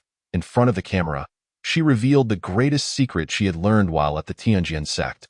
Her knowledge of this secret stemmed from a private message she had received not long ago. Previously, she had refrained from speaking out, fearing that revealing the secret would lead to her immediate demise at the hands of Li Mubai. But now, she was indifferent. She sought revenge, intent on bringing the entire Tianjin sect to ruin. After filming the video, she promptly uploaded it, tossed her phone aside, and plunged into the nearby pool, ending her life in that manner. Within 10 minutes of her video being uploaded, its popularity soared, with views skyrocketing past the million mark.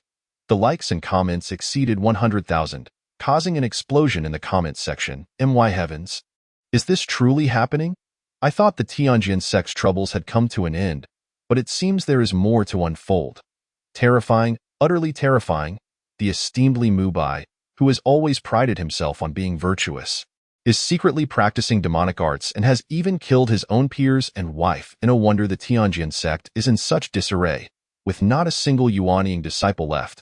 It turns out all those peers of Li Mubai have perished at his hands. Indeed, there exists a sinister method within the demonic sects for siphoning the spiritual roots of others. It appears that many righteous disciples have suffered such fates during their travels, and now it seems all of this may have been orchestrated by Li Mubai, who then framed the demonic sect. Such a possibility exists. After all, The demonic sect is unlikely to contest us. Who could have imagined that the leader of such a prestigious righteous sect would be a demonic cultivator? I always wondered how Li Mubai's cultivation advanced so rapidly. We entered the path of immortality together, and while I remained stuck in the foundation establishment stage, he has already reached the transformation stage. It turns out he was practicing demonic arts. Could this be a fabrication? How could the leader of the Tianjin sect possibly practice demonic arts? It seems unlikely to be false. The accuser is none other than Su Yuno, who was recently expelled from the Tianjin sect. You think she would dare to slander a transformation stage cultivator? I believe this is undoubtedly true. Though you recall how the Tianjin sect recently raided the demonic sect's spirit stone mine? Given the demonic sect's vengeful nature, they would have retaliated swiftly, yet there has been no response for quite some time, which speaks volumes. Initially, it seemed the issues within the Tianjin sect were merely the fault of the disciples.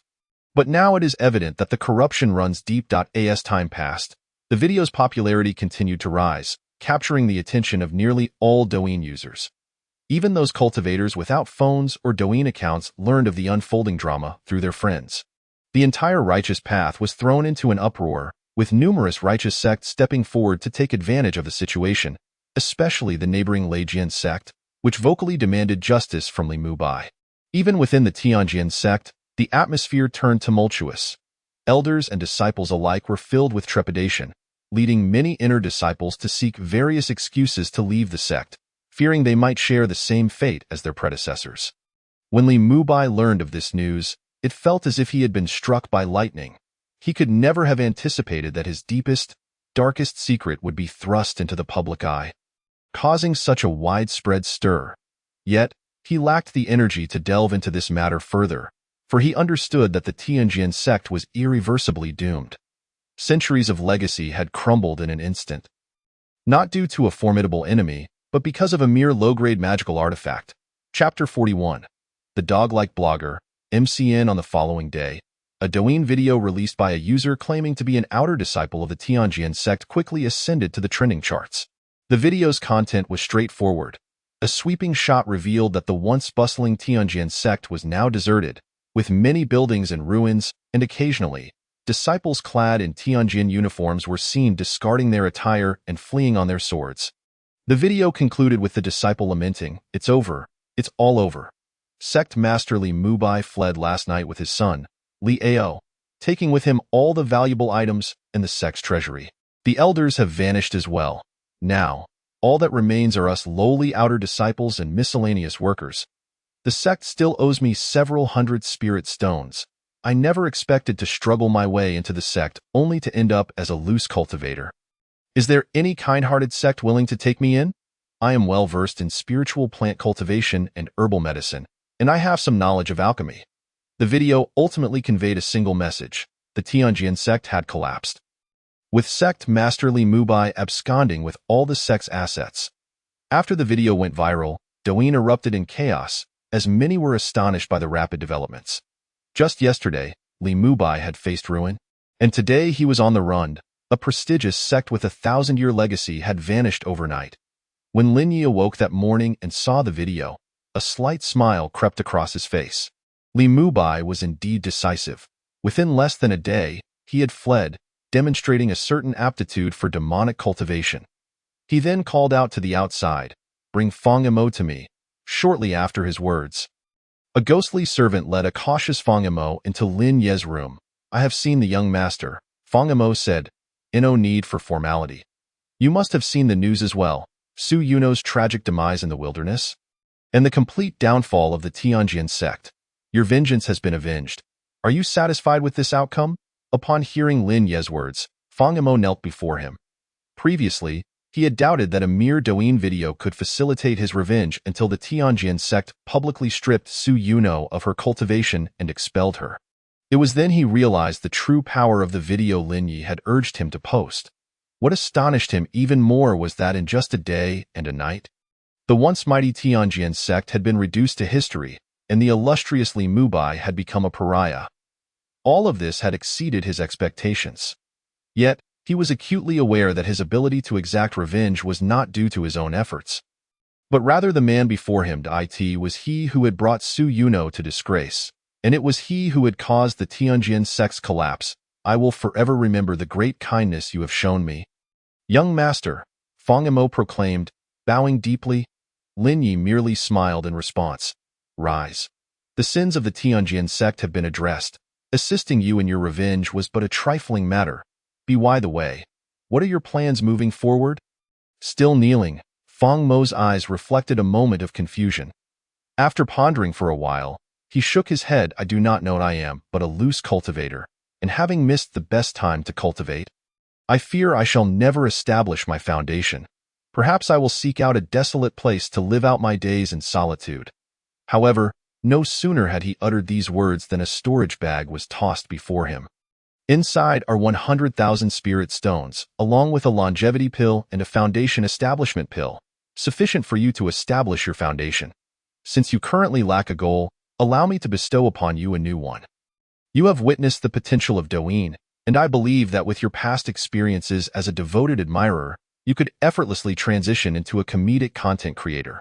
You could transform your myriad experiences into humorous skits for others to enjoy. And before long, you would find yourself as a beloved comedian with a substantial following, devoted admirer, comedic creator. Fang Mo's expression was one of utter confusion, clearly unable to comprehend the meanings of these two terms. Thus, Lin Yi took it upon himself to elucidate, sharing some secrets from his previous life on crafting comedic skits about devoted admirers. After hearing his explanation, Fang Mo finally grasped the concept. So, it's about entertaining others with my own actions. Is it? Indeed. Not only must you amuse others, but it is crucial to evoke a sense of resonance within them. Take, for instance, why your recent incident garnered such a significant response.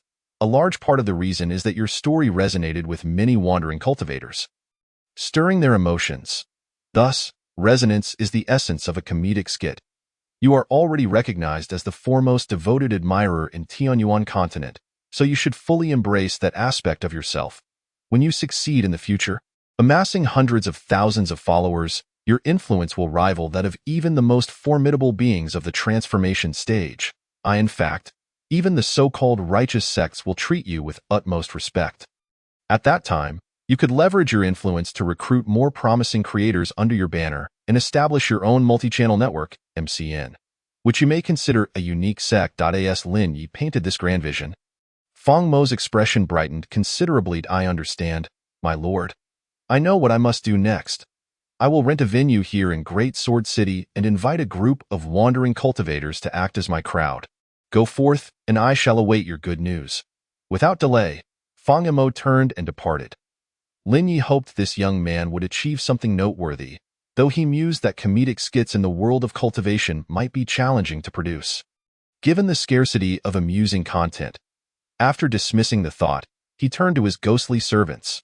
Ghost servants, have you gathered information on where to find delicious food in Great Sword City, as I instructed you yesterday? Young master, the investigation is complete. I have heard of an excellent establishment in the southern part of the city that specializes in roasted beast meat. You must not deceive me. The last place you took me to was so unappetizing that even a pig would refuse it. Rest assured, young master, we have personally dined there. Very well, let us go. I hope this time will not disappoint me.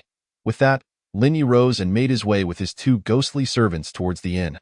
Meanwhile, news of the Heavenly Sword sect's collapse reverberated through the ranks of the demonic sections. Upon learning of this development, the leaders of the 8 great sects of the demonic path immediately convened, their expressions filled with disbelief. The prior instigation of discontent in various videos was primarily orchestrated by Lin Yi within the demonic sect's large group, with at least 6 out of 10 negative comments about the Heavenly Sword sect originating from the disciples of the demonic path. At that moment, the leaders finally comprehended Lin Ye's intentions. The head of the Xianin sect, Ming He Daorin, slapped his thigh in realization. I wondered why the sect master instructed us to post those comments. It turns out it was all part of a scheme to bring down the Heavenly Sword sect. I never imagined the situation would escalate so rapidly. To dismantle a righteous sect without a single strike. Truly, the master of the demonic path is deserving of praise. Upon hearing these words, the representative of the Blood Blade sect nodded vigorously in agreement. Not long ago, the sect master forbade us from seeking trouble with the Heavenly Sword sect. It seems he had already envisioned today's outcome. Killing a few of their disciples is far less impactful than obliterating their entire sect. Indeed, when the sect master mentioned that relying on phones and Douyin it appears that the minds of cultivators are indeed far more astute than those of ordinary individuals. At this rate, an era of ubiquitous live streaming and short videos is not far off. By then, the righteous and demonic paths will likely cease their incessant brawls, opting instead for online duels.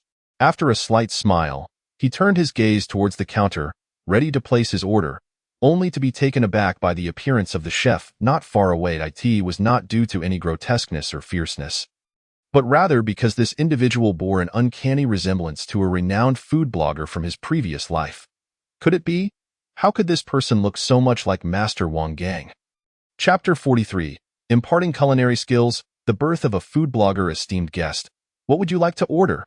As Lin Yi stared in astonishment at the grill master in the distance, the chef seemed to notice his gaze and inquired in a calm tone.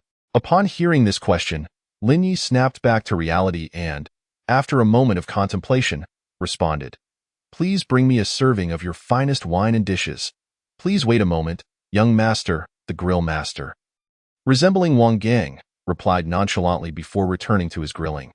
After roughly 10 minutes, the grill master approached Lin Yi with a platter of perfectly roasted beast meat accompanied by several side dishes and a small jar of wine.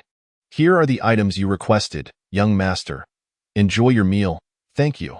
After expressing his gratitude, Lin Yi promptly began to taste the food. To his surprise, both the beast meat and the side dishes were quite delectable, surpassing the quality of what he had consumed the previous day by more than a fold. However, while they were certainly satisfactory, he wouldn't go so far as to declare them delicious. Thus, after merely sampling a few bites, he set down his chopsticks and directed an eager gaze towards the owner. "Master, your roasted beast meat is indeed commendable, but the seasoning leaves something to be desired. If you could marinate it beforehand, the texture would become more tender and flavorful. As for these side dishes, while they are exquisite, they have merely been boiled in water. If you were to stir-fry them in a cast-iron wok, the flavors would be even more pronounced." Upon hearing these words, not only did the chef pause his cooking, but other patrons in the establishment turned their heads in unison, their expressions filled with disbelief. Has this person lost his mind? How dare he question Master Zhou's culinary skills? Indeed, Master Zhou's roasted meat is renowned not just in this great sword city, but across a radius of 100,000 miles. I recall the last person who dared to cause a ruckus here was a nascent soul cultivator, who was subsequently thrown outside the city by Master Zhou. Is that true? A nascent soul cultivator? Just how formidable is Master Zhou? Hush, let me tell you a secret. Master Zhou was once extraordinary. It is said he broke through to the transformation stage a century ago, but for reasons unknown, he chose to live in seclusion and opened this tavern. Gasp. Master Zhou is a transformation stage cultivator. No wonder I have always been too intimidated to look him in the eye, poor fellow. In an instant, many diners displayed expressions of schadenfreude. Just then, Master Zhou himself removed his apron and calmly approached Lin Yi. The crowd instinctively assumed he was about to unleash his fury, but to their surprise, Master Zhou did not display anger. Instead, he addressed Lin Yi with utmost courtesy. "Young master, may I inquire what you mean by marinating? And what does stir-frying in a cast-iron wok entail? Can marinated meat truly become more flavorful and tender?" Upon hearing Master Zhou's series of questions, Lin Yi nodded confidently. Although he had rarely cooked in his previous life, he had never missed an episode of the culinary videos posted by food bloggers. Particularly during meals, he enjoyed watching cooking videos, gradually mastering a plethora of culinary techniques. Whether it was frying, stewing, or sautéing, he was well-versed in all methods. Marinating involves first tenderizing the large piece of beast meat with the back of a knife, washing it clean, placing it in a large bowl and adding wine, soy sauce. Though you may not have soy sauce, so beast oil will suffice. Chicken essence. If you lack that, shrimp powder or mushroom powder will serve as substitutes. If you have sea intestine powder, even better. Then add the juices of scallions, ginger, and garlic, and let it marinate for several hours to allow the flavors to penetrate. Finally, while grilling, brush a layer of honey on it and sprinkle spices as you cook. As Lin Yi elaborated, Master Zhou's eyes grew increasingly bright. "I see. No wonder every time I grill meat, despite my best efforts, it still lacks a certain flavor. With that, Master Zhou turned and busied himself in the kitchen. After marinating a piece of beast meat, he returned to Lin Ye's side. "May I ask how to stir-fry in a cast-iron wok, young master?" Without a moment's hesitation, Lin Yi replied, "This is even simpler. Create a wok from thin iron sheets, heat it vigorously, then add oil and toss the ingredients into the pan, adding spices midway. Only this way can you fully unleash the internal aromas of the ingredients."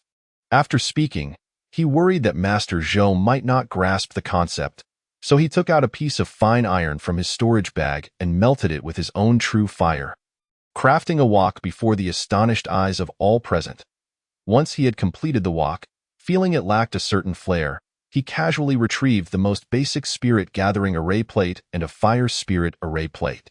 Connecting the two, he channeled the spirit energy from the gathering plate into the fire plate, igniting a lively flame. With this simple demonstration, the first spirit stove in the cultivation realm was born. This single act left Master Zhou awestruck. With a stove and a wok in hand, Lin Yi proceeded to teach Master Zhou a lesson on utilizing the limited materials in the kitchen to create a dish he whimsically named stir-fried unknown vegetables with unknown beast eggs. When this dish, which was visually unappealing, was presented before Master Zhou, a chorus of exclamations arose from the onlookers. "How fragrant! Indeed, the aroma of this dish is astonishing. Who knew beast eggs could be prepared in such a manner? Today has truly been an eye-opener. I never imagined this young master possessed such extraordinary culinary skills." Listening to the praises from the crowd, Lin Yi felt a bit bashful himself. He was acutely aware that it was not his culinary prowess that was impressive, but rather the abysmal quality of the food consumed by the people of this world, who had devoted their entire focus to cultivation. Meanwhile, Master Zhou picked up his chopsticks and began to taste the dish Lin Yi had prepared, which could be tentatively referred to as tomato and egg stir-fry. After one bite, his expression transformed. This dish is imbued with such flavor. My hundreds of years have been in vain." After his moment of reflection, Master Zhou looked earnestly at Lin Yi. "Thank you for your guidance, young master. I believe I now understand how to enhance my dishes and create even more delectable cuisine." However, as soon as he finished speaking, Lin Yi shook his head. No, this is merely the beginning. By the way, Master Zhou, I see you are deeply passionate about culinary arts. Would you be interested in becoming a food blogger, spreading the culture of gastronomy to the cultivators of Tianyuan continent? A food blogger? Master Zhou seemed perplexed by the term. A food blogger is someone who records the process of cooking their dishes via video, allowing more people to savor the culinary delights while also imparting the methods of preparation. Upon hearing Lin Ye's explanation, Master Zhou nodded without hesitation. "I am willing. Please guide me." "Very well. I shall now teach you how to become a competent food blogger." With that, Lin Yi began to impart to Master Zhou various culinary techniques from his past life, as well as the essentials of becoming a food blogger, including how to select ingredients, choose seasonings, and craft various cooking tools. Throughout this process, Master Zhou displayed an extraordinary talent for cooking, grasping concepts with remarkable speed and often extrapolating further. Within less than a day, Master Zhou's culinary skills had progressed tremendously, reaching the level of a master chef from Lin Ye's previous life. By the way, may I ask your full name, Master Zhou? My surname is Zhou, with the single character Gang. You may call me Zhou Gang from now on. Master Zhou replied with sincerity. Chapter 44. The Sacred Body. Another sacred body due to Zhou Gang's exceptional aptitude. Within less than a day, Lin Yi found he had nothing more to teach. He had mastered an array of cooking techniques, and even some seasoning ingredients that had previously existed only in his past life were now available to Zhou Gang. Scallions, ginger, garlic, and chili peppers had all found their respective substitutes. That very evening, Lin Yi enjoyed a bowl of water-boiled fish fillets prepared by Zhou Gang himself. Upon tasting the familiar flavors of his previous life, Lin Yi nearly burst into tears. "Finally, I have endured to the end. What have I been living through these past few days? This will not do. I must promote the culinary culture of Blue Star throughout the Tianyuan continent. I cannot stomach a single bite of the food from this world any longer." Reflecting on the inedible fare he had endured since his arrival, Lin Yi became increasingly resolute in his determination to advocate for the culinary arts through Douyin. Moreover, He believed that the allure of good food was not only a personal temptation, but also one that would resonate with the cultivators of this realm. After all, the cultivation of immortals does not equate to the complete renunciation of desires. The appetite for food is as instinctual as the desire for intimacy. With a firm resolution in his heart, he devoured 2 more slices of boiled fish with fervor. Once he had polished off a plate of the delectable dish, his gaze shifted to the eagerly expectant Zhou Gang beside him. "Why, Lord, how do you find my dish? It is my first attempt, and I fear I may have mismanaged the cooking time." "Ahem, it is already quite commendable. As for the timing, further practice will suffice." "Perfect timing. Why not practice making potato beef brisket? I shall observe how well you grasp the techniques I just described." "Understood, my lord." After several minutes, a pot of aromatic potato beef brisket was presented before Lin Yi. Upon beholding this visually appealing dish, Lin Yi was instantly tempted, picking up his chopsticks to indulge. The familiar flavors from his previous life flooded back. The beef was tender yet not dry, and the potatoes were soft without disintegrating. "Excellent, quite excellent. Zhou Gang, you are ready to embark on your culinary journey." "Really, my lord?" Zhou Gang exclaimed, his face lighting up with delight. "Now we shall transition into the video recording phase. Here is a mobile phone for you. Familiarize yourself with it first." As he spoke, Lin Yi retrieved a new phone from his storage bag and instructed Zhou Gang on its usage, including how to film Douyin videos, while also outlining the general process for food videos. "Now, film a segment of yourself cooking and post it. After I finish my meal, I will analyze your video." "Understood, my lord." Upon receiving the phone, Zhou Gang initially wore an expression of curiosity, then wandered off to experiment with it, occasionally raising the phone to capture various angles, thoroughly enjoying himself. After a sufficient amount of play, he entered the kitchen and began filming. Immersed in the pleasures of food, Lin Yi paid him little mind until Zhou Gang had entirely consumed the pot of potato beef brisket, at which point he contentedly patted his stomach. What a delightful experience! Speaking of which, there are indeed advantages to cultivating immortality. No matter how much one eats, one does not gain weight, and there is no burden on the mind. With that, he turned his gaze to the 2 ghost servants nearby. "How have your lessons progressed? Do you now know how to prepare meals for me?" Observing the 2 ghost servants' sheepish expressions, Lin Yi realized there was little hope. Never mind. Once Master Zhou films more culinary videos, you can learn alongside him. For now, let us see how Master Zhou's video turned out. Wiping his mouth, Lin Yi rose and walked toward Master Zhou's kitchen. Upon entering, he found Zhou Gang just finishing a dish and tidying up the table. That concludes all the techniques for scallion beef. If anyone has not understood, feel free to watch it repeatedly. Additionally, I will post a written summary of the techniques in the comments, including how to source the seasonings and forge various cooking tools, etc. Thank you for watching. As Lin Yi stepped into the kitchen, he froze upon hearing Zhou Gang's concluding remarks. Could it be that another saintly body has emerged? At that moment, Zhou Gang noticed Lin Yi's presence and hurriedly approached him with the phone. "My lord, this is the video I recorded as per your request. Please take a look and let me know how it turned out. It was my first time filming, and I am uncertain of its quality." Zhou Gang's face was filled with apprehension, a far cry from that of a seasoned transformation stage cultivator. Coming to his senses, Lin Yi instinctively accepted the phone and curiously watched the segment Zhou Gang had filmed. As he continued to watch, his expression shifted dramatically. The filming was not merely adequate, it was exceptionally well executed. From the angles chosen to the flow of the video and the transitions between shots, everything was executed with remarkable precision. If a perfect score were 100, this video would easily earn an 80. The result was far beyond what one would expect from a novice in short video production. After much contemplation, Lin Yi could only attribute this to 2 words: innate talent. Zhou Gang had awakened as a preternatural food blogger, akin to the individuals he had encountered previously. As for why the Tianyuan continent produced such a plethora of saintly bodies, Lin Yi began to form a hypothesis. On one hand, these cultivators had developed both their bodies and minds to a significant extent during their training, resulting in intellectual capabilities far exceeding those of his previous life.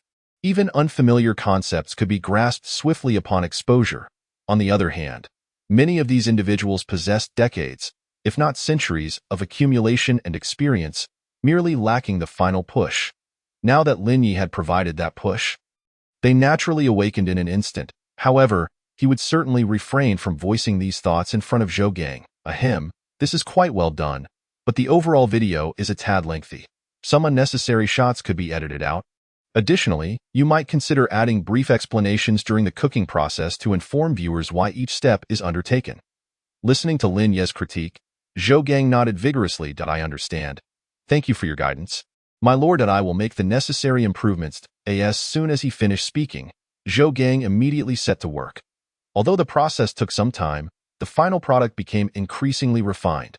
With Lin Ye's approval, he promptly published the video to gauge the genuine reactions of the cultivators on the Tianyuan continent towards this culinary video. Lin Yi intentionally refrained from boosting Zhou Gang's video. Yet, the outcome still astounded him. Within just over an hour, Zhou Gang's video garnered over 10,000 likes, rapidly gaining traction. Chapter 45.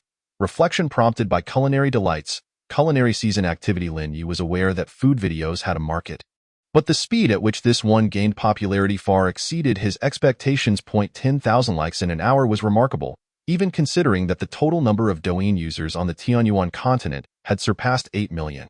To uncover the reasons behind Zhou Gang's video's rapid success, he immediately delved into the comments section. Since my foundation establishment, I have seldom felt hunger, but upon seeing this video, I suddenly felt ravenous. What a novel approach to this dish's preparation. I have never seen anything like it before, yet it appears utterly delectable. I can hardly recall the last time I ate. Watching this video brings back memories of my life before embarking on the path of immortality. What is the ultimate purpose of cultivation? Watching this video has left me somewhat perplexed. Is it not to prolong our lives and savor the myriad beauties of the world? Yet, as we deepen our cultivation, we gradually abandon those simple pleasures. Well said, fellow cultivator. I too share this sentiment. Now that I possess the Yuaning realm, barring any unforeseen circumstances, I could easily live for 1,000 years. Yet, I find it difficult to justify why I should live for so long. Perhaps it is time to pause and appreciate the scenery along the journey. Above foundation establishment lies the golden core, beyond which is the Yuan-ing, and above that is the transformation stage, followed by the integration stage. The path of immortality is endless, but how many can truly reach the end? Most merely meet their demise. Rather than desperately struggle against the heavens, it might be wiser to enjoy the present. If possible, I would truly like to taste this scallion beef. One must either ascend to the pinnacle or savor the world's myriad flavors. It is only after joining Douyin that I realized there are so many pleasures beyond cultivation. Tomorrow, I shall journey to the Great Sword City. Alas, I am too far from the Great Sword City, but perhaps I can attempt to make this scallion beef following Master Zhou's methods. Master Zhou? Keep up the good work and produce more culinary videos. Love and gratitude.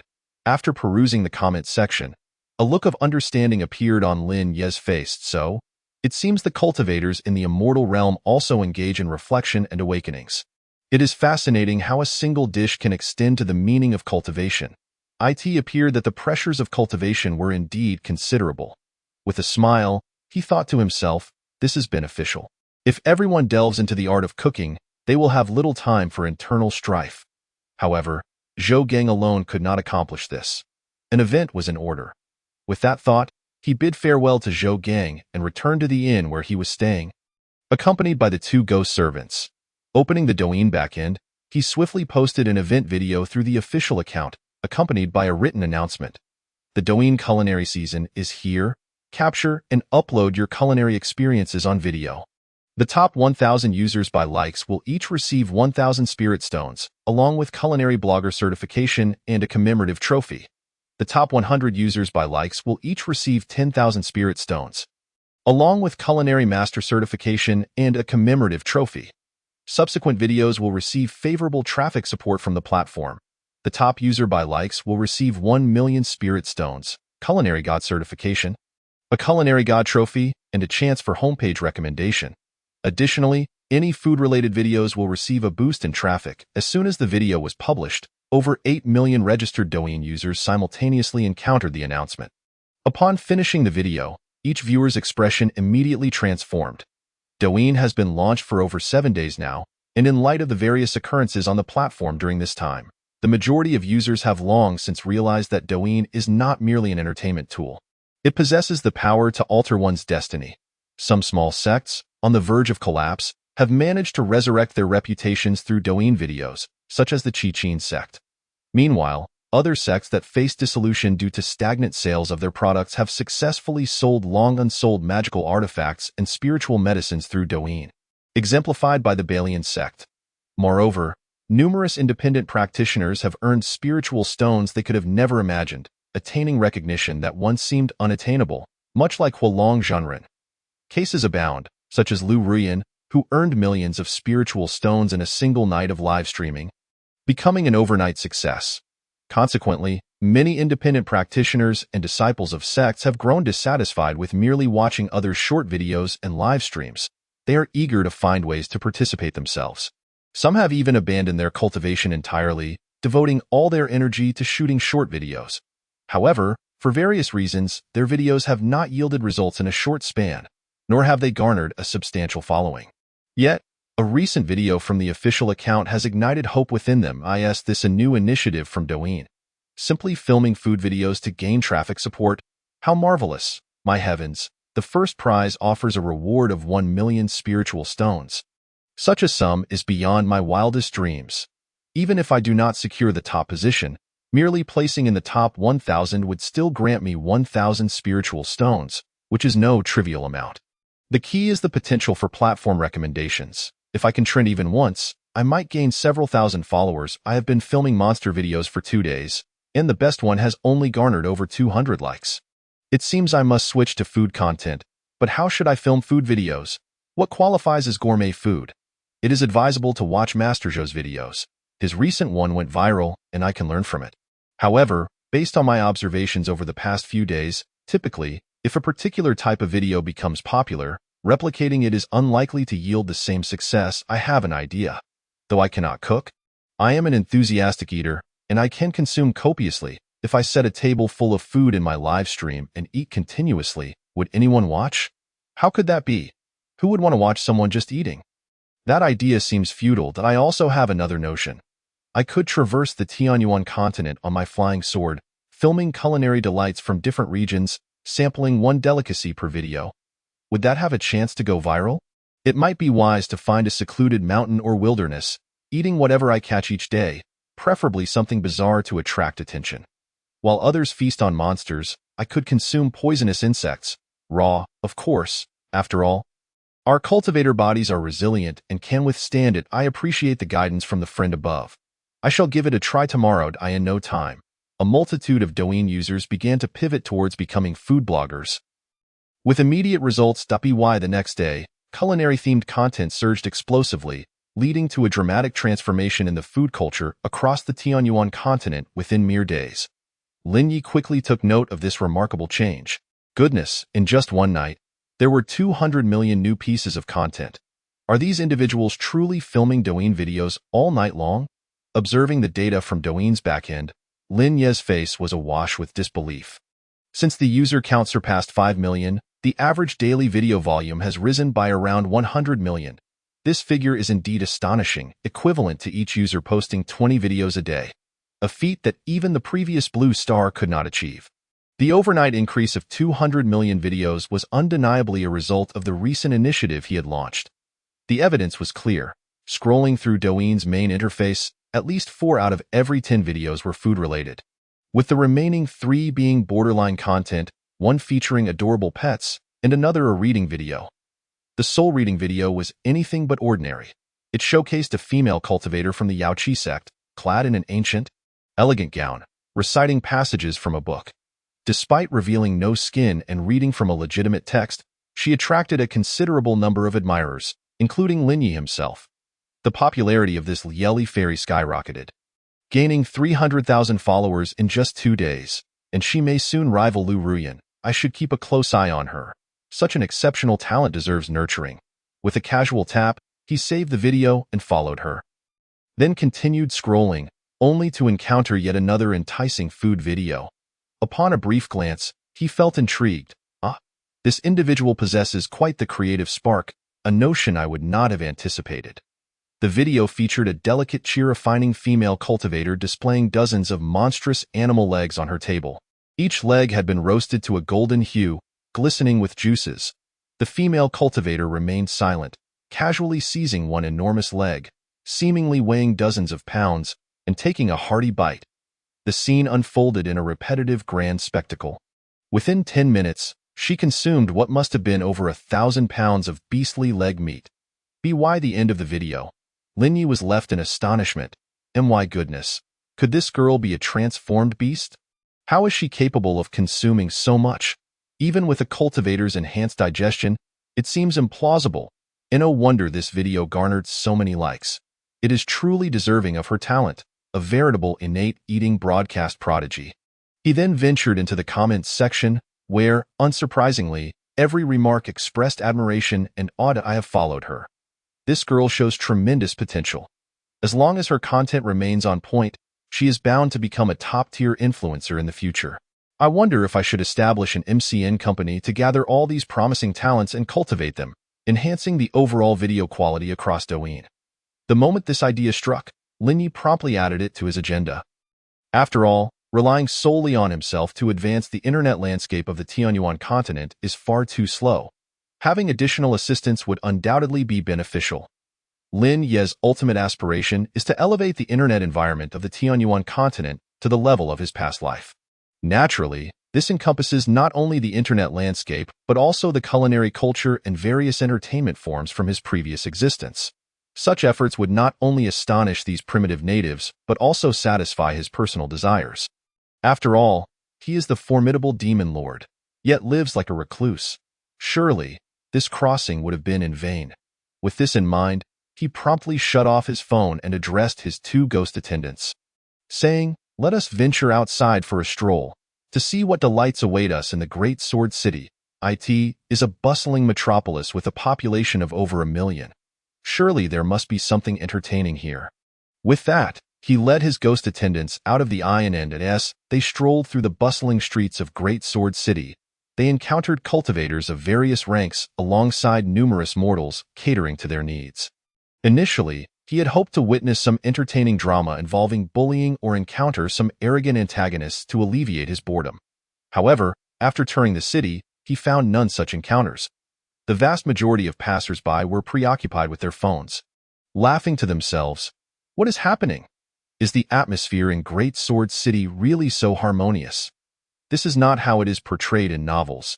Just as he stood there, perplexed, a young cultivator, dressed in luxurious attire and clearly of noble descent, accidentally collided with him. In that instant, Lin Ye's protective aura sent the young man flying several meters away, crashing into a roadside stall. Witnessing this, Lin Ye's eyes gleamed with anticipation. Here it comes, the dramatic scene from the novels. Just as he thought this, the young cultivator hurriedly scrambled to his feet, quickly retrieving his storage bag and offering hundreds of spiritual stones to the stall owner. "I apologize, dear owner, for the damage caused. Allow me to compensate you." After settling the payment, he continued to express his sincerest apologies, demonstrating an exceedingly humble demeanor. After addressing the stall owner, the young cultivator rushed over to Lin Ye. "My apologies. Noble sir, I was distracted responding to a message from a friend and did not see you. This was entirely my fault. Please accept my sincerest apologies." As he spoke, the young man bowed repeatedly before Lin Yi, who stood there in utter confusion. What is going on? Wait, could it be? Upon contemplation, his gaze swiftly wandered around the vicinity. A cursory glance revealed numerous cultivators brandishing their smartphones in this direction. Upon realizing that no conflict had arisen between the 2 parties, expressions of disappointment manifested on their faces.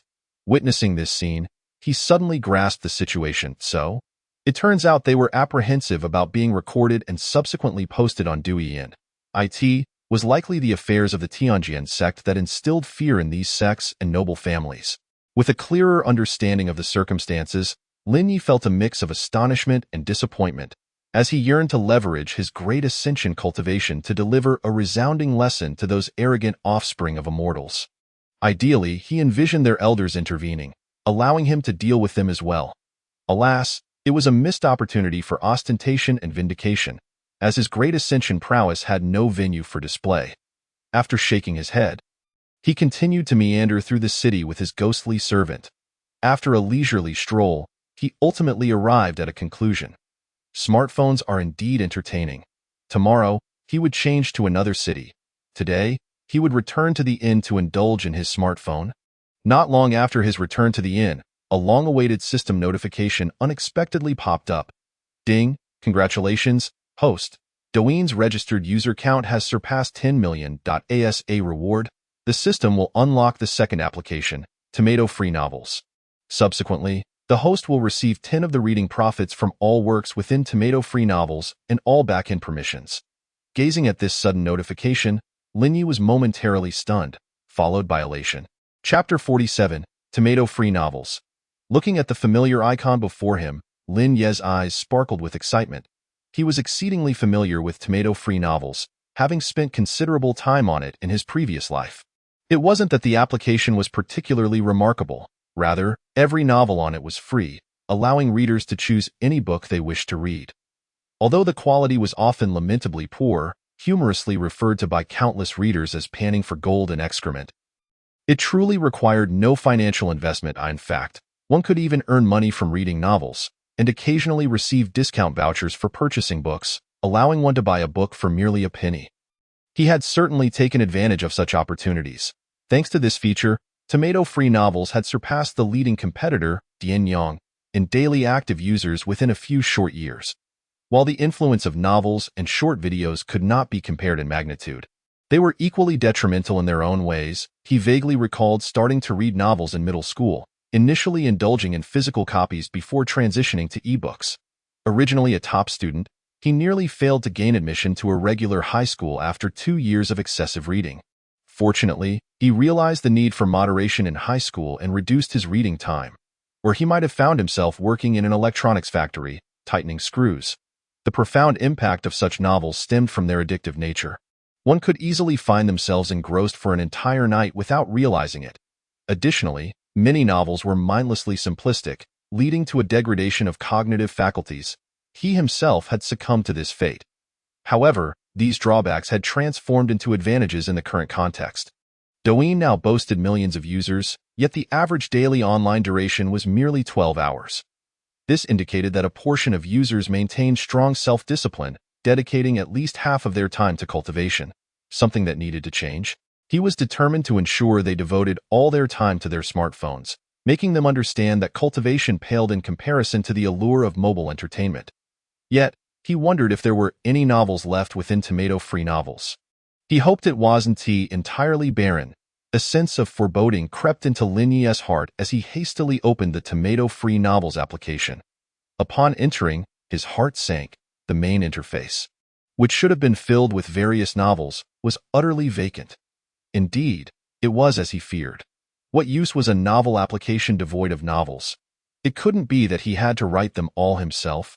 Even if the inhabitants of this world were to contribute, it seemed implausible, for writing novels was far more challenging than filming short videos. He decided to give it a try, as perhaps there were individuals in this world endowed with the talent for writing novels. With that thought, he began his search within the application, ultimately discovering the Personal Creation Center on the homepage. After registering a PIN name, the interface promptly shifted. Oh, wasn't this the Tomato Writer Assistant? It had surprisingly been integrated, which was quite convenient. In his previous life, he had attempted to create his own novel on tomato novels, but due to a lack of understanding of the rules and conventions, he had spent months without even reaching the withdrawal threshold. However, this life was different. He need not write from scratch, for he could simply transcribe the classic web novels from his past life. Do Pu Tsang Qiong, Tun Shi Xing Kong, Zhetian, Shang Su, Shui Zhong Han Dao Xing Dai. In this world, no one would be aware that these works were plagiarized, nor would anyone pursue him for infringement. Even so, as he stared at the empty creation interface before him, he fell into contemplation. Oh dear, most of the novels only linger in my memory as vague outlines. I can hardly recall the complete stories. However, weren't those traversers in previous lives able to effortlessly copy others' novels after their arrival? How did they manage to commit those plots to memory? He needed to think this through. Surely there was a method to it. After much deliberation, a spark of inspiration suddenly flashed through his mind. Ah, if memory served correctly, the demon sect possessed a technique called soul searching, capable of awakening all the sealed memories within a person's mind. Even those long forgotten, memories should still reside within my brain. Simply compressed and sealed due to disuse, by employing the soul-searching technique on myself, I could retrieve all those memories from my past life. Without further ado, he placed his legs on the bed and extended his right hand towards his forehead. The soul-searching technique activated instantaneously, and under the influence of a peculiar force, a montage of his life unfolded before his eyes. Whether in his past life or this one, every experience surfaced without exception, including those he had long forgotten, even fleeting glimpses he had once caught in that moment. He beheld the scenes of his birth in his previous life, his elementary school days, and even the specifics of every question during his college entrance examination. Every detail etched in his memory. The novels and television shows from his past life were no exception. As the soul-searching technique concluded, Lin Yi felt a surge of newfound knowledge flooding his mind. Fortunately, his brain had evolved. Otherwise, it would have been incapable of accommodating such a wealth of information. Relishing the influx of memories, he was elated beyond measure. Remarkably, he recalled every novel he had read in his past life, down to the last word. If only given ample time, he could transcribe them all now. Which novel should he choose to begin with? Doput Sangqiong? No, that would be too abrupt. One must gradually build up to the excitement. Aha! He decided on this one. Resolute in his choice, he quickly switched his smartphone's input mode to the spiritual consciousness input method, connecting his essence with the device, allowing him to input text with mere thought. Under the control of his spiritual consciousness, a line of text soon appeared on the screen. Before chaos divided heaven and earth, in the vast expanse, no one was seen. Since Pango shattered the primordial chaos, from henceforth, clarity and muddiness were distinguished. Indeed, he had chosen the classic masterpiece from his past life, Journey to the West. The reasons for selecting this novel were twofold. Its content was sufficiently captivating, and its themes resonated with the circumstances of the Tianyuan continent. Journey to the West featured immortals, much like the Tianyuan continent, and demons, which also existed there. He merely needed to incorporate a touch of local flavor. With the formidable aid of the spiritual consciousness input method, he had already transcribed 200,000 words in less than an hour. At this pace, completing the entire Journey to the West would take merely 2 or 3 hours. However, after uploading 300,000 words, he paused. It would be unwise to upload everything at once. He needed to allow the readers to savor the experience of awaiting updates. With that in mind, he ceased his input and utilized the cover creation function of the Tomato Writer Assistant to design a cover for Journey to the West before directly uploading the entire book. Chapter 48. When did it become daylight? As the system automatically installed all applications without the need for download, upon Lin Yi obtaining the Tomato Free Novels application, a new icon appeared simultaneously on the main interfaces of all smartphone users. Many individuals immediately noticed this change on their devices. Among them was Li Xuanxing, a talented disciple of Tiandao sect, one of the 10 major righteous sections, having achieved late-stage golden core cultivation before the age of 100. He ranked 13th on the Tianyuan continent's Hidden Dragon ranking. At this moment, his expression was resolute. Li Xuanxing, your blood is steeped in vengeance. If you do not diligently cultivate, how will you avenge your parents and eradicate the fiends of the Ghost King sect? Let today's foray into Douyin conclude here. Tomorrow, I shall dedicate another 2 hours to peruse it once more. After I receive this month's subsidy, I will also take the opportunity to bestow a Douyin account upon the enchanting Ru Yin. Having uttered these words, he resolutely exited the main interface of Douyin. However, just as he was about to turn off his phone and engage in earnest cultivation, a sudden change on the screen instantly captured his attention. What is this? It appears to be something new. Tomato-free novels. Despite his firm resolve to focus on his training, the emergence of this new application icon ignited a strong sense of curiosity within him. After much contemplation, he ultimately reached a decision. Well, there's no rush. I shall take a moment to explore it. It shouldn't take too long. With that, he tapped on the icon adjacent to Douyin. In the next moment, a somewhat barren interface appeared before him, featuring sections labeled Book City, Categories, Benefits, Bookshelf, and Home. However, He found it perplexing that aside from the book city, which contained content, all other sections were devoid of any material. And even the book city held only a single book. What could this mean? With curiosity piqued, he directed his gaze toward the solitary book in Book City, its title soon capturing his attention. Journey to the West? Could it be a folkloric travelogue? This piqued his interest. The title suggests it chronicles an individual's experiences on a journey westward. It was only 7 o'clock. There was still ample time. A brief red wouldn't hinder my cultivation efforts. Perhaps I could glean some insights into the customs and culture of the western region of the Tianyuan continent. Having convinced himself, he casually delved into the book titled Journey to the West. And from the very beginning, he found himself engrossed in the content. Particularly captivating was the description of the formation of heaven and earth, which made his eyes sparkle with wonder. Light and clarity ascended. There was the sun, the moon, the stars, and the constellations. The sun, moon, stars, and constellations are referred to as the four symbols, a marvel indeed. The author of this book must possess remarkable insight into the formation of the universe. The heavenly energies descend, the earthly energies rise, heaven and earth unite, and all beings are born. What profound understanding of the 3 talents, 4 symbols, and 5 elements. In that moment of reverie, he felt as though his comprehension of the world around him had deepened. The author of this work surely possesses vast knowledge. Reading further might greatly benefit my cultivation. With that thought, he continued to read on, and when he encountered the passage detailing the birth of the stone monkey and its disturbance of the heavenly court, he was once again struck with astonishment. The Jade Emperor, the supreme deity of the profound vault. What a figure! Could it be that this is an immortal from the upper realm? And is the Lingshao treasure hall truly the abode of these celestial beings? Tales of the upper realm have long been whispered throughout the Tianyuan continent, with numerous cultivators ascending to the heavens. Yet no one has ever conveyed even a whisper of what lies beyond. Hence, no one knows what the realm of the immortals truly resembles. This passage stirred a plethora of imaginations within Li Shenxing. He even began to suspect that this might be a genuine depiction of the upper realm. Eager to uncover the truth, he hastily continued reading.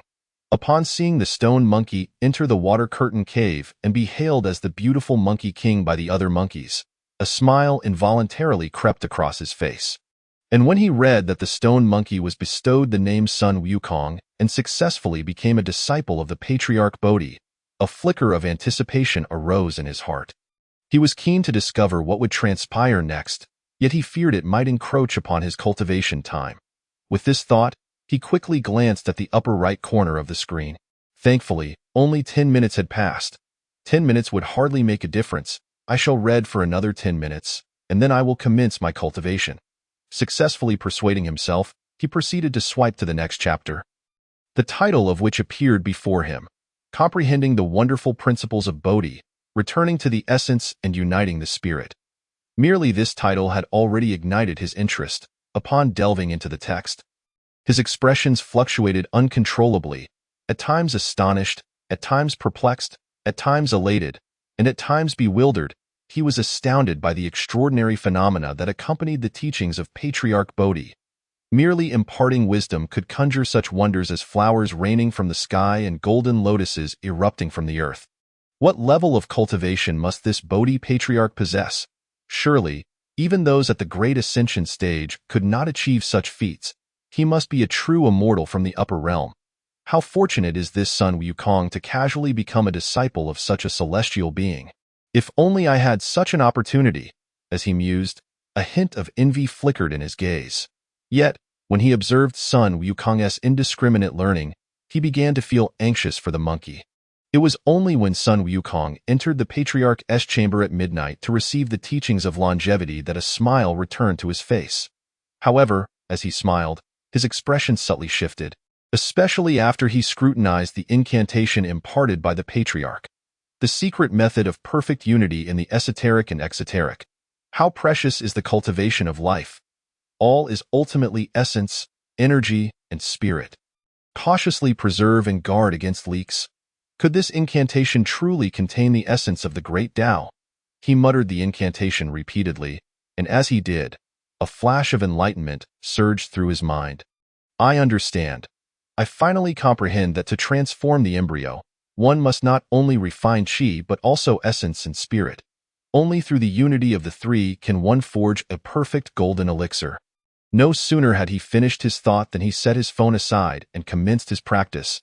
Before long, a surge of spiritual energy enveloped him, and the long stagnant bottleneck of his cultivation began to loosen at that moment. His realm slightly elevating in a brief span, he had accomplished what would typically require days. When he opened his eyes again, they sparkled with joy. Who would have thought that this journey to the West contained such supreme methods? Merely the prologue has already proven immensely beneficial. I can hardly imagine what further surprises await within the subsequent chapters. In light of this, I shall forego my cultivation today and immerse myself in the entirety of this book. With that resolution, he once again grasped his phone and resumed reading. As he continued, he became utterly absorbed in the world of the book, fully embodying the perspective of the protagonist, Sun Wukong. When Sun Wukong mastered the 72 transformations and the somersault cloud, he felt more elated than during any previous breakthrough in his own cultivation. In such a state, time slipped away, and when Li Shunxing finally lifted his gaze, he was suddenly struck with an unsettling realization. Why has the room grown so bright? Chapter 49. The comment section of Journey to the West, by the author, Rapid Updates. When Li Shunxing turned his eyes from the phone to the window, he was left in a stupor. He distinctly remembered that he had begun reading Journey to the West not long after nightfall, yet now, the light streaming through the window was blinding. In an instant, the possibility struck him. He quickly glanced at the upper right corner of his phone. What? How is it already 6 o'clock? Where has the time gone? Has an entire night passed just like that? Amidst his astonishment and confusion, he hurriedly pushed open the window to gaze outside, where the sun was rising steadily in the east. Witnessing this scene, a wave of guilt and self-reproach washed over him. I have squandered an entire night. How can I face my master's teachings? How can I honor my parents' hopes during their lifetimes? If I continue down this path of negligence, when shall I avenge my parents' blood feud? Li Shunxing, you must regain your focus with that. He turned his gaze toward the phone in his hand. It is all your fault, you wretched device. I should smash you to pieces. Just as he was about to hurl the phone to the ground, he paused, recalling the scene he had just witnessed. That monk Tang was infuriating. Those figures were clearly transformed by the white-bone spirit, yet he failed to recognize them and even recited incantations to drive away Sun Wukong. I wonder what will happen next. Surely, Tangsang will regret misjudging Sun Wukong once he realizes his mistake. Perhaps I should just finish reading the book and then refrain from further distraction. The content within has already provided me with significant insights. With this thought, he once again steeled himself. Tio finished the remaining chapters swiftly. He resolved to remain seated. After another lengthy period, he finally reached the latest updated chapter. The Mad God punishes the grass bandits. The Tao's understanding restores the wild monkey. A look of relief spread across his face. At last, I have completed it. Although I am still curious about what will happen next, alas, there are no further chapters. In that case, I shall await the next update. There is also a small, yellow button here. Let me click it. Yet, just as he pressed the yellow button, a line of text suddenly appeared on his screen.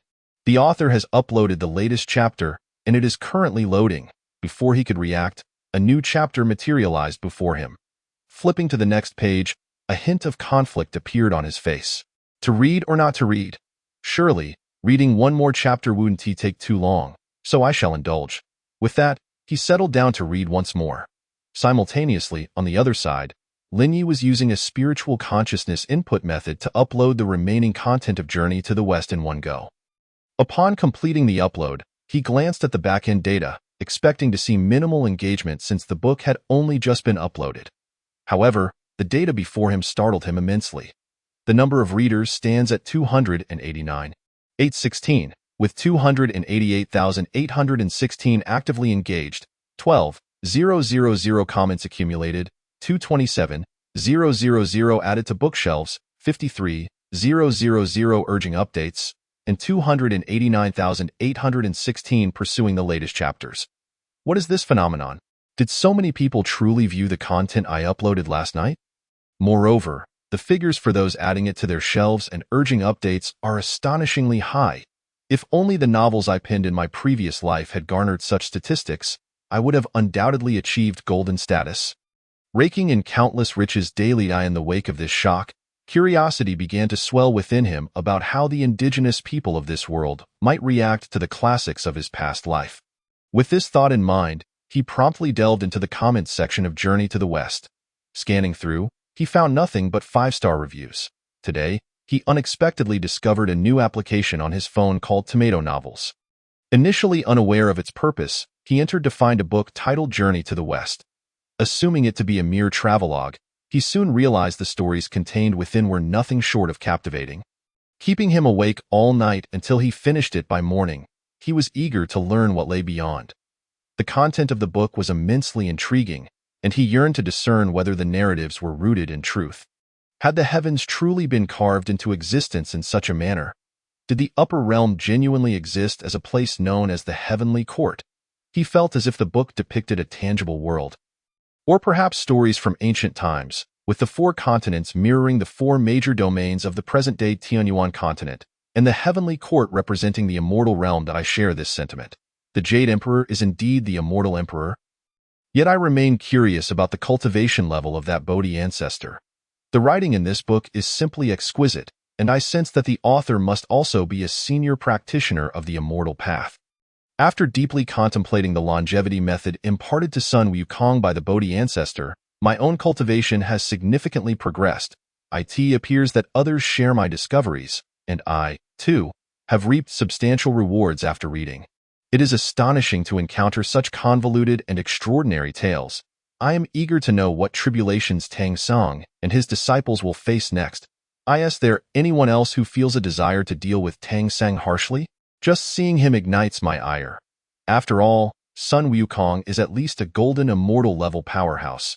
Yet he serves as a disciple to such a mundane being. It seems this reader has misunderstood.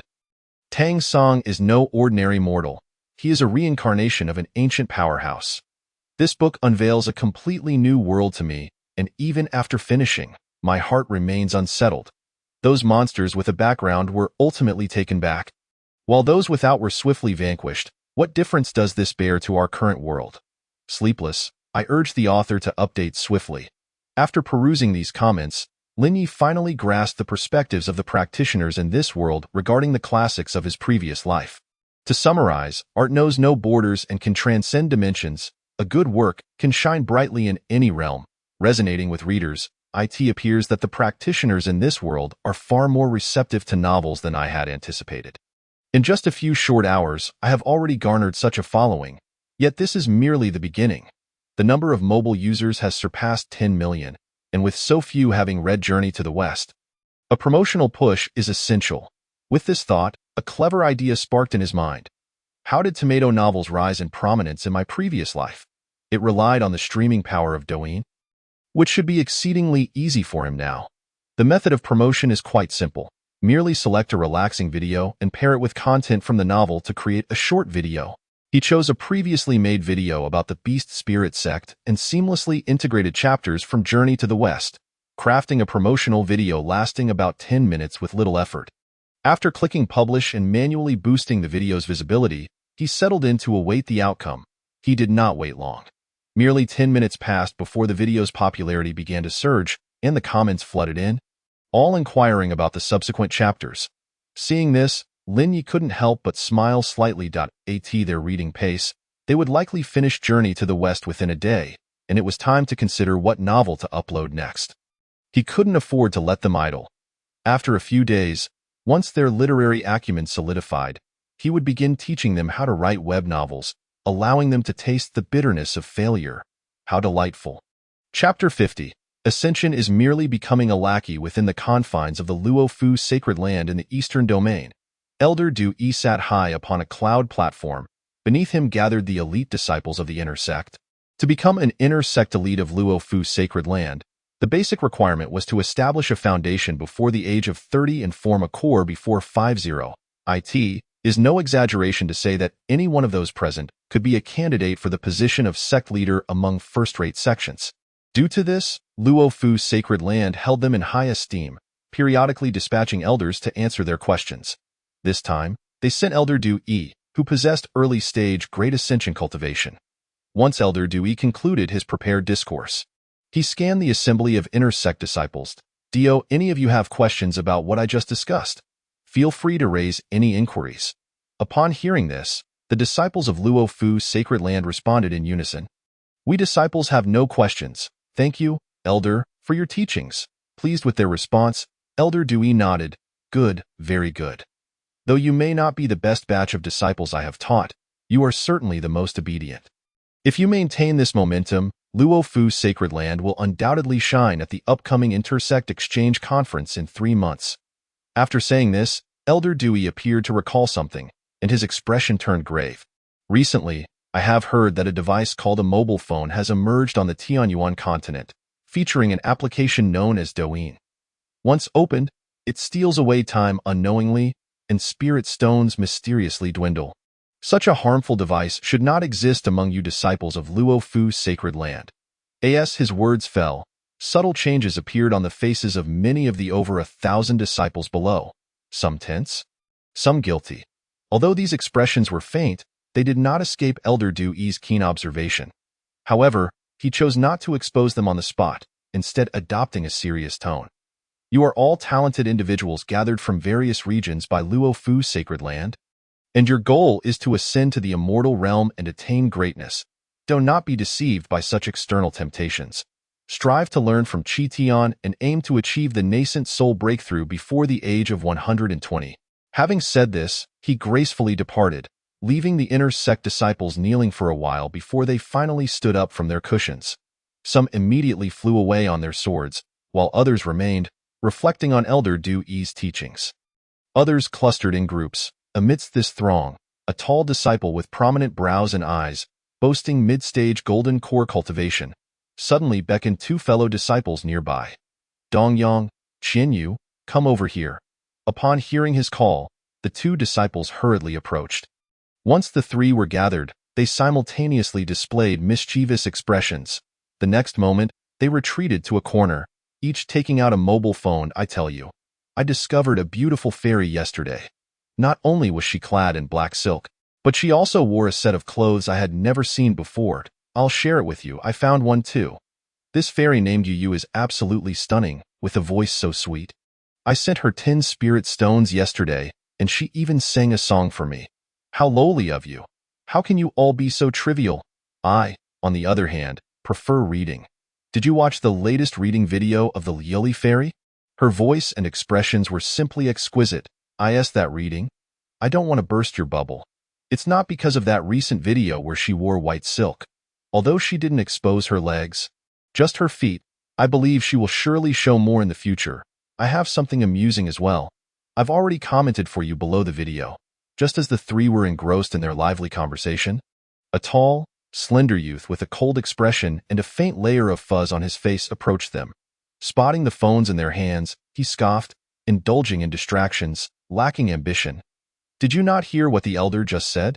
At his admonition, the trio first exchanged awkward smiles before hastily explaining, "Senior brother Qi Tian, we are not losing our focus. We are learning."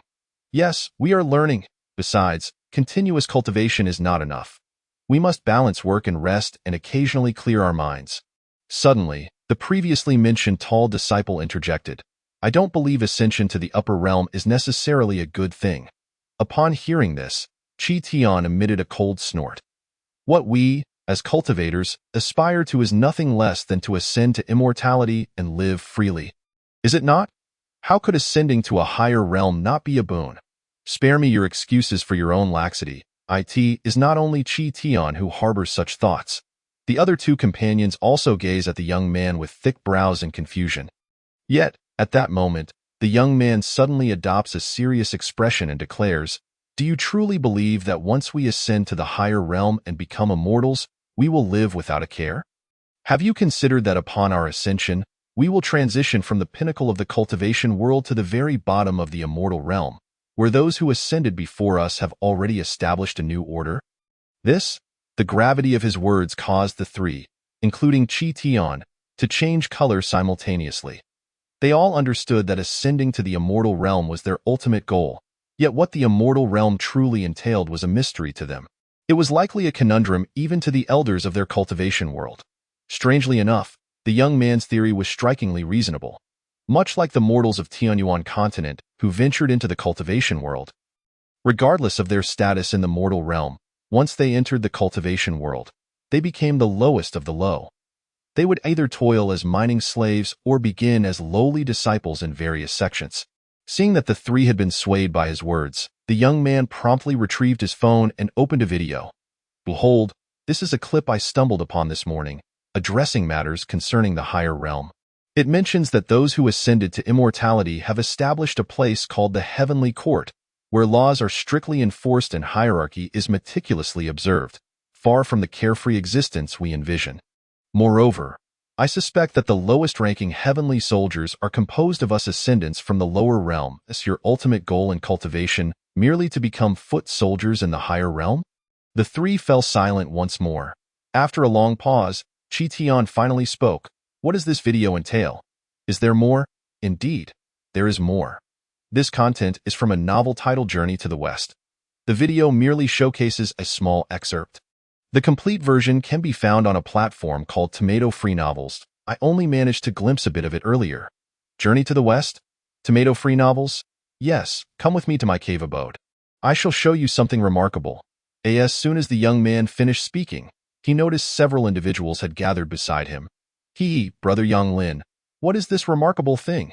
Chapter 51. The impact of Journey to the West. A few minutes later, the young man Yang Lin led his fellow disciples back to his cave abode, and amidst their eager anticipation, he began to play a video he had collected. This video was none other than a promotional clip for Journey to the West, which Lin Yi had recently created. The video commenced with a cultivator wielding a file, approaching a demon donkey to trim its hooves, accompanied by a monotonous AI narration. As this emotionless AI voice unfolded the tale of Journey to the West, the initial confusion among the audience gradually transformed into deep intrigue. When the Jade Emperor commanded the 4 heavenly kings to collaborate with Li Tianwang and Prince Neza, summoning the 28 constellations, the 9 stellar deities, the 12 Yuan Qian, the 5 directional deities, the 4 value officials, the East and West Star Warriors, the 2 northern deities, the 5 sacred mountains, the 4 rivers, and 100,000 heavenly soldiers to descend upon Flower Fruit Mountain to capture Sun Wukong. Their hearts raced in anticipation. Yet, just then, the story abruptly halted. What gives? What happens next? After Sun Wukong rebels against the Heavenly Court, what follows? Indeed, it was so exhilarating. Why has it stopped, Brother Yang Lin? With Li Tianwang leading 100,000 heavenly soldiers and so many deities descending to capture Sun Wukong. Can he withstand them? These deities are truly formidable. Faced with the questions of his fellow disciples, Yang Lin could only offer a helpless smile. I too am unaware of what comes next.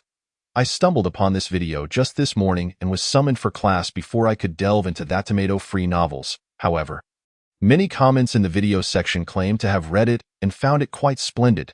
As he spoke, he opened the comment section of the video, and sure enough, it was abuzz with activity, boasting over 100,000 comments. What a captivating story! This gentleman named Wu Qingyin is truly a genius. If given the chance, I would love to meet him. After watching this video, I read the novel Journey to the West, and it was utterly captivating. The stories linger in my mind. Does such a place as Ling Taifong's Siyuan Mountain truly exist in this world? If it does, it must be a top-tier sacred site. Could the heavenly court mentioned in the novel be the higher realm? If the higher realm resembles the mortal dynasties, then we, the latecomers, would likely not even qualify to be heavenly soldiers. I highly recommend everyone read the original novel. The part where Sun Wukong wreaks havoc in the heavenly palace and shatters the Lingshao treasure hall is simply exhilarating.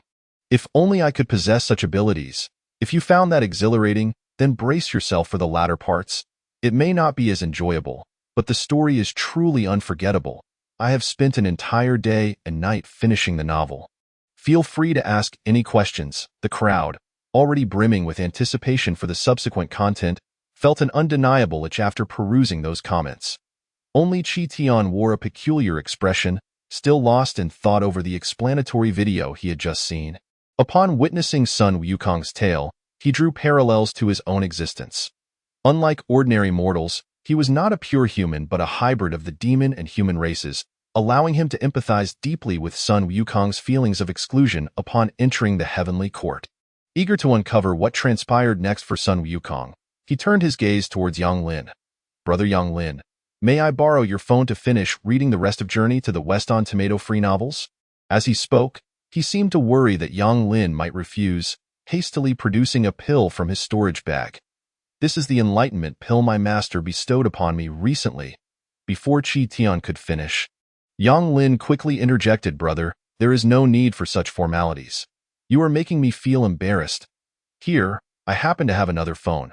Consider it a gift for you." In the next moment, he produced another phone and handed it to Qi Tian. Upon receiving the phone, Qi Tian immediately clasped his hands in gratitude. "Thank you, brother. I shall consider this a favor owed to you. Should you require anything in the future, do not hesitate to ask." With that, Qi Tian took the phone and departed the cave, soaring away on his flying sword. Upon returning to his own cave, he swiftly retrieved the phone Yang Lin had given him, and with ease, he located the original text of Journey to the West on tomato-free novels.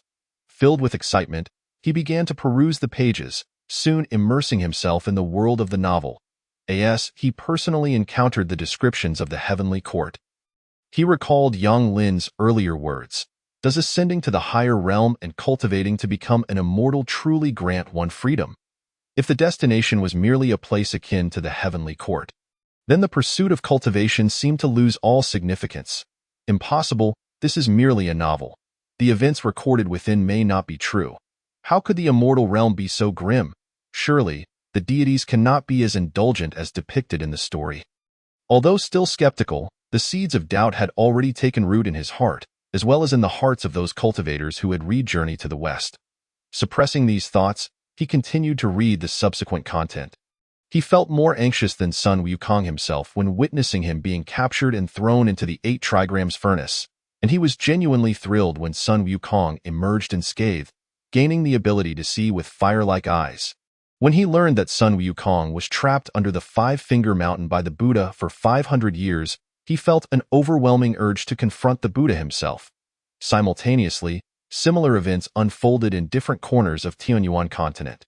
With the explosive popularity of Lin Ye's promotional video, a multitude of Douyin users were directed to tomato-free novels.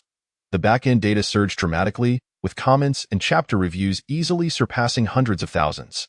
Concurrently, a plethora of discussions and user-generated videos regarding Journey to the West emerged on Douyin, with many individuals spontaneously recommending the novel. Some astute individuals had even begun to capitalize on this Journey to the West craze, ranking the 10 greatest monsters, the 10 finest weapons, and the 10 most formidable powers within the story.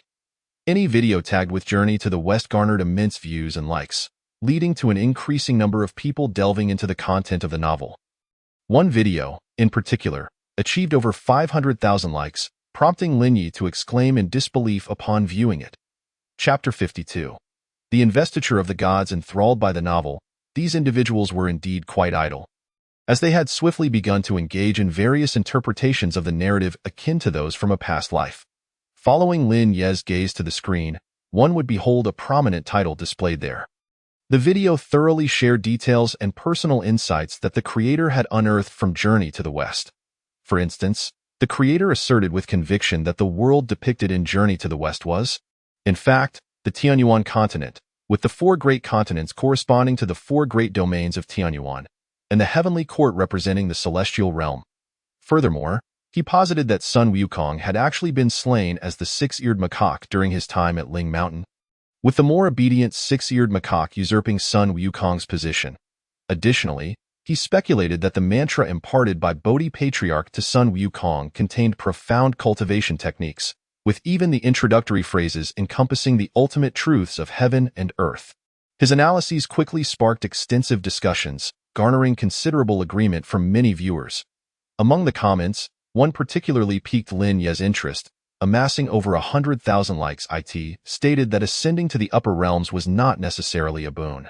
Without a background, one might merely become a pawn in the hunt for Sun Wukong, or worse, be relegated to serving as a mere attendant for the powerful, easily dispatched at whim, if one belonged to the demon clan. The situation would be even more dire, likely reduced to serving as a mount. Lin Yi was momentarily taken aback by this video, He had not anticipated such imaginative extrapolation from others. However, if they were led to believe that ascension was merely a trap, it might deter them from diligently cultivating in the future. Realizing this, his eyes sparkled with intrigue. After all, no one had ever returned from the upper realms, leaving them without a means to verify their claims. With this in mind, he decided to amplify the video's reach, ensuring that even more people would encounter this interpretation. Having completed this task, he casually transitioned to the author backend of tomato-free novels. The popularity of Journey to the West and that of tomato novels had surged, making it the opportune moment to release his second novel. He had long since determined which novel to choose, merely waiting for the user count on tomato-free novels to rise. Now, the timing was evidently ripe. Upon accessing the author backend, he employed his spiritual consciousness input method, and in the blink of an eye, text began to materialize on his phone's screen. In the primordial chaos, Pangu first split the heavens and the earth. The Taiji gave rise to the two primordial forms and the four symbols. The rat emerged in the heavens, the ox on the ground, and the tiger among men, dispelling the beastly scourge with wise nests. The fire igniter took flame to avoid raw fire. Fushi inscribed the hexagrams of yin and yang. Every word from the previous Life's novel was meticulously replicated, and within less than an hour, he had uploaded hundreds of thousands of words. Completing the entire book took him no more than 2 hours. When the plagues are divided by thunder and fire, gods, spirits, mortals, and immortals are upended. Cultivation relies on fortune.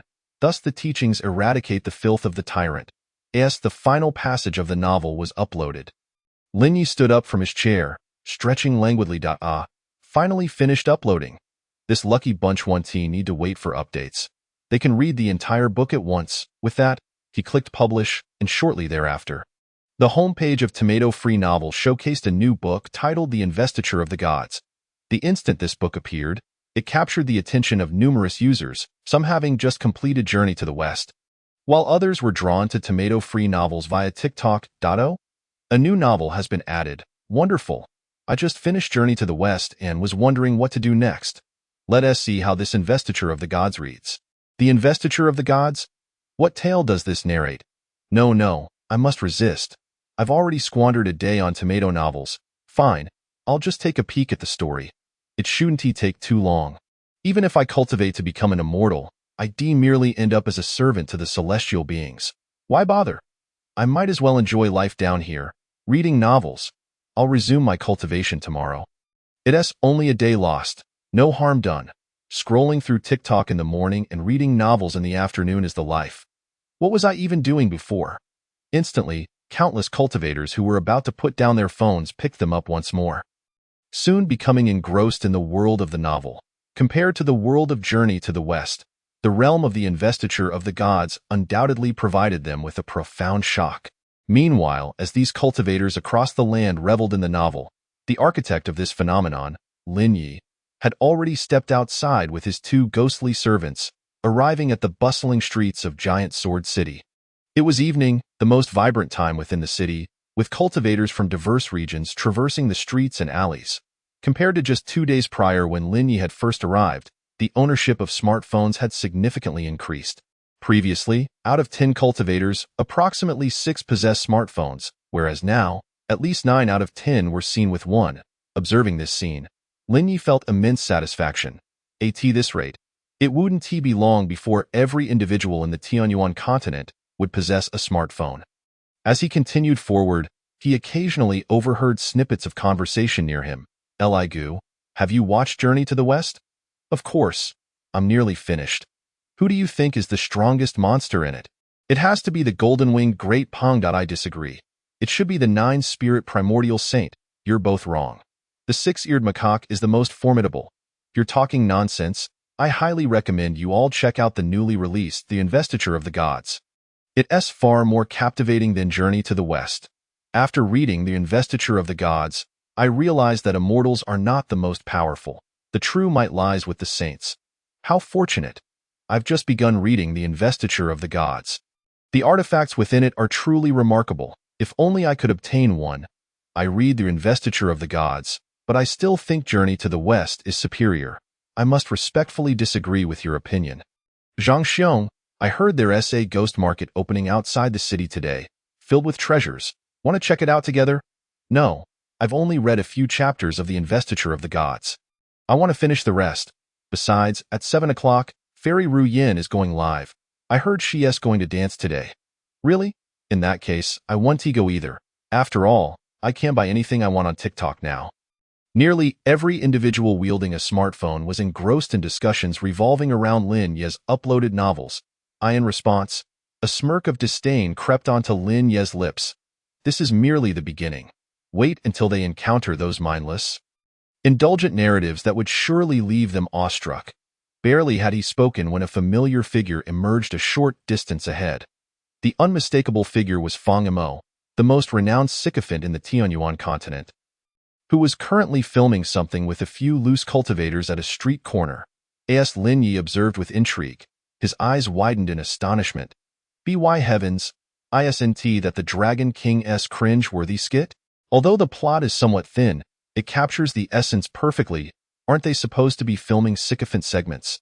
Why are they doing this instead? Is this guy also a reincarnated soul, just as he was lost in thought? Fang Imo approached the young man portraying the sect master. Wait. Your expression isn't quite right. When Long Ningshuang tugs at your sleeve, you should appear more aloof and disdainful, like me. Just tilt your mouth slightly to achieve that effect. All right, everyone, let us do it again. Our previous piece has surpassed 50,000 likes. Let us aim for 100,000 this time. And I have good news. Shinong Valley has contacted me, hoping I can promote their newly developed elixir. They offered me 500,000 spirit stones for the advertisement. Upon hearing this, the actors he had recruited instantly broke into radiant smiles.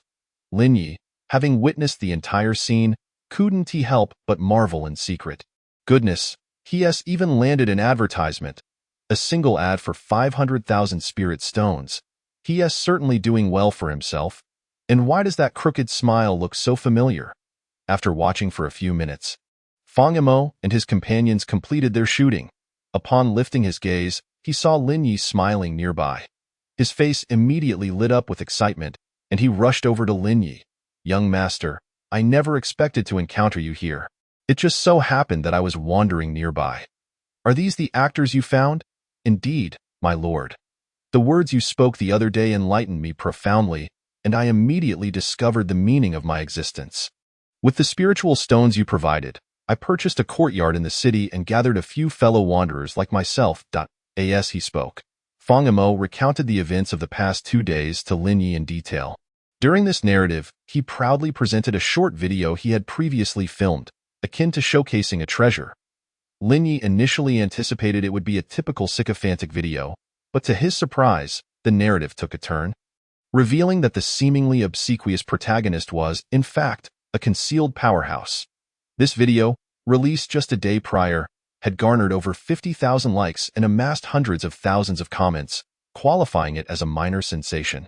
From a professional standpoint, the video exhibited considerable naivety in both filming techniques and acting prowess. However, it succeeded in evoking emotions effectively. The initial portrayal of the protagonist's humiliation contrasted sharply with the exhilarating revelation of their true identity, perhaps explaining the video's unexpected success. Amazed, Lin Ye's gaze returned to Fang Imo. How did you conceive the idea for this video? Upon hearing the question, Fang Imo smiled shyly before answering earnestly. The initial segment was inspired by my own experiences. I had intended for the entire video to maintain that tone. However, I soon realized that such an approach might not resonate with the audience, as individuals like me are still quite rare in the entirety of the Tianyuan continent. Most wandering cultivators and low-ranking practitioners endure enough hardship as it is. I thought if I could incorporate elements that evoke joy and excitement, especially through the female protagonist's shifting attitudes, the video would undoubtedly be more compelling. Upon hearing this, Lin Yi could hardly conceal his astonishment. Fang Mo's succinct explanation had captured the essence of the short drama: emotional tension, plot twists, and, most importantly, an understanding of the core appeal. Initially, he had assumed this young man was merely a congenital sycophant, but it turned out he was a congenital Dragon King of unparalleled caliber. That said, the narrative of the Dragon King indeed seemed more aligned with the specific circumstances of the Tianyuan continent than a mere sycophant's tale. As he mused to himself, he addressed Fang Mo again. It appears you are indeed suited for this line of work, yet there is still room for improvement. Allow me to offer you further guidance.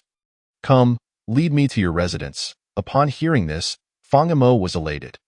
Although he still did not fully comprehend Lin Ye's identity, ever since their encounter, his life had undergone a dramatic transformation, and he felt deep gratitude for Lin Yi. 10 minutes later, he guided Lin Yi to a small courtyard in the northern district of Giant Sword City, accompanied by the wandering cultivators Fang Mo had recruited. Once seated, Lin Yi cast a sweeping glance over the group before sitting cross-legged on a cushion in the center of the courtyard. I just reviewed your video. The overall pacing is adequate, but the emotional tension could be enhanced. Here, I offer you 4 words. First suppress, then uplift. By compressing the protagonist's struggles at the beginning, the subsequent explosion of emotions will be much more satisfying. However, remember this. The audience must be made aware that the protagonist possesses hidden strengths. Upon hearing Lin Ye's insights, Fang Mo's expression transformed to one of sudden understanding. Only by letting the audience know what strengths the protagonist has can they anticipate the moment those strengths are revealed. Yet, this revelation should not come too quickly. Whenever the audience thinks the protagonist is about to unveil their strengths, introduce another twist to maintain their emotional engagement. While this approach may invite criticism from viewers, it will ultimately yield the best results, as they will continue watching to the end regardless of their complaints. Furthermore, the climax you arranged lacks substance. The mere expression of regret from the female lead is insufficient. You must depict her reaction, the response from her supporters, and the bystanders' reactions as well. Under Lin Ye's guidance, both Fang Mo and the others present felt profoundly enlightened. Having concluded this discussion, Lin Yi also touched upon the core elements of other short dramas and comedic skits. By the way, I have a script here for you to try filming. If you can grasp its essence, you will be able to create variations in the future. Upon hearing this, Fang Mo initially felt joy, quickly followed by a hint of confusion. My lord, what do you mean by variations? Variations are akin to changing the broth without altering the essence. The core story remains unchanged, while the plot and characters undergo minor modifications. For instance, the protagonist in this installment may be a dragon king, in the next a war god, and then perhaps a ruler of the underworld.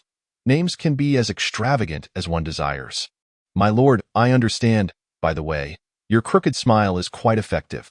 Remember to utilize it often in your short dramas. With that, Lin Yi spent less than 10 minutes crafting a script about the Dragon King War God and handed it to Fang Mo. At that moment, he suddenly recalled another matter. By the way, I am planning to establish an MCN company, and I would like to entrust you with its management. Are you interested?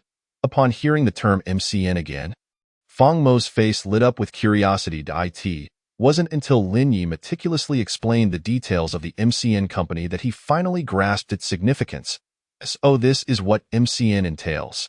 My lord, do you mean for me to discover those promising video creators who have yet to achieve fame and nurture their talents? Precisely, that is the intention. This way, not only will you benefit, but you will also aid those newcomers in growing more effectively and swiftly, steering them away from misguided paths. Once you gain sufficient experience, you'll be able to cultivate a plethora of internet celebrities. Lin Ye's motivations for this endeavor extended beyond mere profit. He recognized that while Douyin had birthed a multitude of internet celebrities, many had done so merely by chance, as Douyin was still a novel phenomenon in the Tianyuan continent. If they failed to produce compelling content subsequently, their fame would quickly fade, much like the first-generation internet celebrities of the past, who eventually faded into obscurity. Moreover, for Douyin to generate revenue and attract greater traffic, it must continually iterate content and creators to meet the ever-rising entertainment expectations of users. Relying solely on Douyin's unregulated growth is precarious. Human intervention is necessary, and establishing an MCN company would serve as a guiding force. Fang Mo appeared quite intrigued by this prospect. Here are 10 million spiritual stones, which shall serve as the seed capital for the MCN company. Additionally, I will arrange for a bodyguard to ensure your safety. Your task is to simultaneously shoot your short dramas while scouting for promising creators on Douyin, extending invitations and signing agreements for targeted nurturing. Listening to Lin Ye's instructions, Fang Mo nodded vigorously. My lord, rest assured, I shall not disappoint your expectations. After a moment's contemplation, he tentatively inquired, My lord, Are you not worried that I might abscond with your spiritual stones, given such a generous sum?" The moment his words left his mouth, Lin Yi merely smiled faintly. "Do not worry. I trust you. Even if you were to attempt such a thing, you would soon discover the extent of my capabilities." Although these words were delivered casually, both Fang Yimou and the others present felt a chill creep down their spines. They were not naive. Despite Lin Ye's lack of overt displays of strength, the mere presence of his two attendants loomed like mountains. Even a slight approach would render them nearly breathless under the pressure of their spiritual energy. Such energy was exclusive to those of the transformation god realm, and if Lin Ye's attendants were so formidable, they could scarcely fathom the nobility of Lin Ye's own identity. "The matters of the MCN company are now in your hands. I shall depart from Giant Sword City tomorrow. Should any issues arise, you may contact me via Douyin." With that, Lin Yi rose, elegantly fanning himself as he prepared to leave the courtyard Fang Yimou had acquired. As he departed, he casually tossed a storage bag behind him. Just then, Fang Yimou called after him, "My lord, what shall we name our MCN company?" As soon as he posed the question, Lin Ye's voice resonated back, floating gracefully through the air. "Let it be called Wool Media." Once Lin Ye's figure had completely vanished, the group opened the storage bag and was immediately taken aback by the abundance of spiritual stones within. Good heavens, this young master truly possesses great wealth, casually presenting millions of spiritual stones as if they were mere trinkets. Indeed, I have never witnessed such a fortune in my life. This young master seems to treat these spiritual stones as though they were refuse. To compel a cultivator at the transformation realm to willingly serve as a guard, it is likely that this young master must possess an existence at the level of a holy land's holy son. For the ability to produce millions of spirit stones is hardly remarkable. As the crowd expressed their astonishment, Fang Yimou, with a resolute expression, spoke up. "There is no need for lamentation. The identity of a holy son is innate. Yet spirit stones are not.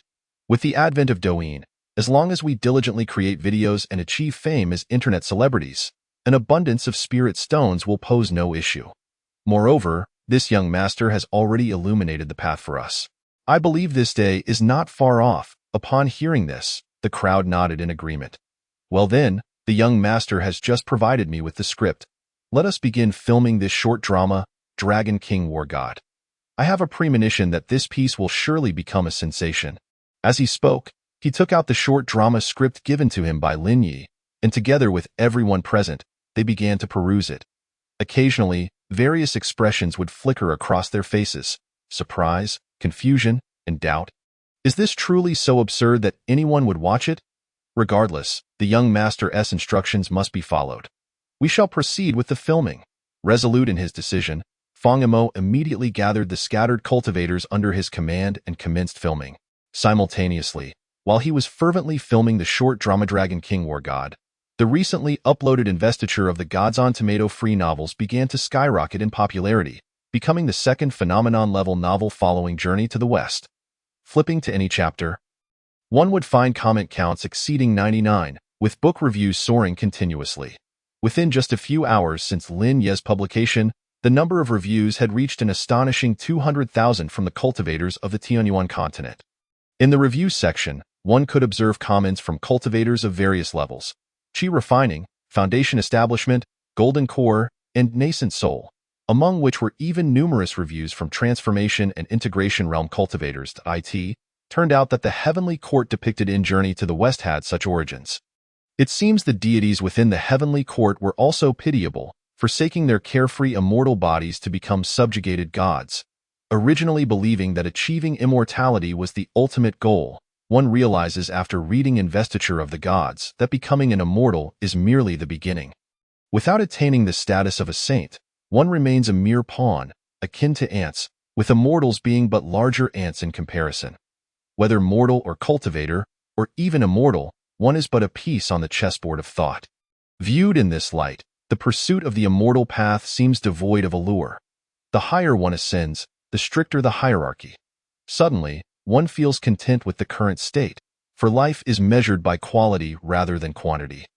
Those few hundred years lived previously were far less comfortable than these few days. The chance of a mortal stepping onto the path of immortality is nearly non-existent, and the likelihood of a cultivator achieving ascension is even slimmer. After ascending to the higher realms, how many can truly attain the status of a saint and roam freely across heaven and earth? Incorrect. Based on my understanding of investiture of the gods, there should only be a handful of saints. Even if later generations can ascend to such heights, the original saints would not permit it. This is indeed plausible, remarked a companion, much like the holy lands of the Tianyuan continent. For thousands of years, there have only been a few holy lands, and they would never allow new ones to emerge and threaten their status. Then what is the point of cultivating immortality? Indeed, why toil in cultivation when indulging in novels and short videos is so much more pleasurable? Recently, I attempted to prepare a few dishes following Master Zhou's videos. Good heavens, what kind of life was I living before? Is not the goal of cultivation to attain enjoyment? Yet, cultivation must continue. How else can one make up for the lost few hundred years? Upon returning to the inn after a shopping excursion, Lin Yu was equally astonished by the various data surrounding investiture of the gods. My goodness, these readers are incredibly swift. They have finished the entire novel in such a short time. Although Investiture of the Gods is not as lengthy as Journey to the West, it still comprises a substantial 700,000 words. Furthermore, what is going on in the review section? Can one truly awaken while reading? Excellent, this is precisely what I desired. While everyone else refrains from cultivation, I shall secretly practice. Speaking of which, I have not been training much lately. Never mind, I am already at the Great Ascension stage. What need is there to cultivate further? What shall I do once I ascend to the higher realms? I should increase the intensity for them. This time, I will provide something even more exhilarating. With that thought, he began to transfer several novels he had read in his past life into this world. Chapter 55. The Invasion of the Holy Land by Mobile Phones. The Obsession of the Flirtatious Holy Sun. The following morning, outside the cave dwellings of the inner disciples of the Luofu Holy Land, a streak of light shot down from the mountain, revealing the figure of Yang Lin.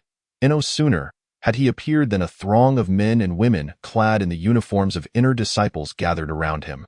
"Brother Yang Lin, did you manage to acquire them?" inquired a disciple at the late stage of Golden Core, his face alight with anticipation. Others, though silent, could not conceal their eager expressions. At that moment, Yang Lin suddenly let out a long sigh. Upon hearing this, the hearts of those present leapt to their throats. "Brother, did you not procure them? Indeed, have they all been snatched away? What shall we do now?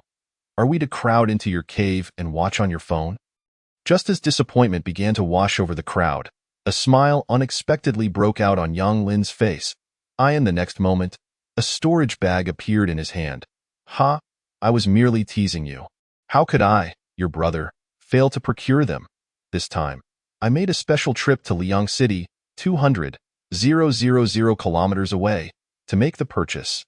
With that, streams of radiant light emerged from his storage bag, transforming into wrapped mobile phones.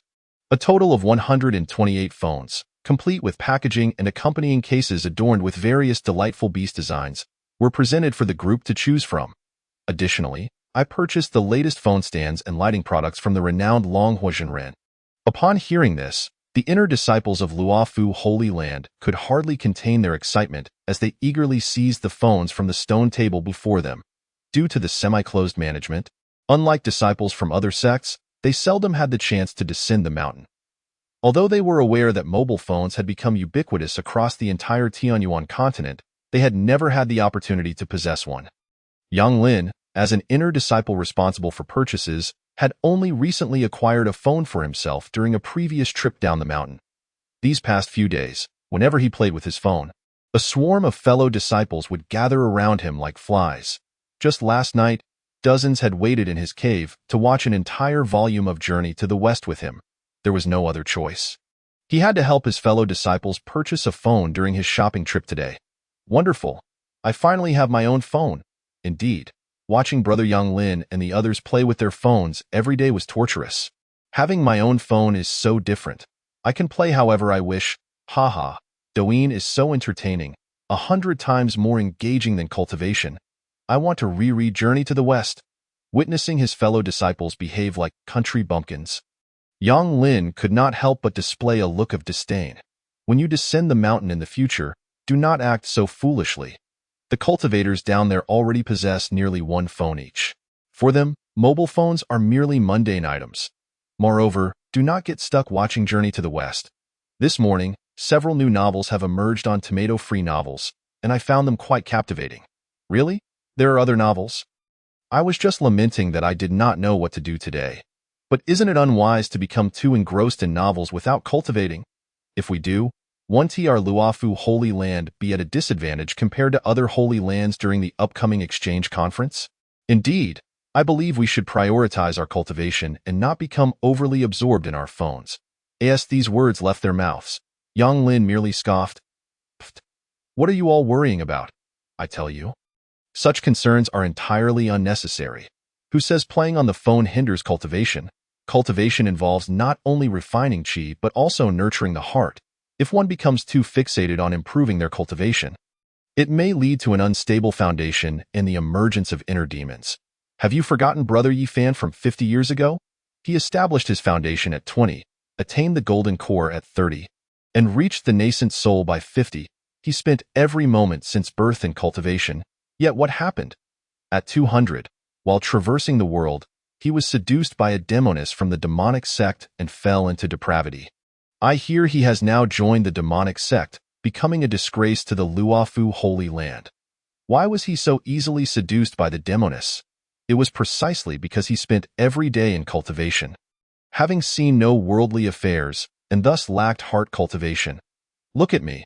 Having scrolled through so many Douyin videos, I have encountered numerous enchanting women. In the future, demonesses will find it impossible to tempt me. Hearing Yang Lin's words, the disciples of the Luofu Holy Land nodded in unison. Brother speaks wisely. We are not simply mindlessly scrolling through Douyin. I believe we are experiencing the secular world through it, which primarily serves to temper our hearts. Exactly.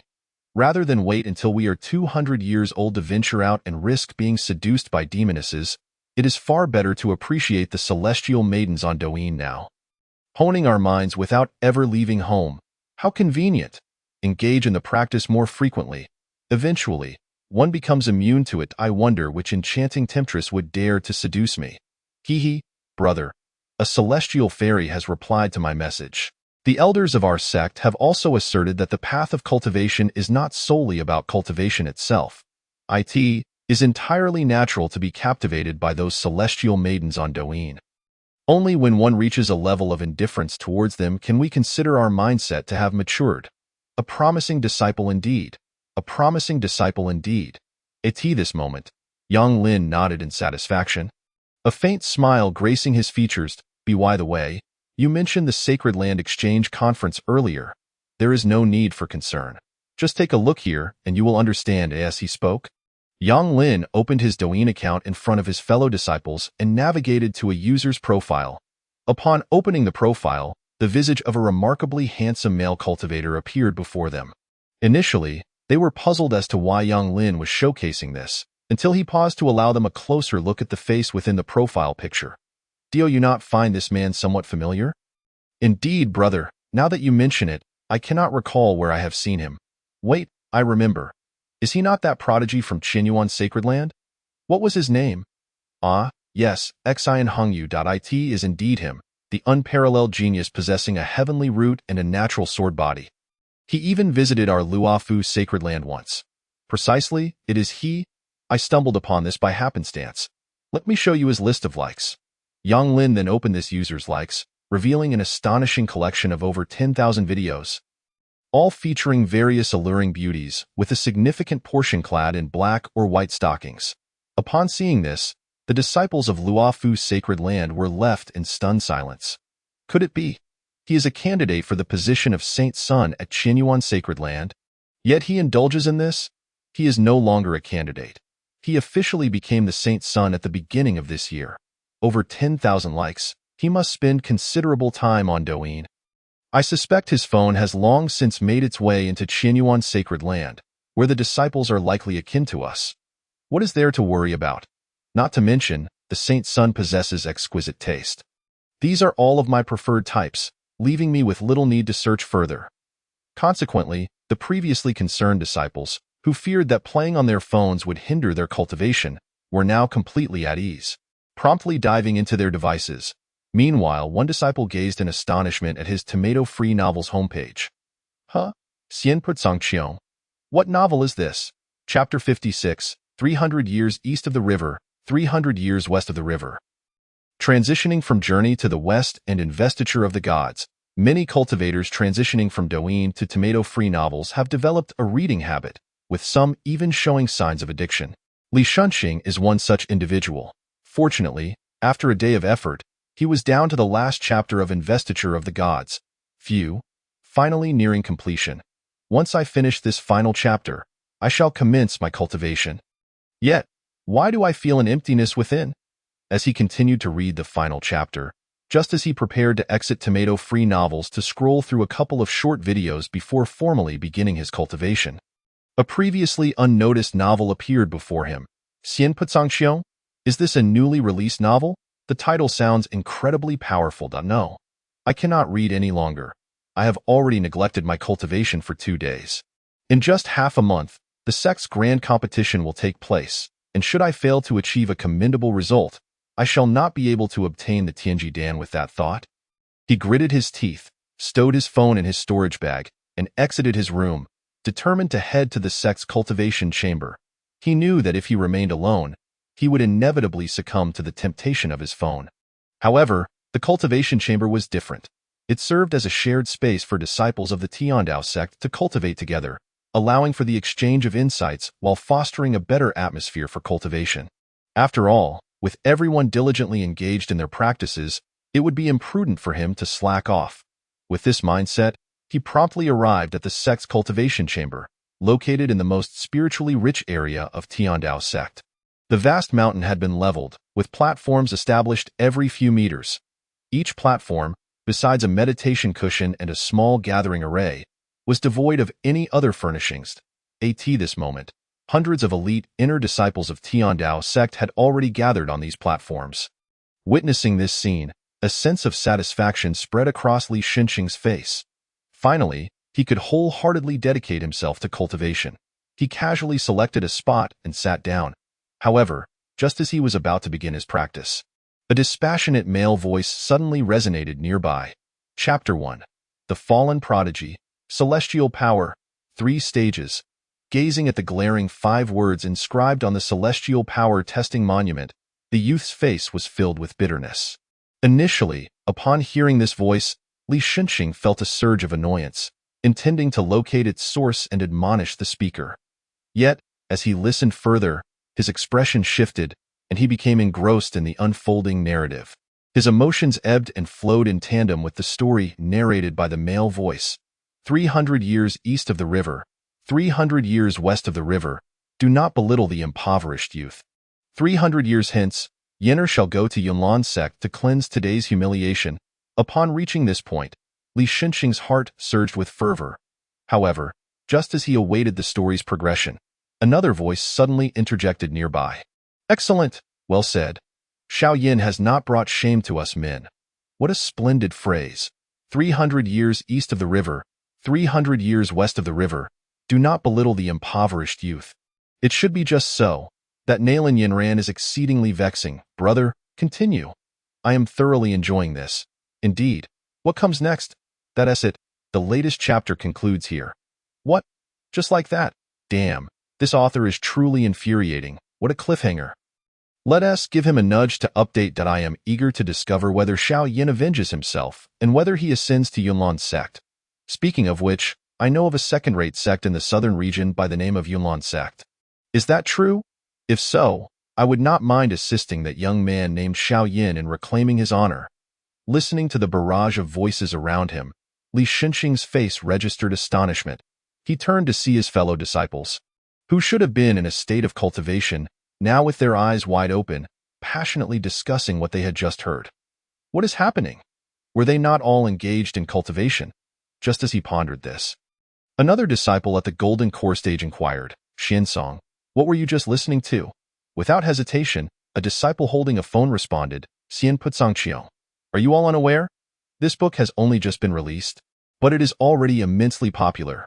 The latest chapter's requests for updates have surpassed 200,000, and the comment section is filled with pleas for the author to hurry up with updates I couldn't be bothered to read. So I utilized the audiobook feature. Surprisingly, it is quite convenient. Upon receiving this information, the crowd, including Li Xinxing, displayed expressions of enlightenment. So that is it. I had also seen Xian Pucang Qiong, but had not yet clicked to explore. While Xian Pucang Qiong is indeed a novel like Journey to the West, it offers an entirely different sensation, appearing much more relaxed and enjoyable. Indeed, Journey to the West requires careful contemplation, while this Xian Pucang Qiong does not.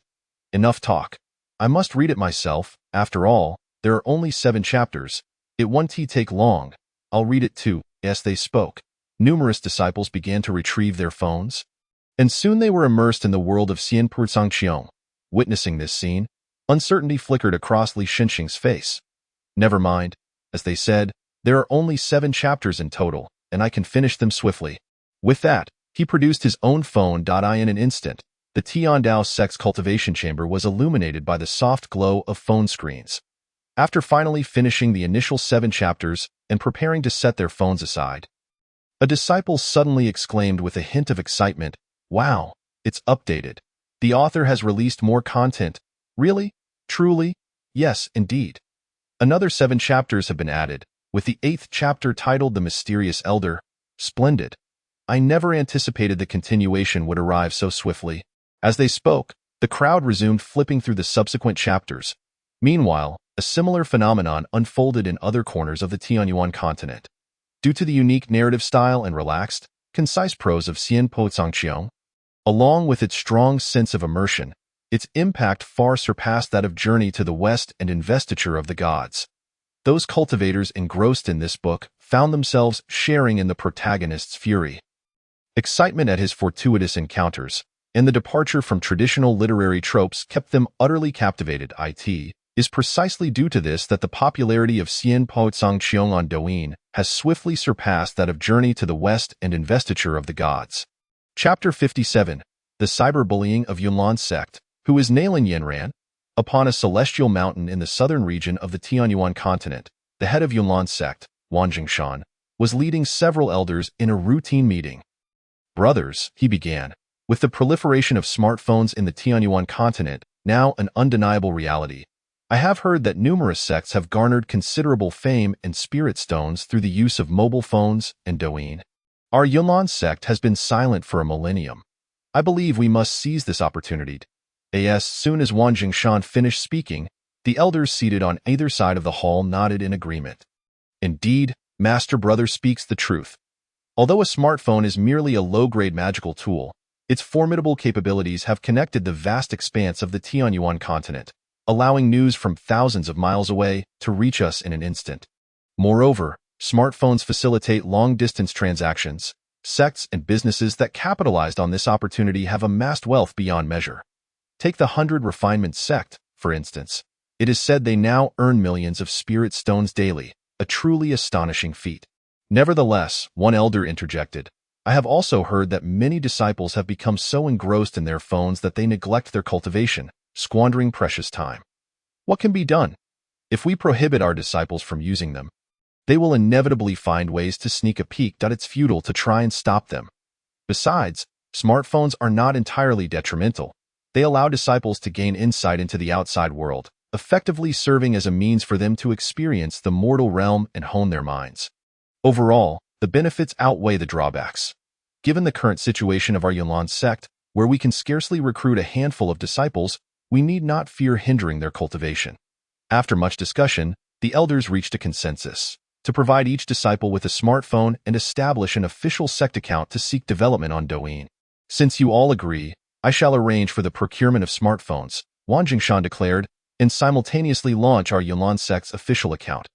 With that, Wan Jingshan retrieved a smartphone encased in beast hide from his storage bag and began to operate it. As they witnessed their leader extracting a phone, the assembled elders exchanged glances, then dropped their pretense. "So Master Brother has one too. How fortuitous. My eldest disciple insisted on buying one for me recently, and I couldn't refuse his filial piety. Ahem, same here, though I generally have little interest in it. What is so entertaining about a smartphone? It seems to be a pastime for those young ones barely a couple of centuries old. Master Brother, your private messages have reached 99. Those are from fellow cultivators, acquaintances made during my travels down the mountain. But why are they all female cultivators?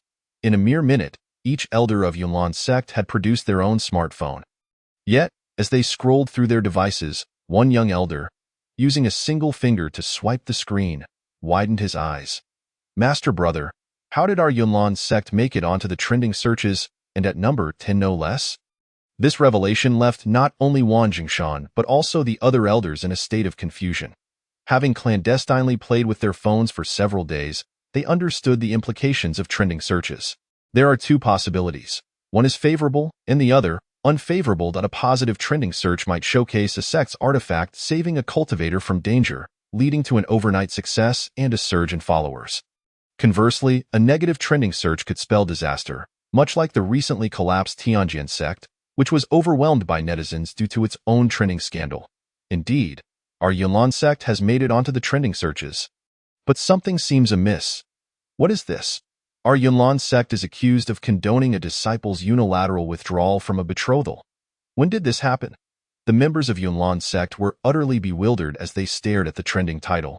In their quest for clarity, they clicked on the original video.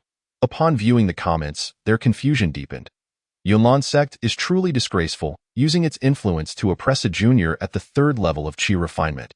The Nailin family is even more despicable. When Xiao Yin was a genius, they said nothing. Now that he is no longer seen as such, they rush to cancel the engagement. Truly beneath contempt. A promise made by our ancestors can be discarded so easily? They have no shame. The culprits must be from Yunlan's sect. If we had such disciples, we would expel them without hesitation. The essence of cultivation lies in refining one's heart. Fortunately, Xiao Yin encountered Yao Lao. I foresee he will rise powerfully soon. Does anyone know what level of cultivator Yao Lao is? He remains unscathed even in death. He must possess at least great ascension level power. Perhaps he is a loose immortal who failed his tribulation. Heavens! With such extraordinary potential and a loose immortal as a mentor, Xiao Yan's future is limitless. Yunlan sect has truly blinded itself, waiting for Xiao Yin to come knocking. Fellow cultivators, I am less than 1,000 kilometers from Yunlan sect. I can arrive any time. Is there anything you wish to convey? To the cultivator above, please inquire with Nailin Yinran if she has any sense of shame. As the comments continued to flood in, Wang Jingshan was initially dumbfounded but soon felt a surge of panic. Brothers, who among you is responsible for the disciple named Nailin Yinran? Quickly locate her and demand an apology. And as for this Xiao Yin, send him some gifts, perhaps a few bottles of foundation-building pills, to make amends. He is now a disciple of a loose immortal, someone we cannot afford to offend. Upon hearing this, the elders exchanged glances. Second brother, is this Nailin Yinran your disciple? Preposterous. I only accept male disciples. Where would a female disciple come from? Third brother, is she under your tutelage? You have the most female disciples. Nonsense. I have no disciples with the surname Nailin. Neither do I. Then what shall we do? As they spoke, all eyes turned to Wang Jingshan. After a moment of contemplation, he made a decision. Regardless of whose disciple she is, we must apologize first. We need to quell the anger of the cultivators before anything else. Otherwise, we shall become the next Tianjin sect.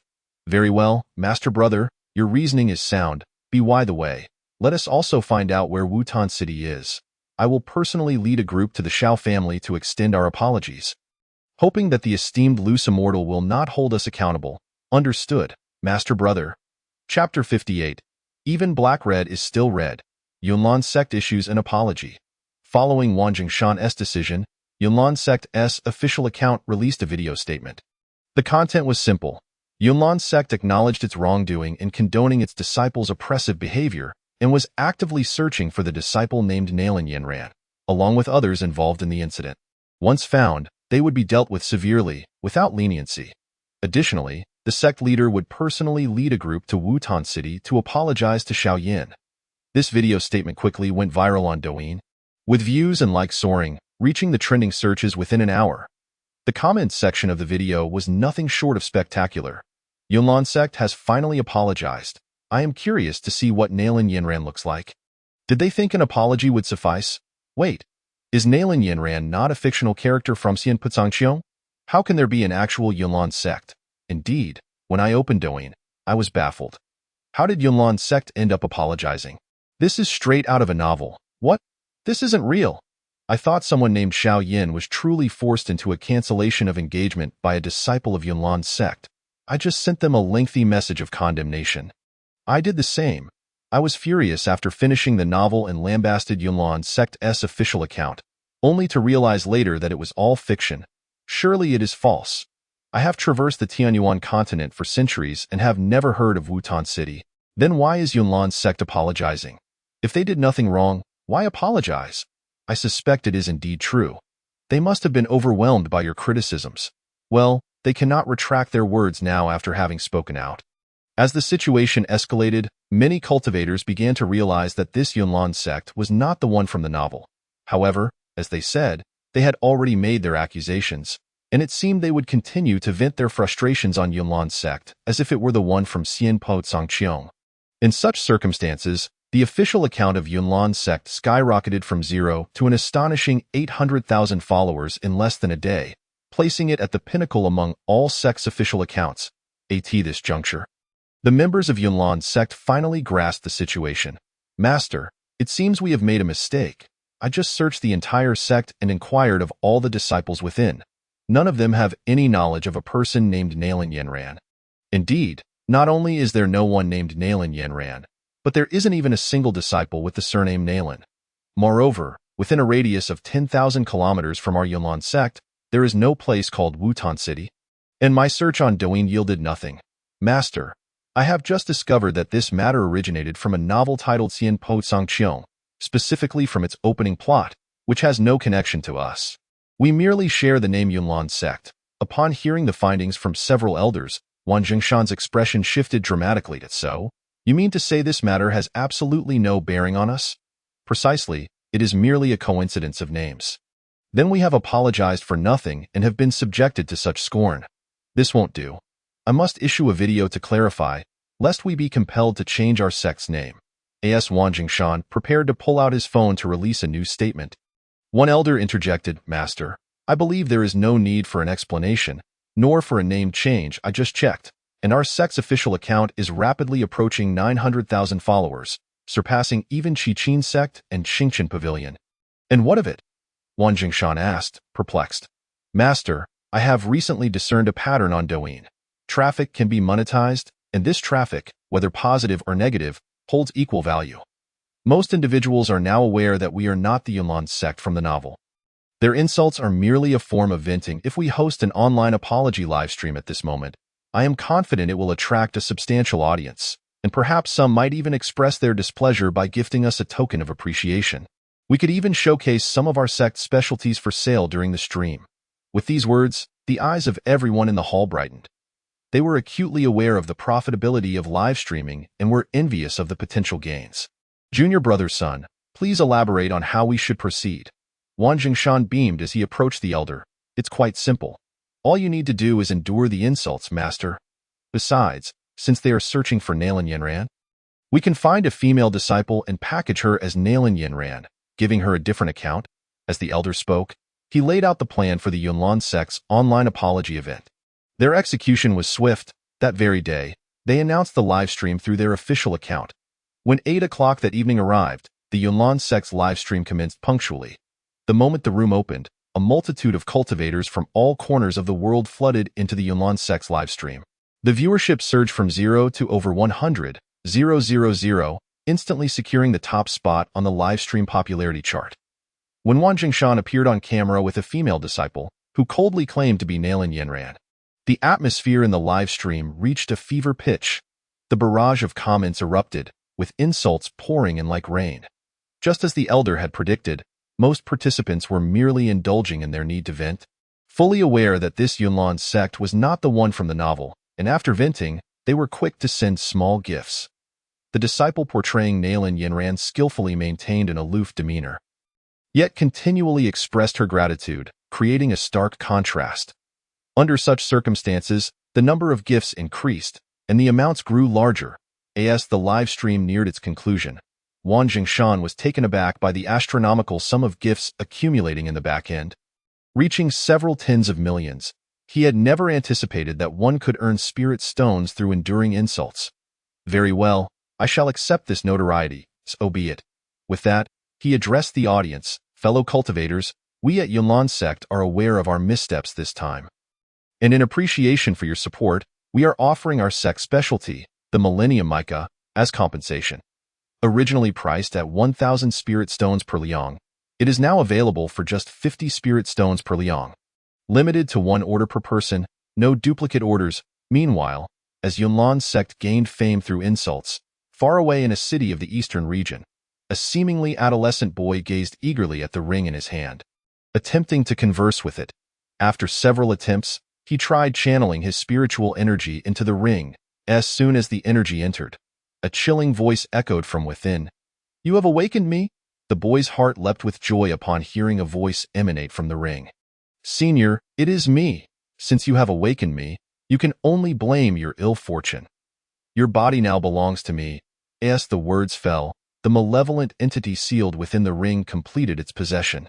In his final moments, the boy could only manage a bitter smile. Damn, this script is all wrong.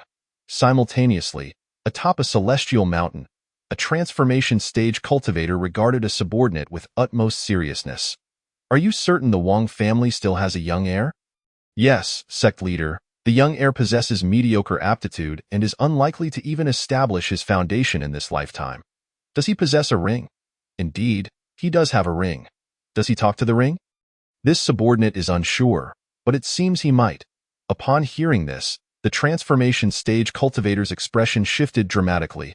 "Quickly descend the mountain and eliminate that young heir of the Wang family. Do not waste words with him.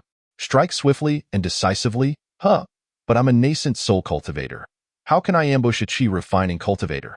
Undoubtedly, the explosive popularity of Xian Pucangqiong cast a formidable shadow over the entire Tianyuan continent. Yet this was merely the beginning. As Xian Pucangqiong surged into the limelight, Lin Yi had already transported several fantasy novels to tomato-free novels. Zhetian, Perfect World, Xian and I, and Fanrenshou Xianzhuan were all included. None omitted from the list of those captivating tales he had once devoured. The only exception was Tang Jia San Shao, which he refrained from sharing for fear of ridicule from the cultivators of Tianyuan continent. Chapter 59, Novel Explosion, External Incarnation. This night was destined to be a sleepless one for the cultivators of Tianyuan continent. Xian Pucangqiong, Zhetian, Perfect World, Fanrenshou Xianzhuan, Xian and I, Shuizhong Handaoxing, and a dozen other classic web novels from Lin Ye's past were simultaneously serialized on tomato-free novels, with each one updated by hundreds of chapters.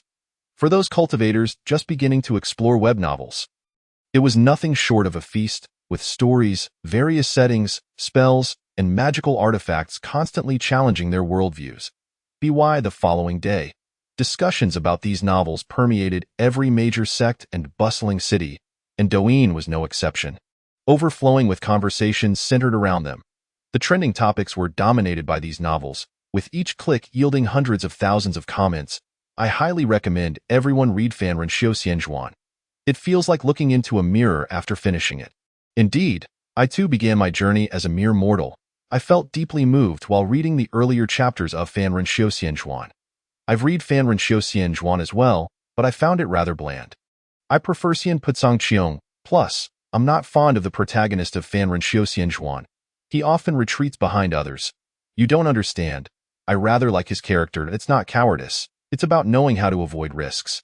I believe Zhetian is the best. It's so grand. The image of the 9 dragons pulling a coffin. How was that even conceived? Although I'm a bit confused about what the racing car was supposed to signify.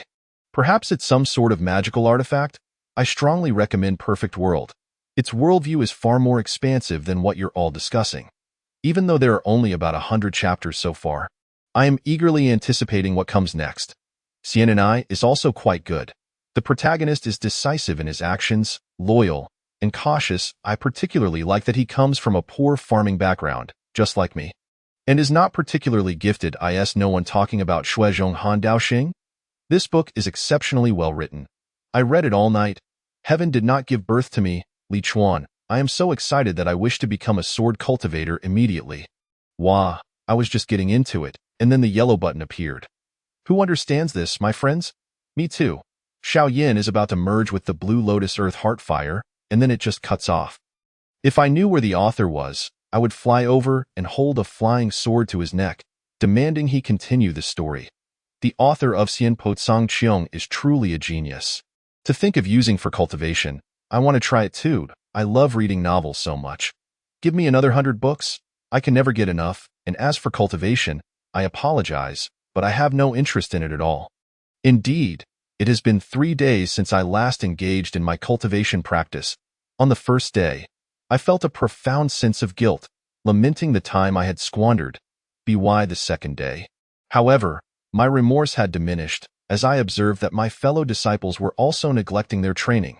On the third day, I reached a complete understanding. One cannot forfeit joy in pursuit of cultivation. My dear brother, fret not. I too have not practiced for several days. As long as we are all in this together, it is as if no time has been wasted. After all, what we cultivators possess in abundance is time. There is no need to cower. It has been agreed that none shall practice. In truth, it is not a grave matter. Once I finish reading the latest chapter, I shall resume my cultivation with peace of mind. I am nearly done. When Lin Yi took out his phone to peruse the comments left by others, he realized that his 10-turn internet addiction charm had begun to bear fruit. Aside from those cultivators who remained in secluded meditation for extended periods and those with exceptionally steadfast minds, the majority of young cultivators, aged 100 or 200 years, had become utterly enraptured by online novels and short videos. Tio think one would begin cultivating again only after finishing the latest chapter. Did anyone consult me first? However, relying solely on my efforts was proving too slow and wasteful of time. As this thought crossed his mind, Lin Yi suddenly conceived an idea. I seem to possess a technique known as external incarnation, which allows me to create a doppelganger that inherits the memories of the original while also retaining a degree of autonomy. Let me give it a try. Without hesitation, he initiated the external incarnation technique. Moments later, a doppelganger, identical to him yet with a somewhat vacant expression, emerged from his body. Observing this perfect replica, Lin Yi could not help but smile with satisfaction.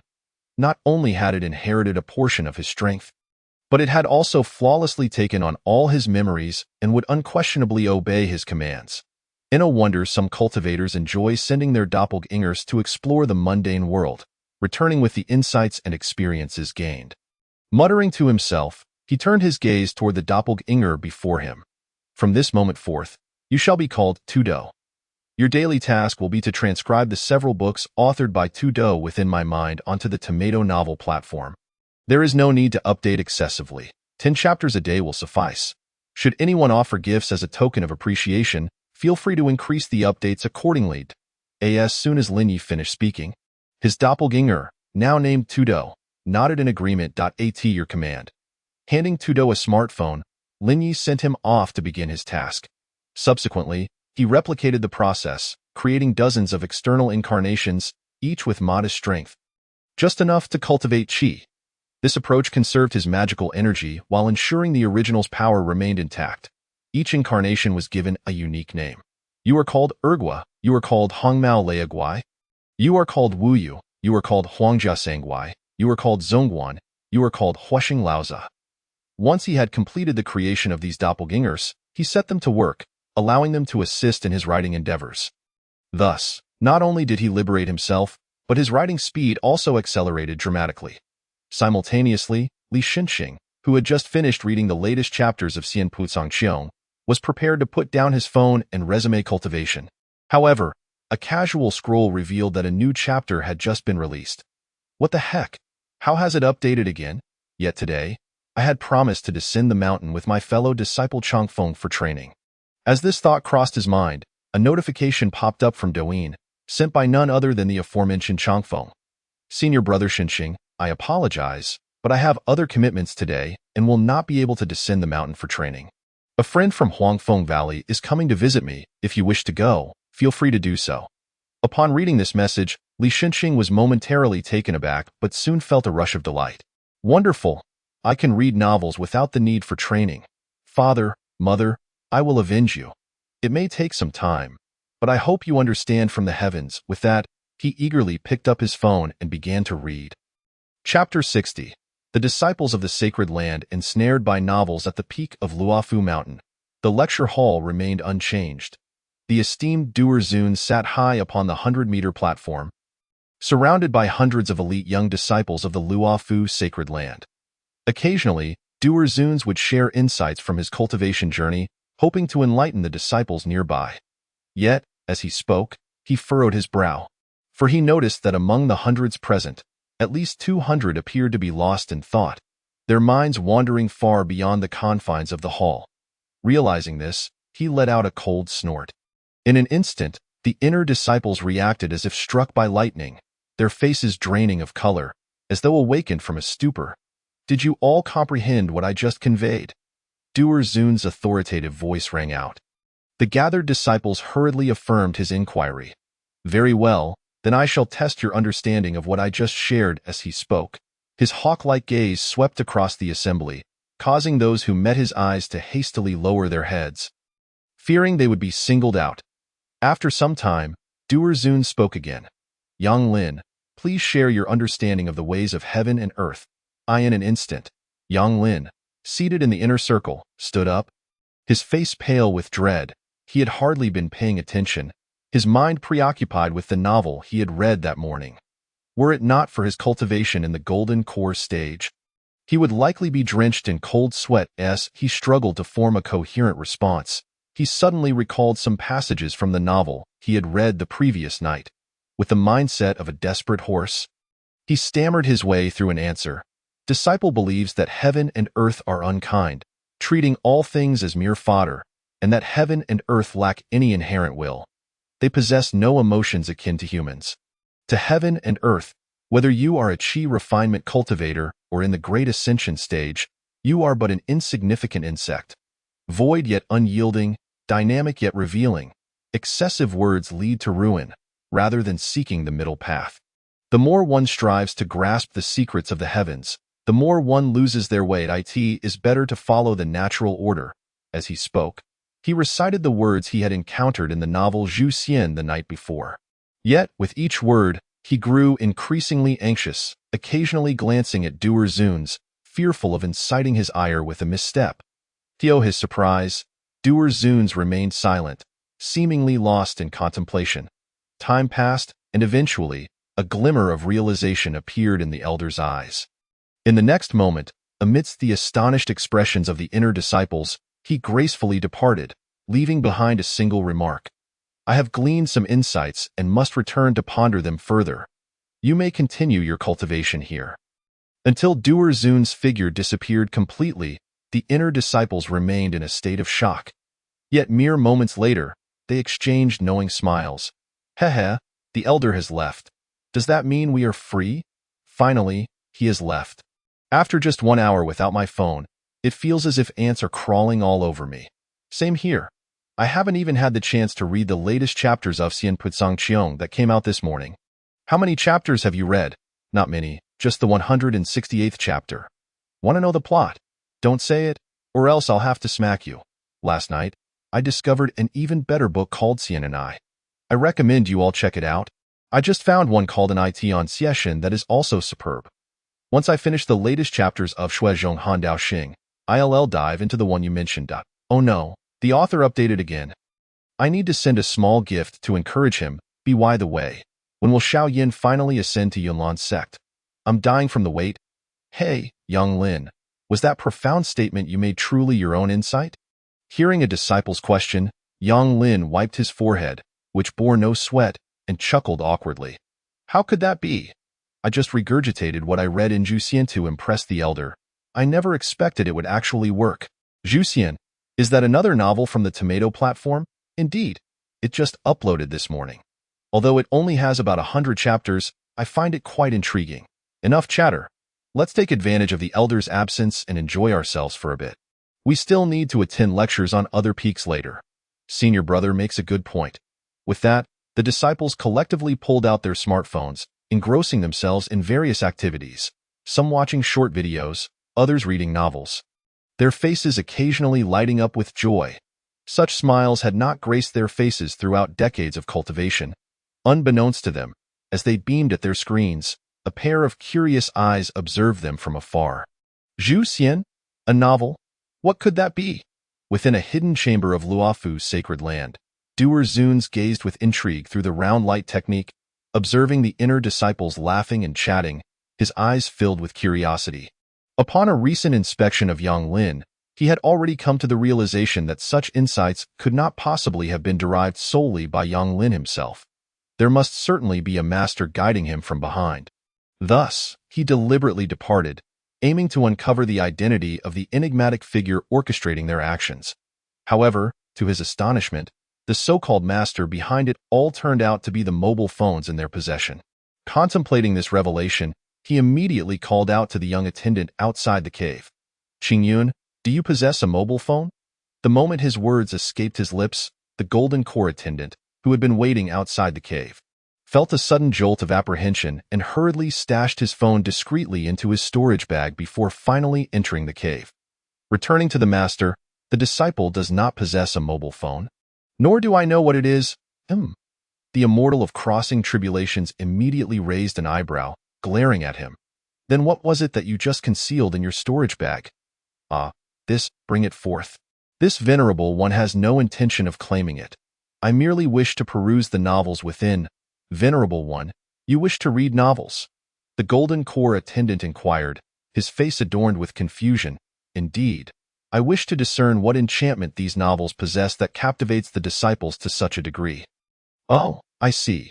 Upon grasping the intent of the immortal of crossing tribulations, the attendant promptly retrieved his mobile phone and opened the main interface of the Tomato novel app to provide an introduction.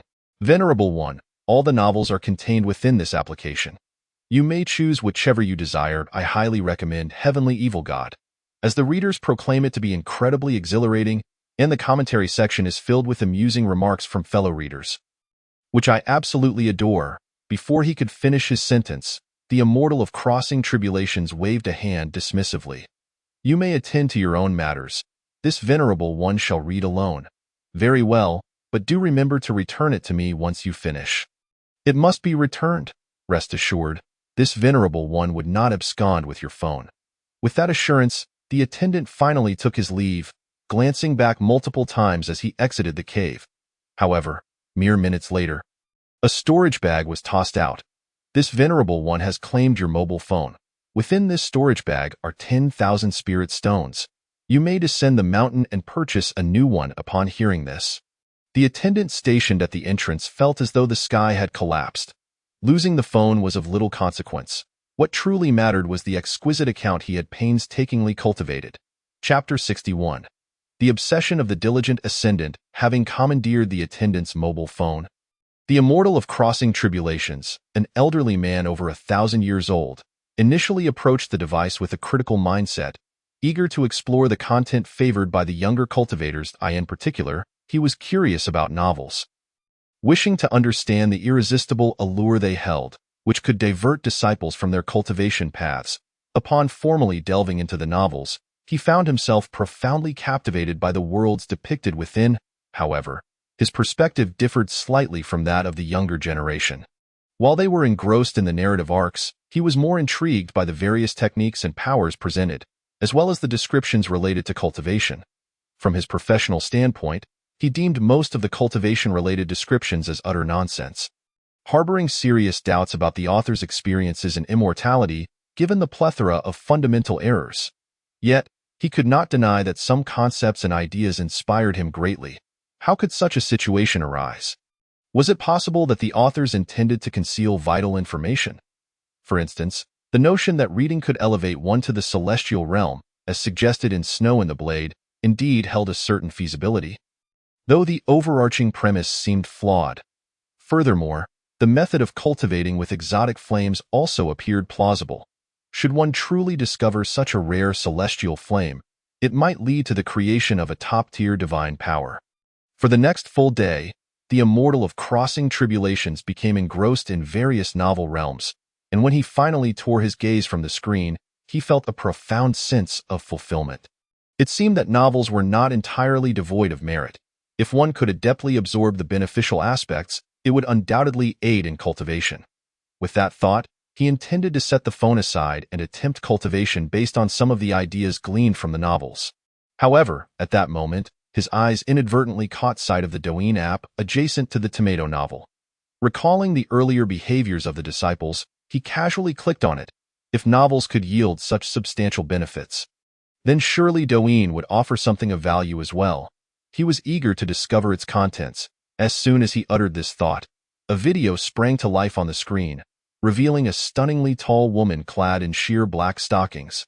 Her long legs moving rhythmically to pulsating music, her bosom undulating beneath her sheer garment, igniting a fervent response in the heart of the over 1,000-year-old immortal. His face flushed crimson as he quickly turned the phone screen down. The moral decay of society is appalling. It is no wonder the disciples have lost their focus on cultivation. This matter I shall report to the Holy Master and the Ancestor, urging them to eradicate this pernicious influence. Yet, he reconsidered, with the Ancestor soon to face his 8th tribulation and the Holy Master preparing for a transition, perhaps it would be prudent to wait a year until they emerged from their seclusion to inform them. After all, a year's delay would not be significant. Moreover, he refused to believe that Douyin was entirely tainted. With that, he flipped the phone back over, one hand grasping the device while the other swiped up on the screen. Before he could fully process his actions, a deluge of provocative visuals assaulted his senses, accompanied by pulsating music. Emergency! Emergency! After a brief moment of viewing, he hastily swiped again. This time, 2 figures appeared on screen, one in white stockings and the other in black, both swaying in unison, the background music shifting to tell me. The moral decay of society is appalling. Blushing furiously, the immortal of crossing tribulations continued to scroll. But in a moment of distraction, he inadvertently clicked on the original sound feature, opening a gateway to an entirely new realm. What a stark moral decline. What a blatant moral decline, outside the cave.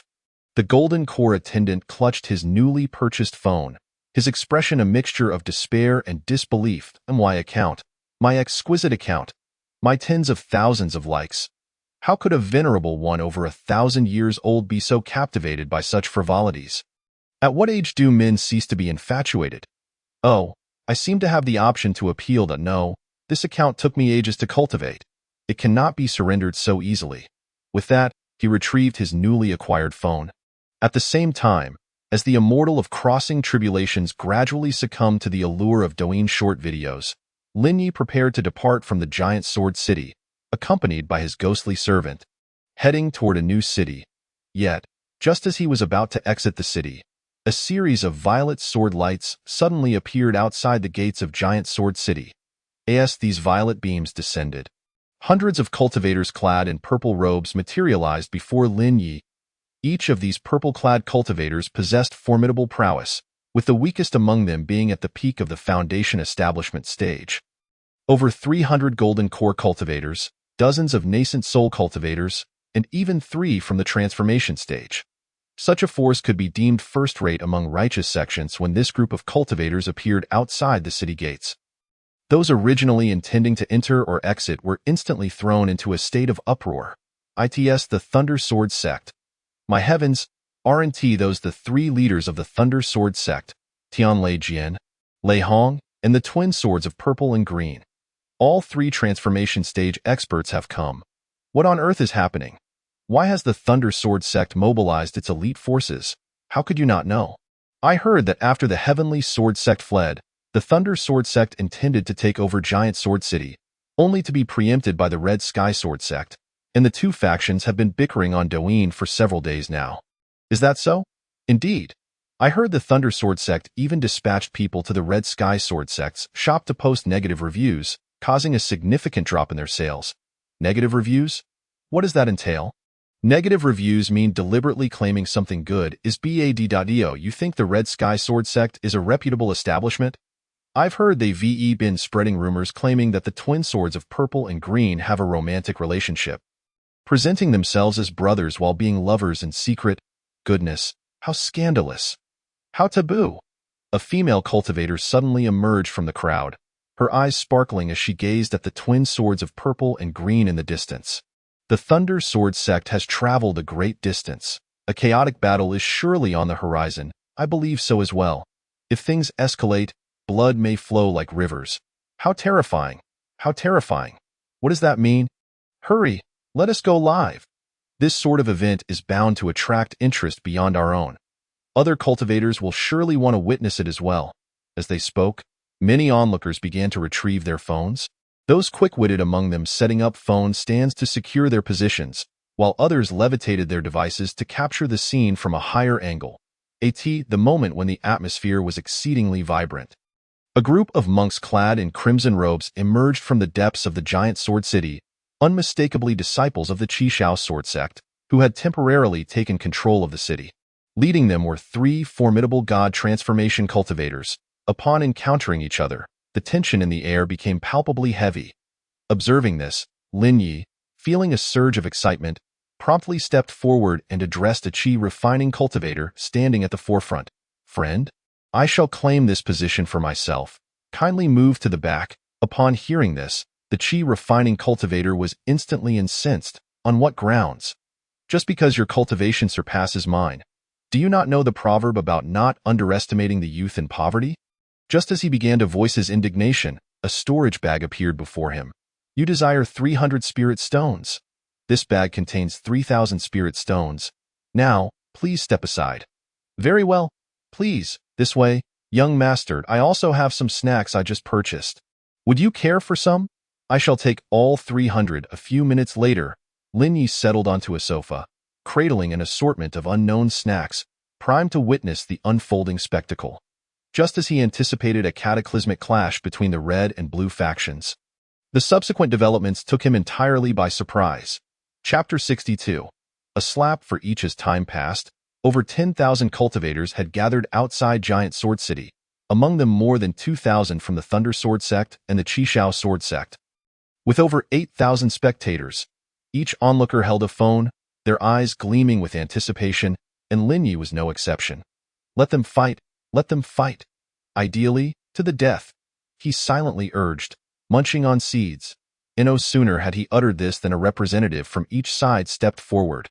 The blue side sent Lei Hong, the current leader of the Thunder Sword sect, while the red side was represented by Meng Tiangong, the present swordmaster of the Qishao Sword sect. Both were late-stage god transformation cultivators, exuding an overwhelming aura, causing some of the lower-ranked Qi refining cultivators nearby to retreat in trepidation. As the distance between them dwindled to less than 50 meters, the gaunt Meng Tiangong arrogantly initiated the conversation. "Master Lei? It has been a long time. Our last meeting was at the Sword Trial Conference 300 years ago, if I recall correctly." "Indeed, Swordmaster Meng. Had you not mentioned 300 years, I would have assumed the sword trial occurred but yesterday. I wonder, after such a long separation, how many layers of comprehension of the Qishao sword intent you have attained," countered the robust Lei Hong, his voice booming. Not high, not high. I've barely reached the 3rd layer.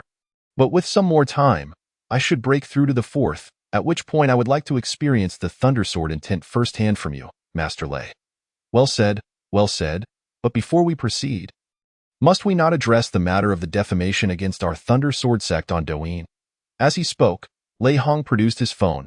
"Do not deny that this video was not posted by a disciple of your Qishao sword sect. I glanced at this individual's profile, and the backdrop of their first video is your sect's sword-washing pool." Upon hearing this, Meng Tiangong's expression shifted dramatically. He shot a glare at one of his disciples. And in the next moment, he turned to Lei Hong with a beaming smile. "What you say is quite misleading. I checked, and this individual is merely an outer sect errand disciple, whom I expelled from the sect yesterday." However, Lei Hong was not convinced by this explanation. "Humph. An outer sect errand disciple. Could you not find a better excuse? Nowadays, who does not shift blame to outer sect errand disciples when trouble arises? We are nearly a millennium old. Must we resort to such lowly tactics? Defamation is one thing, but how dare you fabricate scandal about my 2 disciples? Master Lei, we did not spread those scandals about your 2 disciples. They were caught in the act of kissing," Meng Tiangong hastily clarified. "Moreover, it was your Thunder Sword sect disciples who first came to our shop to leave negative reviews." With that, he retrieved his own phone and opened the Qishao Sword sect's Douyin store. "Look here. Look here, these are the negative reviews left by your disciples. Item received, quality lacking. I accidentally blew up yesterday, negative review, trash. And this one. Order not placed yet, eagerly awaiting shipment. The sword master of the Qishao sword sect is exceptionally ugly. It severely affected my mood, negative review. This is the 2000th time I've repurchased. I will return to buy foundation establishment pills in my next life. They are exquisite. After the first, I crave the second. Without them, I felt utterly drained. Do you know the impact these negative reviews have on our shop sales? As Meng Tiangong recounted the litany of disparaging remarks, the surrounding spectators could no longer contain their laughter. Meanwhile, Lei Hong maintained a facade of denial. You claim we are responsible. How can you prove it? Prove it. Your Thunder Sword sect disciples are clearly lacking in intelligence, are they not? Uniform avatars, the prefix Thunder Sword sect in their usernames. Just take a look. Upon hearing Meng Tiangong's words, Lei Hong hurriedly checked his phone. To his dismay, he found that Meng Tiangong spoke the truth. He had recently mandated that all Thunder Sword sect disciples use a uniform avatar and format their usernames for easier management. However, he had not anticipated that his disciples would misuse their main accounts to leave disparaging reviews. It appeared he would need to provide each of them with a work phone in the future. As Lei Hong silently resolved this matter, Meng Tiangong's voice once again broke through the tension. Let us set these grievances aside for the moment. Your Thunder Sword sect has come here with the intention of reclaiming Giant Sword City. Have you not? I shall not shy away from informing you that this is an impossibility. Setting aside the historical ties between the Qishao Sword sect and the Tianjin sect, our sect's strength and reputation within the Tianyuan continent far surpass yours. And the Qishao Sword sect's takeover of Giant Sword City is a matter of popular consensus.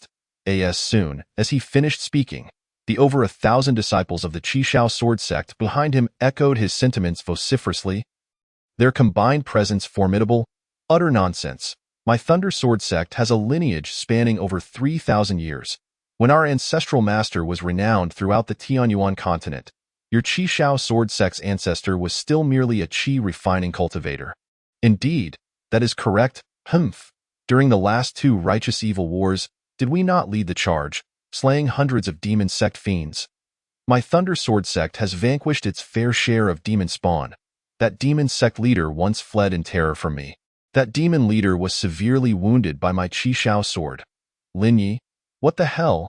Why am I caught in the crossfire of their banter? Must you both use me as a benchmark for your boasts? So, it seems all righteous cultivators have beaten me, huh? As the two continued their verbal sparring, Lin Yi casually tossed the remnants of his seeds onto the ground and loudly called out to both factions. Are you two still going to fight? I've been waiting for ages. I have to hurry to Giant Whale City for dinner. Due to the prevailing silence, his exclamation not only drew the attention of the onlookers, but also captured the notice of Lei Hong and Meng Tiangong. They seemed incredulous that a mere bystander would dare to interject at such a moment. After a considerable pause, Lei Hong furrowed his brow and inquired, "Which junior are you to speak so audaciously? Do you not know?" Before he could finish, Lin Yi directed his gaze to a spectre servant beside him. Go. Give him a slap. Yes. As soon as the words left his mouth, the spectre servant vanished, only to reappear before Lei Hong. Before Lei Hong could comprehend the situation, the spectre servant's palm struck his face with a resounding smack, shattering his protective sword energy. Now, deliver another slap to that old fellow over there. Lin Ye's voice resonated once more. The spectre servant then teleported to Meng Tiangong's side. However, Meng Tiangong had already braced himself, his late-stage god transformation powers ready to unleash, the Qishao sword half-drawn from its sheath. Yet, before he could make a move, his right cheek received a resounding slap, leaving him with no opportunity to retaliate. The two slaps rendered both leaders speechless, while the onlookers gawked in astonishment. Chapter 63. The first online PK in the cultivation world to be slapped in public as a distinguished god transformation cultivator and sect leader was undoubtedly a humiliating affair. Under normal circumstances, Lei Hong and Meng Tiangong would have exploded in fury. However, they now resembled two aggrieved wives, too intimidated to retaliate. They had quickly deduced the implications of the slaps they had just received. Firstly, only cultivators at the integration stage could employ instant teleportation within the Tianyuan continent, and only they possessed the resilience to withstand the spatial rifts encountered during such travel, even in their late-stage god transformation state. They could not achieve this. Secondly, the individual who had struck them was capable of suppressing their entire reservoir of magical power with a mere gesture, an ability not possessed by an ordinary person. Considering these 2 points, they had no choice but to conclude that the one who had slapped them was a formidable integration stage cultivator. However, this was not the most terrifying aspect for them. The most astonishing revelation was that a formidable being at the integration stage, who could claim the title of ancestor in any sect, was merely a servant of the young man who had just spoken. To have 2 integration stage experts as subordinates, one could only imagine the nobility of such a status. It was clear that not only they realized this, the onlookers present also began to regain their composure. Their gazes towards Lin Yi subtly shifting. At that moment, Lin Yi spoke again. If you two wish to fight, then proceed swiftly. If you cannot come to blows, let the gathering disperse. If all else fails, you may battle online in a PK match. The victor shall assume control of the giant sword city, while the loser must refrain from troubling the other henceforth. Upon hearing this, Lei Hong and Meng Tiangong exchanged cautious glances, then turned to Lin Yi with a look of inquiry. May I ask, what do you mean by battling online in a PK match? Lei Hong inquired, his demeanor as subservient as a grandson. The others present also exhibited curiosity. Observing their confusion, Lin Yi promptly elucidated, do you not possess an official sect account? Simply open the live stream and locate the PK button in the lower left corner. This will allow you to randomly or directly invite other streamers to a PK. Once the 2 streamers successfully entered the PK mode, their fans could support them by liking or gifting, determining the outcome based on the contribution levels displayed as blue and red bars on the streaming interface. Did you not claim that your sect's reputation is superior? This is an excellent method to validate that claim. As Lin Yi explained the PK method and rules, the eyes of Lei Hong and Meng Tiangong brightened. They had not intended to engage in a physical confrontation. After all, the strengths of their respective sects were evenly matched. A real fight would yield no resolution and waste considerable resources, not to mention the potential loss of a few young prodigies, which would be a significant loss. However, they had no choice. The fire of conflict had already been stoked online. If they did not intervene, how could they maintain their standing in the Tianyuan continent and provide an explanation to their disciples? Lin Ye's proposal for a PK perfectly aligned with their intentions. The onlookers also became increasingly intrigued. Minutes passed, and suddenly Lei Hong, the leader of the Lei Jian sect, approached Meng Tiangong, the swordmaster of the Qi Shao sword sect. Since this esteemed young man has suggested it, it would be remiss of us not to honor his words. Let us determine the ownership of the giant sword city through a PK match. Very well. Out of respect for this young gentleman, I shall refrain from drawing my blade today. However, I must stipulate that the loser must not make excuses, Meng Tiangong replied solemnly. Rest assured, our disciples and the esteemed friends present will bear witness. If anyone acts dishonorably, they shall face divine retribution. With that, both parties immediately began their preparations. Having already introduced the PK rules, they quickly realized that the outcome hinged on their networks and popularity. The greater the number of supporters they could rally, the higher their chances of victory. Immediately notify all disciples in the sect's group, both inside and outside the sect, to have their phones ready and to enter our live stream in 10 minutes. Those who fail to comply will face disciplinary action, Lei Hong commanded sternly to his disciples. Additionally, if you have any acquaintances, please ensure they come to support us as soon as he finished speaking. The disciples of Lei Jian sect began to pull out their phones, some messaging in the sect group, while others contacted familiar allies. Lei Hong himself also retrieved his phone, turning to make video calls to his contacts. Mingyuan, it's me. Please be sure to join our Lei Jian sect's live stream shortly to lend your support. No, this time I'm not asking for good reviews. Fenghua, it's Lei Hong. I trust you have heard about the situation between us and the Qi Shao sword sect. We must teach them a lesson today. Meanwhile, Meng Tiangong was equally busy, urging his disciples to log on swiftly while leveraging his own network. The news of the Lei Jian sect and Qi Shao sword sect resolving their dispute through an online PK spread rapidly among the assembled cultivators on Douyin. This innovative approach quickly captured the attention of many cultivators from various regions, as they had never before encountered a method that could resolve sect disputes without the use of weapons. Some cultivators found it difficult to comprehend, while others deemed it entirely reasonable. After all, as righteous sects, engaging in full-scale conflict could result in years or even decades of internal strife, draining the strength of the righteous path. Regardless of their stance, the anticipation for the upcoming live stream was palpable, even before it began. After nearly half an hour, Lei Hong and Ming Tiangong each reached into their storage bags. In the next moment, they simultaneously produced phone stands, lighting equipment, and other tools necessary for the live stream. Once they were fully prepared, both began their online broadcasts, prompting the onlookers, including Lin Yi, to rush in immediately. Upon entering the live stream, Lin Yi was taken aback by the rapid surge in viewership. The stream had barely begun, and the number of online viewers had already surpassed 10,000, continuing to climb at an astonishing rate. The live stream was filled not only with disciples from both sects, but also a multitude of cultivators drawn in by the commotion. Unbeknownst to them, both leaders felt a tinge of nervousness, but as they recalled that this PK would determine their sect's dignity and the fate of the giant sword city, they steeled themselves. In the first chapter of this unfolding drama, Lin Yi observed that he had not previously watched many live streams, primarily focusing on gaming or stress relief content. He seldom tuned into PK matches, as they struck him as somewhat crude, and he found many streamers irritating. However, this occasion was markedly different. Both streamers were transformation stage cultivators and sect leaders, ensuring that the content would not resemble the lowbrow entertainment from his past life. Indeed, as anticipated, both leaders commenced by expressing their gratitude to the various friends who had joined the live stream. After their acknowledgments, they swiftly dove into the matter at hand. Dear friends, today, the Lei Jin sect and the Qi Shao sword sect shall engage in a decisive showdown. We hope you will lend your support by liking and, if possible, gifting small tokens of appreciation. Lei shall ensure your generosity is repaid in kind.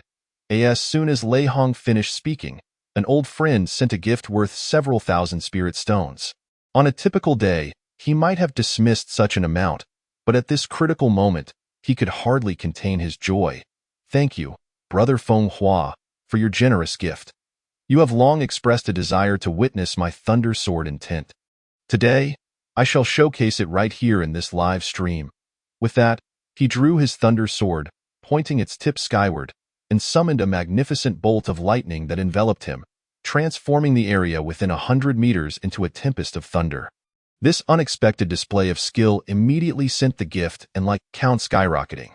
Seeing this spectacle, Ming Tiangong felt a surge of urgency and quickly solicited gifts from the viewers while not neglecting to demonstrate his own signature technique. Following this, the atmosphere in the live stream began to shift in pursuit of more gifts, from the leaders to the elders and elite disciples. Each took turns showcasing various talents. This tactic proved effective. As the gifts began to swell significantly after their performances, in fact, the two sect leaders even displayed their most prized techniques. As time passed, the atmosphere within the live stream grew increasingly electrifying.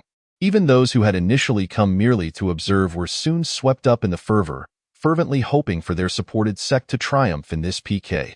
The streamers, Lei Hong and Ming Tiangong, threw caution to the wind, their faces flushed with excitement as they shouted into the camera, "Dear friends, please help us defeat these scoundrels from the Qi Shao sword sect. If I win this PK, I will distribute 100 lucky bags, each containing 10,000 spirit stones. By the way, I have a daughter, 18 years old, stunningly beautiful." As he spoke, Lei Hong pulled aside a young female cultivator dressed in a purple gown. Her face veiled. Though obscured by the veil, her beauty was undeniable, and the popularity of the Lei Jin sect surged. Witnessing this turn of events, Ming Tiangong was infuriated and quickly addressed the camera. "I also have a granddaughter. No, I have two. One of them is the luminous fairy of the Yaoqi sect. Whoever helps me win this PK will receive her Douyin account." With these words, the popularity of the Qi Shao sword sect instantly eclipsed that of the Lei Jin sect. In the live streaming room, a large crowd was calling an elderly man grandfather. Witnessing this scene, Lin Yi couldn't help but display a hint of disdain. Humph! These fickle-minded individuals, simply calling someone grandfather because they find his granddaughter attractive. Yet, one must admit, despite the old man's withered appearance, his granddaughter was indeed a beauty. Well, the elderly have their struggles. Perhaps I should send him a gift in the blink of an eye. He departed from the Lei Jian sect's livestream and entered the Qi Shao sword sect's room, immediately sending 1,000 Douyin coins, securing a stable position at the top of the leaderboard. As expected, the Qi Shao sword sect emerged victorious in this PK battle. When the contest concluded, the disciples of the Qi Shao sword sect erupted into jubilant cheers, including their master, Ming Tiangong.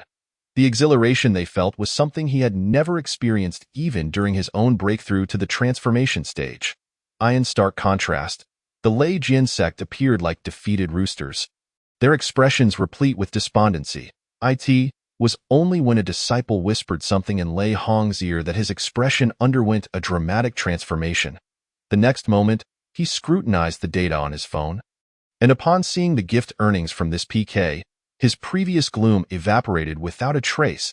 He was astonished to discover that the total earnings from this livestream had reached a staggering 32 million spirit stones. Even after deducting the platform's commission and their own contributions, this venture was still remarkably profitable. Suppressing the corners of his mouth that threatened to curl upwards, he feigned disappointment as he approached Ming Tiangong. "Brother Ming, I concede this PK. From now on, the giant sword city belongs to you. I harbor no grievances." After uttering these words, he hastily added through a private transmission, "Brother Ming, I trust you made quite a bit from the gifts as well. Would you be interested in another round? I could arrange for my disciples to leave negative reviews at your Qi Shao sword sect shop, and you could have your disciples post videos to slander our Lei Jian sect. Let us escalate this matter and have another PK." They fancied that their private conversation was unheard by others, yet Lin Yi, who was several realms above them, listened intently. Stunned by their exchange, he thought to himself, "Goodness, these two old fellows are scheming, even resorting to PKs to swindle money from their families. The ancients are anything but simple." While he lamented this, he couldn't help but find it amusing, for he would earn a share of the gifts they received. The more they received, the more he profited. Moreover, he eagerly anticipated that future disputes among the various sects in the Tianyuan continent would be resolved through PKs, as this would significantly diminish their practical combat experience.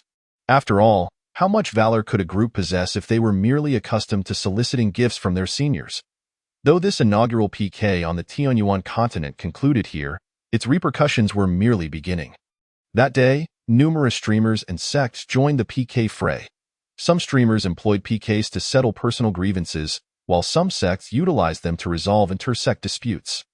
Others sought to amass fan spirit stones through PKs. The most crucial aspect was that the cultivators of Tianyuan continent were quite taken with this format. Whenever two streamers engaged in a PK, throngs of cultivators would flock to witness the spectacle. Thus, a new form of entertainment emerged for the cultivators of Tianyuan continent, while also making various sects acutely aware of the importance of mobile phones. Take the online conflict between the Lei Jian sect and the Qi Shao sword sect. For instance, if either sect had even slightly fewer phones, they would be at a disadvantage on Douyin. The number of mobile users reflected a sect's soft power. Recognizing this, mobile phone sales experienced a slight uptick once more. While Lin Yi was en route to the giant whale city, he received a report from the ghost god of wealth. Multiple cities had once again sold out of mobile phones. Upon receiving this news, Lin Yi was momentarily taken aback and promptly checked the registration numbers for Douyin and tomato-free novels.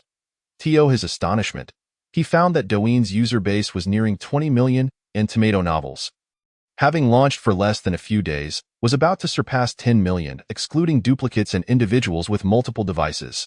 This indicated that the number of mobile users was on the verge of exceeding 20 million. Just as this thought crossed his mind, a notification sound chimed in. "Congratulations, host.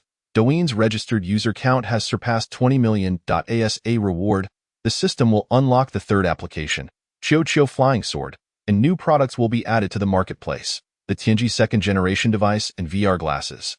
Chapter 65, Tianji second generation device, 8888. Hearing the system's notification in his mind, Lin Yi couldn't help but feel elated while seated in the nine-dragon palanquin. To think that reaching 20 million users would yield a reward.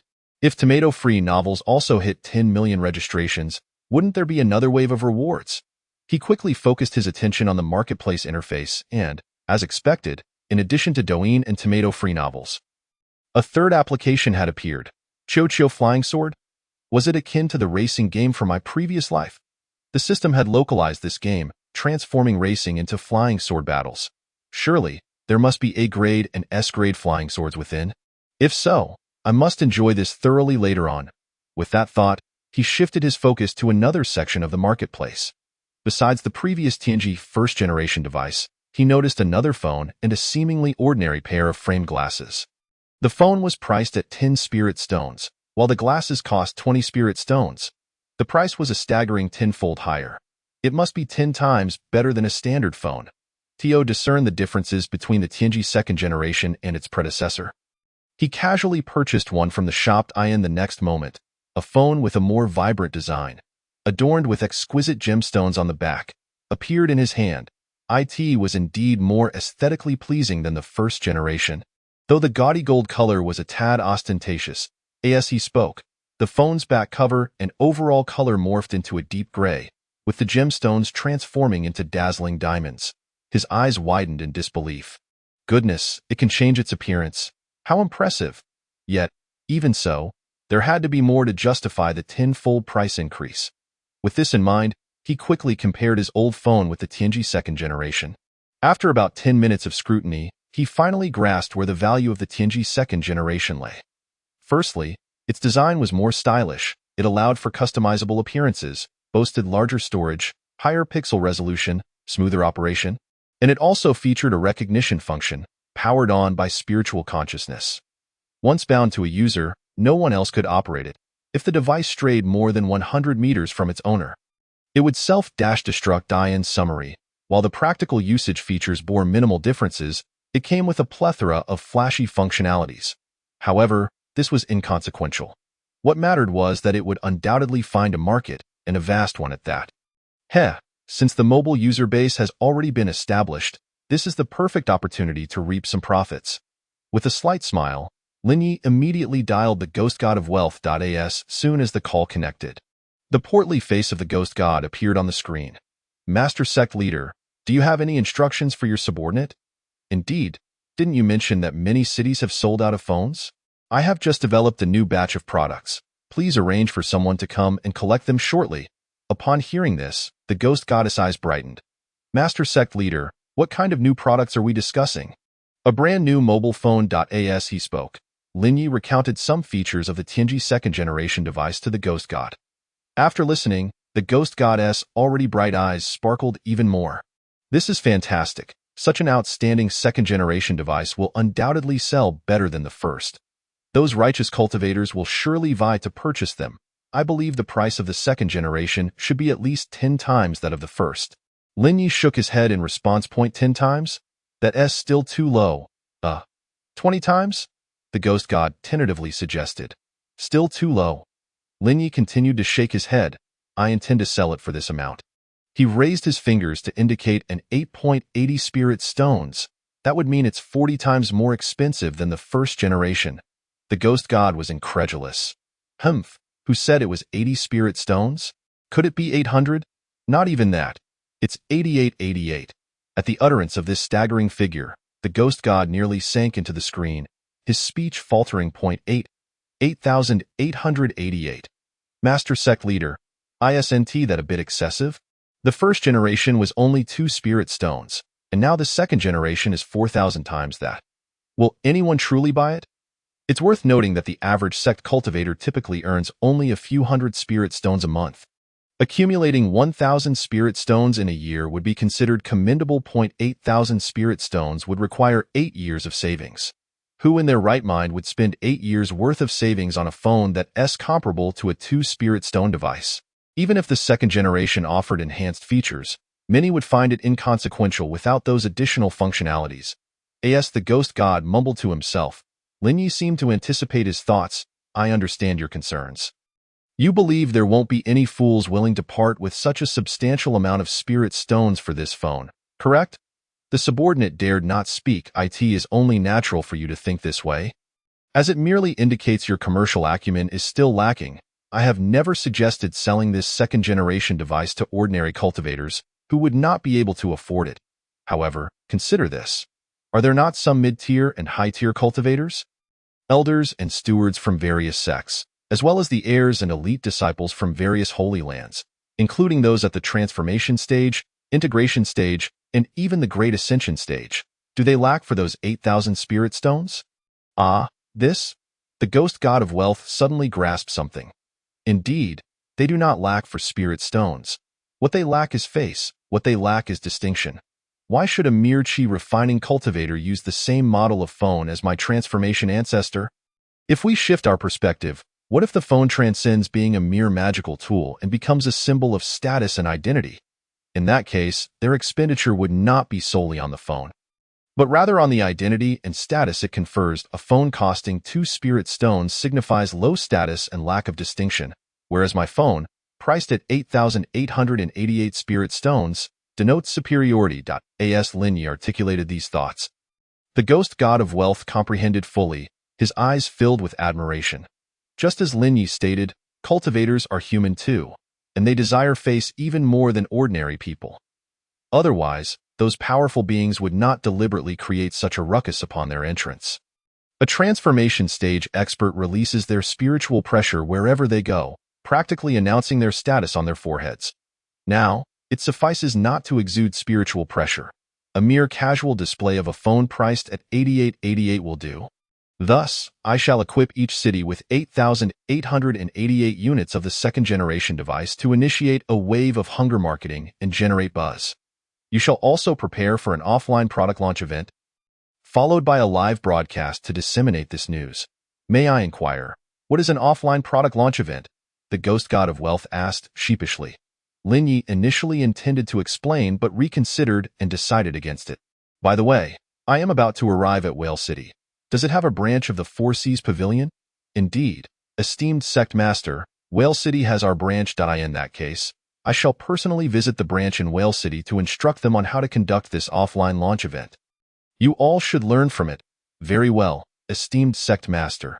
Just then, a voice from outside the Nine-Dragon Palanquin announced, Young master, we have arrived at Whale City. Chapter 66. How can one forsake spirit stones for dignity? Whale City, one of the few coastal cities in the northern region, is as expansive as Giant Sword City, famed for its abundant seafood. Lin Ye's visit to Whale City was primarily to savor its seafood. However, he now had an additional task. Upon entering Whale City, he promptly sought out the Four Seas Pavilion branch located in the commercial district. Perhaps due to the excitement surrounding the phone, even as evening approached, the branch was bustling with cultivators eager to purchase the device. Thankfully, the Four Seas Pavilion had stationed 2 golden core experts at the entrance, ensuring that the crowd formed an orderly queue. Gazing at the queue stretching several hundred meters, Lin Yi, without a moment's hesitation, strode towards the front with his 2 ghostly attendants. His actions naturally incited dissatisfaction among those waiting in line. "Oh, you have no manners? Everyone is queuing, and yet you cut in. Exactly. How can you have no shame? If you cut in again, I won't be polite. Where are the security guards?" As the crowd grew increasingly agitated, Lin Yi reached the front of the line. Just as a foundation establishment cultivator was about to enter, Lin Yi interjected, "Allow this young master to enter first." Upon hearing this, the foundation establishment cultivator was instantly enraged. On what grounds? Upon uttering these words, Lin Yi shot a glance at one of his ghostly attendants, who promptly stepped forward, releasing the oppressive spiritual pressure characteristic of an integration stage expert. The foundation establishment cultivator's face drained of color. Yet he did not retreat. Instead, he declared defiantly, "Do you think your cultivation level intimidates me into submission? Though we loose cultivators may be of low rank, we possess our own dignity and spirit." His declaration was met with loud cheers from those in line behind him. Even Lin Yi regarded him with mild admiration. The next moment, he signaled to his ghostly attendant once more. Observing this, the foundation establishment cultivator swallowed hard, instinctively believing the other party was about to strike. However, the ghostly attendant's subsequent action left him utterly stunned. The attendant casually produced a storage bag and retrieved a high-grade spirit stone valued at 1,000 ordinary spirit stones. Tossing it into the Foundation establishment cultivator's hands. Is this enough to purchase your dignity and spirit? At that moment, the Foundation establishment cultivator was so frightened that he could not respond. The next second, the attendant produced another high-grade spirit stone. Is this sufficient now? Not enough. Then allow me to bestow upon you several more. As he spoke, the attendant extracted 6 more high-grade spirit stones from the storage bag and placed them into the Foundation establishment cultivator's hands. Finally, the cultivator grasped the situation, his expression shifting dramatically. He abruptly turned and retreated to the back of the line, summoning his flying sword and vanishing in a puff of smoke. Witnessing this, Lin Yi could not suppress a scoff. Humph! I thought he had some backbone. Meanwhile, those still in line were filled with envy, their teeth nearly grinding to dust. That spot he occupied was rightfully mine. I just went to the restroom for a moment. I must admit, that guy did have some spirit. Had it been me, I would have capitulated at the first stone. Isn't that rather disgraceful? To sacrifice one's dignity for a few spirit stones? And his attitude was so atrocious. Atrocious? I felt no such thing. If he were not a little rough, I would have felt embarrassed accepting his spirit stones. Did this young master utter a single insulting word throughout? That was simply the young master's position to begin with. Young fellow, have you just stepped into the path of immortality? You must understand, we cultivators cannot forsake spirit stones for the sake of dignity. If it were me, before departing, I would have prostrated before this young master. Otherwise, I would not feel at ease accepting the spirit stones. The crowd chattered animatedly. Lin Yi suddenly turned his gaze upon them, causing them to fall silent in fright. I perceive that these individuals harbor discontent toward this young master. Someone should silence them. Understood, young master.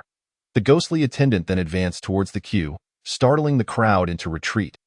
However, rather than resorting to violence, he reached into another storage bag and produced a handful of low-grade spirit stones.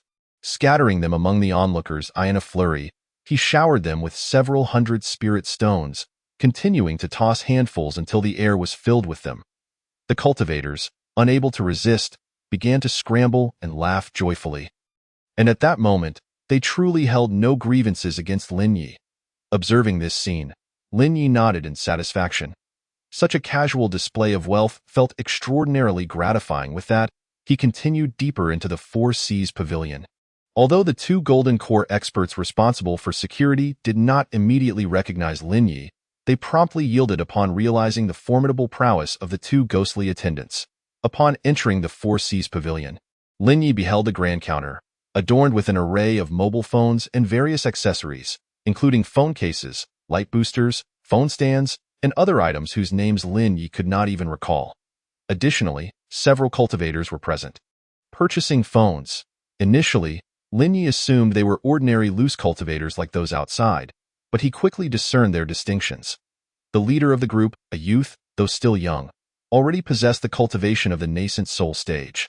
Beside him stood a girl at the late Golden Core stage, and behind them were 2 attendants whose cultivation levels were concealed. Yet Lin Yi could easily perceive they had reached the transformation stage. It appeared these individuals held significant status. Perhaps they hailed from a holy land, likely carrying a substantial amount of spirit stones. As he pondered this, a middle-aged man donning the attire of a shopkeeper approached with 2 gift boxes.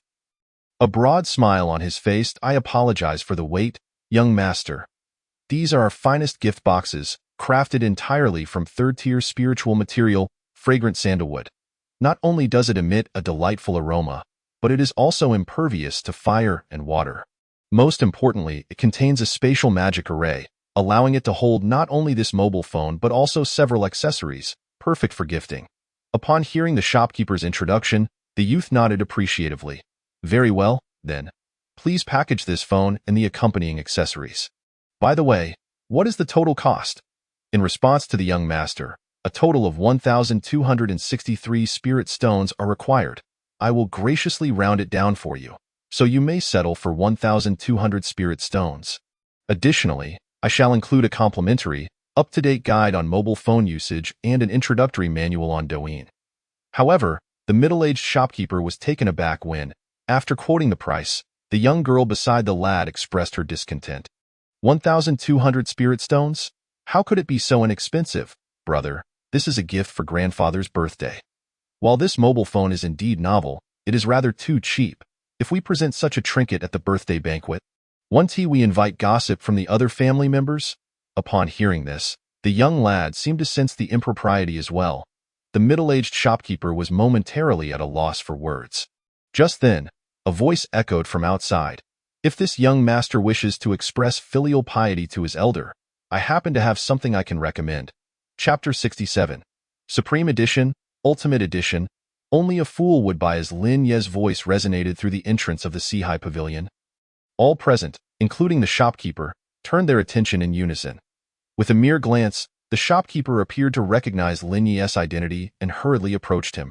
Zong. Call me young master. Lin Yi cast a sidelong glance at him.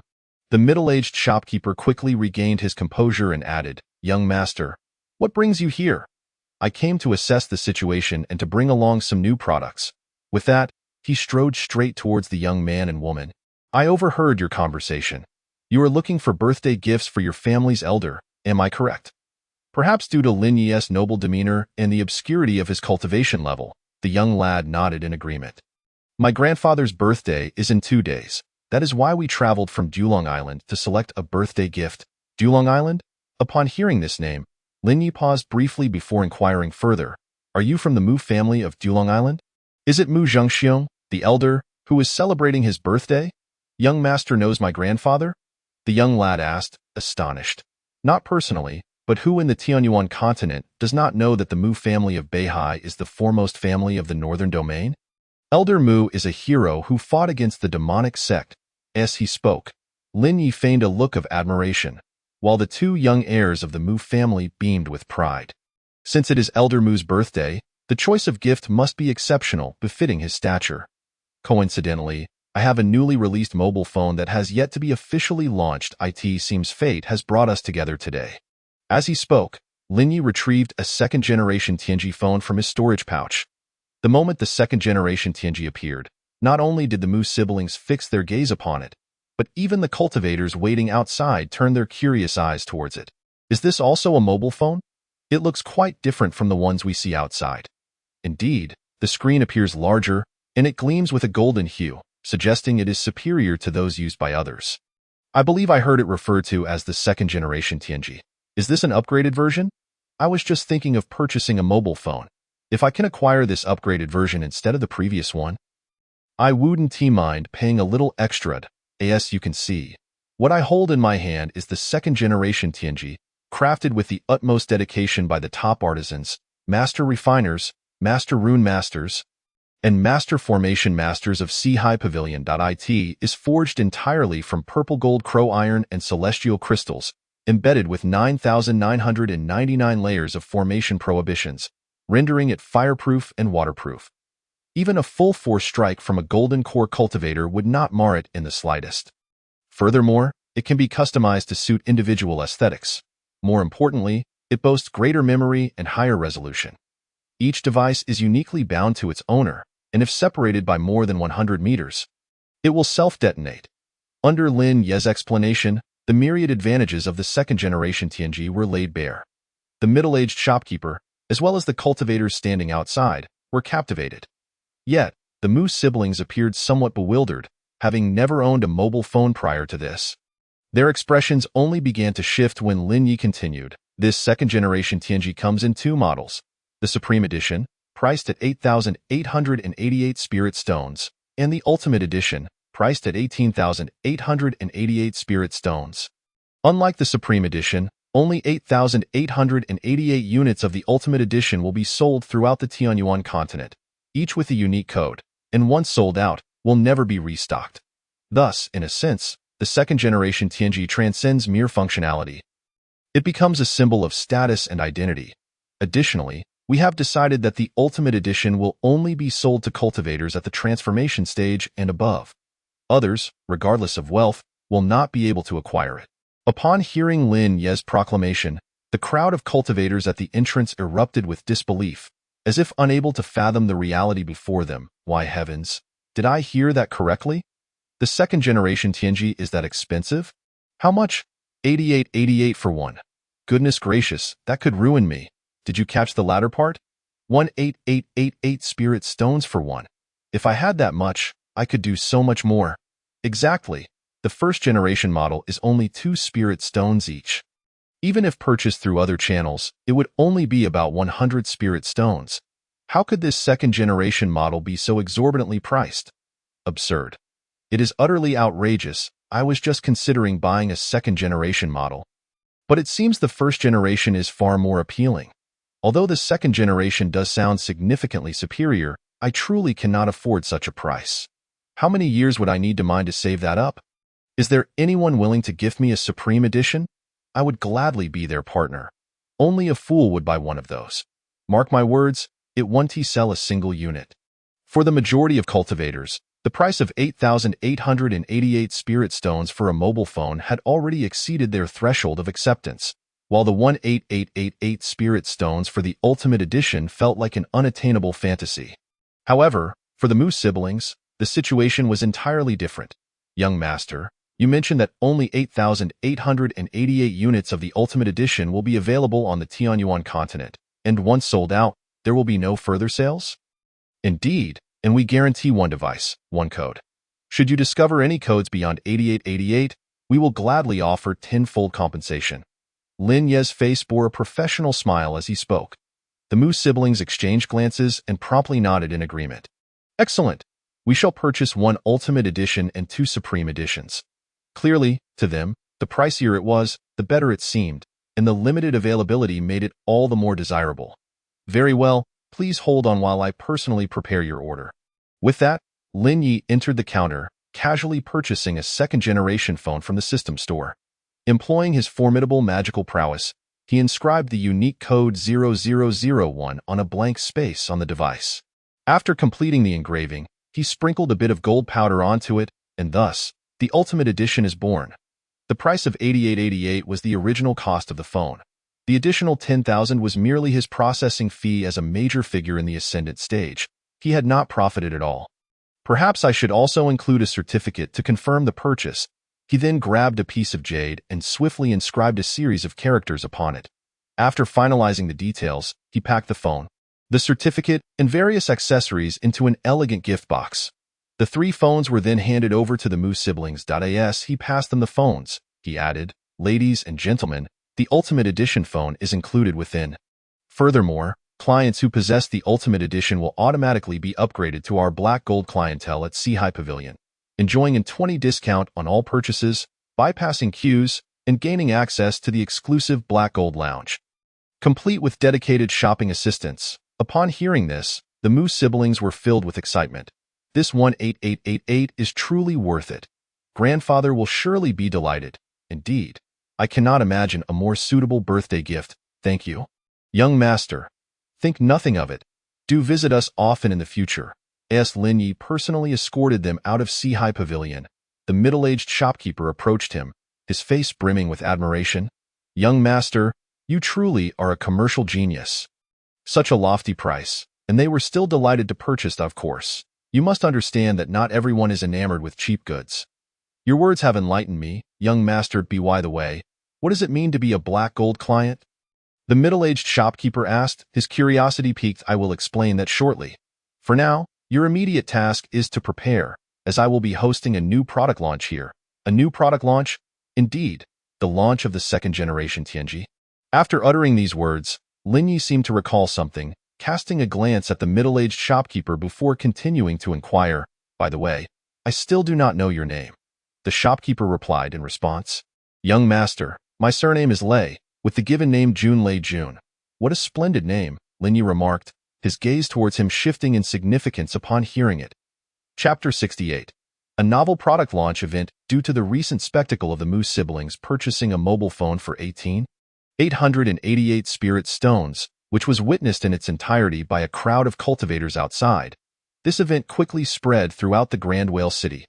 Word of mouth flourished, and the throngs of onlookers gathered at the entrance of the Four Seas Pavilion grew increasingly numerous. "Have you heard? The Four Seas Pavilion has launched a new mobile phone priced at an astonishing 8,888 spirit stones. What? 888 spirit stones? Are they mad? I only spent 10 spirit stones on my phone. With 8,888 spirit stones, I could shower several of my favorite streamers with gifts on Douyin. You know nothing. There's even a model priced at 18,888 spirit stones, rumored to be called the Supreme Edition. 18,888. What kind of phone could possibly be worth such a sum? Does it possess some extraordinary features? If you had 8,888 spirit stones, would you buy it? Only a fool would purchase it. I'll mock anyone I see on the street with a second-generation Tianji. Agreed, let us all laugh at whoever buys it. Just wait, not a single unit will sell. As the crowd outside grew ever larger, Lin Yi, along with Lei Jun and the shop staff, transformed the first floor's hall into a launch event venue. The center was arranged with a grand stage, showcasing several display stands with the second-generation Tianji prominently featured. However, Lin Yi appeared somewhat dissatisfied. Shopkeeper Lei summoned 2 refiners to see if they can devise a way to project 2 beams of light from the rooftop directly onto the phone. And let us add more light beams behind the backdrop. Understood, young master. Also, find a way to make this base rotate. The speed shouldn't be too fast, as it needs to showcase every detail of the second-generation Tianji. No problem, young master. By the way, have those female staff members change into matching kipayos and tidy their hair, so they can walk around the venue with the new phone. Rest assured, young master. The phone's music volume is a tad low. Is there anything that can amplify it? Indeed, young master. A minute later, Lei Jun approached Lin Yi, carrying 2 devices resembling trumpet flowers. Upon seeing these artifacts, Lin Yi's surprise was palpable, for he had just encountered them in the phone accessories section. What are these? In response, young master, these are sound amplifiers recently invented by Master Huolong. Simply place the phone atop them, and they will amplify the sound several times over. Moreover, these 2 amplifiers are interconnected through a formation. When one sounds, the other does as well. However, they hardly sell, as we usually give them away with phone purchases.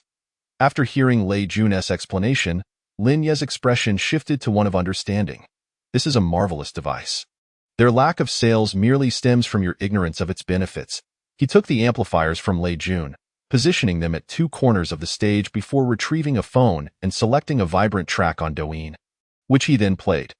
Instantly, the pulsating music resonated throughout the Four Seas Pavilion, transforming the previously mundane atmosphere into one of fervor. Noticing this change, Lei Jun's face reflected astonishment. Young master, why does the pavilion feel so different now with the music? Naturally, suitable background music enhances the ambience of the sales environment and adjusts customer emotions. You should incorporate it into your daily operations. Young master, you are truly astute. Enough flattery. Quickly memorize the script I just provided. The launch will be broadcasted live across the entire Tianyuan continent, so don't mess it up. Rest assured, young master, I have it memorized perfectly. In that case, we shall commence the new product launch in half an hour. With a wave of his hand, Lin Yi initiated the countdown for the event at the Four Seas Pavilion. Throughout this process, news of the launch spread rapidly both online and offline, drawing over 10,000 spectators to the entrance of the pavilion. Online, Douyin was flooded with various messages and videos regarding the second-generation Tianji, with its exorbitant price capturing the most attention. Consequently, opinions among netizens diverged. Some deemed the second-generation Tianji a mere scam, vowing never to purchase it, while others suggested that its high price must have valid reasons behind it, eagerly anticipating a glimpse of the device. Amidst this fervent discussion, the launch event hosted by the Four Seas Pavilion became a focal point for many online, with the fan count for the pavilion's official account surging dramatically even before the live broadcast began. Meanwhile, the crowd outside the pavilion continued to swell, prompting Lin Yi to order the removal of all the entrance doors, exposing the entire hall to ensure ample lighting. Dozens of luminous swords were arranged to float above the pavilion. As the clock neared 8 p.m., with just 2 minutes remaining, Lin Yi patted Lei Jun, who was nervously taking deep breaths. Don't be anxious, and don't put too much pressure on yourself.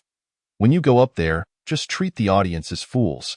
As long as you read my prepared script completely, you will have succeeded. Upon hearing Lin Yi's words, Lei Jun nodded vigorously. If you perform well this time, I shall promote you.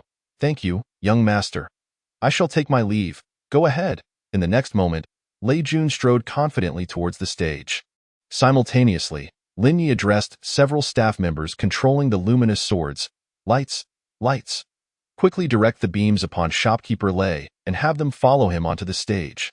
As soon as he spoke, the staff members executed their spells, maneuvering the luminous swords above to cast concentrated beams upon Lei Jun the instant the lights illuminated him. Lin Yi casually picked up his phone, selecting a carefully chosen track from Douyin, and immediately initiated the live broadcast. Dum dum dum, dum dum dum, dum dum dum, dum dum dum. Although the lyrics were indecipherable, both Lei Jun and the live audience felt a surge of exhilaration. As Lei Jun waved to the crowd from the center of the stage, radiant beams of light danced across the backdrop behind him. With the ever-changing lights and the vibrant music, this uniquely conceived product launch event officially commenced under the gaze of the multitude. Chapter 69. A spectacular scene. The innate thunder god's sacred body inside the official live broadcast room of the Four Seas Pavilion. As the launch event for the second-generation Tianji began, tens of thousands of viewers flooded in, with numbers climbing steadily at a rate of several thousand per second. While Lin Yi, the mastermind behind the scenes, played a significant role in this surge, the primary motivation for the mobile users across the Tianyuan continent was their curiosity about what a phone priced at 888 spirit stones actually looked like. Thus, anyone who stumbled upon the Four Seas Pavilion's official live stream couldn't resist taking a peek. Upon entering, they were greeted by the stunning opening of the event and Lei Jun's commanding entrance, complemented by the captivating background music that immediately seized their attention. This what the Four Seas Pavilion calls a new product launch. It seems quite impressive. Indeed, regardless of whether the second-generation Tianji is worth 888 spirit stones, the opening alone is already quite intriguing. I find myself looking forward to what follows. The lighting and music are quite well done. We can certainly learn from this for our Douyin Pavilion in the future. Marvelous. This momentum is incredible. How did we not think of this sooner? What are those devices? How can they amplify the sound so much? That appears to be the so-called garbage artifact invented by Master Hualong. I see now that its application in this context is quite brilliant. It seems there are no useless artifacts, only misused ones. And it turns out that the luminous swords can do more than just provide light. They can create such effects. We can certainly emulate this setup in our Danding sect's live broadcasts. The rotating platform in the center must be displaying the second-generation Tianji. With its rotation and the direct beams of light, it has become the focal point of the stage. What a clever method! If we could implement something similar when showcasing products in our live streams, it would be splendid. A genius, truly a genius. No wonder the Sea Pavilion is able to unveil such remarkable devices like mobile phones. Is there a fellow cultivator who knows the name of the background music currently playing? I wish to use it for my next TikTok video. Lin Yi stared at his phone. His expression shifted dramatically upon noticing the barrage of comments flooding the live stream. I don't know. These people have learned something.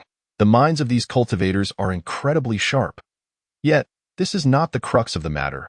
Who invited you to come and steal knowledge? While he was busy lamenting, Lei Jun officially stepped onto the stage, immediately bowing deeply towards the audience and the live-streaming camera. When he stood up, a microphone-like amplification device appeared in his hand. Good evening, fellow cultivators, dear audience, and esteemed patrons. I am Lei Jun, the manager of the Sea Pavilion's branch in Giant Whale City. Firstly, I wish to express my gratitude for your unwavering support and affection for Sea Pavilion, and for your fondness towards our products. At that moment, he exuded confidence and composure, with not a hint of nervousness on his face, perpetually adorned with a polite and humble smile. Both the audience at the venue and those online were instantly captivated by his presence. Witnessing this scene, Lin Yi felt a sense of bewilderment. His initial concern that Lei Jun would be too nervous to perform well was entirely unfounded. Goodness, is this truly the same person? Has he developed stage prowess? Or is it the thunderous rhythm of the divine music that emboldens him? It seems he deserves a significant promotion. He should be the one to host our product launches moving forward. I believe everyone has grown accustomed to a life with mobile phones. They have transcended being mere low-tier magical tools. They are our good friends and the channels through which we perceive the world. On stage, Lei Jun passionately narrated while brandishing a Tiangong Generation 1 device. Through our phones, we can swiftly grasp the significant and trivial happenings across the Tianyuan continent. We can communicate with our friends and family in real time. With our phones, we can procure anything we desire at the most reasonable prices. They broaden our horizons, impart knowledge, and offer a means to alleviate stress during intense cultivation sessions. Each time Lei Jun articulated a point, both the on-site and online audience nodded in agreement. Just as Lei Jun stated, once one begins to use a phone, it becomes utterly indispensable and impossible to forsake. Ordinary cultivators rely on their phones for information and to market the resources they have painstakingly acquired. No longer willing to frequent the ghost markets, major sects utilize phones to communicate with their disciples, circumventing middlemen to sell their unique products, maximizing profits. Manager Lei's words ring true. I find myself utterly dependent on my phone.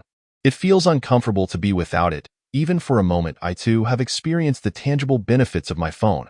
Just yesterday, TikTok recommended someone I might know, only to discover that this individual was my long-lost sister from centuries ago. Indeed, had it not been for TikTok, the herbal remedies I have gathered over the decades would still be unsold. I almost joined a sect that turned its disciples into alchemists yesterday, had it not been for a TikTok post that saved me from a disastrous fate.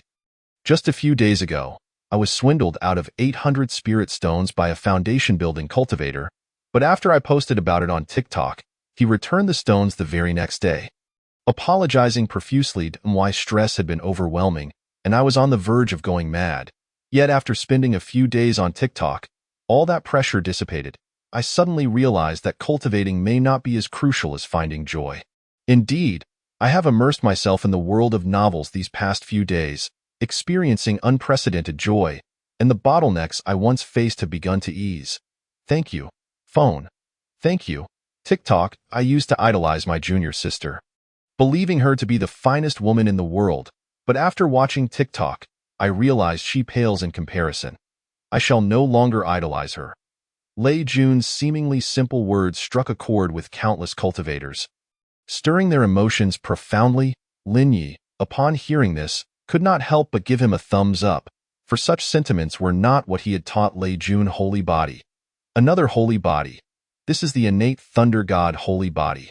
In awe, his gaze returned to Lei Jun on stage, who was now detailing the specifications and information of the Tiangong Generation 2. In my hands, I hold the Tiangong Generation 2 Supreme Edition, which has been painstakingly developed over a decade by 9 master craftsmen of Sea-High Pavilion. On stage, Lei Jun held the microphone in one hand and the newly unveiled Tiangong Generation 2 in the other, while Lin Yi used his qi to draw the camera closer. It is forged from the exceedingly rare purple gold crow iron and celestial mysterious crystal, embedded with 9,999 layers of array restrictions.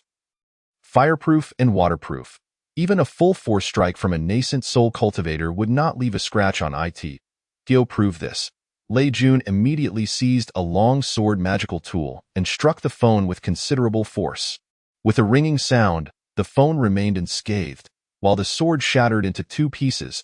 He then proceeded to unleash various spells upon the phone, yet the result remained unchanged. True gold fears no fire. A quality phone is impervious to all perils, and in critical moments, we can even shield it against fatal blows. Upon hearing this, many in the audience began to waver in their convictions.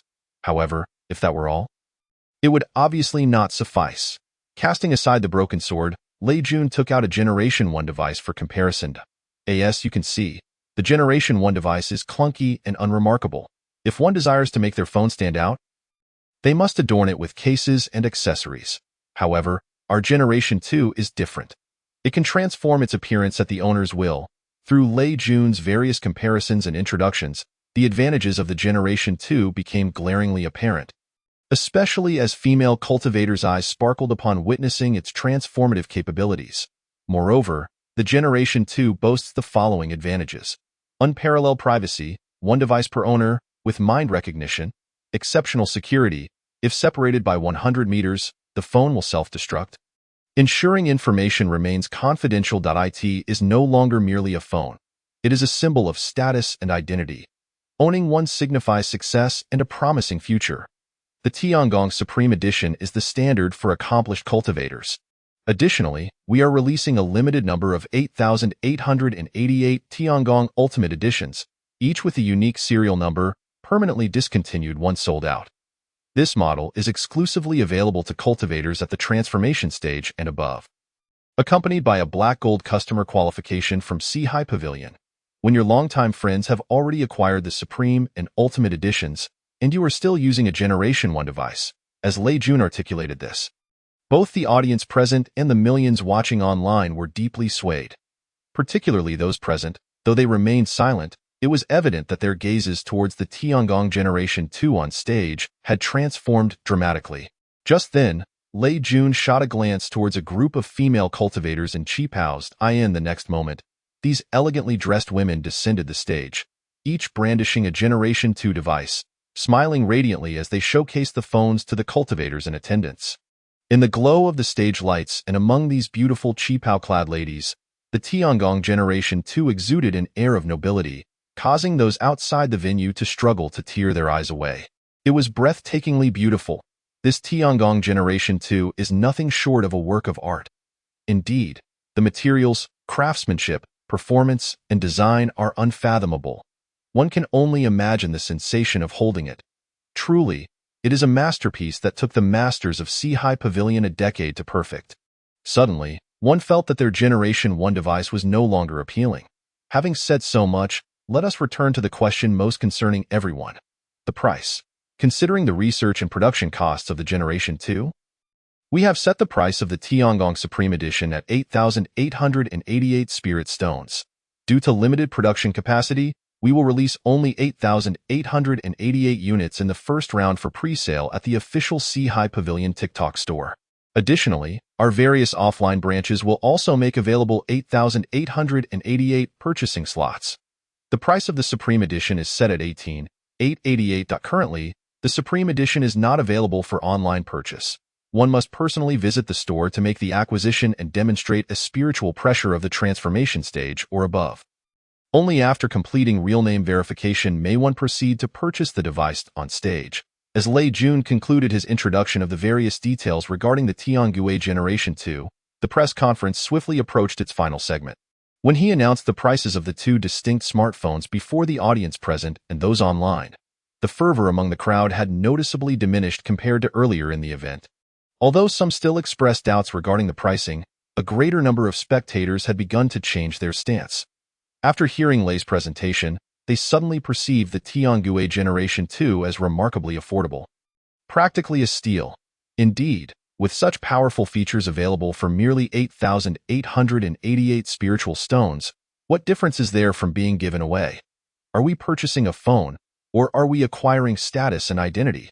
If one hesitates to invest in a device priced at 8,888, their perspective is likely limited. Surely, no one would genuinely spend 8,888 on a device that bears minimal distinction from its predecessor. That price is simply exorbitant. If you cannot afford a phone priced at 8,888 spiritual stones, should you not reflect on your situation? After cultivating for centuries, could it be that you have not saved even a few thousand spiritual stones? Having wealth is one matter, but willingly acting foolishly is another.